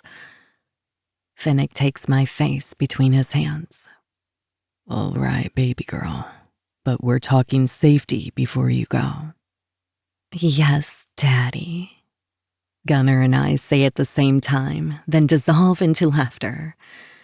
It's a pillow fight and a pile of giggles before we manage to fly back to my lair so I can prepare for the world's most awkward dinner date. It takes me forever to decide what to wear. What kind of armor do you wear when you're trying to protect your heart? I stand in the bathroom, adrift. Finnick comes in without speaking, grabbing things from my closet and helping me step into lace panties and a dress. He zips me up, then bends, helping me into my favorite black heels. Now finish up, baby girl. You look beautiful, and he's a fool. He wraps his arms around my shoulders, pulling me back against him. His eyes meet mine in the bathroom mirror. No matter what happens tonight with your newest mate, I want you to know I'm going to understand and support you. I swallow around that thick knot in my throat. His permission and his understanding are a huge weight lifted. He pops my ass. You've got 15 minutes to finish getting ready, or I'm coming to get you again. When I'm dressed and armed with Vandera's potion, my wolves insist on driving me out to the lake house. Gunnar opens my door and tugs me into a hug. You don't gotta do one damn thing you don't want to, okay? I trace his pec where I know, under his shirt, his dragon brand lives. I know. He passes me off to Finnick, who scoops me into another hug. He doesn't whisper, though. He growls loudly enough for Knox, who is waiting on the other side of the wards, to hear. If he hurts you, we'll kill him. No questions. I can't help but chuckle into his chest at their display. It's sweet, though, and makes me love them more. On tippy toes, I kiss his cheek. The short trip between Fennec and Knox feels like an eternity, but I face it and step through the wards. Chapter 32. Knox. An engine alerts me that someone has come to visit. I stumble out of my jail shack, amazed to see my white-haired dragon in the back of an SUV. I watch as the wolves scent mark Randy as though that's a deterrent. I know what we smell like together, and what we will taste like if she forgives me. The older wolf threatens to kill me if I hurt her. Surprise, surprise. She comes to the boundary line, and I hold out my hand for her, but speak to him. Don't worry, Daddy, I'll have her home before it's too late. Instead of the fury I expect for me mouthing off in a tight situation, the Viking and my dragon snicker, passing a secret look between them. Even the silver fox doesn't look mad, his cheeks turning red as he shakes his head. Fuck all y'all, He says good-naturedly. He turns to me, his eyes serious. treat her right. You do that and we won't have a problem. The snark bleeds out of me, and I nod solemnly. I promise not to hurt her. He lifts his chin in acknowledgement, and I think that's as good as I can hope for right now. It sure beats taking another of their beatdowns. My soft little dragon turns around and hugs both wolves one more time. As she walks through the wards, she seems to steel herself with each step, adding layers of armor until I'm facing the dragoness who stared down the king. I want both versions of her, but for now, I'll take fire. She looks at my outstretched hand and ignores it, waiting until she hears the wolves back away before speaking. I'm here for them, not you. Dragons mate with groups of 3 or more. I can't bond them without you. All that may be true about dragon bonds. It explains why they're not already mated. With the wolves' magic going haywire, that makes it all the more dangerous for them and her. But just like my fallback on Snark, there's another layer to her statement. Randy shields herself with a tough, take-no-shit attitude, but her words taste like a plea not to hurt her. I nod. Whatever reasons you have, thank you for coming tonight. I jerk my head toward the lake. Come down to the dock with me? We could talk, have dinner? Her eyes are sharp as she pulls a vial from her pocket. Bandera, the witch who spelled your wards, sent me with a potion for your shadows. It's temporary, a few hours probably, give or take. If we're going to talk, I need to know you're not manipulating my emotions. Ouch! A solid boulder lands in my gut, reminding me of her mistrust of all my kind. She believes I'm a monster. She's right. I chased her in those woods and claimed her, but her mistrust sparks a need in my chest to prove that if I'm a monster, I'm her monster. I take the vial and down it in one shot. Done. Her lips part in surprise. I can already feel the loss of my serpent's senses. Randy's energy flickers out and disappears before my eyes, the light fading. The absence of it hurts deep in my chest. Anything else you need to be comfortable? I ask. I can do whatever she needs. She shakes her head. I hold out my hand again. Her eyes drift to my open palm, and she licks her lips. I wait. It's worth it. The moment her hand touches mine, my body sings with the rightness of it. I know she feels it too because her scent spikes with little shots of orange juice, sweet and tart. I tug her toward the lake. I'm nervous as we pass the shack and the dock comes into view. It doesn't look like much because it isn't, though it's the best I could give under the circumstances, and I'm damn proud of it. I managed to talk a pair of guards into bringing me the tents and bedding. The rest I found or made, and even the tents I modified. It's kind of amazing what you can do with hours of free time, internet access, and a guilty conscience. We step onto the dock, and Randy turns to look at me. What's all this? A floating nest, I say, trying to sound as if I know what the fuck I'm doing. I didn't know shit about omegas. Serpents don't have secondary genders, before the crash course I've taken with my brother over the last few days. You made me a nest for our date? She asks, letting go of my hand and walking down the remaining dock to stare at the structure anchored to the end. I nervously run my fingers through my hair. I know it's not all that pretty. I was a little limited in supplies out here, but I thought we could have dinner on the lake. Her lips twitch into an almost smile. She removes her heels and sets them by the glowing lanterns. Then she leaps onto the float and ducks inside the tent. Are you coming? Her hesitant question shakes me from my stupor. I invited her here, but I didn't think she would come. It doesn't help that she's so fucking beautiful. Even without my shadows, she shines. I hop onto the wooden raft and dip under the tent, sitting awkwardly beside her on the mattress. From the center of the tent, I've hung one of the gas lanterns from the shack so there's enough light to see by. The nest is mismatched, made with clothes and borrowed blankets and pillows. Sitting here, looking at her in the lamplight, I want to beg and apologize. I was proud of what I'd accomplished, but with her here in this space, it doesn't feel good enough. I made Steph dig into the records and send me what he could find about omegas. It's a lot. More shit than I've read in forever, but it was helpful. Nests were top of the list, a space to chill and relax, to feel safe and tucked in, for fucking and making mates into a family. And even though I know this isn't her real nest, I tried to get it as close as I could with the shit I had, because I wanted her comfortable. I wanted to show her I could learn to be what she needs. But this was a stupid idea, because nothing I could build out here would be enough, not for her. 1 minute passes in stiff silence. 2, 5. The awkwardness is physically painful. I've practically made pickup lines my religion, but I can't muster any of those words. Not here.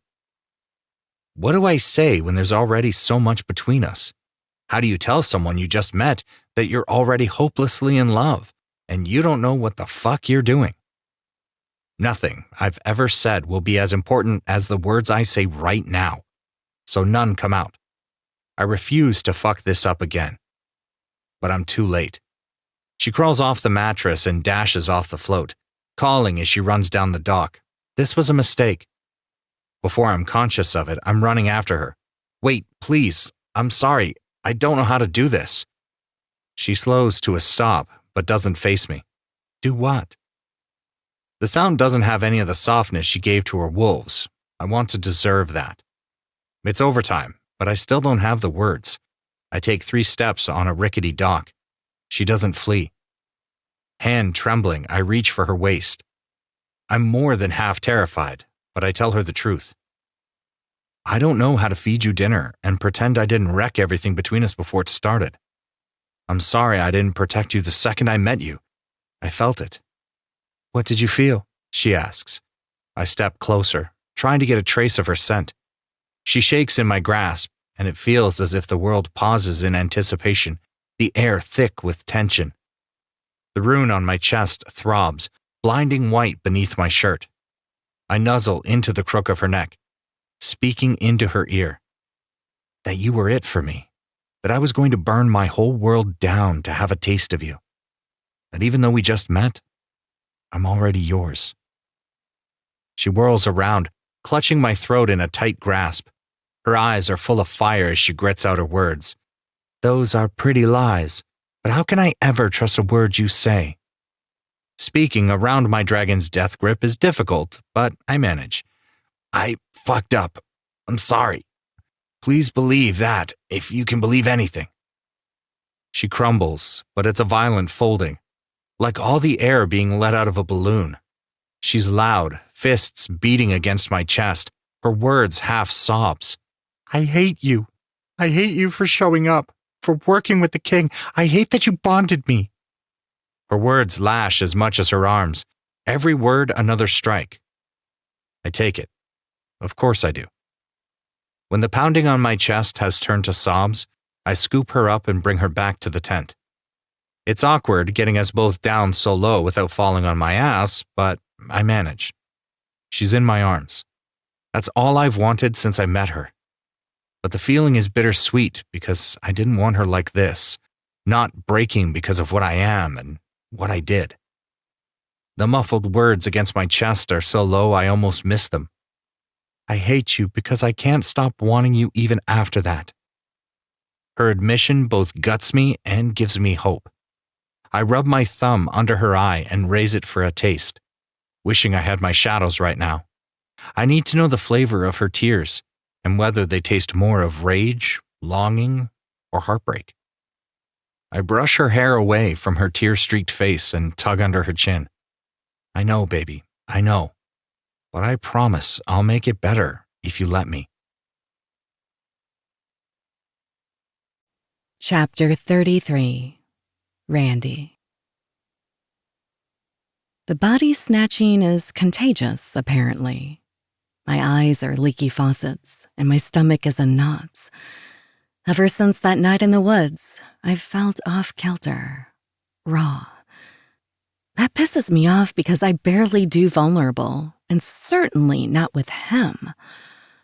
But I can't deny the pounding of my blood, the wetness between my legs, or the desire heavy in my limbs. Despite everything, I want him. Maybe to suffer, maybe to ease the hole he left in my chest. It all makes me angry and desperate to return to the world of rights. I spring for Knox, grab hold of his hair, mold my lips over his, and take control. Sex I can do. Sex will give me the upper hand, lead me back onto steadier ground, and ease the burning need inside me. Knox doesn't stop me or fight back, and that pisses me off even more. The nip to his bottom lip isn't gentle. I lick a stripe up the side of his neck and pull the lobe of his ear between my teeth. I don't want you to make it better. I want it to hurt. Knox flips the script and pins me beneath him so that I'm pressed into the mattress. Heat washes over my skin. There's a knowing gleam in his eye, his deep voice like the crack of thunder on the edge of a coming storm. You want to hate fuck? Is that it, little dragon? The scar on his delicately beautiful face mocks me, a reminder that my soul called to him and chose him too. I want to hate it. I hate that I don't. I spit in his face, struggling beneath him. His arms grab for my hands to subdue me, but his movement gives me an opening. We twist and tangle until I come out on top. It's my turn to pin him down. I clench my teeth and grab for his throat, but he surges upward, hands everywhere, binding me, mouth a brush fire on my exposed skin. I land beneath him and we grapple, each of us vying for control. Knox's heavy hips weigh me down, and I growl, frustrated that I like it, that the fight is leaking from me, filling the air with a crisp, cooling mint. It looks like I've caught you again, little dragon. Knox grins as he shucks his long-sleeved black shirt, his body looming over me. He's got sleeves of tattoos I've never had the chance to notice before. His wide shoulders taper down to a cut waist. Everything about him is beautiful, from his inky hair falling messily into his face to his pouty mouth. It's unfair. If you want to take it out on me, go ahead. Do your worst. Knox brushes the hair from my face. Whatever part of you I'm allowed to have, I'll take. But when I'm on top, it's my rules. The kiss that follows isn't angry or biting. His mouth crashes into mine, but where I sting, he soothes. It's an apology. I huff, shoving him off me as I yank my dress over my head and wiggle out of my panties.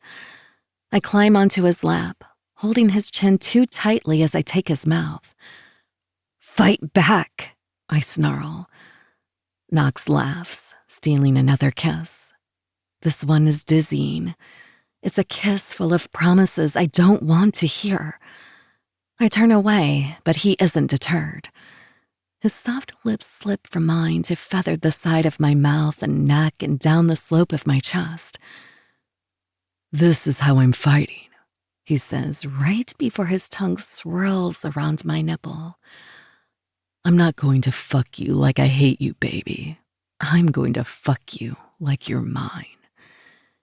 He nips and licks, nuzzling between my breasts. My fingers thread through his hair when he applies perfect pressure, sucking my nipple into his mouth with a moan. I'm wet, dripping onto his jeans. It isn't supposed to be like this. Knox isn't supposed to touch me like I'm the center of his world.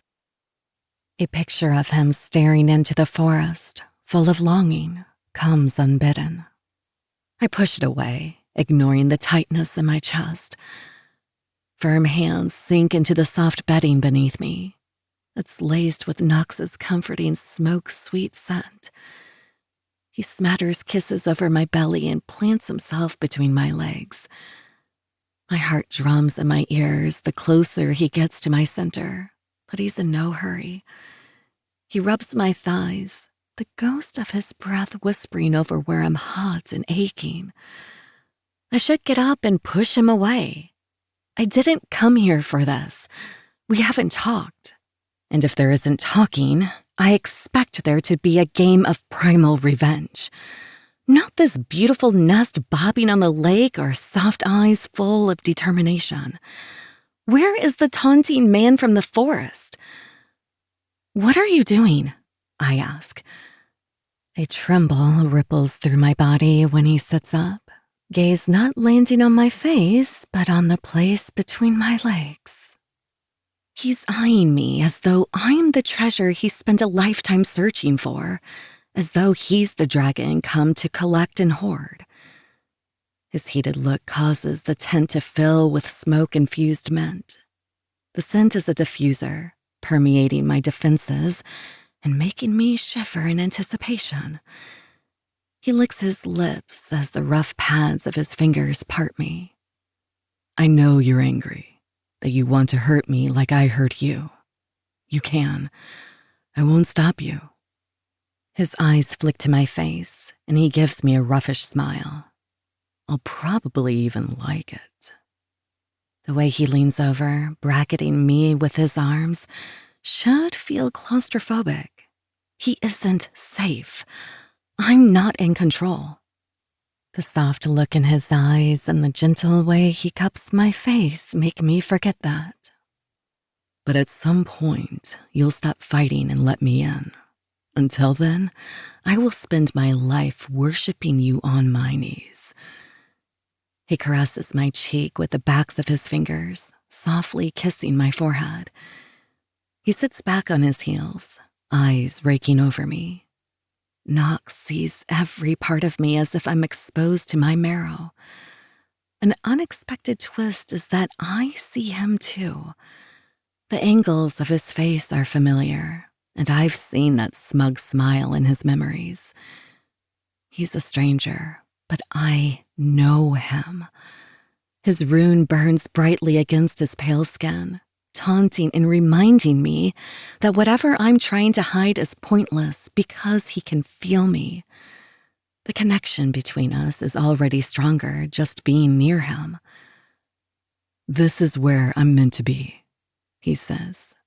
The words are confident, unyielding. I wanted it to hurt, but not like this. I can feel the honesty and remorse in Knox's words traveling through the bond like an apology letter. It makes my insides crack open. He gives me a rakish smile, then rubs the pad of his thumb through my slick, a low moan escaping.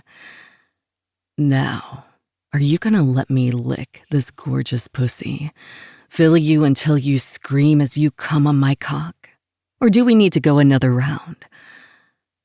My body begs for him to touch me, every part of me an exposed live wire. Yet I can't make myself say the words. He's supposed to be my enemy. His people betrayed mine. He tried to capture me. The awful, ugly truth is that I want him too. He nods in understanding. I've got you, baby. Without pause, he lowers himself between my legs. His knuckle rubs down my center, his warm breath following the path. He scrapes his teeth down my thighs and plants kisses everywhere but where I want. That knuckle nudges every once in a while, or his fingers spread me wide. Then he backs away, his gaze focused on my wet pussy. His mouth, his hands, they never give me what I'm after. It's maddening, making my body thrum in anticipation. The buildup goes to my head, along with a heavy dose of his scent. It makes me wild and desperate. I buck against him, frustrated. My hands ball in the quilt beneath me. "What are you doing?" I grit the words between clenched teeth. His chuckle is his answer. My fingers latch onto his hair and I yank his head, forcing his eyes on me. That's a mistake because those violet eyes are burning, lighting me up everywhere they land. Stop teasing. Make me come. All you had to do was ask.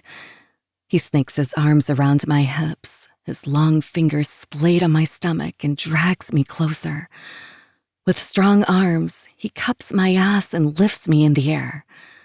"Grab your ankles." I hold on, watching as his dark hair drops between my legs.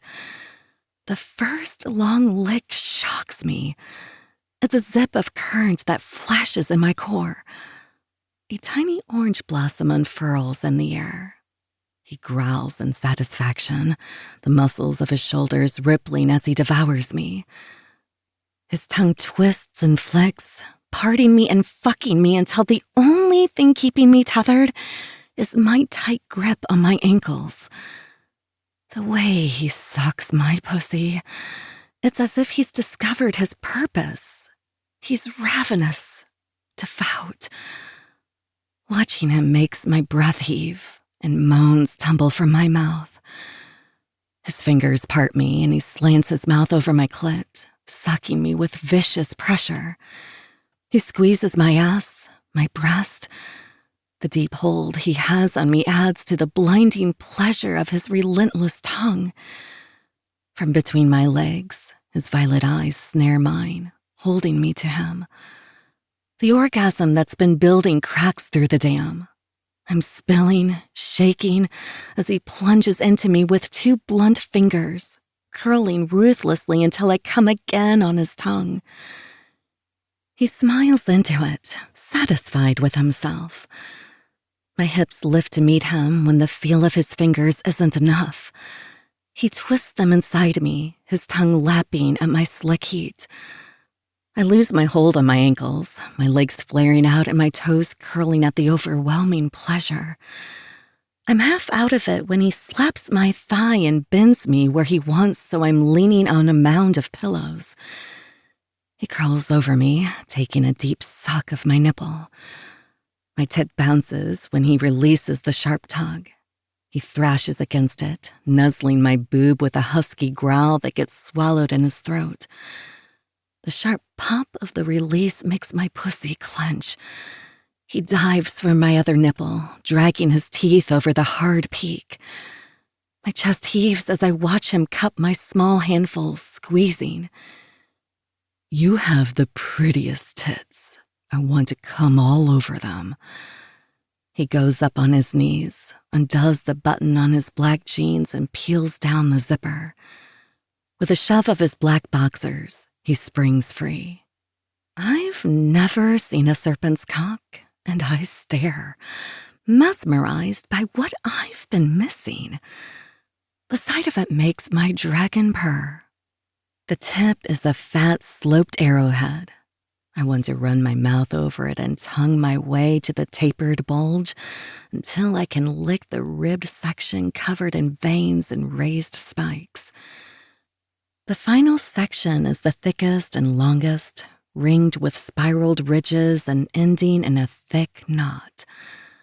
I want to know how it feels inside me, feel the drag of those ridges along my walls.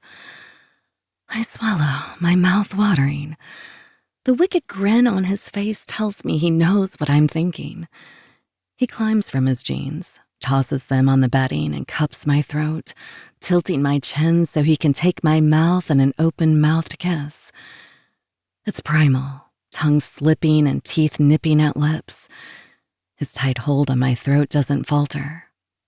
You taste so good, little Omega. I'm never going to get enough. He claims my mouth again, his hand dropping between my legs. The tips of his fingers strum against my clit so fast they vibrate. My panting becomes a swallowed scream when he pops my pussy with a sharp slap and hooks 3 fingers into me. My hips roll, my core clenching as my climax rushes over me. I'm slick, so fucking wet. All my instincts are screaming, telling me to take his nut, to let him breed me. I dive for his cock, swirling my tongue around the ridge of his pointed tip before taking him into my mouth. He shivers in surprise, his fingers threading through my hair as I take him deeper. The feel of him is as good as I imagined, the spikes and ridges adding to the sensation. His pre-cum tingles, almost cooling. I take him as deep as I can, only making it halfway down that second ridge before he's stretching my lips too wide. Fuck, you feel so good, Knox moans. His hold on my hair tightens, forcing my eyes to his. Naughty little dragon, this isn't for me. Even as he says it, he thrusts his hips and fucks my face. Knox's eyes close and his head falls back, a rattling sound coming from his chest. The sound makes me wild. My hand dips between my legs, finding my clit. I rock into the sensations, my whimpers adding to his. The sound makes him snarl, his eyes snapping back to me. His hand overtakes mine, his fingers curling into me, stuffing me without moving as he rocks onto my mouth. My scent spikes, blood-red oranges and cool mint. The scent makes him lose control. Knox flips me over, rough hands pushing on my back. My face is shoved into a mound of pillows, but I don't care because he grabs my hair and nudges that demon cock against my slick lips. One thrust, and he's exactly where I want him to be. It's sensation overload. Knox is overwhelming, filling me to the brim and pushing past that as the second ridge slips inside. On the drag out, those spikes add more pressure. I can't think around how big he is. The feel of him is so different, so intense. He's inescapable. One big palm holds my tailbone down, and the other tugs on my hair. Is this what you needed, little dragon? You needed me to shove you into the mattress and show you how fucking much I want to fill you with my cum, make you fat and round with my babies, worship your body until you know that you're my only reason. He pushes farther in. It's so much. It's not enough. More, I beg. He snarls and snaps his hips, giving me what I crave until I'm an open-mouthed mess, my tits bouncing and my climax racing through my veins. He thrusts hard and deep, and that rigid base with the thick nut teases my edges. Knox picks up my leg and hooks it over his knee. His rough grip attaches to my hip, and he lets go of my hair only to cut my neck, pulling me to him and forcing my eyes to his. I grab onto his forearm for purchase. In this new position, I can only take what he gives me. My tits bounce, his nut slapping against my clit. The hand on my throat keeps me held in place. His thumb brushes over his bite on my shoulder, and my body detonates. He steals my moans and licks my mouth as I come all over his cock, shaking and wailing. That's a good little Omega, he purrs with the same rattling sound that drives me wild. My heart races. A shudder runs through me. The energy in the climax splits me wide open, and blackness dances at the edges of my vision until I give in to the darkness curling around me. Chapter 34. Randy. I wake up in the tent, Knox's arms snaked around me, fingers brushing through my hair. My muscles freeze, reality slamming down with blinding clarity. His rattling purr deepens, trying to soothe the cloying mint that chokes the air. It's all right. You're safe. I'm up, blanket around me, fumbling on the raft in search of my clothes. This didn't mean anything, I hiss. I know, he says softly, voice laced with the bitterness of regret. I still don't trust you. I know, he says again. Where the fuck is my dress? I'm exposed, the hairs on my body standing on end, my scales rippling across my skin. I rifle through the nest bedding, destroying the mounds in search of my clothes. I can't find my dress, but that isn't what keeps me going. I rage with uncertainty and unfairness. I tear at the blankets and pillows as if that will give me back what I've lost, what he has taken from me. There is cramping in my stomach, a ripped and bleeding space in my heart. It matches the scream that pierces through the dark night. My claws shred. The raft shakes with my rage. Water seeps in at the edges. I tear it down, all of it, because he's making good on his promise to steal my heart. I don't stop until the nest is bare, until it looks like my insides feel, jagged and broken, wide open. My screams are shrill, angry warnings. Spikes ripple along my back. My throat burns with fire. When I open my mouth, a sob spills out instead. Knox curls around my back and holds me through the violent sadness of grief. His deep voice soothes me, but I can't understand the words. They're lost to the pit beneath all that fiery rage. The pit of loss feels like a dark, bottomless canyon that will swallow me whole. Why Knox? Why did a serpent come to steal my heart when they have already taken every dragon's but mine? And why is he being so good to me now? So understanding. I know it hurts. Let it out. It's all right, he murmurs. His strength cages me in and becomes a harbor for my violent storm as he rocks us through the worst. I cry until I'm wrung out and limp, sitting in a ball of wet bedding and feathers, the tent singed and falling. I try closing my eyes, but I see his memories. Opening my eyes is no better. He's everywhere. He's there in the old, shredded quilts and mismatched pillows spilling their stuffing into the smoky air. His thoughtfulness is in every wooden plank of this once beautiful nest. And I destroyed it. My voice is distorted, wobbly and trapped behind a cotton barrier in my ears. Why were you in the forest? I don't know why that's my first question, but it falls out, landing among the rubble. That night, he asks. His voice is raw too, but I'm afraid to turn around and see his face. No, that night you were there to capture me. It's a fact, stripped of its emotions. I hear him take a deep breath. I was. I can't change that. I'm sorry. Do I accept his apologies? Had I already accepted them? I don't know, but I do know he means it.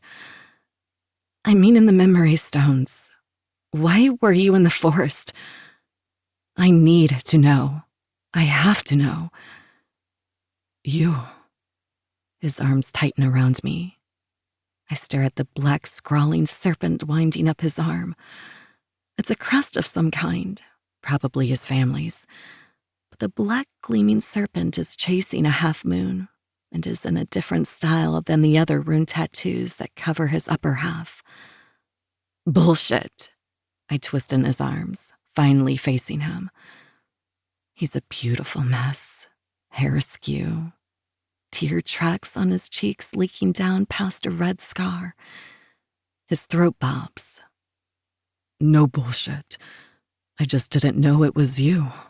Not then. Not until our night in the forest. I open my mouth to protest, but he covers my mouth with his hand, shaking his head. It's my turn. My teeth nip his fingertips, and he chuckles. The sound dies out and loses all its playfulness as he looks at the mess around us. The way he's looking at the destruction of his gift hurts me. His expression is full of remorse and sadness, as though he's sorry for my meltdown. And maybe I thought he was or should be, but looking at the devastation on his face makes that hard to reconcile. He sighs in defeat. I'm a fuckboy, Randy. The baby of a ruling family. I've spent my life making messes. I didn't care. The only things I've ever been good at are shadow walking and making rooms full of people want to fuck. That's it. I didn't give a shit about anything much.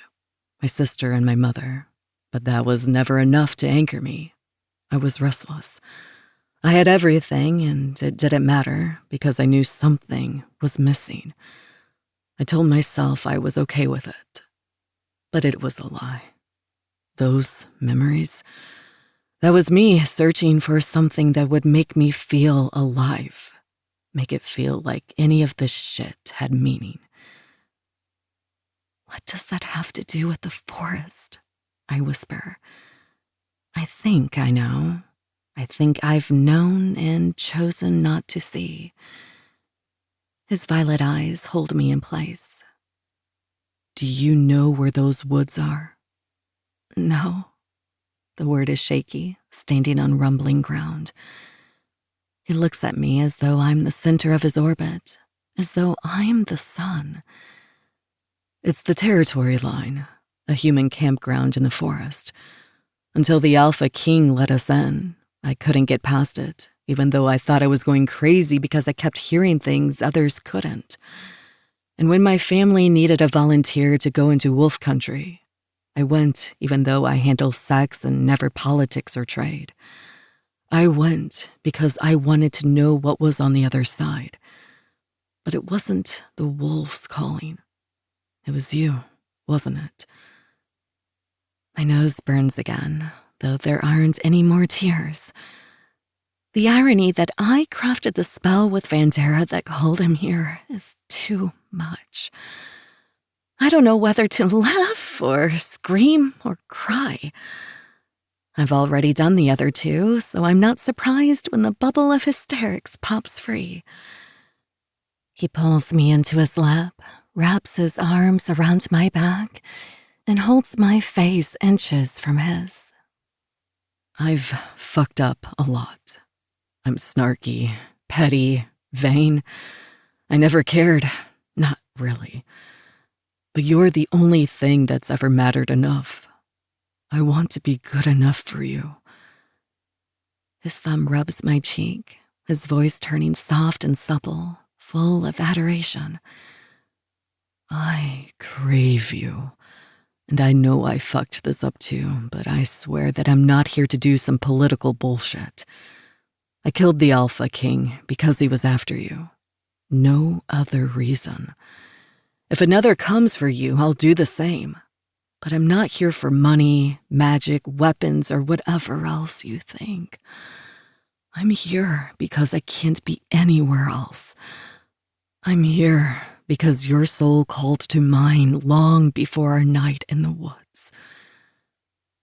I tear my gaze from his and flee, wrapped in the blanket to the edge of the waterlogged raft, staring into the breaking dawn on the still lake. Knox's heat settles at my back. He brushes his lips along the column of my neck. Take your time. Punish me until you're satisfied. Kill me if you must. But I'm not leaving. You're my Omega, and I will take care of you however you let me. I'm not ready, I whisper. You don't have to be. I'll be here waiting when you are. This time with a better nest. He clasps my hand and slips something hard-covered in paper into my palm.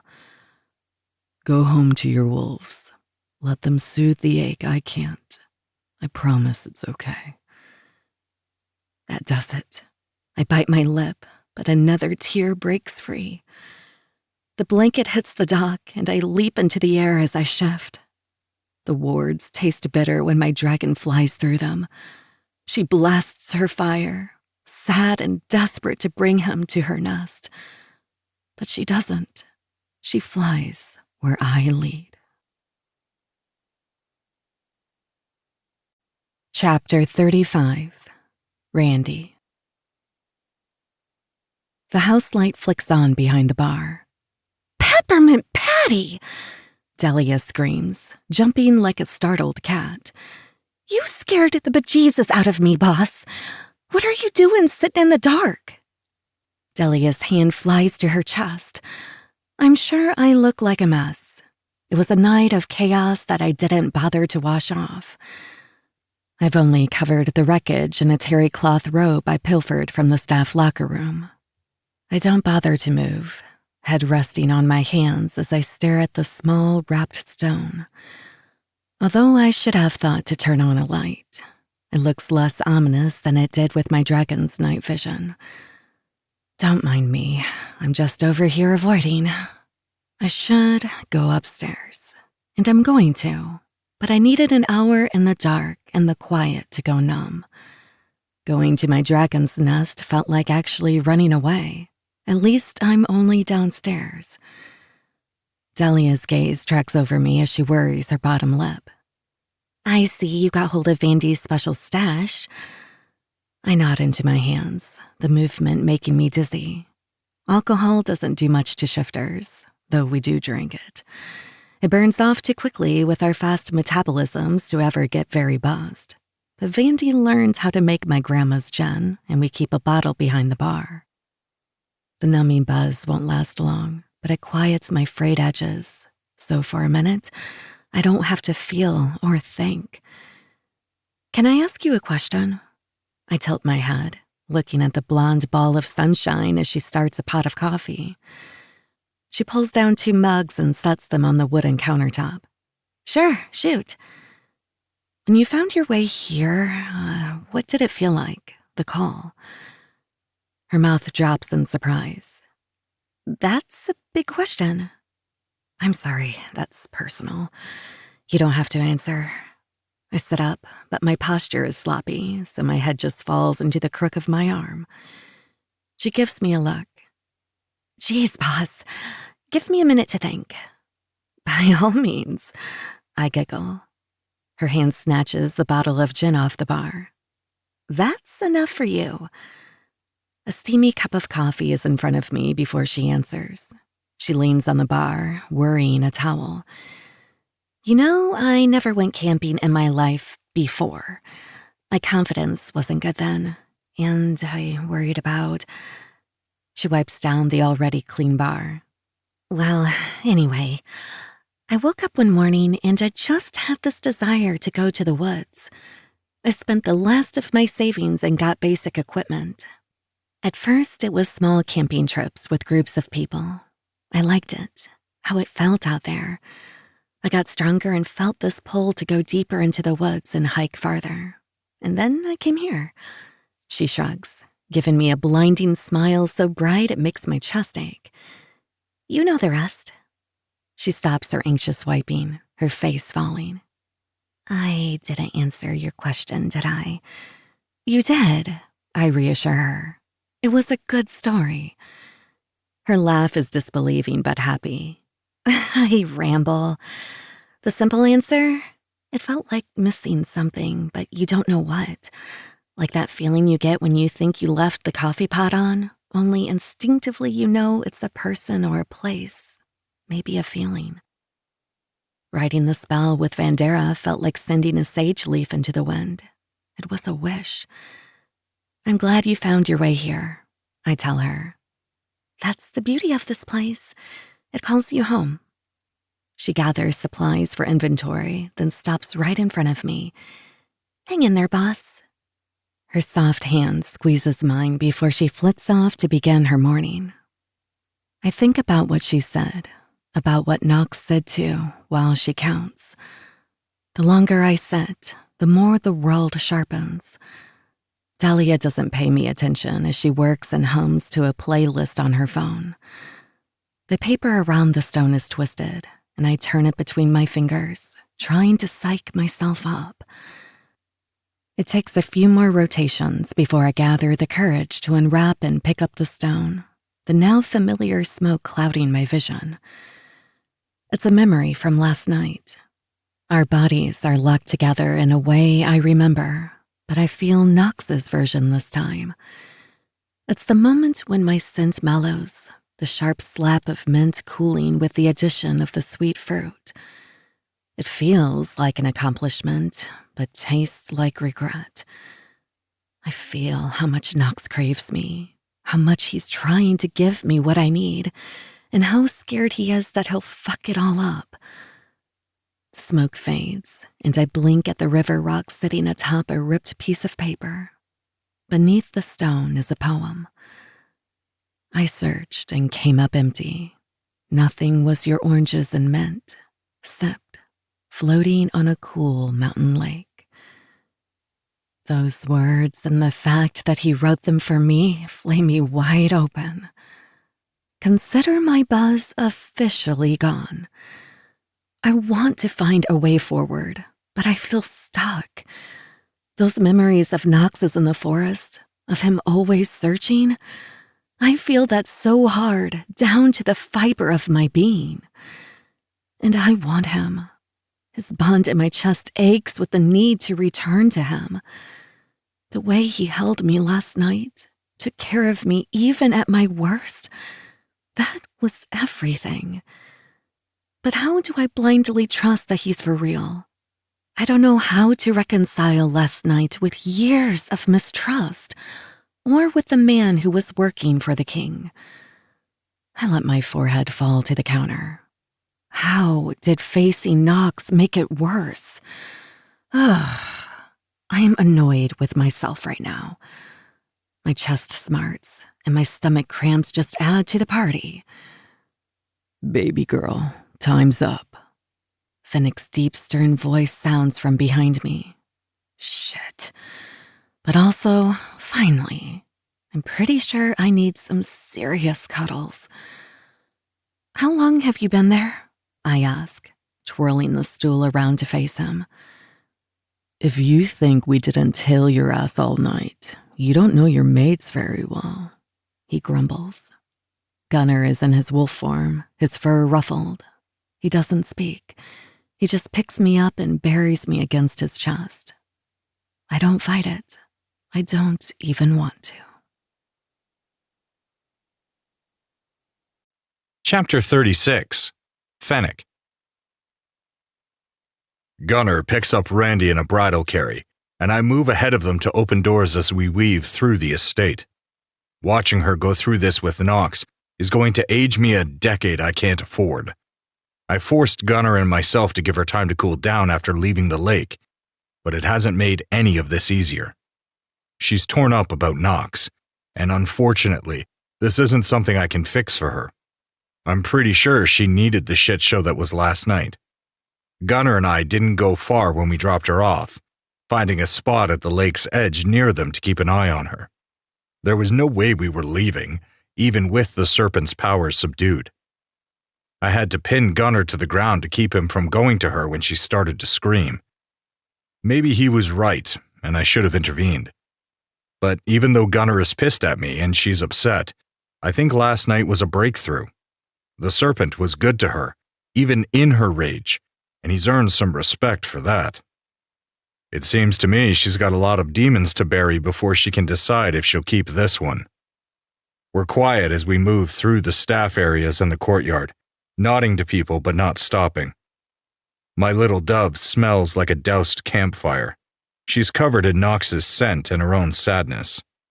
The urge to take her from Gunner's arms is overwhelming, but my poor pup nearly lost his mind last night. He hasn't shifted back, and I don't think he will until we're all safe in her lair. Gunner whimpers, the sound slicing into my heart. "What is it, pup?" I turn, looking him over. He makes the same noise, his snout nuzzling into the slumped form in his arms. Randy is already asleep. "Too hot," he says, his voice clipped.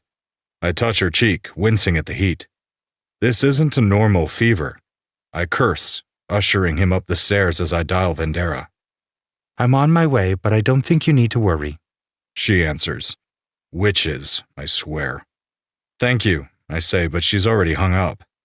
I follow Gunner into her bedroom and instruct him to lie with her while I make some cold compresses. Vendera joins us minutes later, crawling beside Gunner to look over our dragon. He's got her splayed on his chest, cradling a washcloth to her head. He growls, even though it's Vendera. It's a mate's warning, and she bows before asking permission to touch Randy. Gunner gives a sharp nod but tenses as Vendera gets closer, showing his teeth. He's like Randy, tender-hearted naturally and made rough by circumstance. Both are protective of the ones they love. I love that they have that connection, not the violence in their pasts, but how they understand each other. That's the way packs should work. All the mates give each other different parts of themselves, and somehow that makes the different pieces come together. I see so clearly the way Gunner and Randy fit. My role in our threesome I'm understanding more and more too. What I can't puzzle out is Knox. Vendera runs her hand along Randy's back, eyes closed as she whispers. It doesn't take long before she sits back and smiles at me. My pacing stops. "Well?" "I can't be sure, but I believe she's starting to awaken." Vendera's words make my brain turn to buzzing static for a moment, my fear making my wolf beat against my chest. This is it.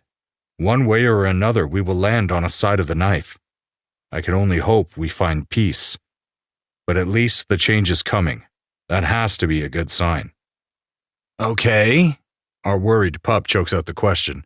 He hasn't said more than a few words since last night. His wolf has taken over completely. Vendera nods, turning to me. "She is. This means the mating magic is working. I'll make some stuff for her.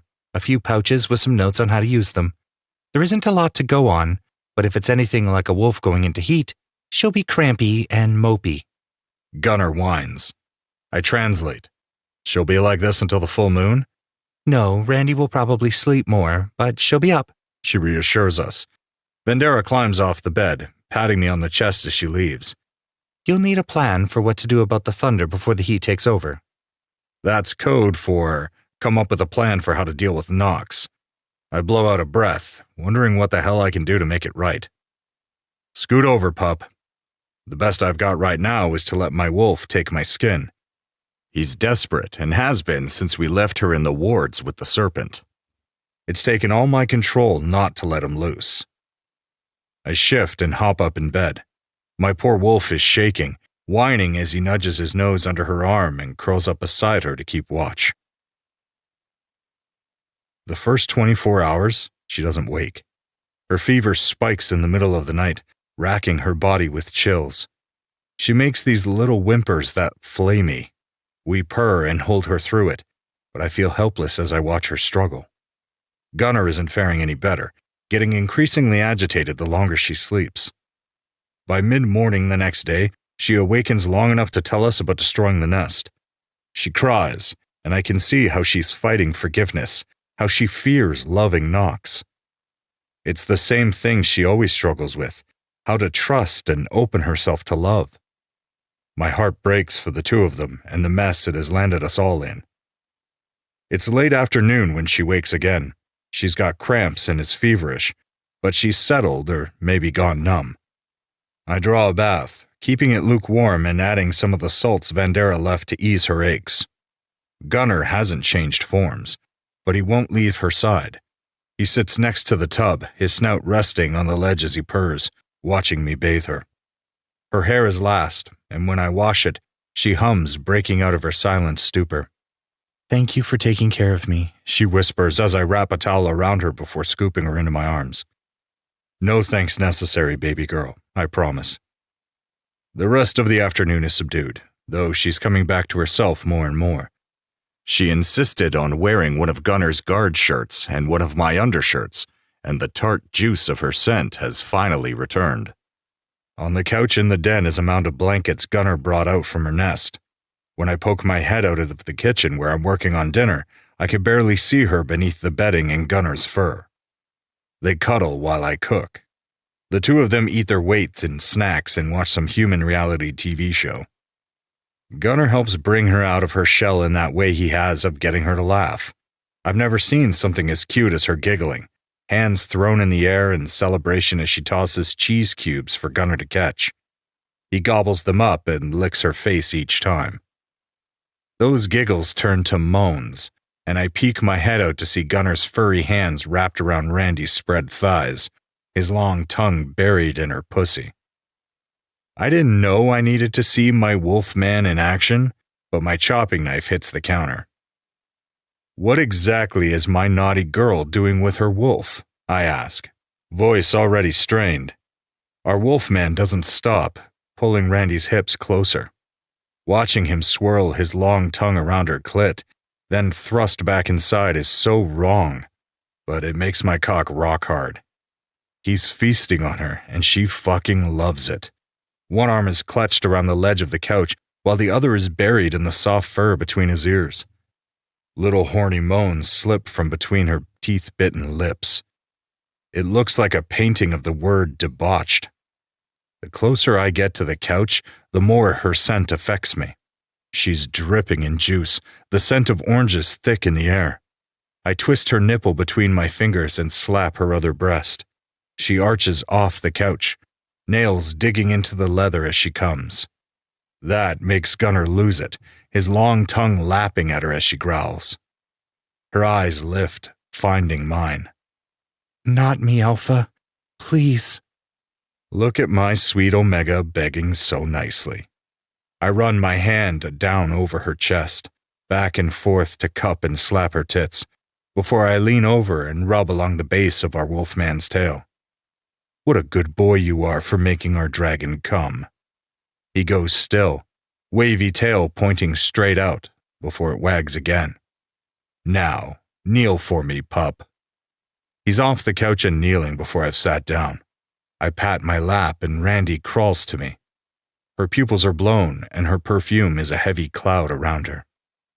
I unzip my pants and take myself out, giving my hard cock a stroke. Randy doesn't waste any time, crawling into my lap and seating herself in one go. She's soaked and so far gone to the moment that she loops an arm around my neck and lifts her hips. Her gasp matches my guttural moan. My hands find her hips, my lips her neck as she sets a fast rhythm. That's a good girl, showing me how much you want me, taking my cock so good. My wolf eyes the two of us, that long tongue panting and his claws digging into his furry thighs. I nip Randy's neck and whisper loudly enough for our wolf to hear. You want that tongue back, don't you, baby girl? You want your wolf to suck and lick you while I stuff your little pussy on my cock? Randy turns rabid, her hips bouncing and her hands going to pinch her nipples. Yes, she moans. Without waiting for my permission, our wolfman lunges. That fucking tongue of his is wild, and the second he's flicking it against her clit, she goes off, squeezing me so fucking good that I have to bite my tongue not to come. She grinds against my knot, locking me inside, while our wolfman's wicked tongue laps at where we're joined. It's over. I can't hold back.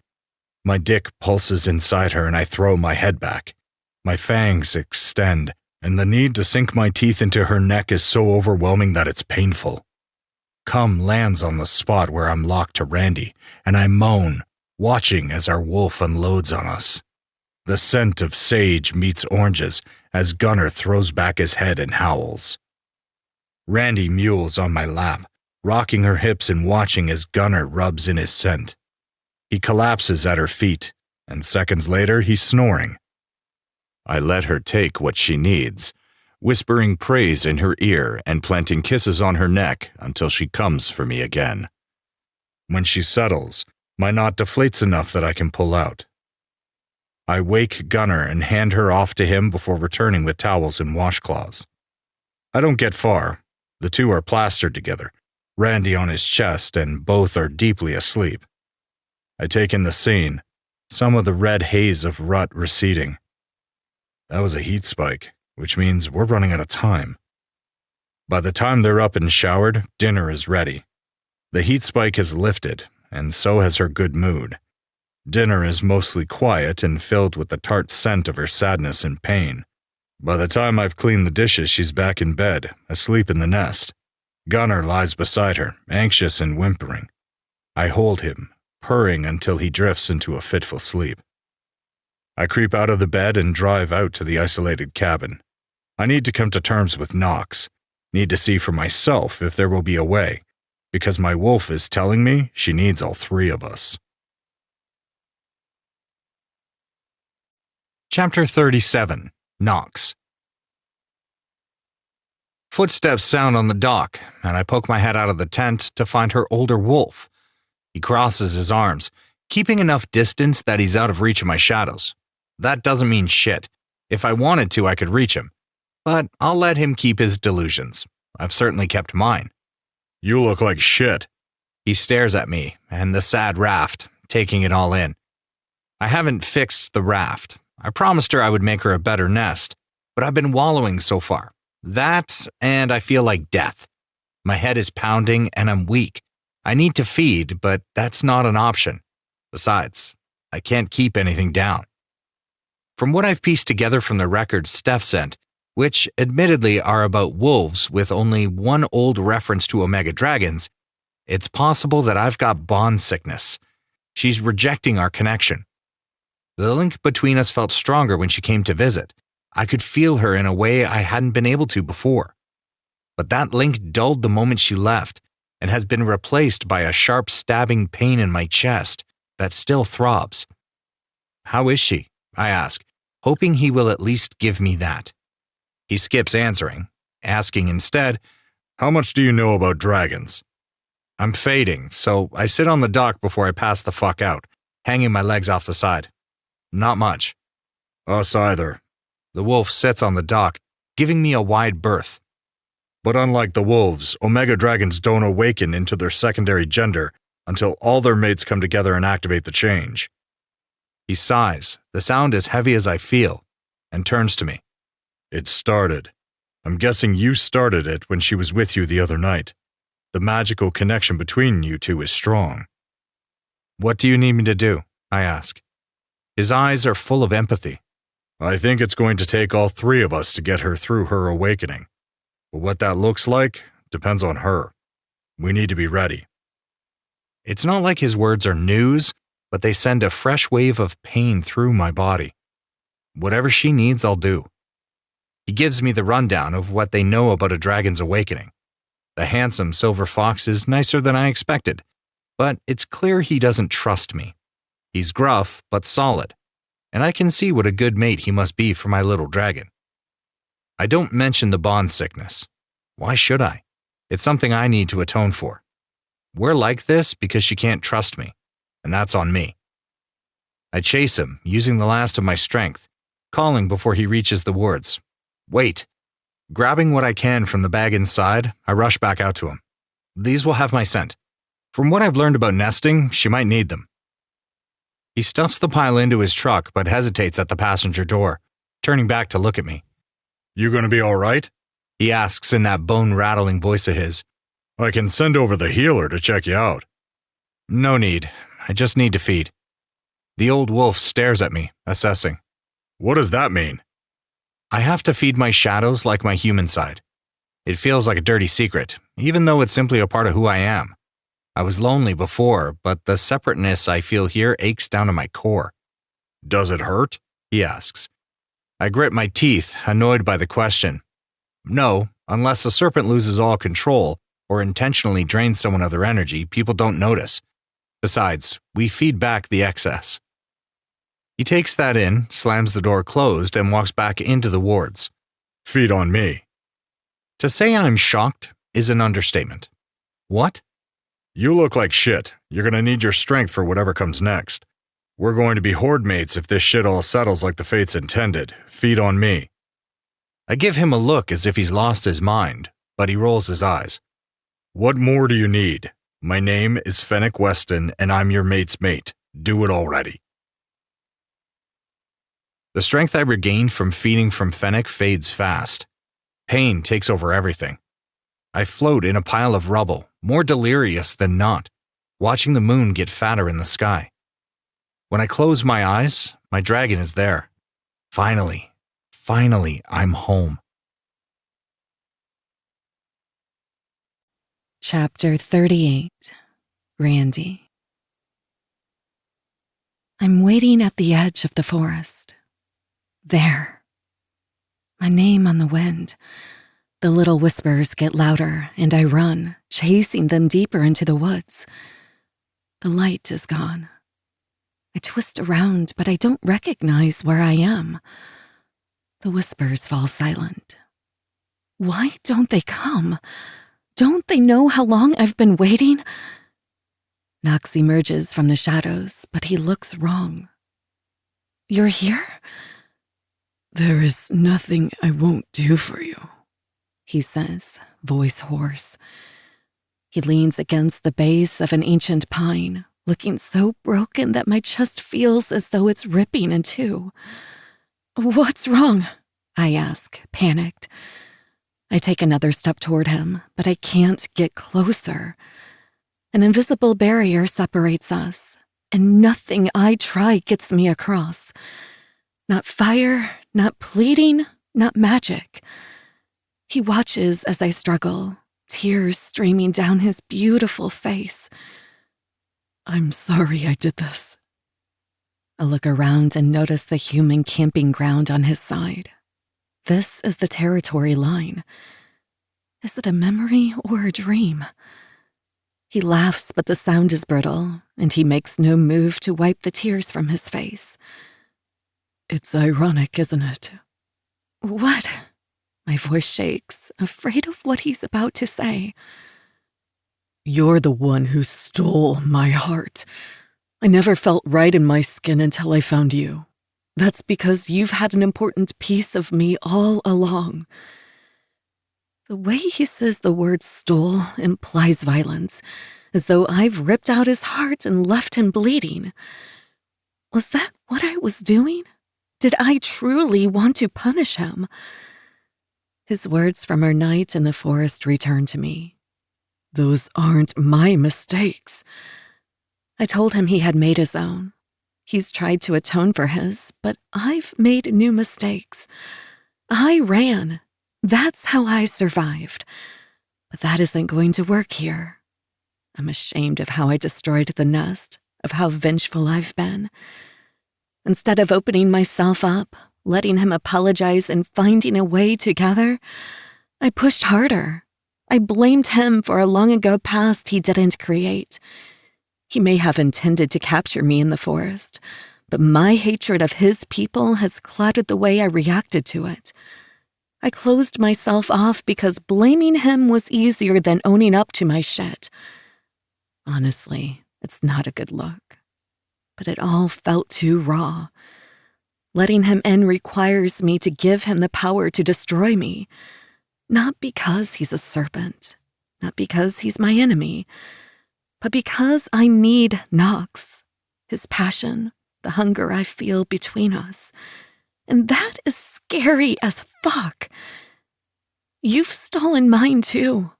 That's why I've been afraid. Angry, I admit. That longing you felt at this specific line, that was mine. You answered my call, and I'm sorry I pushed you away. This isn't on you. Maybe we both made mistakes out of fear. He braces himself against the tree and pushes off, stumbling to the barrier. His palm lines up with mine, but our touch is blocked by an invisible wall. You scare the shit out of me, too.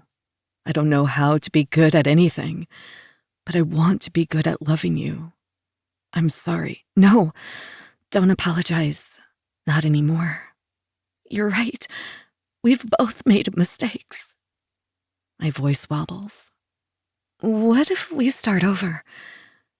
His violet eyes flash. No. I look away, knowing I deserve that.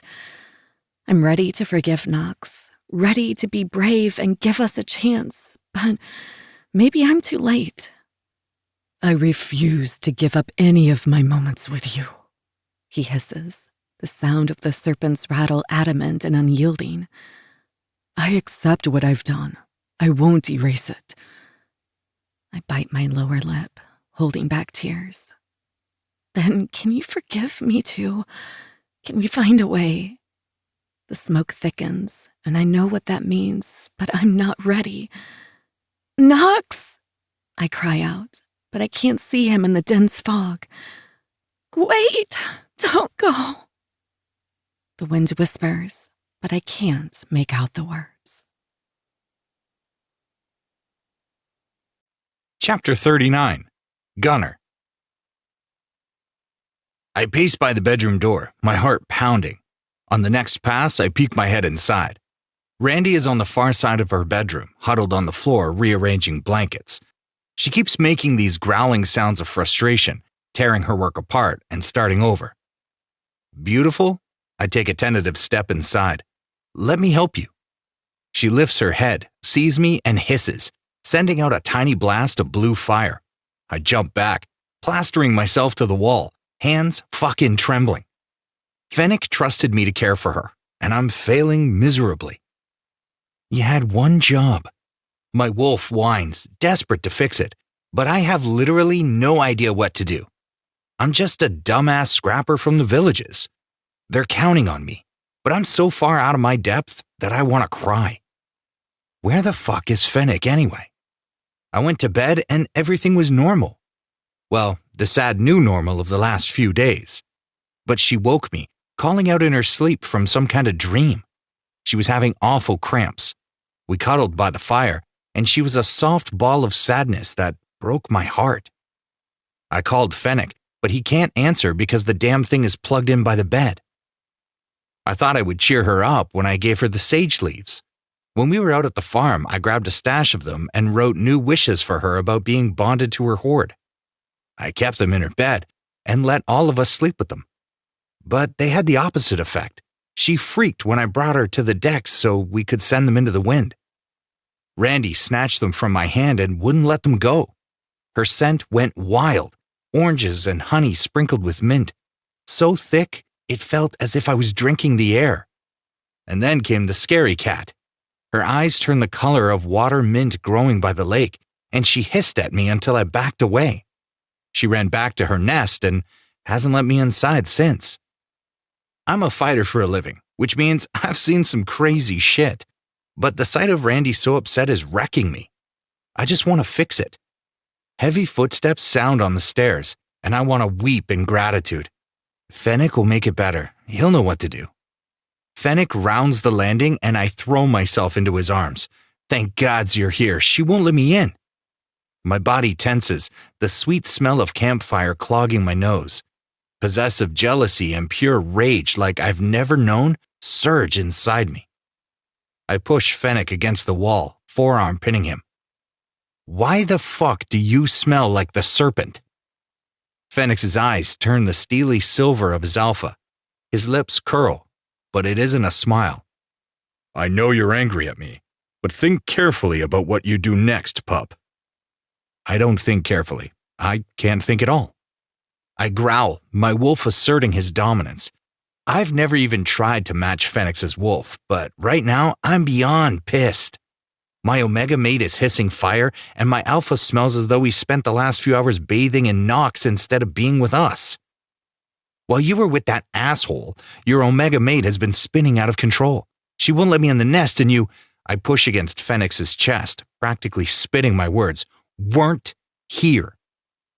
Fenix surges forward, twists me in his arms, and clasps a tight grip around my hands, binding them behind my back. He walks me to the doorway of Randy's nest, watching her for a moment before he bends me over the nearby table in the den. He keeps my hands bound with one hand, and with his other, he clears the books around us, sending them to the floor. His heavy weight curls over my back, his warm breath skirting my ear. I'm sorry I wasn't here when you needed me, pup. But now, you'll get what you so loudly asked for. The feel of his large presence weighing me down quiets some of the roaring in my ears. Fennec yanks my pants down in harsh swipes until they're at my knees. The first strike against my ass is sharp, cracking through all the buzzing energy in my body. He does it again, spanking my ass hard in raining blows that he alternates between each cheek. She's building her nest. It's normal, he says. His voice is so calm and deep that it feels as if I'm floating. When she's ready, she'll let us in. The scratch of his blunt nails over my heated flesh makes me whimper, but it isn't because I want him to stop. I need him to keep going. My cock is hard, aching to come, but it isn't even about that. His big paw needs the flesh, pinching and grabbing. It hurts, but it hurts in that good way where the pain slices through all the bullshit and makes my head go quiet. He lands another 3 fucking hard smacks, and I melt into the wood beneath me. I went to see Knox because it needed to be done. He is going to be a part of us. We're a horde, 3 mates to her. He moves me until my hand splays against the wooden table, his fingers weaving through mine. The feel of his clothes against my ass burns, the fabric chafing.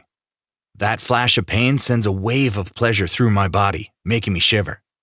The scent of forest swells around me, frosted pine and sweet amber, but the lingering smoke still makes me grit my teeth. I want the world for Randy, but I don't want Knox.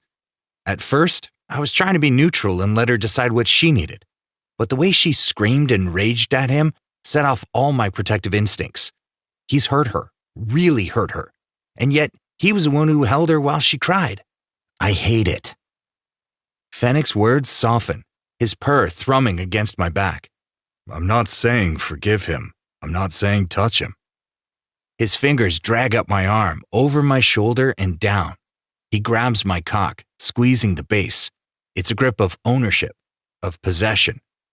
But we will do what's best for her, and it isn't adding our opinions about him to her already clouded head. The hand still clasped with mine squeezes. I love you, pup. Randy does too. I promise Knox won't change that. I didn't know that I needed to hear that, but I did.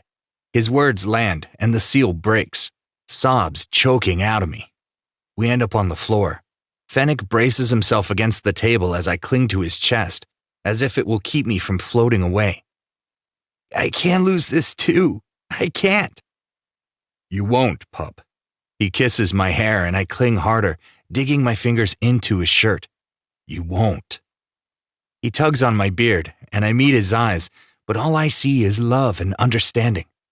His lips are soft, coaxing me to open and give him everything. His hand cups my jaw, deepening the kiss and making me feel it down to my soul. My wolf settles, my ass stings, and I'm twisted up in my pants. But right this moment, it's perfect. He holds me, his purr rumbling, until the world feels less out of control. When I'm ready, he helps me up, rights my pants, and kisses my neck. Come on, let's go see our dragon. I have some things I think will help. Fennec peeks into the nest, arms full of Knox's things. I crowd behind him. Randy is in the center of a mound of nesting items, looking unsatisfied. I know the moment she sniffs us out. She turns up her nose and her eyes go wide. Little dove, I brought you some things for your nest, Fennec says softly. He takes a tentative step inside, then another and another. I hang back because I'm a chicken shit and Randy hissing fire scares me. She crawls to the edge of her nest and holds out her hand, big eyes staring up at him. Her eyes are a beautiful mixture of lilac and icy blue crystals. The new color is a mindfuck. Fennec tries to cup her cheek, but she hisses, snatching the clothes from him and letting off a steaming burst in warning. My alpha mate has balls of steel because he doesn't retreat. He sits outside the nest boundary, marked by a steep mound of blankets, and purrs for her. For long minutes, she ignores his presence, staring blankly at her nest. Eventually, Randy adds the things Fennec brought from Knox to her collection. At first, I think this'll be it. She'll settle. But then she bursts into tears, rocking back and forth on her knees. I join Fennec at the edge of her nest, unable to keep away. She looks so lost. She's in layers of our clothes, surrounded by the scent of us, but she's never looked more alone. What do you need, baby girl? Whatever it is, I'll get it, Fennec says in a deep voice full of anguish. She shakes her head, white hair a storm around her. It's wrong. I can't take it, and I move to crawl to her, but Fennec holds me back. No, she has to invite you in. Until then, we wait. We stare and watch. When I'm convinced I should just go in there, Omega etiquette be damned, her eyes meet ours. I can't do this without Knox. He's a part of me and I want him here. She fiddles with the edges of the blanket, eyes downcast, then crawls to Fennec and sits in his lap. Tell us what you need, little dove, Fennec says softly. I shift so that I'm on the floor, head in her lap. Even though I'm in my human form, she scratches my head, idly running her fingers through my hair. Her voice is soft and hesitant when she answers Fennec's question. We should move to my dragon's nest and bring supplies. It needs to be there. The lair isn't right. Done, he says. She clears her throat and fidgets in Fennec's lap. I'm ready for Knox to join us at the nest. I think waiting until the full moon is our best bet to ensure the bonds take. We need the power boost to counteract the waning magic. And that's when the moon circle will peak. This gives us a few days to acclimate and talk as a horde before the thunder starts and my heat takes over. But I can't promise this will work. That part has already been decided, Fennec promises. I'm not worried like she is that the bond between the three of us will fail. My wolf is sure we're meant to be together. What scares me is how Knox will fit into this equation or change the magic. This part is harder for me than for Fennec. He's all cool daddy wolf, but I've got no chill when it comes to Knox. I'm sure most of it is for the obvious reasons. As her mate, Knox isn't someone I would have chosen for her. But that shit is also an excuse. Underneath all my protective instincts regarding Randy, I'm scared shitless by the connection the two of them share. It's fucking powerful. I give her another reminder that if she wants to, we'll find another way. You don't have to mate him. Randy hesitates before she answers, and it feels as if each word zaps her strength. We've both punished ourselves long enough. I've forgiven him and want a true bond. I'm ready, she whispers. My stomach twists and knots. Fennec folds her into his chest and kisses the top of her head. I can't take it and climb into their pile, toppling us all over. They laugh as I get settled in the snuggle pile, my body shifting to my wolf without thought. We hold each other, but I can't help but keep worrying about what our new future looks like. The fucking irony that I have to deliver Knox to Randy is not lost on me.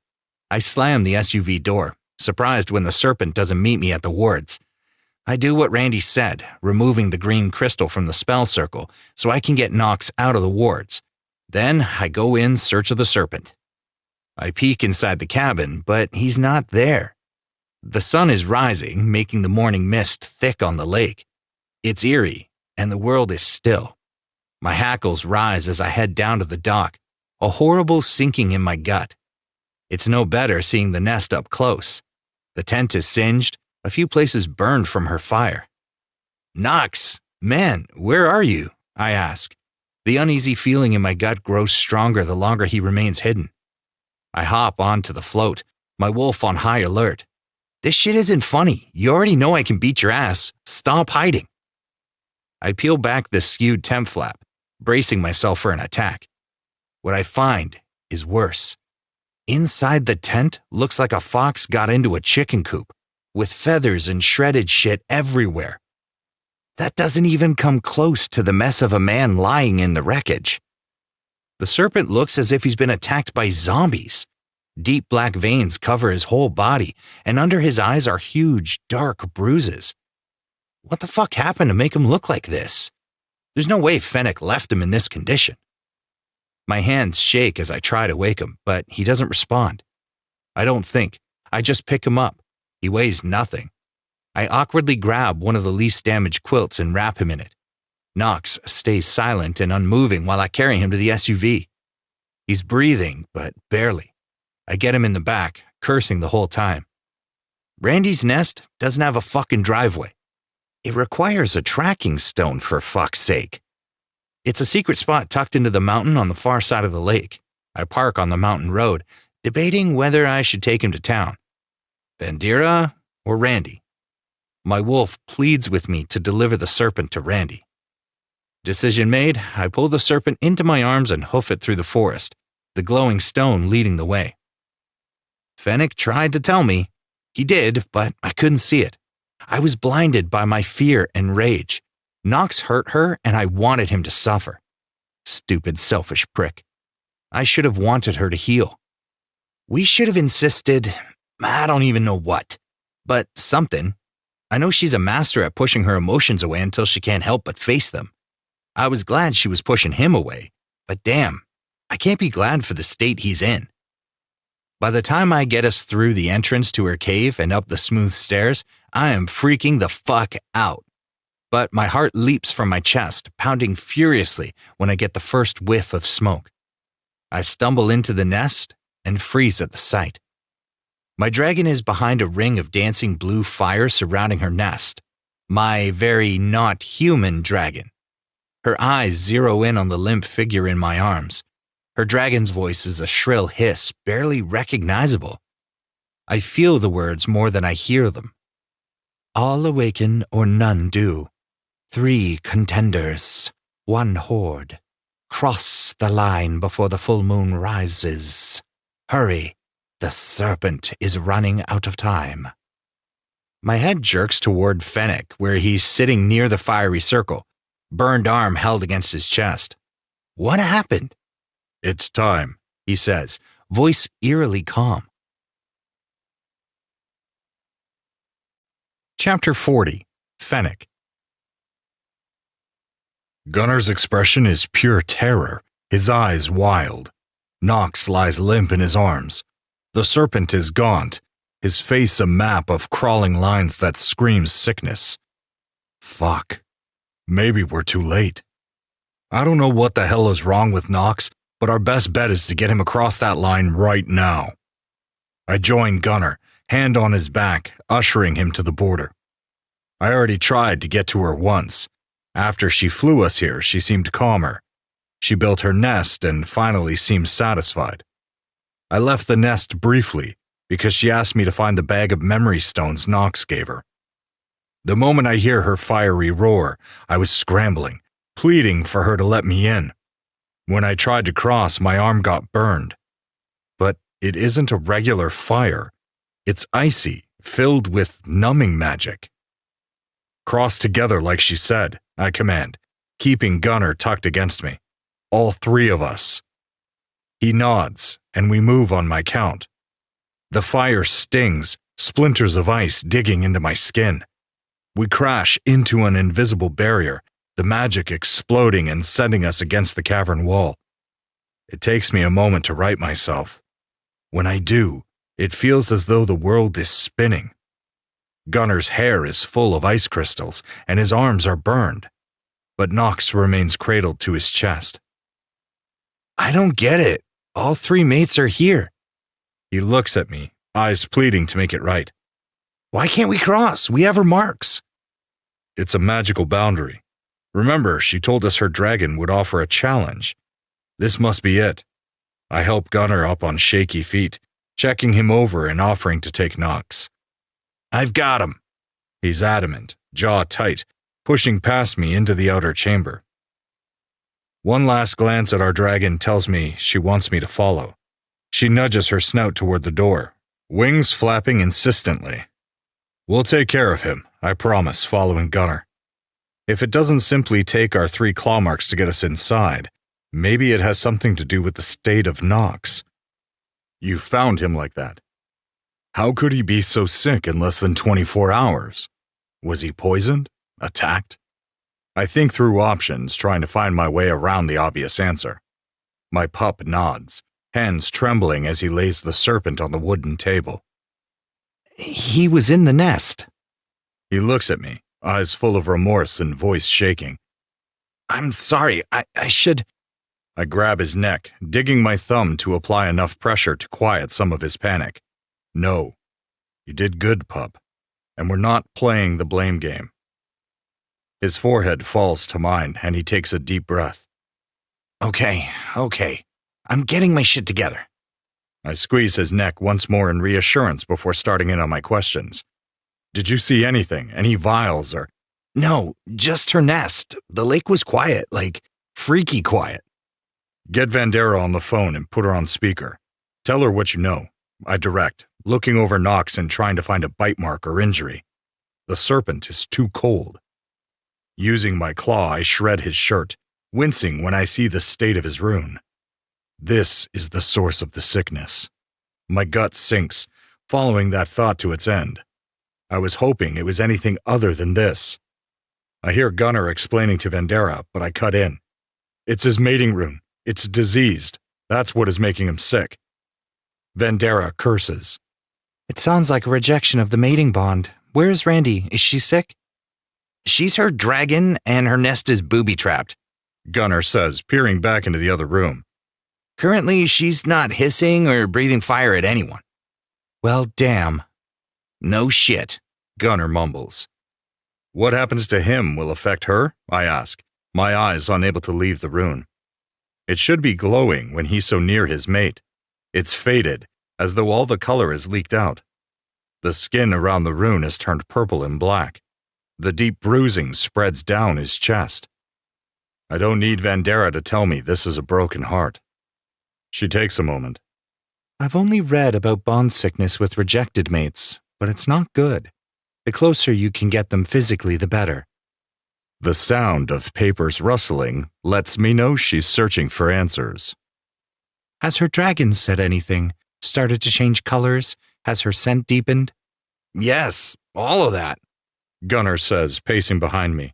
He won't look at the serpent.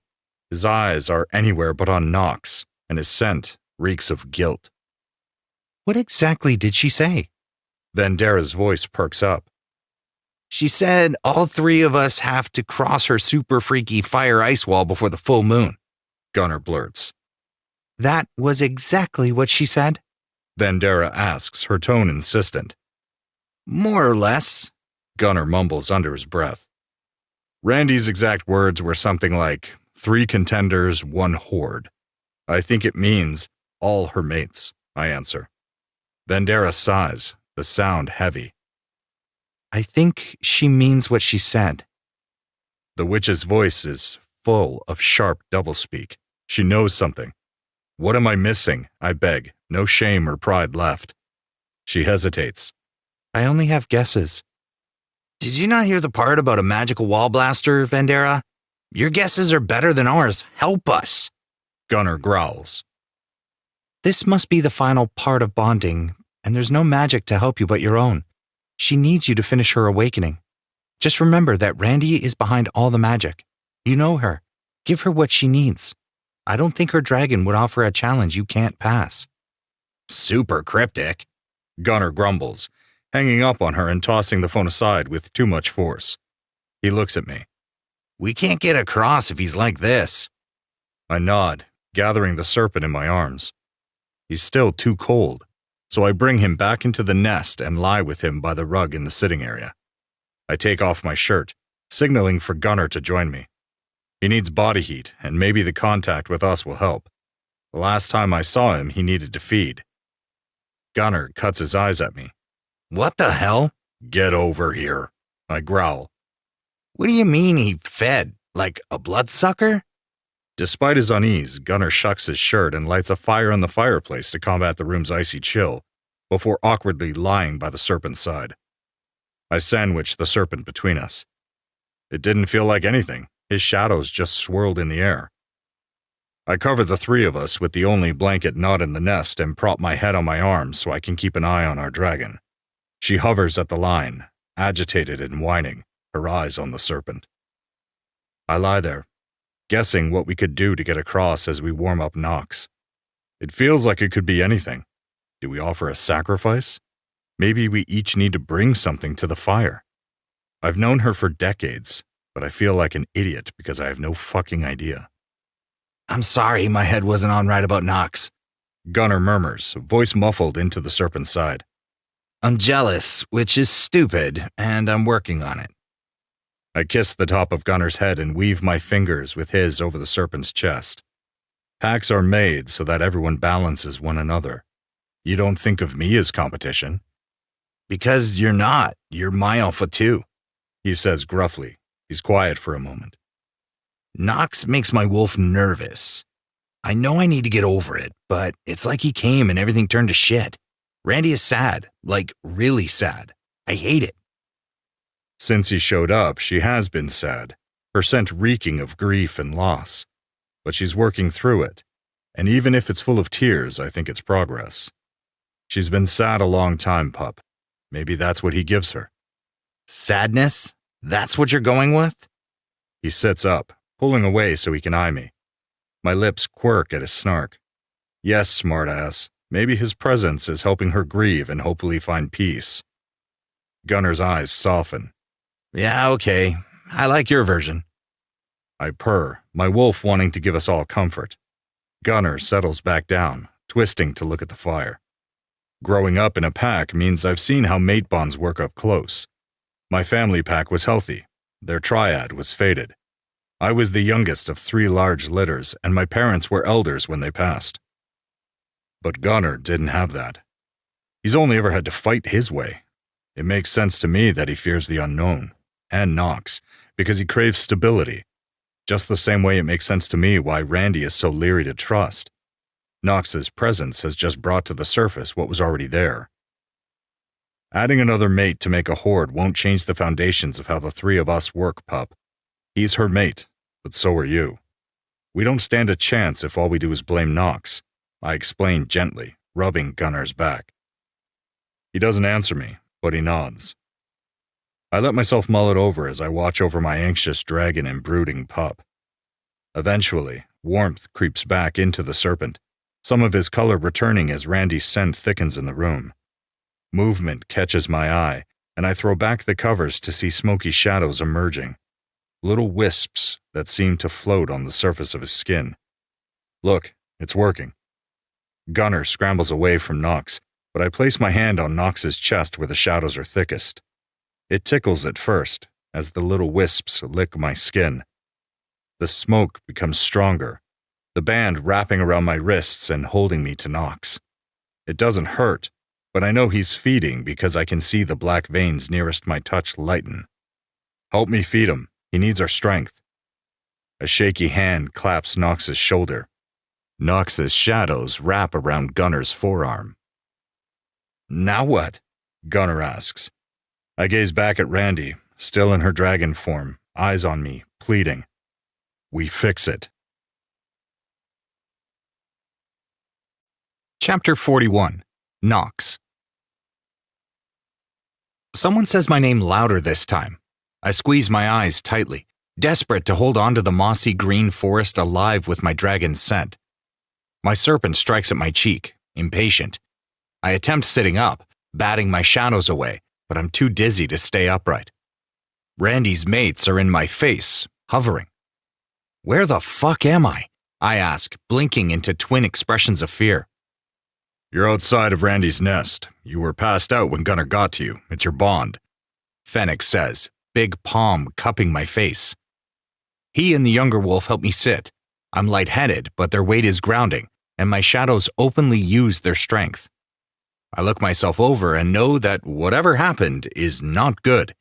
My rune is dying, the bond fading. But the dream. She forgave me in the dream. Fennec keeps talking, the words fast, but I can't catch them all. Slow down. What do you mean we can't get to her? A burst of fire catches my attention and I freeze, staring in wonder at the icy flames cutting through the room and my hissing dragon agitatedly flapping her wings behind the fire. I'm on my feet and trying to get to her before I think. Strong arms hold me back, but I desperately fight against them, pinning both wolves to the stone wall with my shadows. Our dragon roars. Without thinking, I drop the wolves, needing to get to her. The fire burns, but I push against it, my shadow searching for a way across the invisible barrier. The acidic taste of the magic hits me, and I'm thrown against the wolves. The three of us land in a heap. I think I liked you better passed out, Vamps, the Viking grumbles. I'm not a vampire. I shove the wolf off, my head smarting and my arm burning. Have you looked at yourself in the mirror? He asks. There wasn't one included in the prison package. I hold my head, wincing as I stare between them. What the fuck was that? The older wolf helps me back up, explaining the last 24 hours again. Randy wanting me here, Gunnar finding me, the witch's warning. Apparently, I missed a lot. I must have dreamwalked to her, which is totally badass. Only my mother can do that shit. My soul was so desperate to see her, I'm not surprised though. I'm lucky as fuck that I did, because she wants me here. Without that, my ass would be dead. It takes me a minute to sort through what Fennec's saying. All the static in my brain makes my thoughts slow. The barrier, it's like a test? The final part of bonding a dragon? My eyes find her again. Her white wings, the spiked talons sharp, flap in agitation. What are you playing at, my clever little dragon? She doesn't answer me, but her eyes bore into mine, and I swear they urge me closer. I walk to the line and she meets me there, batting her claw at the barrier. She perches, holding it there like she did in our shared dream. My heart beats wildly. What you said in the woods was real? Her noble head bows. I look pointedly at her fierce flames. Your walls are very firmly up, baby. She chuffs. I can't decide if that's a dragon's laugh or if she's about to roast me. But if she's forgiven me and she wants me here, then what is the challenge? Why a barrier? I replay Fennec's words, her words. 3 contenders, 1 horde. I mull that over, thinking about what she said in our talk in the woods about the territory line. My serpent reaches for the fire, testing the energy of the magic with its tongue. The magic is strong and intricate. I let the subtleties marinate, studying the blue flames. It's a lock. The horde is the key. How is a horde different from 3? I muse aloud, puzzling it over. It's 1. The older wolf answers at the same time I figure it out. Randy needs us unified. Yes, a unit. She didn't call me specifically. She called us. I focus on my serpent, letting my shadows take over my senses. It's an energy lock, though I've never seen one used this way. It requires proof of a horde to open. Energy locks are how serpents have always made wards. Only certain energy signatures unlock the gate to allow passage. But this one isn't based on our individual energies. Well, that sounds super easy, Gunnar mumbles. My laugh escapes as I eye the Viking. The huge, hulking beast of a man is scared, and I want to reassure him for some reason. I don't think it will be necessary to harm yourself, little lamb. It's not a blood sacrifice. Gunnar growls. Call me little lamb again and see how my wolf likes it. That only makes me laugh harder. I bet I could make your wolf like it very much. My shadows reach for him, and the Viking shows his teeth. Despite knowing the wolf hits like a truck, his energy reads protective. Gunnar has a warm soul, but his hackles are up with me.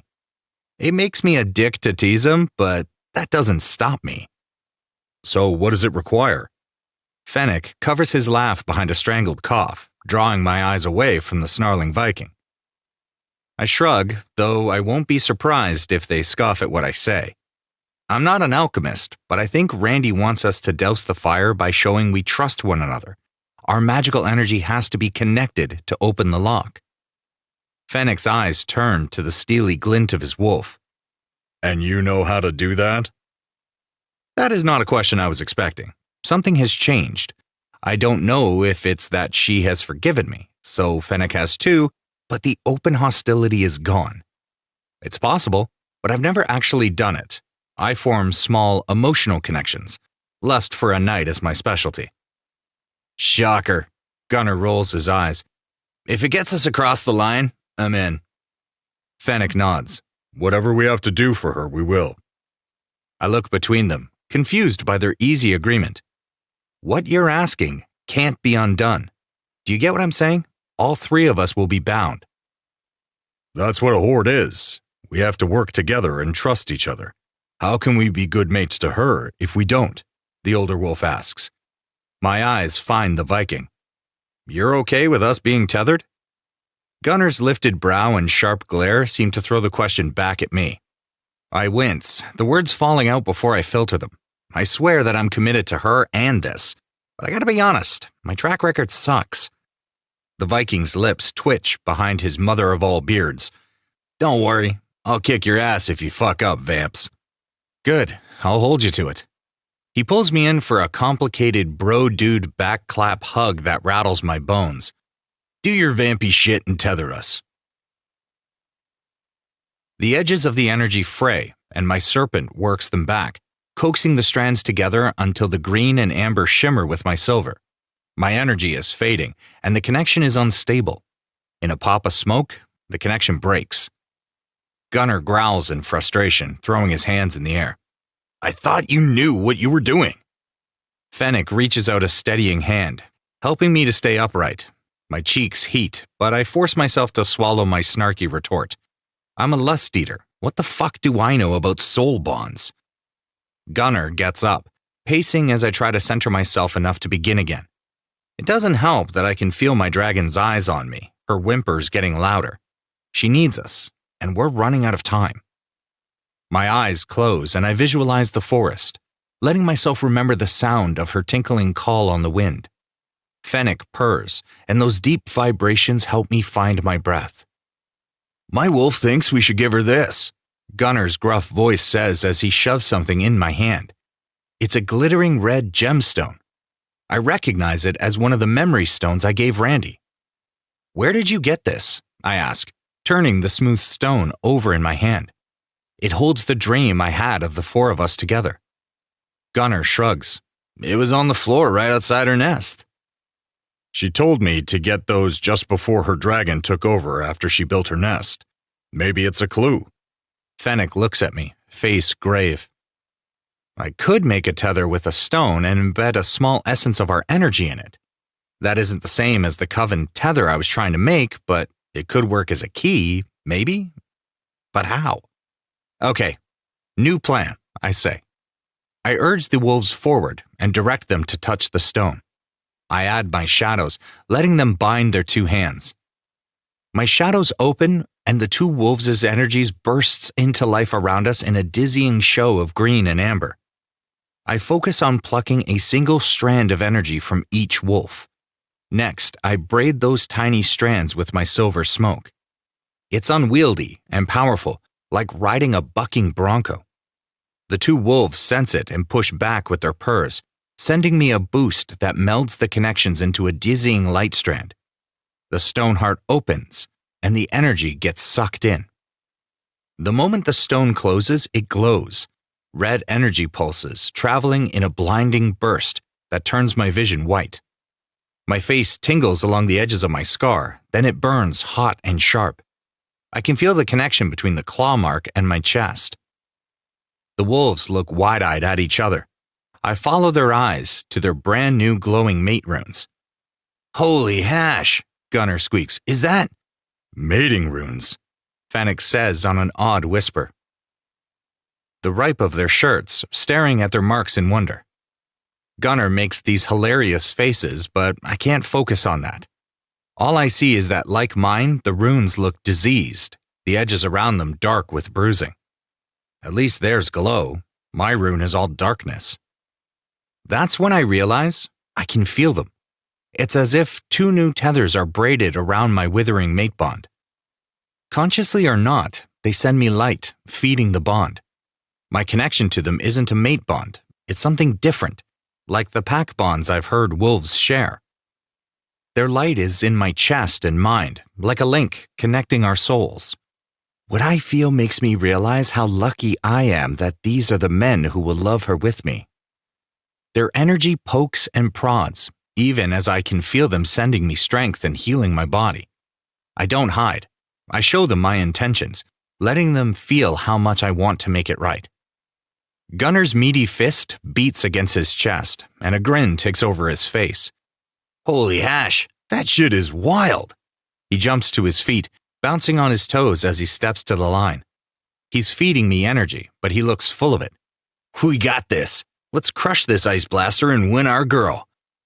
He looks like the lead in a trashy sci-fi film, and it's adorable. My shadows perk up even though my chest smarts, the rune's still looking rough. I feel better than I have since I woke up. Weak as fuck still, but better. Gunner's blinding hope and Fenix's strength fuel that, and I'm grateful they're here with me. It makes it easier to trust that I won't keep fucking this up. Fennec holds out his hand to me, pulling me to my feet. His big body wraps around mine, his voice tight with emotion as he murmurs his thanks in my ear. Let's hope it works, I say as the three of us crowd the fire line. I can't see Randy anymore. She's too far into her nest. Her cries, however, are getting louder, and my heart aches at the sound. Fennec looks at the two of us and counts off. We step into the fire, but the blast doesn't come. The fire licks the skin without burning. Everything gleams, the world a blinding show of endless ice. Now what? I ask, taking in the magical boundary around us. The wolves answer me with a sniff, their fangs already dropping. Their sense of smell is better than mine, and whatever they catch a whiff of makes them both wild. Gunner grabs me as if I weigh nothing, chasing Fennec. I get it the second her scent hits me. It's the essence of passion and hunger. She smells needy, the scent laced with a frantic pain. My dick goes hard and my fangs drop as the dripping honey and juice takes over all logical thought. She is the sweet floral of orange blossoms, citrus tartness, and mint's cool, icy tingle. And she's in heat. Chapter 42. Fennec. My fangs drop as her omega scent hits me. It calls to me, leading me home. My alpha answers with a rumbling thunder deep in my chest. Claim mine. The thought is primal, instinctual. It blocks out everything but the need to go to her. The icy tunnel ends, and I tumble into her perfume-saturated nest. The sight of my omega steals my breath. She's there in a pile of furs and blankets. Her white hair has turned a deep crimson that's almost purple. The blood orange color isn't what stops me short. Randy is in the present position, her beautiful round ass in the air and her thighs glistening with slick. I suck in her scent and get a whiff of her pain-laced lust. My poor little dove has needed us. She makes this little wine that shatters my wolf. Oh, my sweet girl. Hurts, Alpha, she whimpers, the words repeating like a mantra of need. We're sorry it took so long. What a good girl you are for waiting. I fill my voice with my alpha's praise. She's been hurting all alone. She looks over her shoulder, and those bright eyes are big and pleading.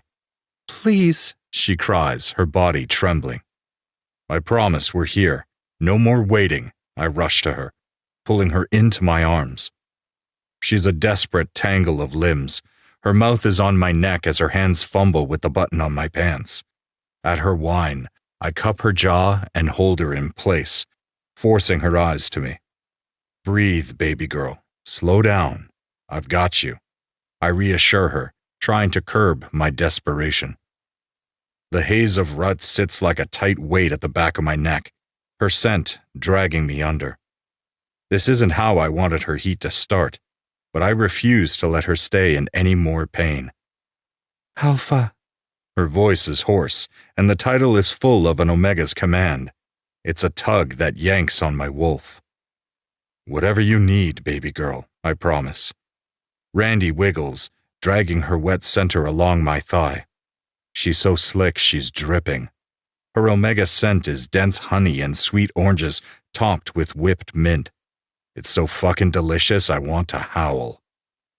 I grit my teeth, barely pulling down my slacks and getting my cock free before she sits on my lap. Her thighs shake as she takes me with a hard press of her hips.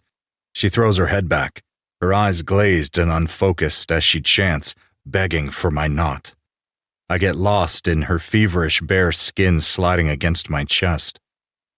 It's necessary to lick my way down her throat and let my teeth graze her with the promise of my bite. I can't get enough of her sweetness, sucking and licking my way to one rosy nipple. I flick my tongue around the tip before tugging it into my mouth. Her pussy squeezes, and she whines, her voice a sultry plea for my knot. The way she's desperate for what only her mates can give her makes my wolf wild with the need to stuff her full, sink my claim in her neck, and let her get round with my babies. Omega, I purr, fingers sliding into her hair and fisting until she looks at me. Alpha, I need your knot. I thrust my hips, grinding myself deep as I stroke my fingers over her clit. What a good Omega you are, little dove. I love how you're begging me so sweet. A cursed shout and a roaring blaze break the rising rut haze. I jerk my head in time to see Gunnar and Knox tumble from the fire with a spitting burst. The fire line flashes, turning the same color as our mate's new hair. Randy whines anew, arms reaching for them, speech slurred. My hands steady her hips. They came for you. We're all here. She melts at my words, some of the frantic tension easing. I thrust, pulling her hips down and teasing my already swelling knot at her entrance. Her pussy clenches in a flood of slick heat. Bite, knot, Randy pleads. I cast a pointed glance at Gunnar and Knox. Gunnar tugs at his clothing, grumbling as he strips.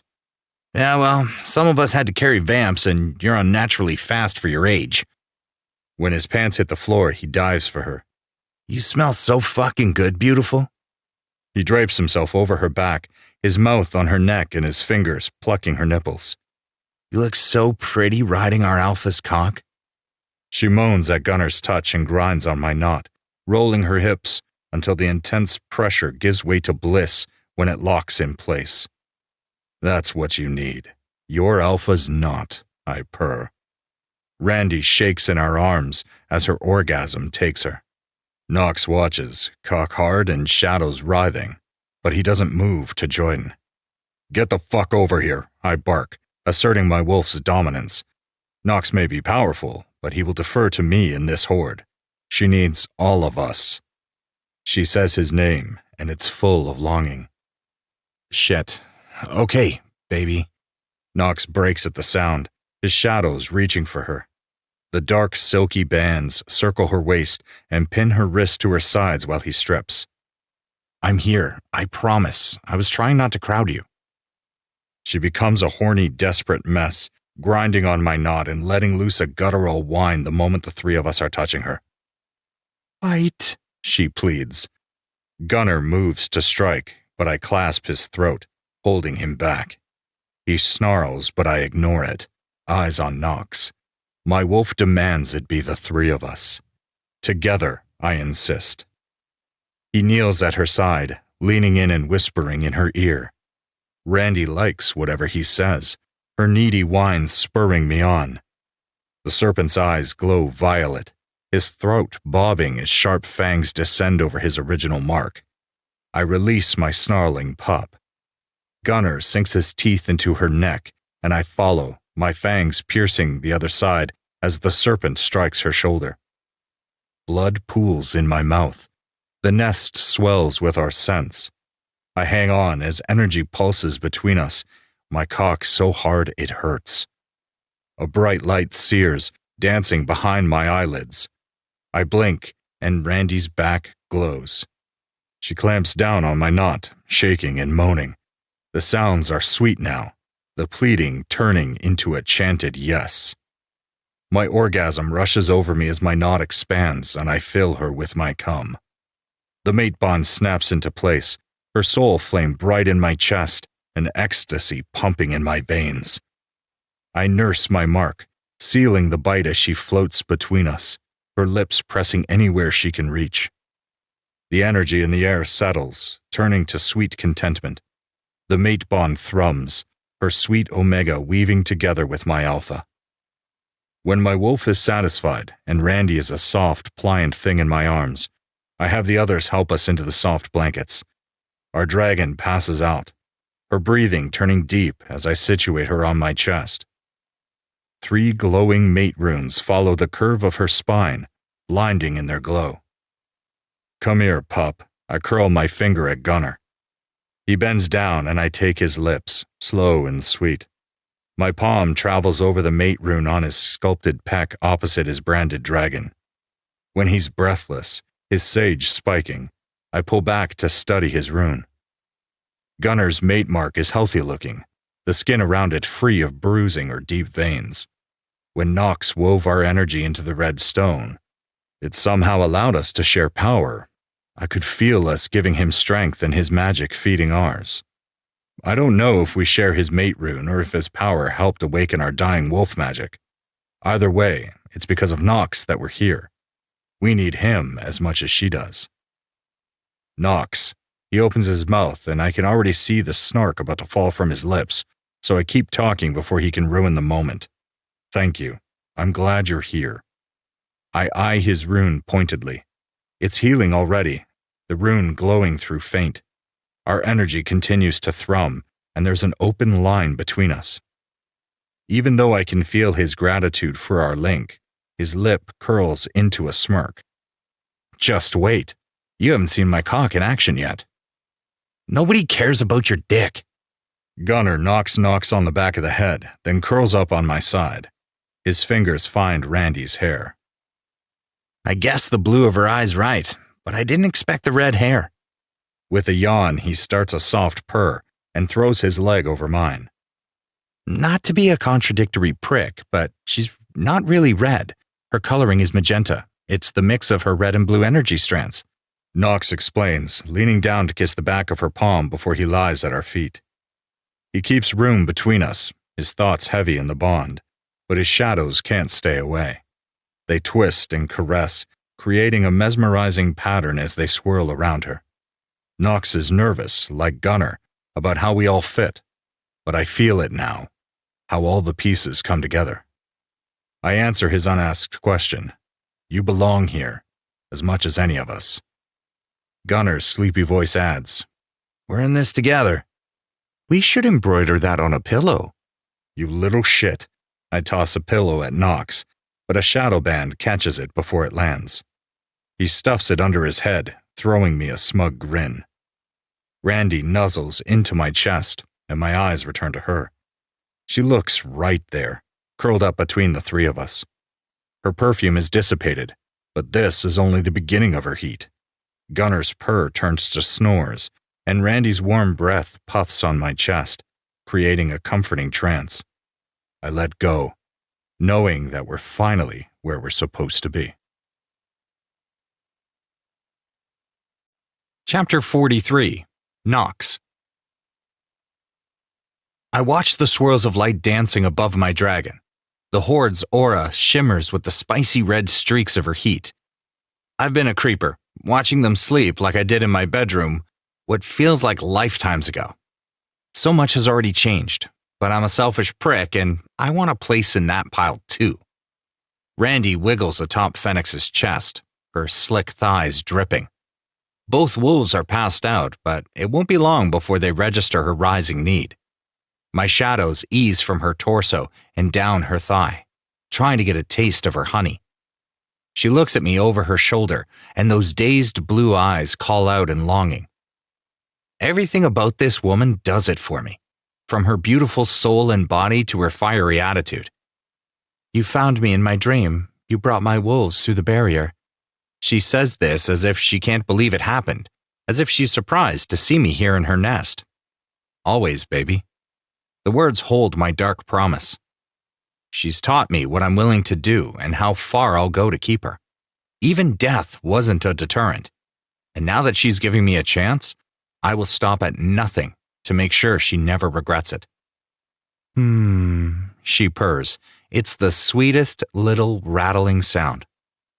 I found my way back to you, and now I plan to keep you, I promise. Good. Her rising lust tastes bold, the flavor tart with a hint of sweetness. It mixes with her curiosity as her gaze lands on one of my shadows caressing her thigh. Combined with the sharp pop of pleasure in our bond, I can tell she wants to explore, but is nervous. Do you want to play, little dragon? One of my shadows teases between her legs. It's barely a touch, the silky band whispering along her slick outer lips. Her hips lift, chasing it. My lips tug up in satisfaction before I allow my shadows to wrap tightly around her thighs and hold her open. Her pussy is pink and glistening, swollen already from where she took her wolf's knot earlier. Watching her take all of him was as hot as I thought it would be. It's hotter still to think I'm about to add to that mess, cover her in my scent. I didn't hear your answer, I say with my serpent's rattle, remembering how wild the sound made her. She doesn't disappoint, shivering and scrambling from Fennec's chest. Randy crawls to me, teeth on her bottom lip and her nipples hard. The sight makes the ridges on my lower shaft pulse. I finger a strand of her hair, tugging her closer. Knox, she purrs, the omega soft in her voice. I grip her chin. I know she's not herself right now. This isn't the time to talk with anything more than our bodies. But I need to say this first anyway. I promise you're safe with me, baby. Everything I do will be to bring you pleasure. But if you don't want me to use my powers or my shadows, I won't. Her gaze drops to my lips. I trust you not to hurt me. She means here, in this nest, with our bodies. I can feel the confidence in her words. Her omega is excited for us to cement our bonds. But underneath that, Randy is nervous. Thank you for the gift of your trust, precious. I will honor it. I seal my promise with a kiss. Her mouth opens easily for me, her tongue darting out to tangle with mine. It's teasing. She nips the longer she explores, and when I suck on her tongue, she moans. The sound is horny and breathless, so perfectly needy. I can taste her wild passion on my tongue, and I have to force my shadows not to overwhelm her. Except when they tighten around her wrists, she goes lax, and the air fills with another shot of sweet juice. I realize one very important detail about my omega mate. She likes to be bound. What a fun little surprise. I bet that pissed her off when we met. You want to wear my ropes, pretty omega? I drag my fangs down her neck. Knox. Her neck tilts to give me room. I suck her bond mark and lave it until she's shivering and trying to crawl into my lap. That won't do for what I have in mind. I pick her up and set her on her feet, binding her wrists above her head with two of my smoke bands. I stabilize my shadows, holding her as though she's bound to a St. Andrew's cross. The moment she realizes she's caught, her scent deepens. My hands trail lightly over her hips as I crowd her back, teasing and tracing her glowing runes. The caresses aren't meant to offer any relief. I simply want to feel her smooth skin, learn the shape of her runes, and taste her. The bond pulses between us at her pleasure. It's a hot, roaring need edged with a delicious ache. She likes to be made to wait. Fuck, could she be any more perfect? She reaches for a kiss over her shoulder, her lips sliding against mine. My fingers skirt along her hip and down her stomach, straight to her wet center, so I can begin our new game of chase. Without preamble, I hook my middle finger into her wet heat. Her breath hitches, nose nudging mine, and she gives a panted moan. I only finger her long enough to frustrate us both, fucking her to the knuckle and retreating twice more before I pull out. The loss makes Randy bounce on her toes, but I lock another band of shadows around her torso, keeping her in place as I mouth my new mark on her shoulder and cup her pretty tits. I pluck her nipples and tug with enough pressure that she cries out for me, pulling on her bindings. She rolls her hips, chasing my touch. More, she whines, going to her toes. I'm gonna love to hear you beg, baby. My mouth skirts along the crook of her neck, my hand dropping back between her thighs. I rub one long finger through her center, pressing against her clit for only a moment. She's back to hunting for my lips, and I swallow her moans. A swirl of lust, less biting than Randy's, adds to the atmosphere. I let my shadows take a taste, and I recognize Gunner's sweetness. I ignore our watcher for now, but I can't help the satisfaction the sound of his hand stroking his cock brings me. From the taste of his lust, he likes watching what I'm doing to our Omega. Told you, little lamb. I can't get enough of her scent either, pressing my nose against her cheek and taking straight shots of her heady lust. She's a supercharger, healing the leftover aches and making my body tremble with a boost of power. I press my forehead to hers, feeding on her as I give us another taste of what we want. This time, my thumb strums against her clit while I fill her with 2 fingers. She's practically sitting on me, rocking her sweet little ass against my cock. It's wet for her, dripping with my serpent's lube. I use it to my advantage, stroking myself once to grab enough lube to tease between her round cheeks. My hand splays down her stomach and over her mound until my fingers hook into her pussy. At the same time, I apply pressure, circling her back hole with my other hand. She leans into it, trying to get more. I rub down her ass cheeks, cupping her pussy and dipping inside to tease her entrance before slapping her clit. All your holes are hungry, aren't they, baby? She freezes, a little jolt that makes her pussy gush. That's what I thought, I groan. I'm so turned on, I can't see straight. I sense her wolf's intentions before he moves and decide to add to our little game. I let another shadow band loose, swirling around her eyes like a blindfold. Randy whines at the addition. Trust me, I promise to only bring you more pleasure. Yes, she says, though the word is hesitant. I suck on my bond mark, whispering words of assurance until she melts for me. Thank you for your trust, baby. It's a victory I feel soul deep. Gunner kneels, waiting patiently as he looks up at her, his long tongue hanging out of his mouth. I chuckle at the fact that he shifted. He's thinking about how much she loves that long tongue and how much he likes to be a good boy. My hunch about him was correct. He's sweet and submissive. It only takes a stern look to keep him in place. I make him wait a little longer, going back to teasing her with my fingers. This time, I pay more attention to her ass, working her open until she's soft and taking 1 finger to the knuckle, then 2 and 3. She rocks her hips, goes to her toes, then sinks down, desperate for me to push her over the edge. I don't ramp up the pace, keeping it torturously slow. Secretly, Randy craves it. She loves that she's bound and can only take what I give her. Her rising scent means I won't be able to draw this out much longer, no matter how much Randy likes edging. I don't think heats mesh well with patience. It's delicious torture for the wolf, his claws raking down his furry thighs and his energy a swirling mix of longing, jealousy, and lust as he watches her bound in my shadows. His huge, veiny wolf cock extends from the sheath, the pink tip dripping onto the nest blanket. When he trembles, I give him a stern look, mouthing for him to wait. I fuck her ass with my fingers and suck along her neck, watching the beast become more and more on edge. Through the bond link between us, he's cursing me out and wondering why the fuck he's letting me be in charge. I'm not even influencing the room. Their energy is thick in the air, creating a haze. My job for most of my life has been to induce the passion and desire the two of them are naturally feeding me. Ready, baby? I ask with a slap to her clit. Knox, she whines, jerking in my shadowy ropes. Please. I can't keep the smirk off my face when I nod for the wolfman to join.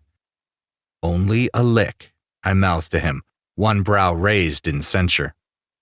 She moans long and loud at his first touch.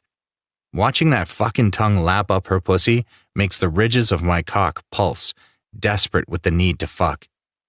I yank him back by his fur, and they both whine. Oh, you like your wolf's tongue, don't you, baby? She nods, biting her lip and tilting her hips toward him. She can't see anything but my shadows, so I bring him closer, holding his snout to her pussy. You heard her. She loves your tongue. Now use it, and make her come. He doesn't waste any time, sliding underneath her and wrapping his claws around her thighs. I back off, watching the primal scene and stroking my cock until I've lathered it in my lube. They're beautiful together, aren't they? Fennec's deep voice draws my eye. The older wolf is lounging in the nest blankets, head cradled in his palm and his other hand stroking his cock. They are, I agree, turning back to watch as Randy shakes her way through an orgasm. She struggles against my bands, and I wrap her tighter, holding her steady.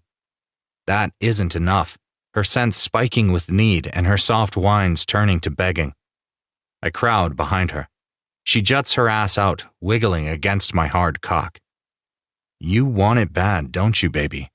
I bury my shaft between her cheeks, rubbing the head against her tight hole.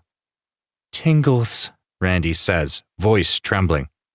It's okay, I promise. It will only tingle. My lube will help you relax enough to make it easier for you to take me, I explain. My fingers test her opening. Then I push against her hole, forcing in the tapered head, only to retreat. That makes her desperate, her arms tugging on her restraints and her ass thrusting back on my cock. Baby girl, are you trying to brat him? Fennec growls. But Alpha, he's teasing. She turns her head toward the sound of his voice, giving him a cute little pout. I pull her attention back to me by teasing her hole. She moans, grinding her hips down on her wolf's tongue. I keep the edging going, letting my tip sink into her tight heat and watching my cock stretch her open before pulling out again. Fennec decides to join us. His gait is full of dominance, and his eyes are dark. He cups her throat and takes her mouth in a kiss that forces her to surrender. I take that as my cue, pushing the pointed tip of my cock into her ass past that first resistance. Fennec swallows her whimpered moans, hand firm on her neck. I watch with greedy eyes as she takes more of my tapered length. The lube is already working to ease the stretch. I pump my hips slowly, mesmerized by the way her body welcomes me home. In the bond, she's buzzing, her head full of cotton clouds and her body desperate to be filled. Gunner shifts back to his human skin, kneeling before her and adding his fingers. I thrust, grabbing her hips and sinking far enough inside that she's able to feel the pulse of my ridges. On the first swell, she comes, writhing and moaning for us. I take her fast then, thighs slapping as I tease her rim with my knot. Fennec holds her throat, eyes on her panting mouth. You like that demon cock, little dove? She whines in response.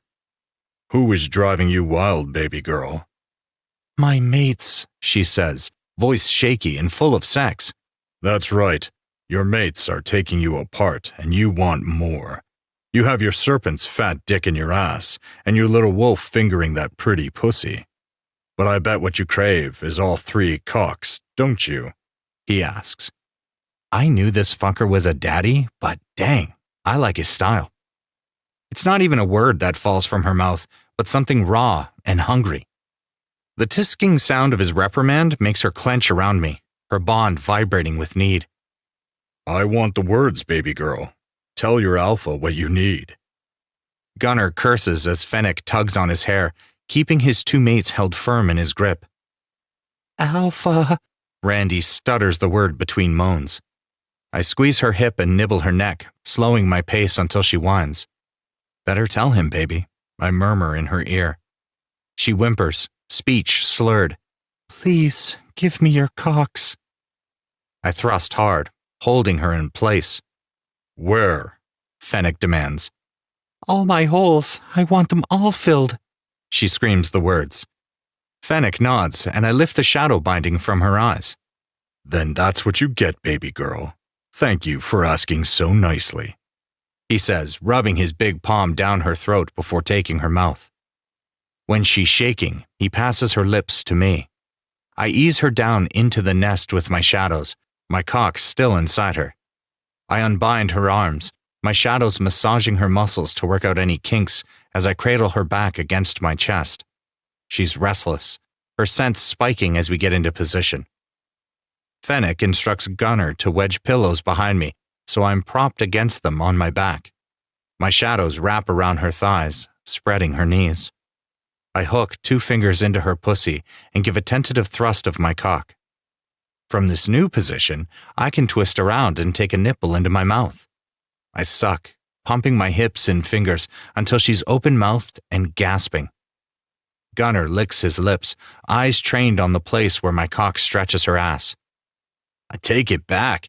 That dick is a work of art, he says, practically choking on the words. Fennec growls, pulling Gunner into a possessive kiss.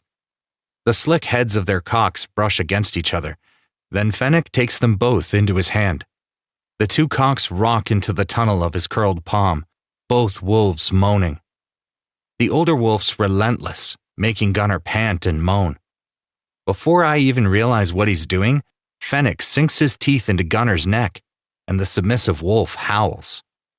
Randy likes their show, her pussy clenching down on my fingers. I take another deep thrust, nudging my knot against her ass and strumming my thumb along her clit until she's a slick, shaking mess. She whines, and 2 sets of eyes find ours. The room is saturated with our scents, glowing from our marks and thrumming with magical power. It makes my vision hazy, and my throat itches to expel the excess. I blow out a firm breath, keeping a tight hold on the valve so I don't feed them too much. Are you ready to take all of us, little dove? Fennec asks. His face is full of an alpha's demanding arrogance. Randy's only answer is an omega's whine that tugs everyone into action. Chapter 44. Randy. Everything feels so good. My eyes can't get enough of watching Fennec and Gunner together. I love watching how the 2 of them touch, how I can see Fennec's powerful strength being so gentle with our adoring wolf as he nurses his new bond mark. I felt the moment their bond snapped in place. It made my own bond sing. That was the last thing, and now my hoard feels complete, my soul filled with the love shared between us. I want to clone them so I can watch and they can touch me too. It's a predicament. Beneath me, Nox thrusts. The tapered ridges pulse and throb in my ass. Shit, that's fucking amazing. My serpent is dicking me down so good I can barely think. Nox has a dick to write songs about. Absolutely fucking epic. He sucks my nipple into his mouth. So fucking good. The rough tips of his fingers rub my clit. Delicious. And don't get me started on the feel of his shadows. Tight pressure, soft silk. It's as if he's everywhere. My pussy clenches. Raw need slices through my core. Even with Nox's perfect dick, I'm still too empty. My stomach cramps and a whine slips out. Fennec's steady hands cup my face. Shh, we're here, little dove.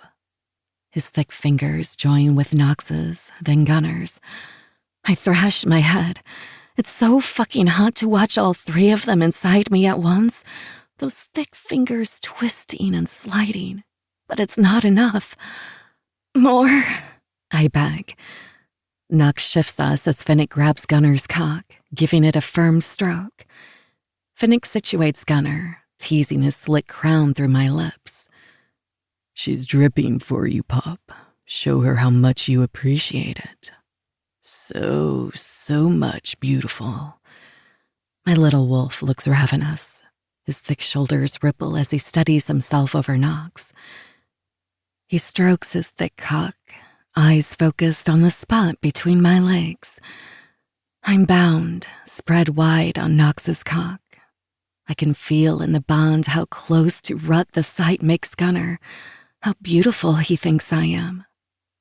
Take me, I demand. Yes, Dragoness. My beautiful fucking Viking smirks, his beard quirking, but it slips off his face the moment he slides home. He goes slow, each inch giving me more of that full feeling I've been chasing. Shit, he's so thick like this. He feels huge with Nox's cock already stuffed in my ass. The fullness sinks deep into my body, making my mind numb. It's so perfect. Gunnar throws back his head, exposing his throat, that gorgeous hair falling over his shoulders. Mine, beautiful little wolf. Finnick wraps his hand around my throat, drawing my attention. That's a good Omega. Look how pretty you are taking both your mates. Yes, my mates. Mine. His praise makes my blood sing. Then Gunnar gives another thrust, and I'm fucking gone. Hands, shadows, cocks. They're everywhere, filling me with euphoria. I get lost in the haze, letting the heat pump through me until I'm made of only pleasure and light. It's still not enough. My Omega is a greedy bitch who won't be satisfied until she has everything. I nuzzle Finnick's hard cock, mouthing his skin, sucking in his scent. He's my alpha, so strong and sure, so dependable and protective. He holds my hair, takes control, and I surrender to him. The thunder crashes down on me, my heat rising. The room becomes a storm. I lose count of the number of times we crust and lose all sense of time. I only know each time I need them, they find a new position, filling me until I'm stuffed to my limit. I can't think or know anything but how it feels to be loved by them and covered in their scents. It's finally enough. Chapter 45. Gunnar. That's it. Not her pup. Fennec's husky command travels straight to my balls. Atop me, Randy shakes, her arms giving out as I thrust my knot inside her already tight pussy. Fuck, she wails, eyes fluttering closed. Knox, the smooth fucker, catches her with his shadows before she collapses.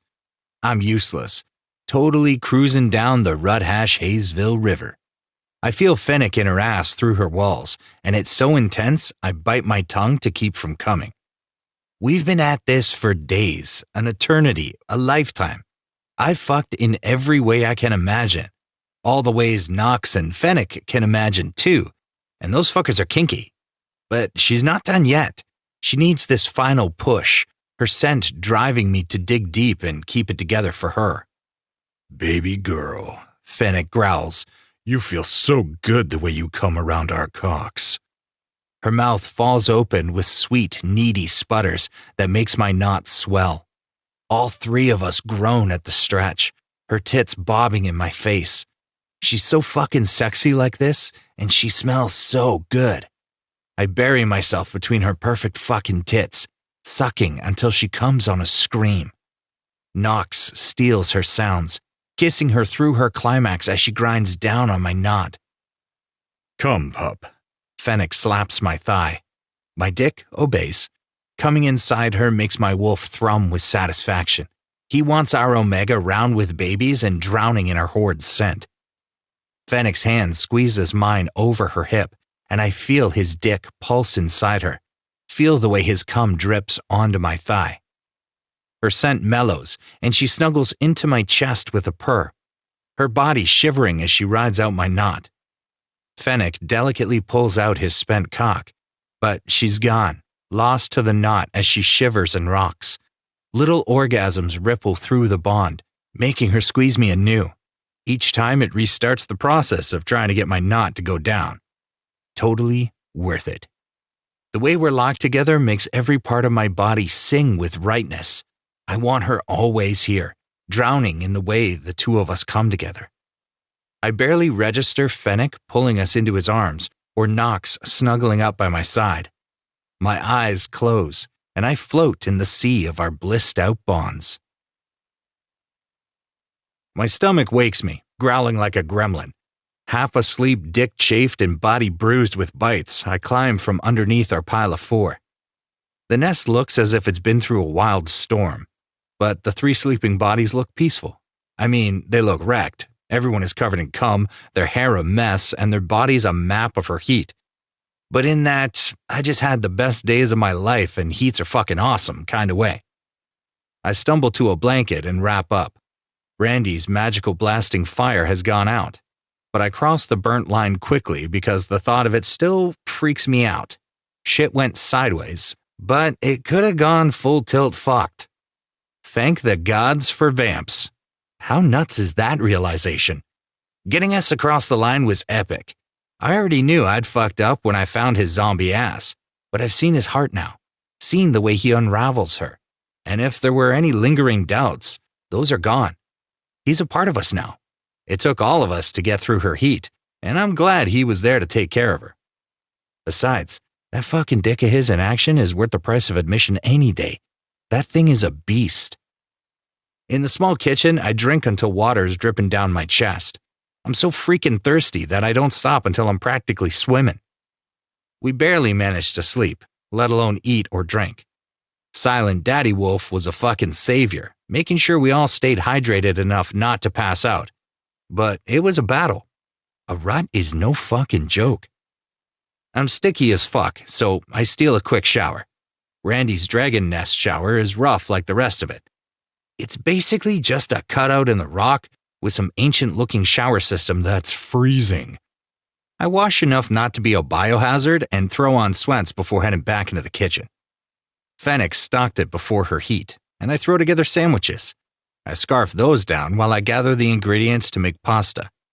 When the water is boiling and I've got sauce on the small old stove, our alpha shuffles in. Over her heat, he's grown a scruffy beard, and he scratches absently at his cheek. Coffee, he croaks. I pass him a mug and turn back to the stove. He curls around my back, planting sleepy kisses on my neck. Thank you, pup. In the bond, I can feel his gratitude as much as I can hear the words aloud. This bond shit is fucking wild. But I love that I can feel both of my mates now. It makes my needy, codependent ass feel settled. There's no doubt how much they want me or love me. Fennec takes a few sips, leaning against the round wooden table, eyes glazed. Go shower. When you come back, I'll have food for you. I could get used to that. He teases, his hand striking my ass on his way out. It doesn't take long for Randy to join me, yawning. She's wrapped in a nest blanket, her hair half stuck to her face. It smells so good it woke me. I'm freaking starving. I open my arms and she snuggles into my side, leaning over to dip her finger in the hot sauce. Watch it, I warn. I'm a dragon. I like it hot. She gives me an easy smile and licks her finger, letting out a little moan. I kiss her forehead, then busy myself by making her cups of water and coffee. I hand them off with a soft kiss, patting her ass in send-off. Go join Fennec in the shower. It will be ready soon. She yawns again. It may require more than one. I like you being covered in our scents, I shrug, a pleased smile on my lips. Scents, yes. This much cum? Hard pass. I laugh at her horrified expression all through finishing the pasta. Knox is still asleep when I peek my head in the nest, but I leave some water for when he wakes and head to her dragon's entrance to the cave. It's a carved spot in the rock big enough for her dragon to land and enter. The fresh air is cold, and the stars are out.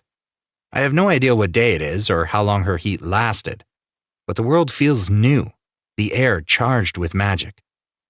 Everything we were worried about has been settled. I've got 3 new bonds, and she's finally got her horde. The outside threats are still there, but we're strong enough to handle them. Even I can admit that the serpent will be able to help with that. A week ago, this looked impossible, but we made it, and that gives me an idea. I find what I need in the library and by the fireplace near her nest. My haul isn't much, but I set it up on the landing. A few minutes later, Fennec emerges from the bathroom with Randy in tow, and I nudge them outside. You made a candlelight dinner. Gods, you're a cute little wolf. Randy leaps for me, tackling me until we roll into the blankets. She wiggles around until she settles in my lap. Fennec joins us under our shared blanket, the three of us digging in and watching the stars. We're too hungry and worn out for this to be a big date or anything, but it's nice to sit with them on the cliffs, eating together and watching the wide-open lake against the backdrop of a beautiful sky. A throat clears, a hesitant Knox running his palm over the back of his head. Am I interrupting? Randy's in his arms before he finishes. No more of that shit, man. We're family now. I get that hesitation. Before the thunder, I worried about how we would all fit. But he doesn't need to worry now. The heat changed us, cemented our bonds. I hand him a bowl, and Fennec lifts the blanket, inviting them back in. We end up eating all the pasta and returning for more sandwiches. After we're stuffed, we don't bother to move. Everyone's snuggling. Fennec and I shift to our wolf forms to keep everyone warm. We drift back to sleep under the night sky, the scent of our horde smelling like a home I can't wait to build. Chapter 46. Randy. My dragon soars over the lake, and I can't help but get lost in my reflection. The magenta color is shocking, as is how my claws taper out to a frosty blue. Each time I see myself, it takes me a moment to remember that the colorful creature is me. I waited and wished for so long. Now that it has happened, it's taking a hot minute to sink in. I've really awakened. Purple pink hair, blue eyes, strong scent. None of it is what I imagined as a girl, but it's also kind of perfect. Even with that, it's a lot to take in. But besides the weird body-snatching color change, the foundational stuff feels really good. I'm an omega with a bonded horde. My wolves are protected, my serpent is really mine, and I'll never face an endless future alone again. My dragon does another pass of the lake, stretching her wings and checking in on her territory, but all is well. We slept all day yesterday and most of today. This evening, we finally ventured out of my nest to get some fresh air down by the lake. I expected the guys, maybe even me, to have some lingering feelings about what happened with Knox, but so far, it's been easy. Easier than I would have ever guessed. Watching him get so sick and feeling helpless about it really reinforced the need for me to get over my shit.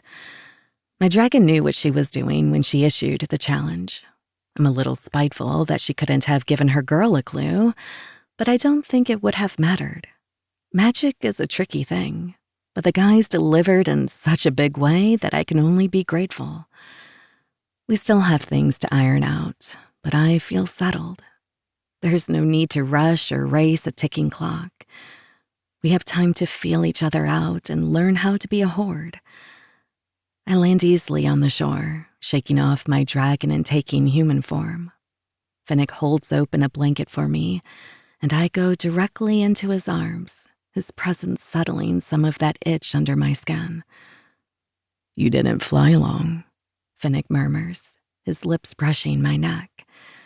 His tongue swipes over my new mark, sending a current of electricity down my spine. I wanted snuggles, I admit with a half-formed moan. That's new, too. I've always been tactile, and for so long I craved touch but didn't allow myself to indulge that need. I can't get enough now that I've allowed myself to have it. Fennec chuckles, and the deep vibrations feel delicious against my chest.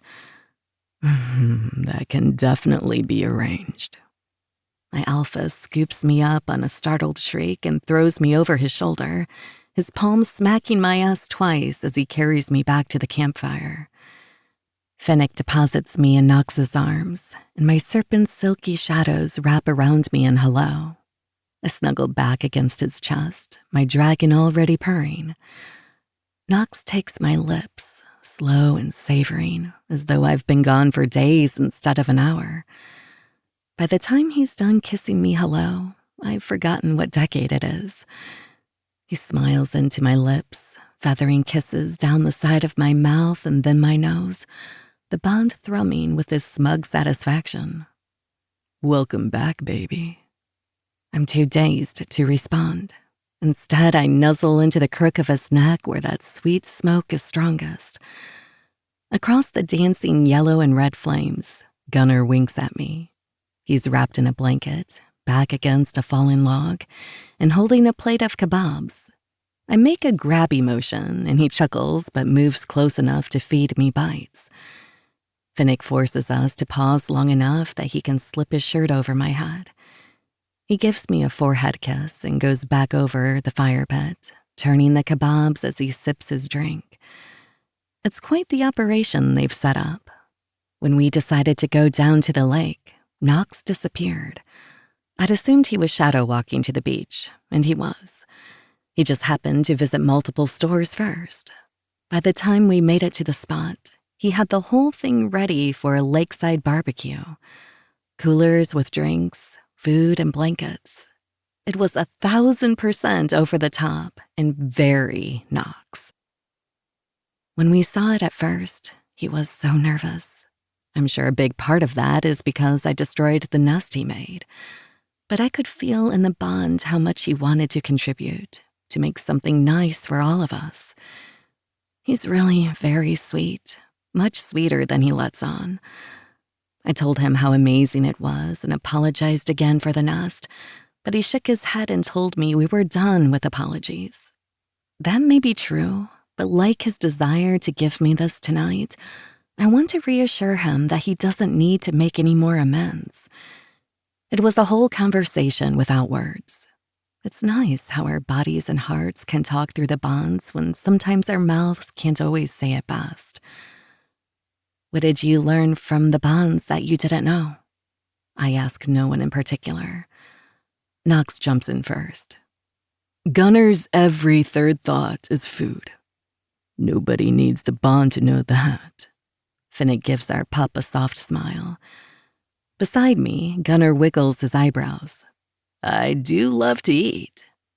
Pussy and snacks, Knox adds. You're like a horny puppy.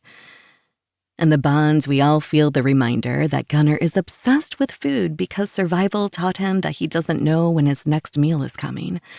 The same way the bond tells me Knox wanted to take care of us this evening, or that Finnick sometimes worries about how much older he looks than the rest of us. It's beautiful how the bond allows me to see all these hidden layers. I'm kind of obsessed with it. I want to study all three of them and their hidden places. I focus my energy, trying to send reassurance to Gunnar in the bond. I tell him that he's safe and he doesn't need to worry about finding a home anymore. It happens while we laugh on the surface. Both layers feel necessary, and both light up his heart. You're not wrong. Gunnar dives for me, pretending to eat me up and making me snort laugh when he plants raspberries on my stomach. That dissolves into giggles when Knox adds his shadows. He twists Gunnar and me up in his silky bands, zapping us with different textures and tickling probes until my little wolf is howling and begging for mercy. We land in a heap, me sprawled across them, all three laughing. Finnick looks completely unaffected on the other side of the fire, shaking his head at our antics. He loves watching us, though he has no desire to join. I pick back up our conversation as I turn into Gunnar's side and wrap my leg around Knox's. You know what I learned from the bond? Knox hums, the sound spurring me on. How much Gunnar wants his cock cage back. My little wolf sucks in a breath and pinches my side. Way to call me out, gorgeous. The words aren't said with any venom, but I feel that little slip of vulnerability in his voice. I press kisses up his side, then whisper in his ear. I fucking love that you want it back, and I can't wait to play. I nip his neck, and his purr sounds in response. Beside us, Knox howls in laughter. Please, details. I need details. Gunnar shoves him, but it's without malice. Don't knock it until you try it, asshole. You sly, cheeky dragon. Is it another energy lock? Knox asks. He picks up his phone and texts furiously before tossing it back on a blanket. How did you learn to use energy magic anyway? The wolves don't. I thought maybe it was just the serpents. Dragons use energy in crystal work and healing. We always have, though only our healers can access it, the way I think both Vandera and Nox can. Nox has a powerful connection to magic, but it's raw, as though he's never been trained. How? Can you see it or taste it? He asks, mind racing and bond curious. Not the way serpents can. He asks a dozen questions at once, sitting up excitedly. I try to answer them, explaining how I use magical energy to create the club's cages and induce ruts.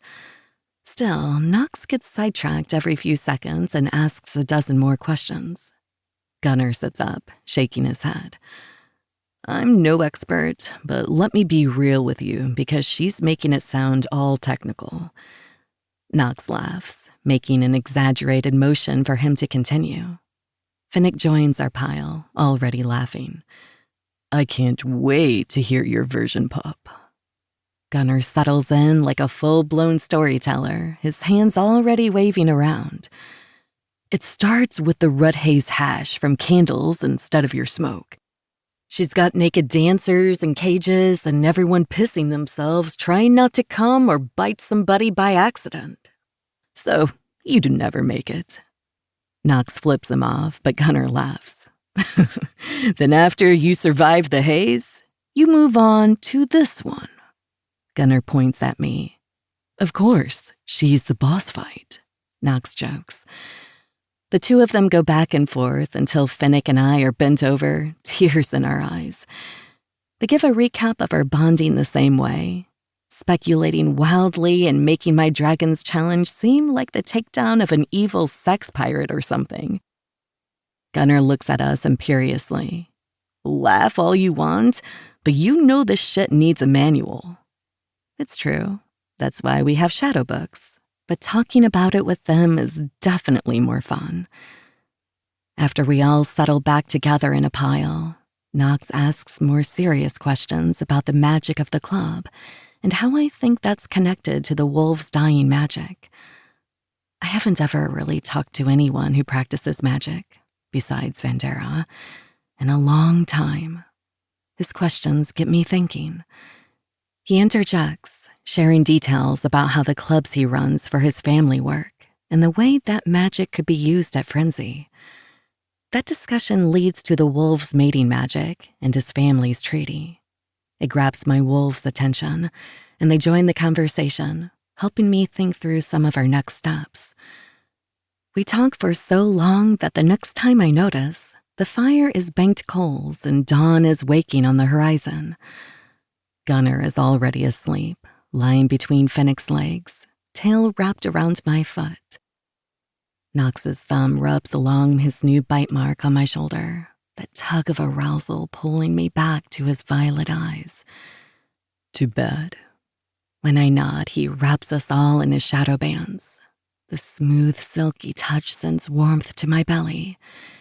He shadow walks us back to my nest. It's surreal, feeling the shadowy current instead of just the gauzy memories, but the rush is the same. It's like trying to walk inside a tornado, the whipping wind so strong I can barely orient myself.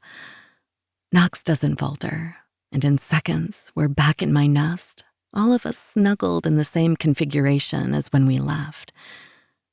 When can we do that again? I ask. Anytime you want, baby, Knox grins. Finnick holds his stomach, looking at the two of us. That can be something that's just the two of you, he says, looking a little green. Gunnar mumbles that he needs a redo before yawning and passing back out. I wiggle around until I'm sandwiched between Finnick and Knox, my hands in Gunnar's hair.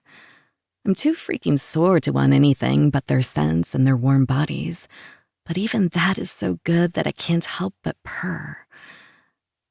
Knox's shadows unfurl, and Finnick adds his purr to mine. The room becomes a sleep cocktail of citrus woods and smoky sage. Sleep tugs at the edges, but I want to savor the moment a little longer. Hey, Knox? He asks sleepily. He nudges his nose into the crook of my neck. We should. Tomorrow, Finnick grumbles, tugging me closer. No more magic talk tonight. Chapter 47. Knox. Randy was greedy for us for an entire week after her heat, and it was bliss. We transitioned from her dragon's nest back to her lair, which is one hell of an upgrade, and for days we recovered. We cooked together and talked, spent all day in the forest or at the lake, and spent our nights in bed, learning the feel of one another outside of heat. It's like the legends say, dragons are hoarders. She collected items from each of us and moved our stuff around until everything was so intertwined, it was hard to tell whose was whose. The finished product is her new nest in our bedroom. Even though I've had the same rooms all my life, this shared nest feels more like home than anything ever has. To be fair, most of my shit from home is now here, and so is my favorite person. But Randy can't hide away anymore. Like my mother, she rules a territory. Only her territory is in lockdown. The wolves in the north are still at war amongst themselves, and the wolves' magic is dying. I'd rather find fun ways to make Randy come apart between the three of us, but I guess we can't spend eternity in bed, however tempting. This afternoon, we met with Vandera and her mates. The witch still scares the shit out of me, which she reinforced when she told me she would hex me if I hurt her friend again. Then she proceeded to poke and prod at our mating runes and the stone I made into a key, grilling me on magic until her mates finally pulled her away. The scary witch was tame compared to facing an entire pack of wolves. Normally, I don't give a fuck, but this matters, and the cards are already stacked against me. Chill, Vamps. People will follow her lead. Gunnar claps a big hand on my back, shaking my bones. He's a mammoth Viking, even if he is a puppy, and he seems to forget that not all of us are giant-sized. That's easy to say when you're not from the most hated of the shifter species. I force my shadows to quiet, shifting to full human form. No need to freak out the wolves on our first meeting. Gunnar's brow furrows. You do know I'm a half-wolf from the outskirts. What do you think people think about me being mated to an ancient badass dragon queen and a high-ranking wolf? You're a serpent prince who also happens to be in our horde. I think you'll be fine. I hadn't put much thought into the fact that Gunnar is a wolf beast and what that might mean for him. In the bond, though, he's not worried at all. With an air of boredom, he leans against the doorway outside the meeting room. Behind the door, we can hear raised voices and many people talking at once. Randy is addressing her inner circle first, explaining the treaty and allowing them to ask questions before I join them for the vote. I mean, maybe these guys need to be shaken up. Maybe they need fresh eyes. Your people could help. Isn't that what you said? Gunnar asks. Yeah, I mean that. I'm pretty sure if Randy and Vandera spent some time with Steph, they could find a solution to the mating runes. Most wolves don't even know about serpents. The humans either. Gunnar shrugs. You'll see. This territory is different than most. I roll my eyes. My ribs seem to recall the welcoming committee is very eager. Gunnar cracks a smile. Don't be a dick, and you won't have problems. Fennec pops his head out of the door and signals for us to come inside. I feel as though I'm walking to my execution, but when we enter, taking our place behind Randy at the long table, the crowd is more curious than anything. Meet Nox Orm, my mate and the official representative of the Serpent's Western Territory. For the next hour, I'm totally dazed as I answer questions, let people feel my shadows, and get introduced to more people than I'll ever remember. Most are cautiously curious, a few are too eager, and some just avoid me. When it's time for them to vote about signing a treaty alliance with the Serpents, the naysayers are outnumbered by a staggering majority. Randy sends me a burst of reassurance in the bond and takes my hand. Fennec and Gunnar crowd in beside us. See, Vamps, it's gonna be fine. Gunnar claps my back. Too damn hard, the shit. Randy nuzzles my neck, whispering in my ear, I'm glad you answered my call. I needed you, and they did too. Mother leans over the wooden table and signs the treaty with a flourish, her shadows circling around her. She's dressed in full regalia today, her intricate cloak with our family crest shining on her back, the serpents in the weave appearing to slither. She looks out of place among all the flannel and foliage, but that doesn't seem to matter. My sister steps up next, signing below my mother before passing the pen to Randy. At my dragon's signature, the energies in the air change. They mix together before bursting, sending out little pops of light. The wave of energy ripples through the crowd, and though most can't see it, they howl at the change. My mother holds out her hand to Randy and pulls my dragon into a hug. She speaks softly into her ear, but I can't hear what she says, thanks to the celebrating crowd. Whatever it is, it sends a burst of love and a flash of grief through the bond. Yesterday, my family arrived, and it's been surreal to have the two parts of my life collide. Also, it was mortifying because my siblings told some of my most jackass stories over dinner last night. No doubt Gunnar will never let me forget them, but I'll take all their teasing if it means we can have this. Randy's warm welcome to my family made me fall in love with her all over again. This truce is probably the most important thing I've ever done. Maybe I did it for Randy, but it's bigger than us. I can feel the magic in it, the power of the reconciliation. I step closer, my hand finding Randy's back. She pulls away from my mother to snuggle into my side. Her two wolves join us, and we face the gathered crowd. I'm pretty sure every wolf and human in Randy's territory has come out to the lake today, along with my family and a few from our crew. Her voice is sure and commanding when she affirms the terms of the treaty and vows to work toward a solution to the problems facing their magic. She ends her speech with a wide smile, calling to the crowd, "Now, let's run." The crowd cheers again, clothes tossed as bodies shift. Today's gathering is twofold. We're not only celebrating a treaty with the Serpents, but Randy and Fennec are also honoring the creation of the new wolf pack of Moon Lake Valley. My dragon is a collector, her pack full of strays. But that doesn't seem to matter to anyone. The humans get ready to run alongside the wolves, and even my sister takes her place at the front with them. Randy tugs in the bond, and I let my shadows loose, joining her mates and my sister as we take off into the forest. My dragon leaps into flight with a roar, signaling for her pack to follow. We move together, and Fennec and Gunnar set a pace even the humans can maintain. The forest feels full of magic, and the air is charged with the connections between us. Never before have I felt so alive or so in tune with a group of people. I can feel my bonds, all of them pulsing with our shared magic. And beyond that, a whole pack made of light energy. The run is loud, full of joyous shrieks and howls, dizzying closeness, and the fire of our dragon above. Together, we taste like home.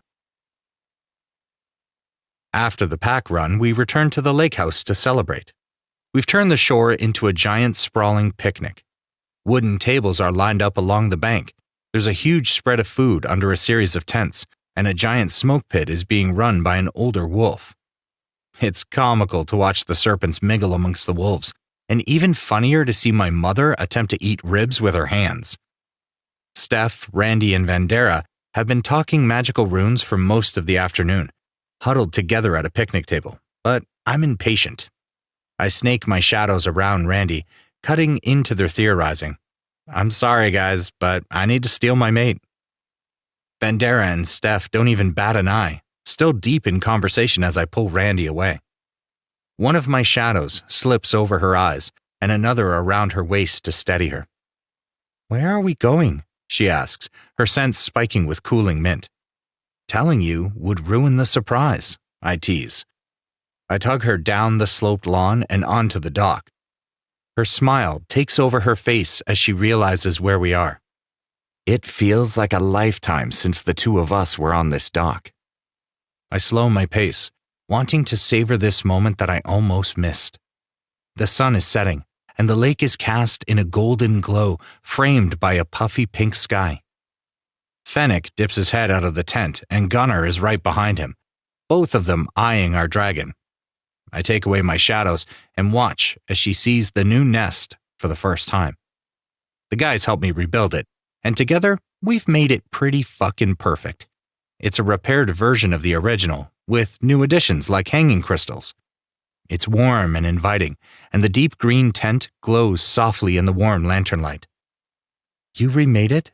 Randy asks softly, turning to me with wide eyes. "Yeah, baby. We all made it together this time." Her blue eyes mist over, and she leans in for a sweet kiss. It sends a vibration through the bond that I feel all the way to my soul. "Thank you. It's perfect." Fennec steps off the floating dock and holds out a wrapped box.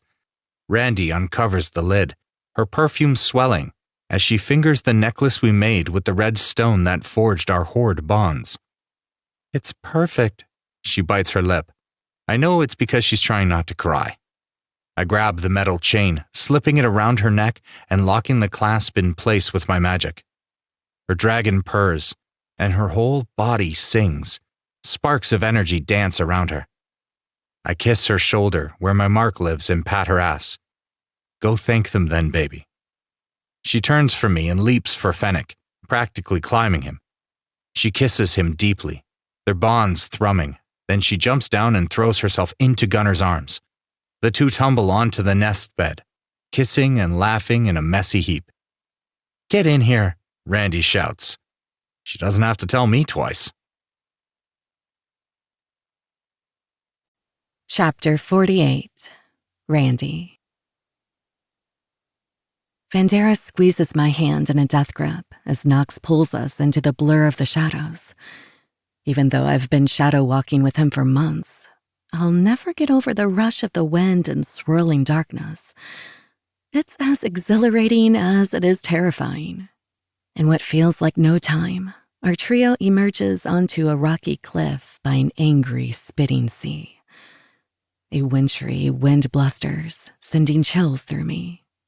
The landscape is stark, the clouds gray, and the sea a dark, looming mass. Up ahead, at the edge of the cliffs above us, is a white lighthouse, blinding against the dull sky. "This place looks haunted," Nox says with a shiver. He looks around, letting his shadows expand. "The energy is bitter, choking with regret even out here." I can feel what he means, though I can't see the magic. The land is full of sorrow, the place aching. Steph and Vandera are convinced that a blue moon thunder can restore the balance between shifters. They think we can heal the wolves if we combine all our magic. It only took a few months of Nox working with his crew and Steph's clever mind to track down the Kraken at his nature preserve on a secluded coast of the eastern shore. I had hoped that my old friend had found a new life, but it looks as if he's as isolated and alone as I feared. Vandera closes her eyes and casts a protection spell around us. Despite the fear billowing from them, I'm not afraid. "Let me go alone," I insist, dropping their hands. "No can do, baby. This place gives me the creeps, and Finnick will have my ass if I let you get hurt." Nox reaches for me, his shadows capturing my wrists. My dragon huffs in warning. I know he's trying to protect me, but his presence will only make Bjorn more likely to resist. It needs to be me, and I need to do it alone. Vandera sighs. She's right. He won't trust us, and we need his help. Nox cuts his eyes at Vandera. Traitor. He says sarcastically before looking me over. I let him feel my certainty in the bond, and he finally relents, dropping his shadows. Be careful and know that we're coming in if I feel the slightest hiccup in the bond. I nod, accepting the compromise. Then I dart up the steep path cut into the rock before they can think of another reason to stop me. When I emerge at the top of the cliff, Bjorn is leaning against his porch railing, an axe thrown over his shoulder. He looks as I remember. Bjorn is a huge Viking, his long hair wild around him and his body covered in black tattooed runes. Though he stands before me, this is hardly a man. The Kraken's face is a hardened mask, broken and soulless. Why have you come? You know I want nothing to do with those serpents you harbor on my shore. My heart breaks at the hollowness in his voice. I know what it's like to be where he is. Bjorn, my old friend, I've come for your help. You've come to the wrong place then. He turns from the porch and strides into the house in one smooth move. I don't bother asking to come in. I simply follow him. The house is sparse. He lives like a man who will not settle down. The wolves are dying, Bjorn. Their magic is broken. All we need from you is enough magic for a thunder moon circle. Bjorn stomps from wherever he is in the house, his big body full of controlled rage. No. I'm not intimidated. A drop of your poison should do. I know you're hurting, and I'm sorry for that. He roars, the sound deafening as he tosses a table into the wall, the wood shattering into splintering pieces. He won't hurt me, and we both know it, but that doesn't stop his pain. You're welcome to come home with me, but whether you're ready or not, shifters need your help. Give me this, help me fight to restore the balance in our magic so that our people don't come to another end. I promise I will ask nothing else of you. The angry Viking balls his hands into fists and cuts his eyes at me. A vial of poison, and you'll leave? I promise, Bjorn. He sighs, and it carries the weight of the world. Fine. Epilogue. Fennec. Blue Moon, a little more than a year later. Randy's dragon roars as Vandera clips a scale, and I feel the sharp snap of pain in the bond. The urge to go to her is overwhelming, but I force myself to stay at my position along the thunder circle's edge. Vandera, eyes clouded white with the power of the magic around us, sets the scale into the fire at the center of the circle. The flame bursts with a roar, the reds turning a bright blue. The witch doesn't stop her task, moving next to Nox's position. He offers her a glass jar filled with smoke, and she returns to the fire, tossing it into the flames. This time, the fire sparks a bright pink. Gunnar is next, holding out the Kraken's vial. It's filled with a deep purple ink that shimmers. It too is added to the fire, and another blast lights up the lake shore. I'm the last. Vandera stands before me, and I instinctively know this isn't Vandera. She is something more, filled with magic so deep that I can't comprehend it. I hold out my hand, and she cuts my palm with a knife. The blood pools momentarily before she wipes it with a cloth, whispering long-ago words that seal the skin. My blood is added to the fire, and it bursts again, only this time it's a riot of color. Nox's smoke fills the clearing as Vandera chants. Around the outside of the circle, wolves howl, and the scent of arousal takes over the air. Other serpents add to Nox's smoke, and the clearing becomes a frenzy as bodies find one another. Randy's scent is a lure, reeling me in. Gunnar and Nox meet me as our dragon shifts. She's magnificent in her new color, but even her dragon's form can't compare to the sight of her round with our babies. She's practically glowing, all her curves enhanced, and her magenta hair is wild in the light of the roaring fire. Even though she's only 6 months along, I can't get enough of her new curves or the way she smells like her hoard. My hand finds the rounded curve of her belly, my thumb tracing over the soft skin as I take her mouth. She tastes sweeter than usual, and I suck her tongue, rubbing along her pregnant belly. Little dove, I can't get enough of how beautiful you are like this. I purr the words, then suck along her neck, tonguing my mark until she shivers. Gunnar wraps her up from behind, his large hands cupping her tits as he takes the other side of her neck. She's grown at least a handful during her pregnancy, but it's their heightened sensitivity that makes me so hot. Her mouth drops open on a sweet little moan when he tugs on her nipples, and the sound makes my cock weep. I have to taste, Knox says, making that rattling sound that drives our mate wild. He nudges me to the side, going to his knees. I watch as first he goes to her belly, placing kisses as he speaks to her skin, and his shadows dance between her legs. His mouth follows, and I can feel the moment he sucks her clit, because her bond gives a surge of pleasure. She reaches for Gunnar and me, her heated hands stroking us as her mouth travels between the two of us. I cup her jaw, tasting her and sucking her tongue. Gunnar latches onto her nipple, sucking it until she's breathless. I trace her jaw and neck, bucking into her warm hand. Knox must do something because she goes off, shaking in my arms as her scent swells. Randy breaks from me with a moan, her glazed eyes hooded. I want to taste you. The three of us take a moment to obey, our hands skirting over her belly and her breasts, each of us sucking our marks. She whines. I chuckle. Patience, baby girl. Knox's shadows help her to her knees. She spreads them, her round belly and huge tits making her look like the goddess of fertility. I brush her hair off her shoulder and skirt my thumb along her jaw, using my free hand to stroke my cock. You want your mouth on us? Need it, Alpha, she says with a nod. She sticks out her tongue. The three of us crowd around her in a semicircle. Gunnar slips his hands into her hair, and she leans in, licking the head. Her small hands find Knox and me, stroking with heat and a tight grip. I watch, heart hammering as Gunnar's slick shaft slips between her plush lips. She's greedy for him, her mouth eager and her scent overwhelming. She's greedy for me, too, her hand working my cock until the red haze of rut travels up my spine.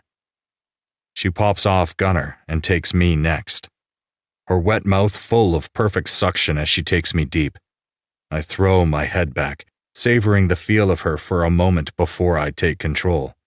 Knox's shadows swirl and writhe, dancing around her belly and teasing between her legs. I lock my hands on her head and fuck her perfect mouth. Her hands on her other mates don't stop, and the four of us get lost in the moment. When I'm about to come, she pulls off and seeks out Knox. Her tongue flicks along the sloped head of his cock. Gunnar teases her nipples, but I can't stop staring at the beautiful sight she makes. Baby, you feel too good. I'm gonna come. Knox curses. Randy whines, taking him deeper. In the bond, her need to be filled is a hollow ache that gets heavier each moment. On your knees, pup. Give her what she needs, I command. Yes, Daddy. Gunnar takes a nip of my mouth, his hand replacing mine on my cock. His warm breath skirts my ear, and I wrap a hand around his waist, pulling us flush so that I can feel his strong form against mine. His sure hands squeeze my cock and work my knot until I'm as desperate as Randy. I pop his ass twice and push him in send-off. Now, pup. His moan is half laughter as he goes to his knees behind our dragon. Knox curses and tugs Randy's hair, his violet eyes full of fire and his smile amused. Wait, baby. She gives him a sultry smile, shaking her head no. I love when she's like this, free and open. Her brattiness has sweetened in the last year. She'll always be biting and commanding. I love that about her. But she's allowed herself to become more playful. As our bonds deepen, so does her trust that she can always let go with us. It's beautiful to see her surrender. Gunnar, with the help of Nox's shadows, gets her into position. He rubs his big hands along the glowing mating runes down her back and sweeps them over her hips to cup her pregnant belly. The thrust into her makes his head fall back, and Randy moans. She dives for me, her tongue swirling my tip as I hold her head in place and ease into her mouth. I get lost in the haze of a rut then. Her mouth travels between Nox and me, his shadows as thick as her sounds are sweet.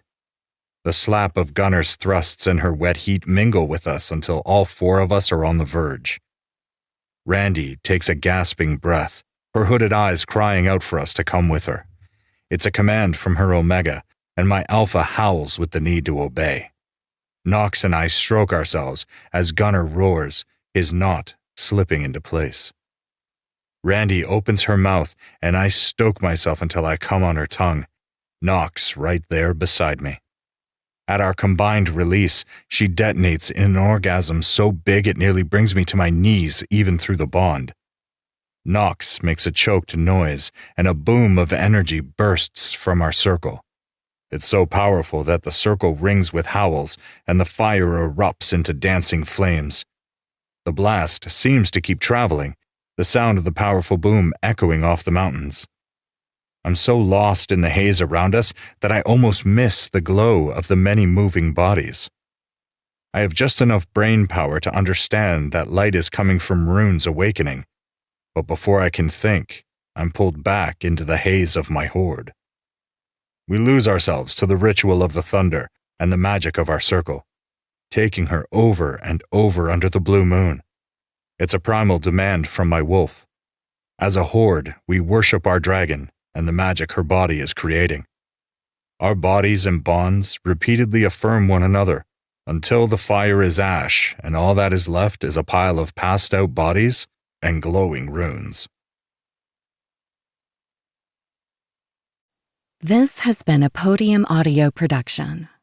If this audiobook fulfilled your fantasy, we would love for you to rate and review it.